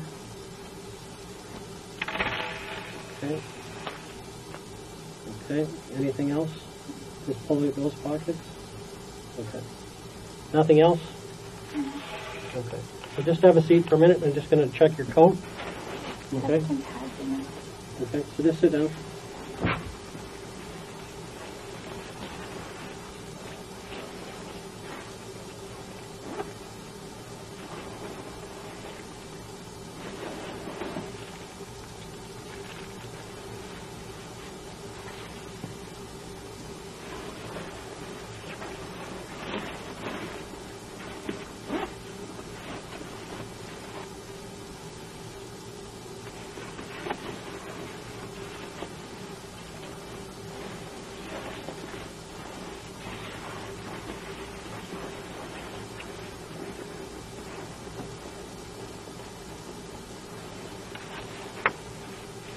Okay, so in your pockets you had a couple pads. You had one in your jean pocket or with you, and you had $200 in cash. Is that correct? Did you have any more money? No. Okay, and then you have this change here. Is that correct? Yeah. Anything else? No. Okay. And your cell phone, which I have here. Okay. So in change, I have 25, 35, 45, 55, 65, 75, 85, 95, $1.07. So $100, $101.07. Okay. We'll put that in a bag for you. Okay. You need 200 in. Sorry, 200. You're right. So $201.07. Two $100 bills, right? Okay. That will be kept with some property for you when I come back in, okay? I'm going to make sure that they are making a call to duty counsel, and we'll line that up, and you can speak to the duty counsel in private, okay? All right? Do you have any jewelry around your neck at all? Okay. All right. Hold tight while we do that, okay?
We've made a call to duty council, and we're just waiting for them to call back, okay?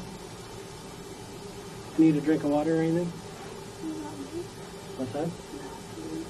I do have to go and speak to these officers, but I'll come back and speak to you, okay? But we got to take care of the lawyers, okay? That's the priority right now, okay?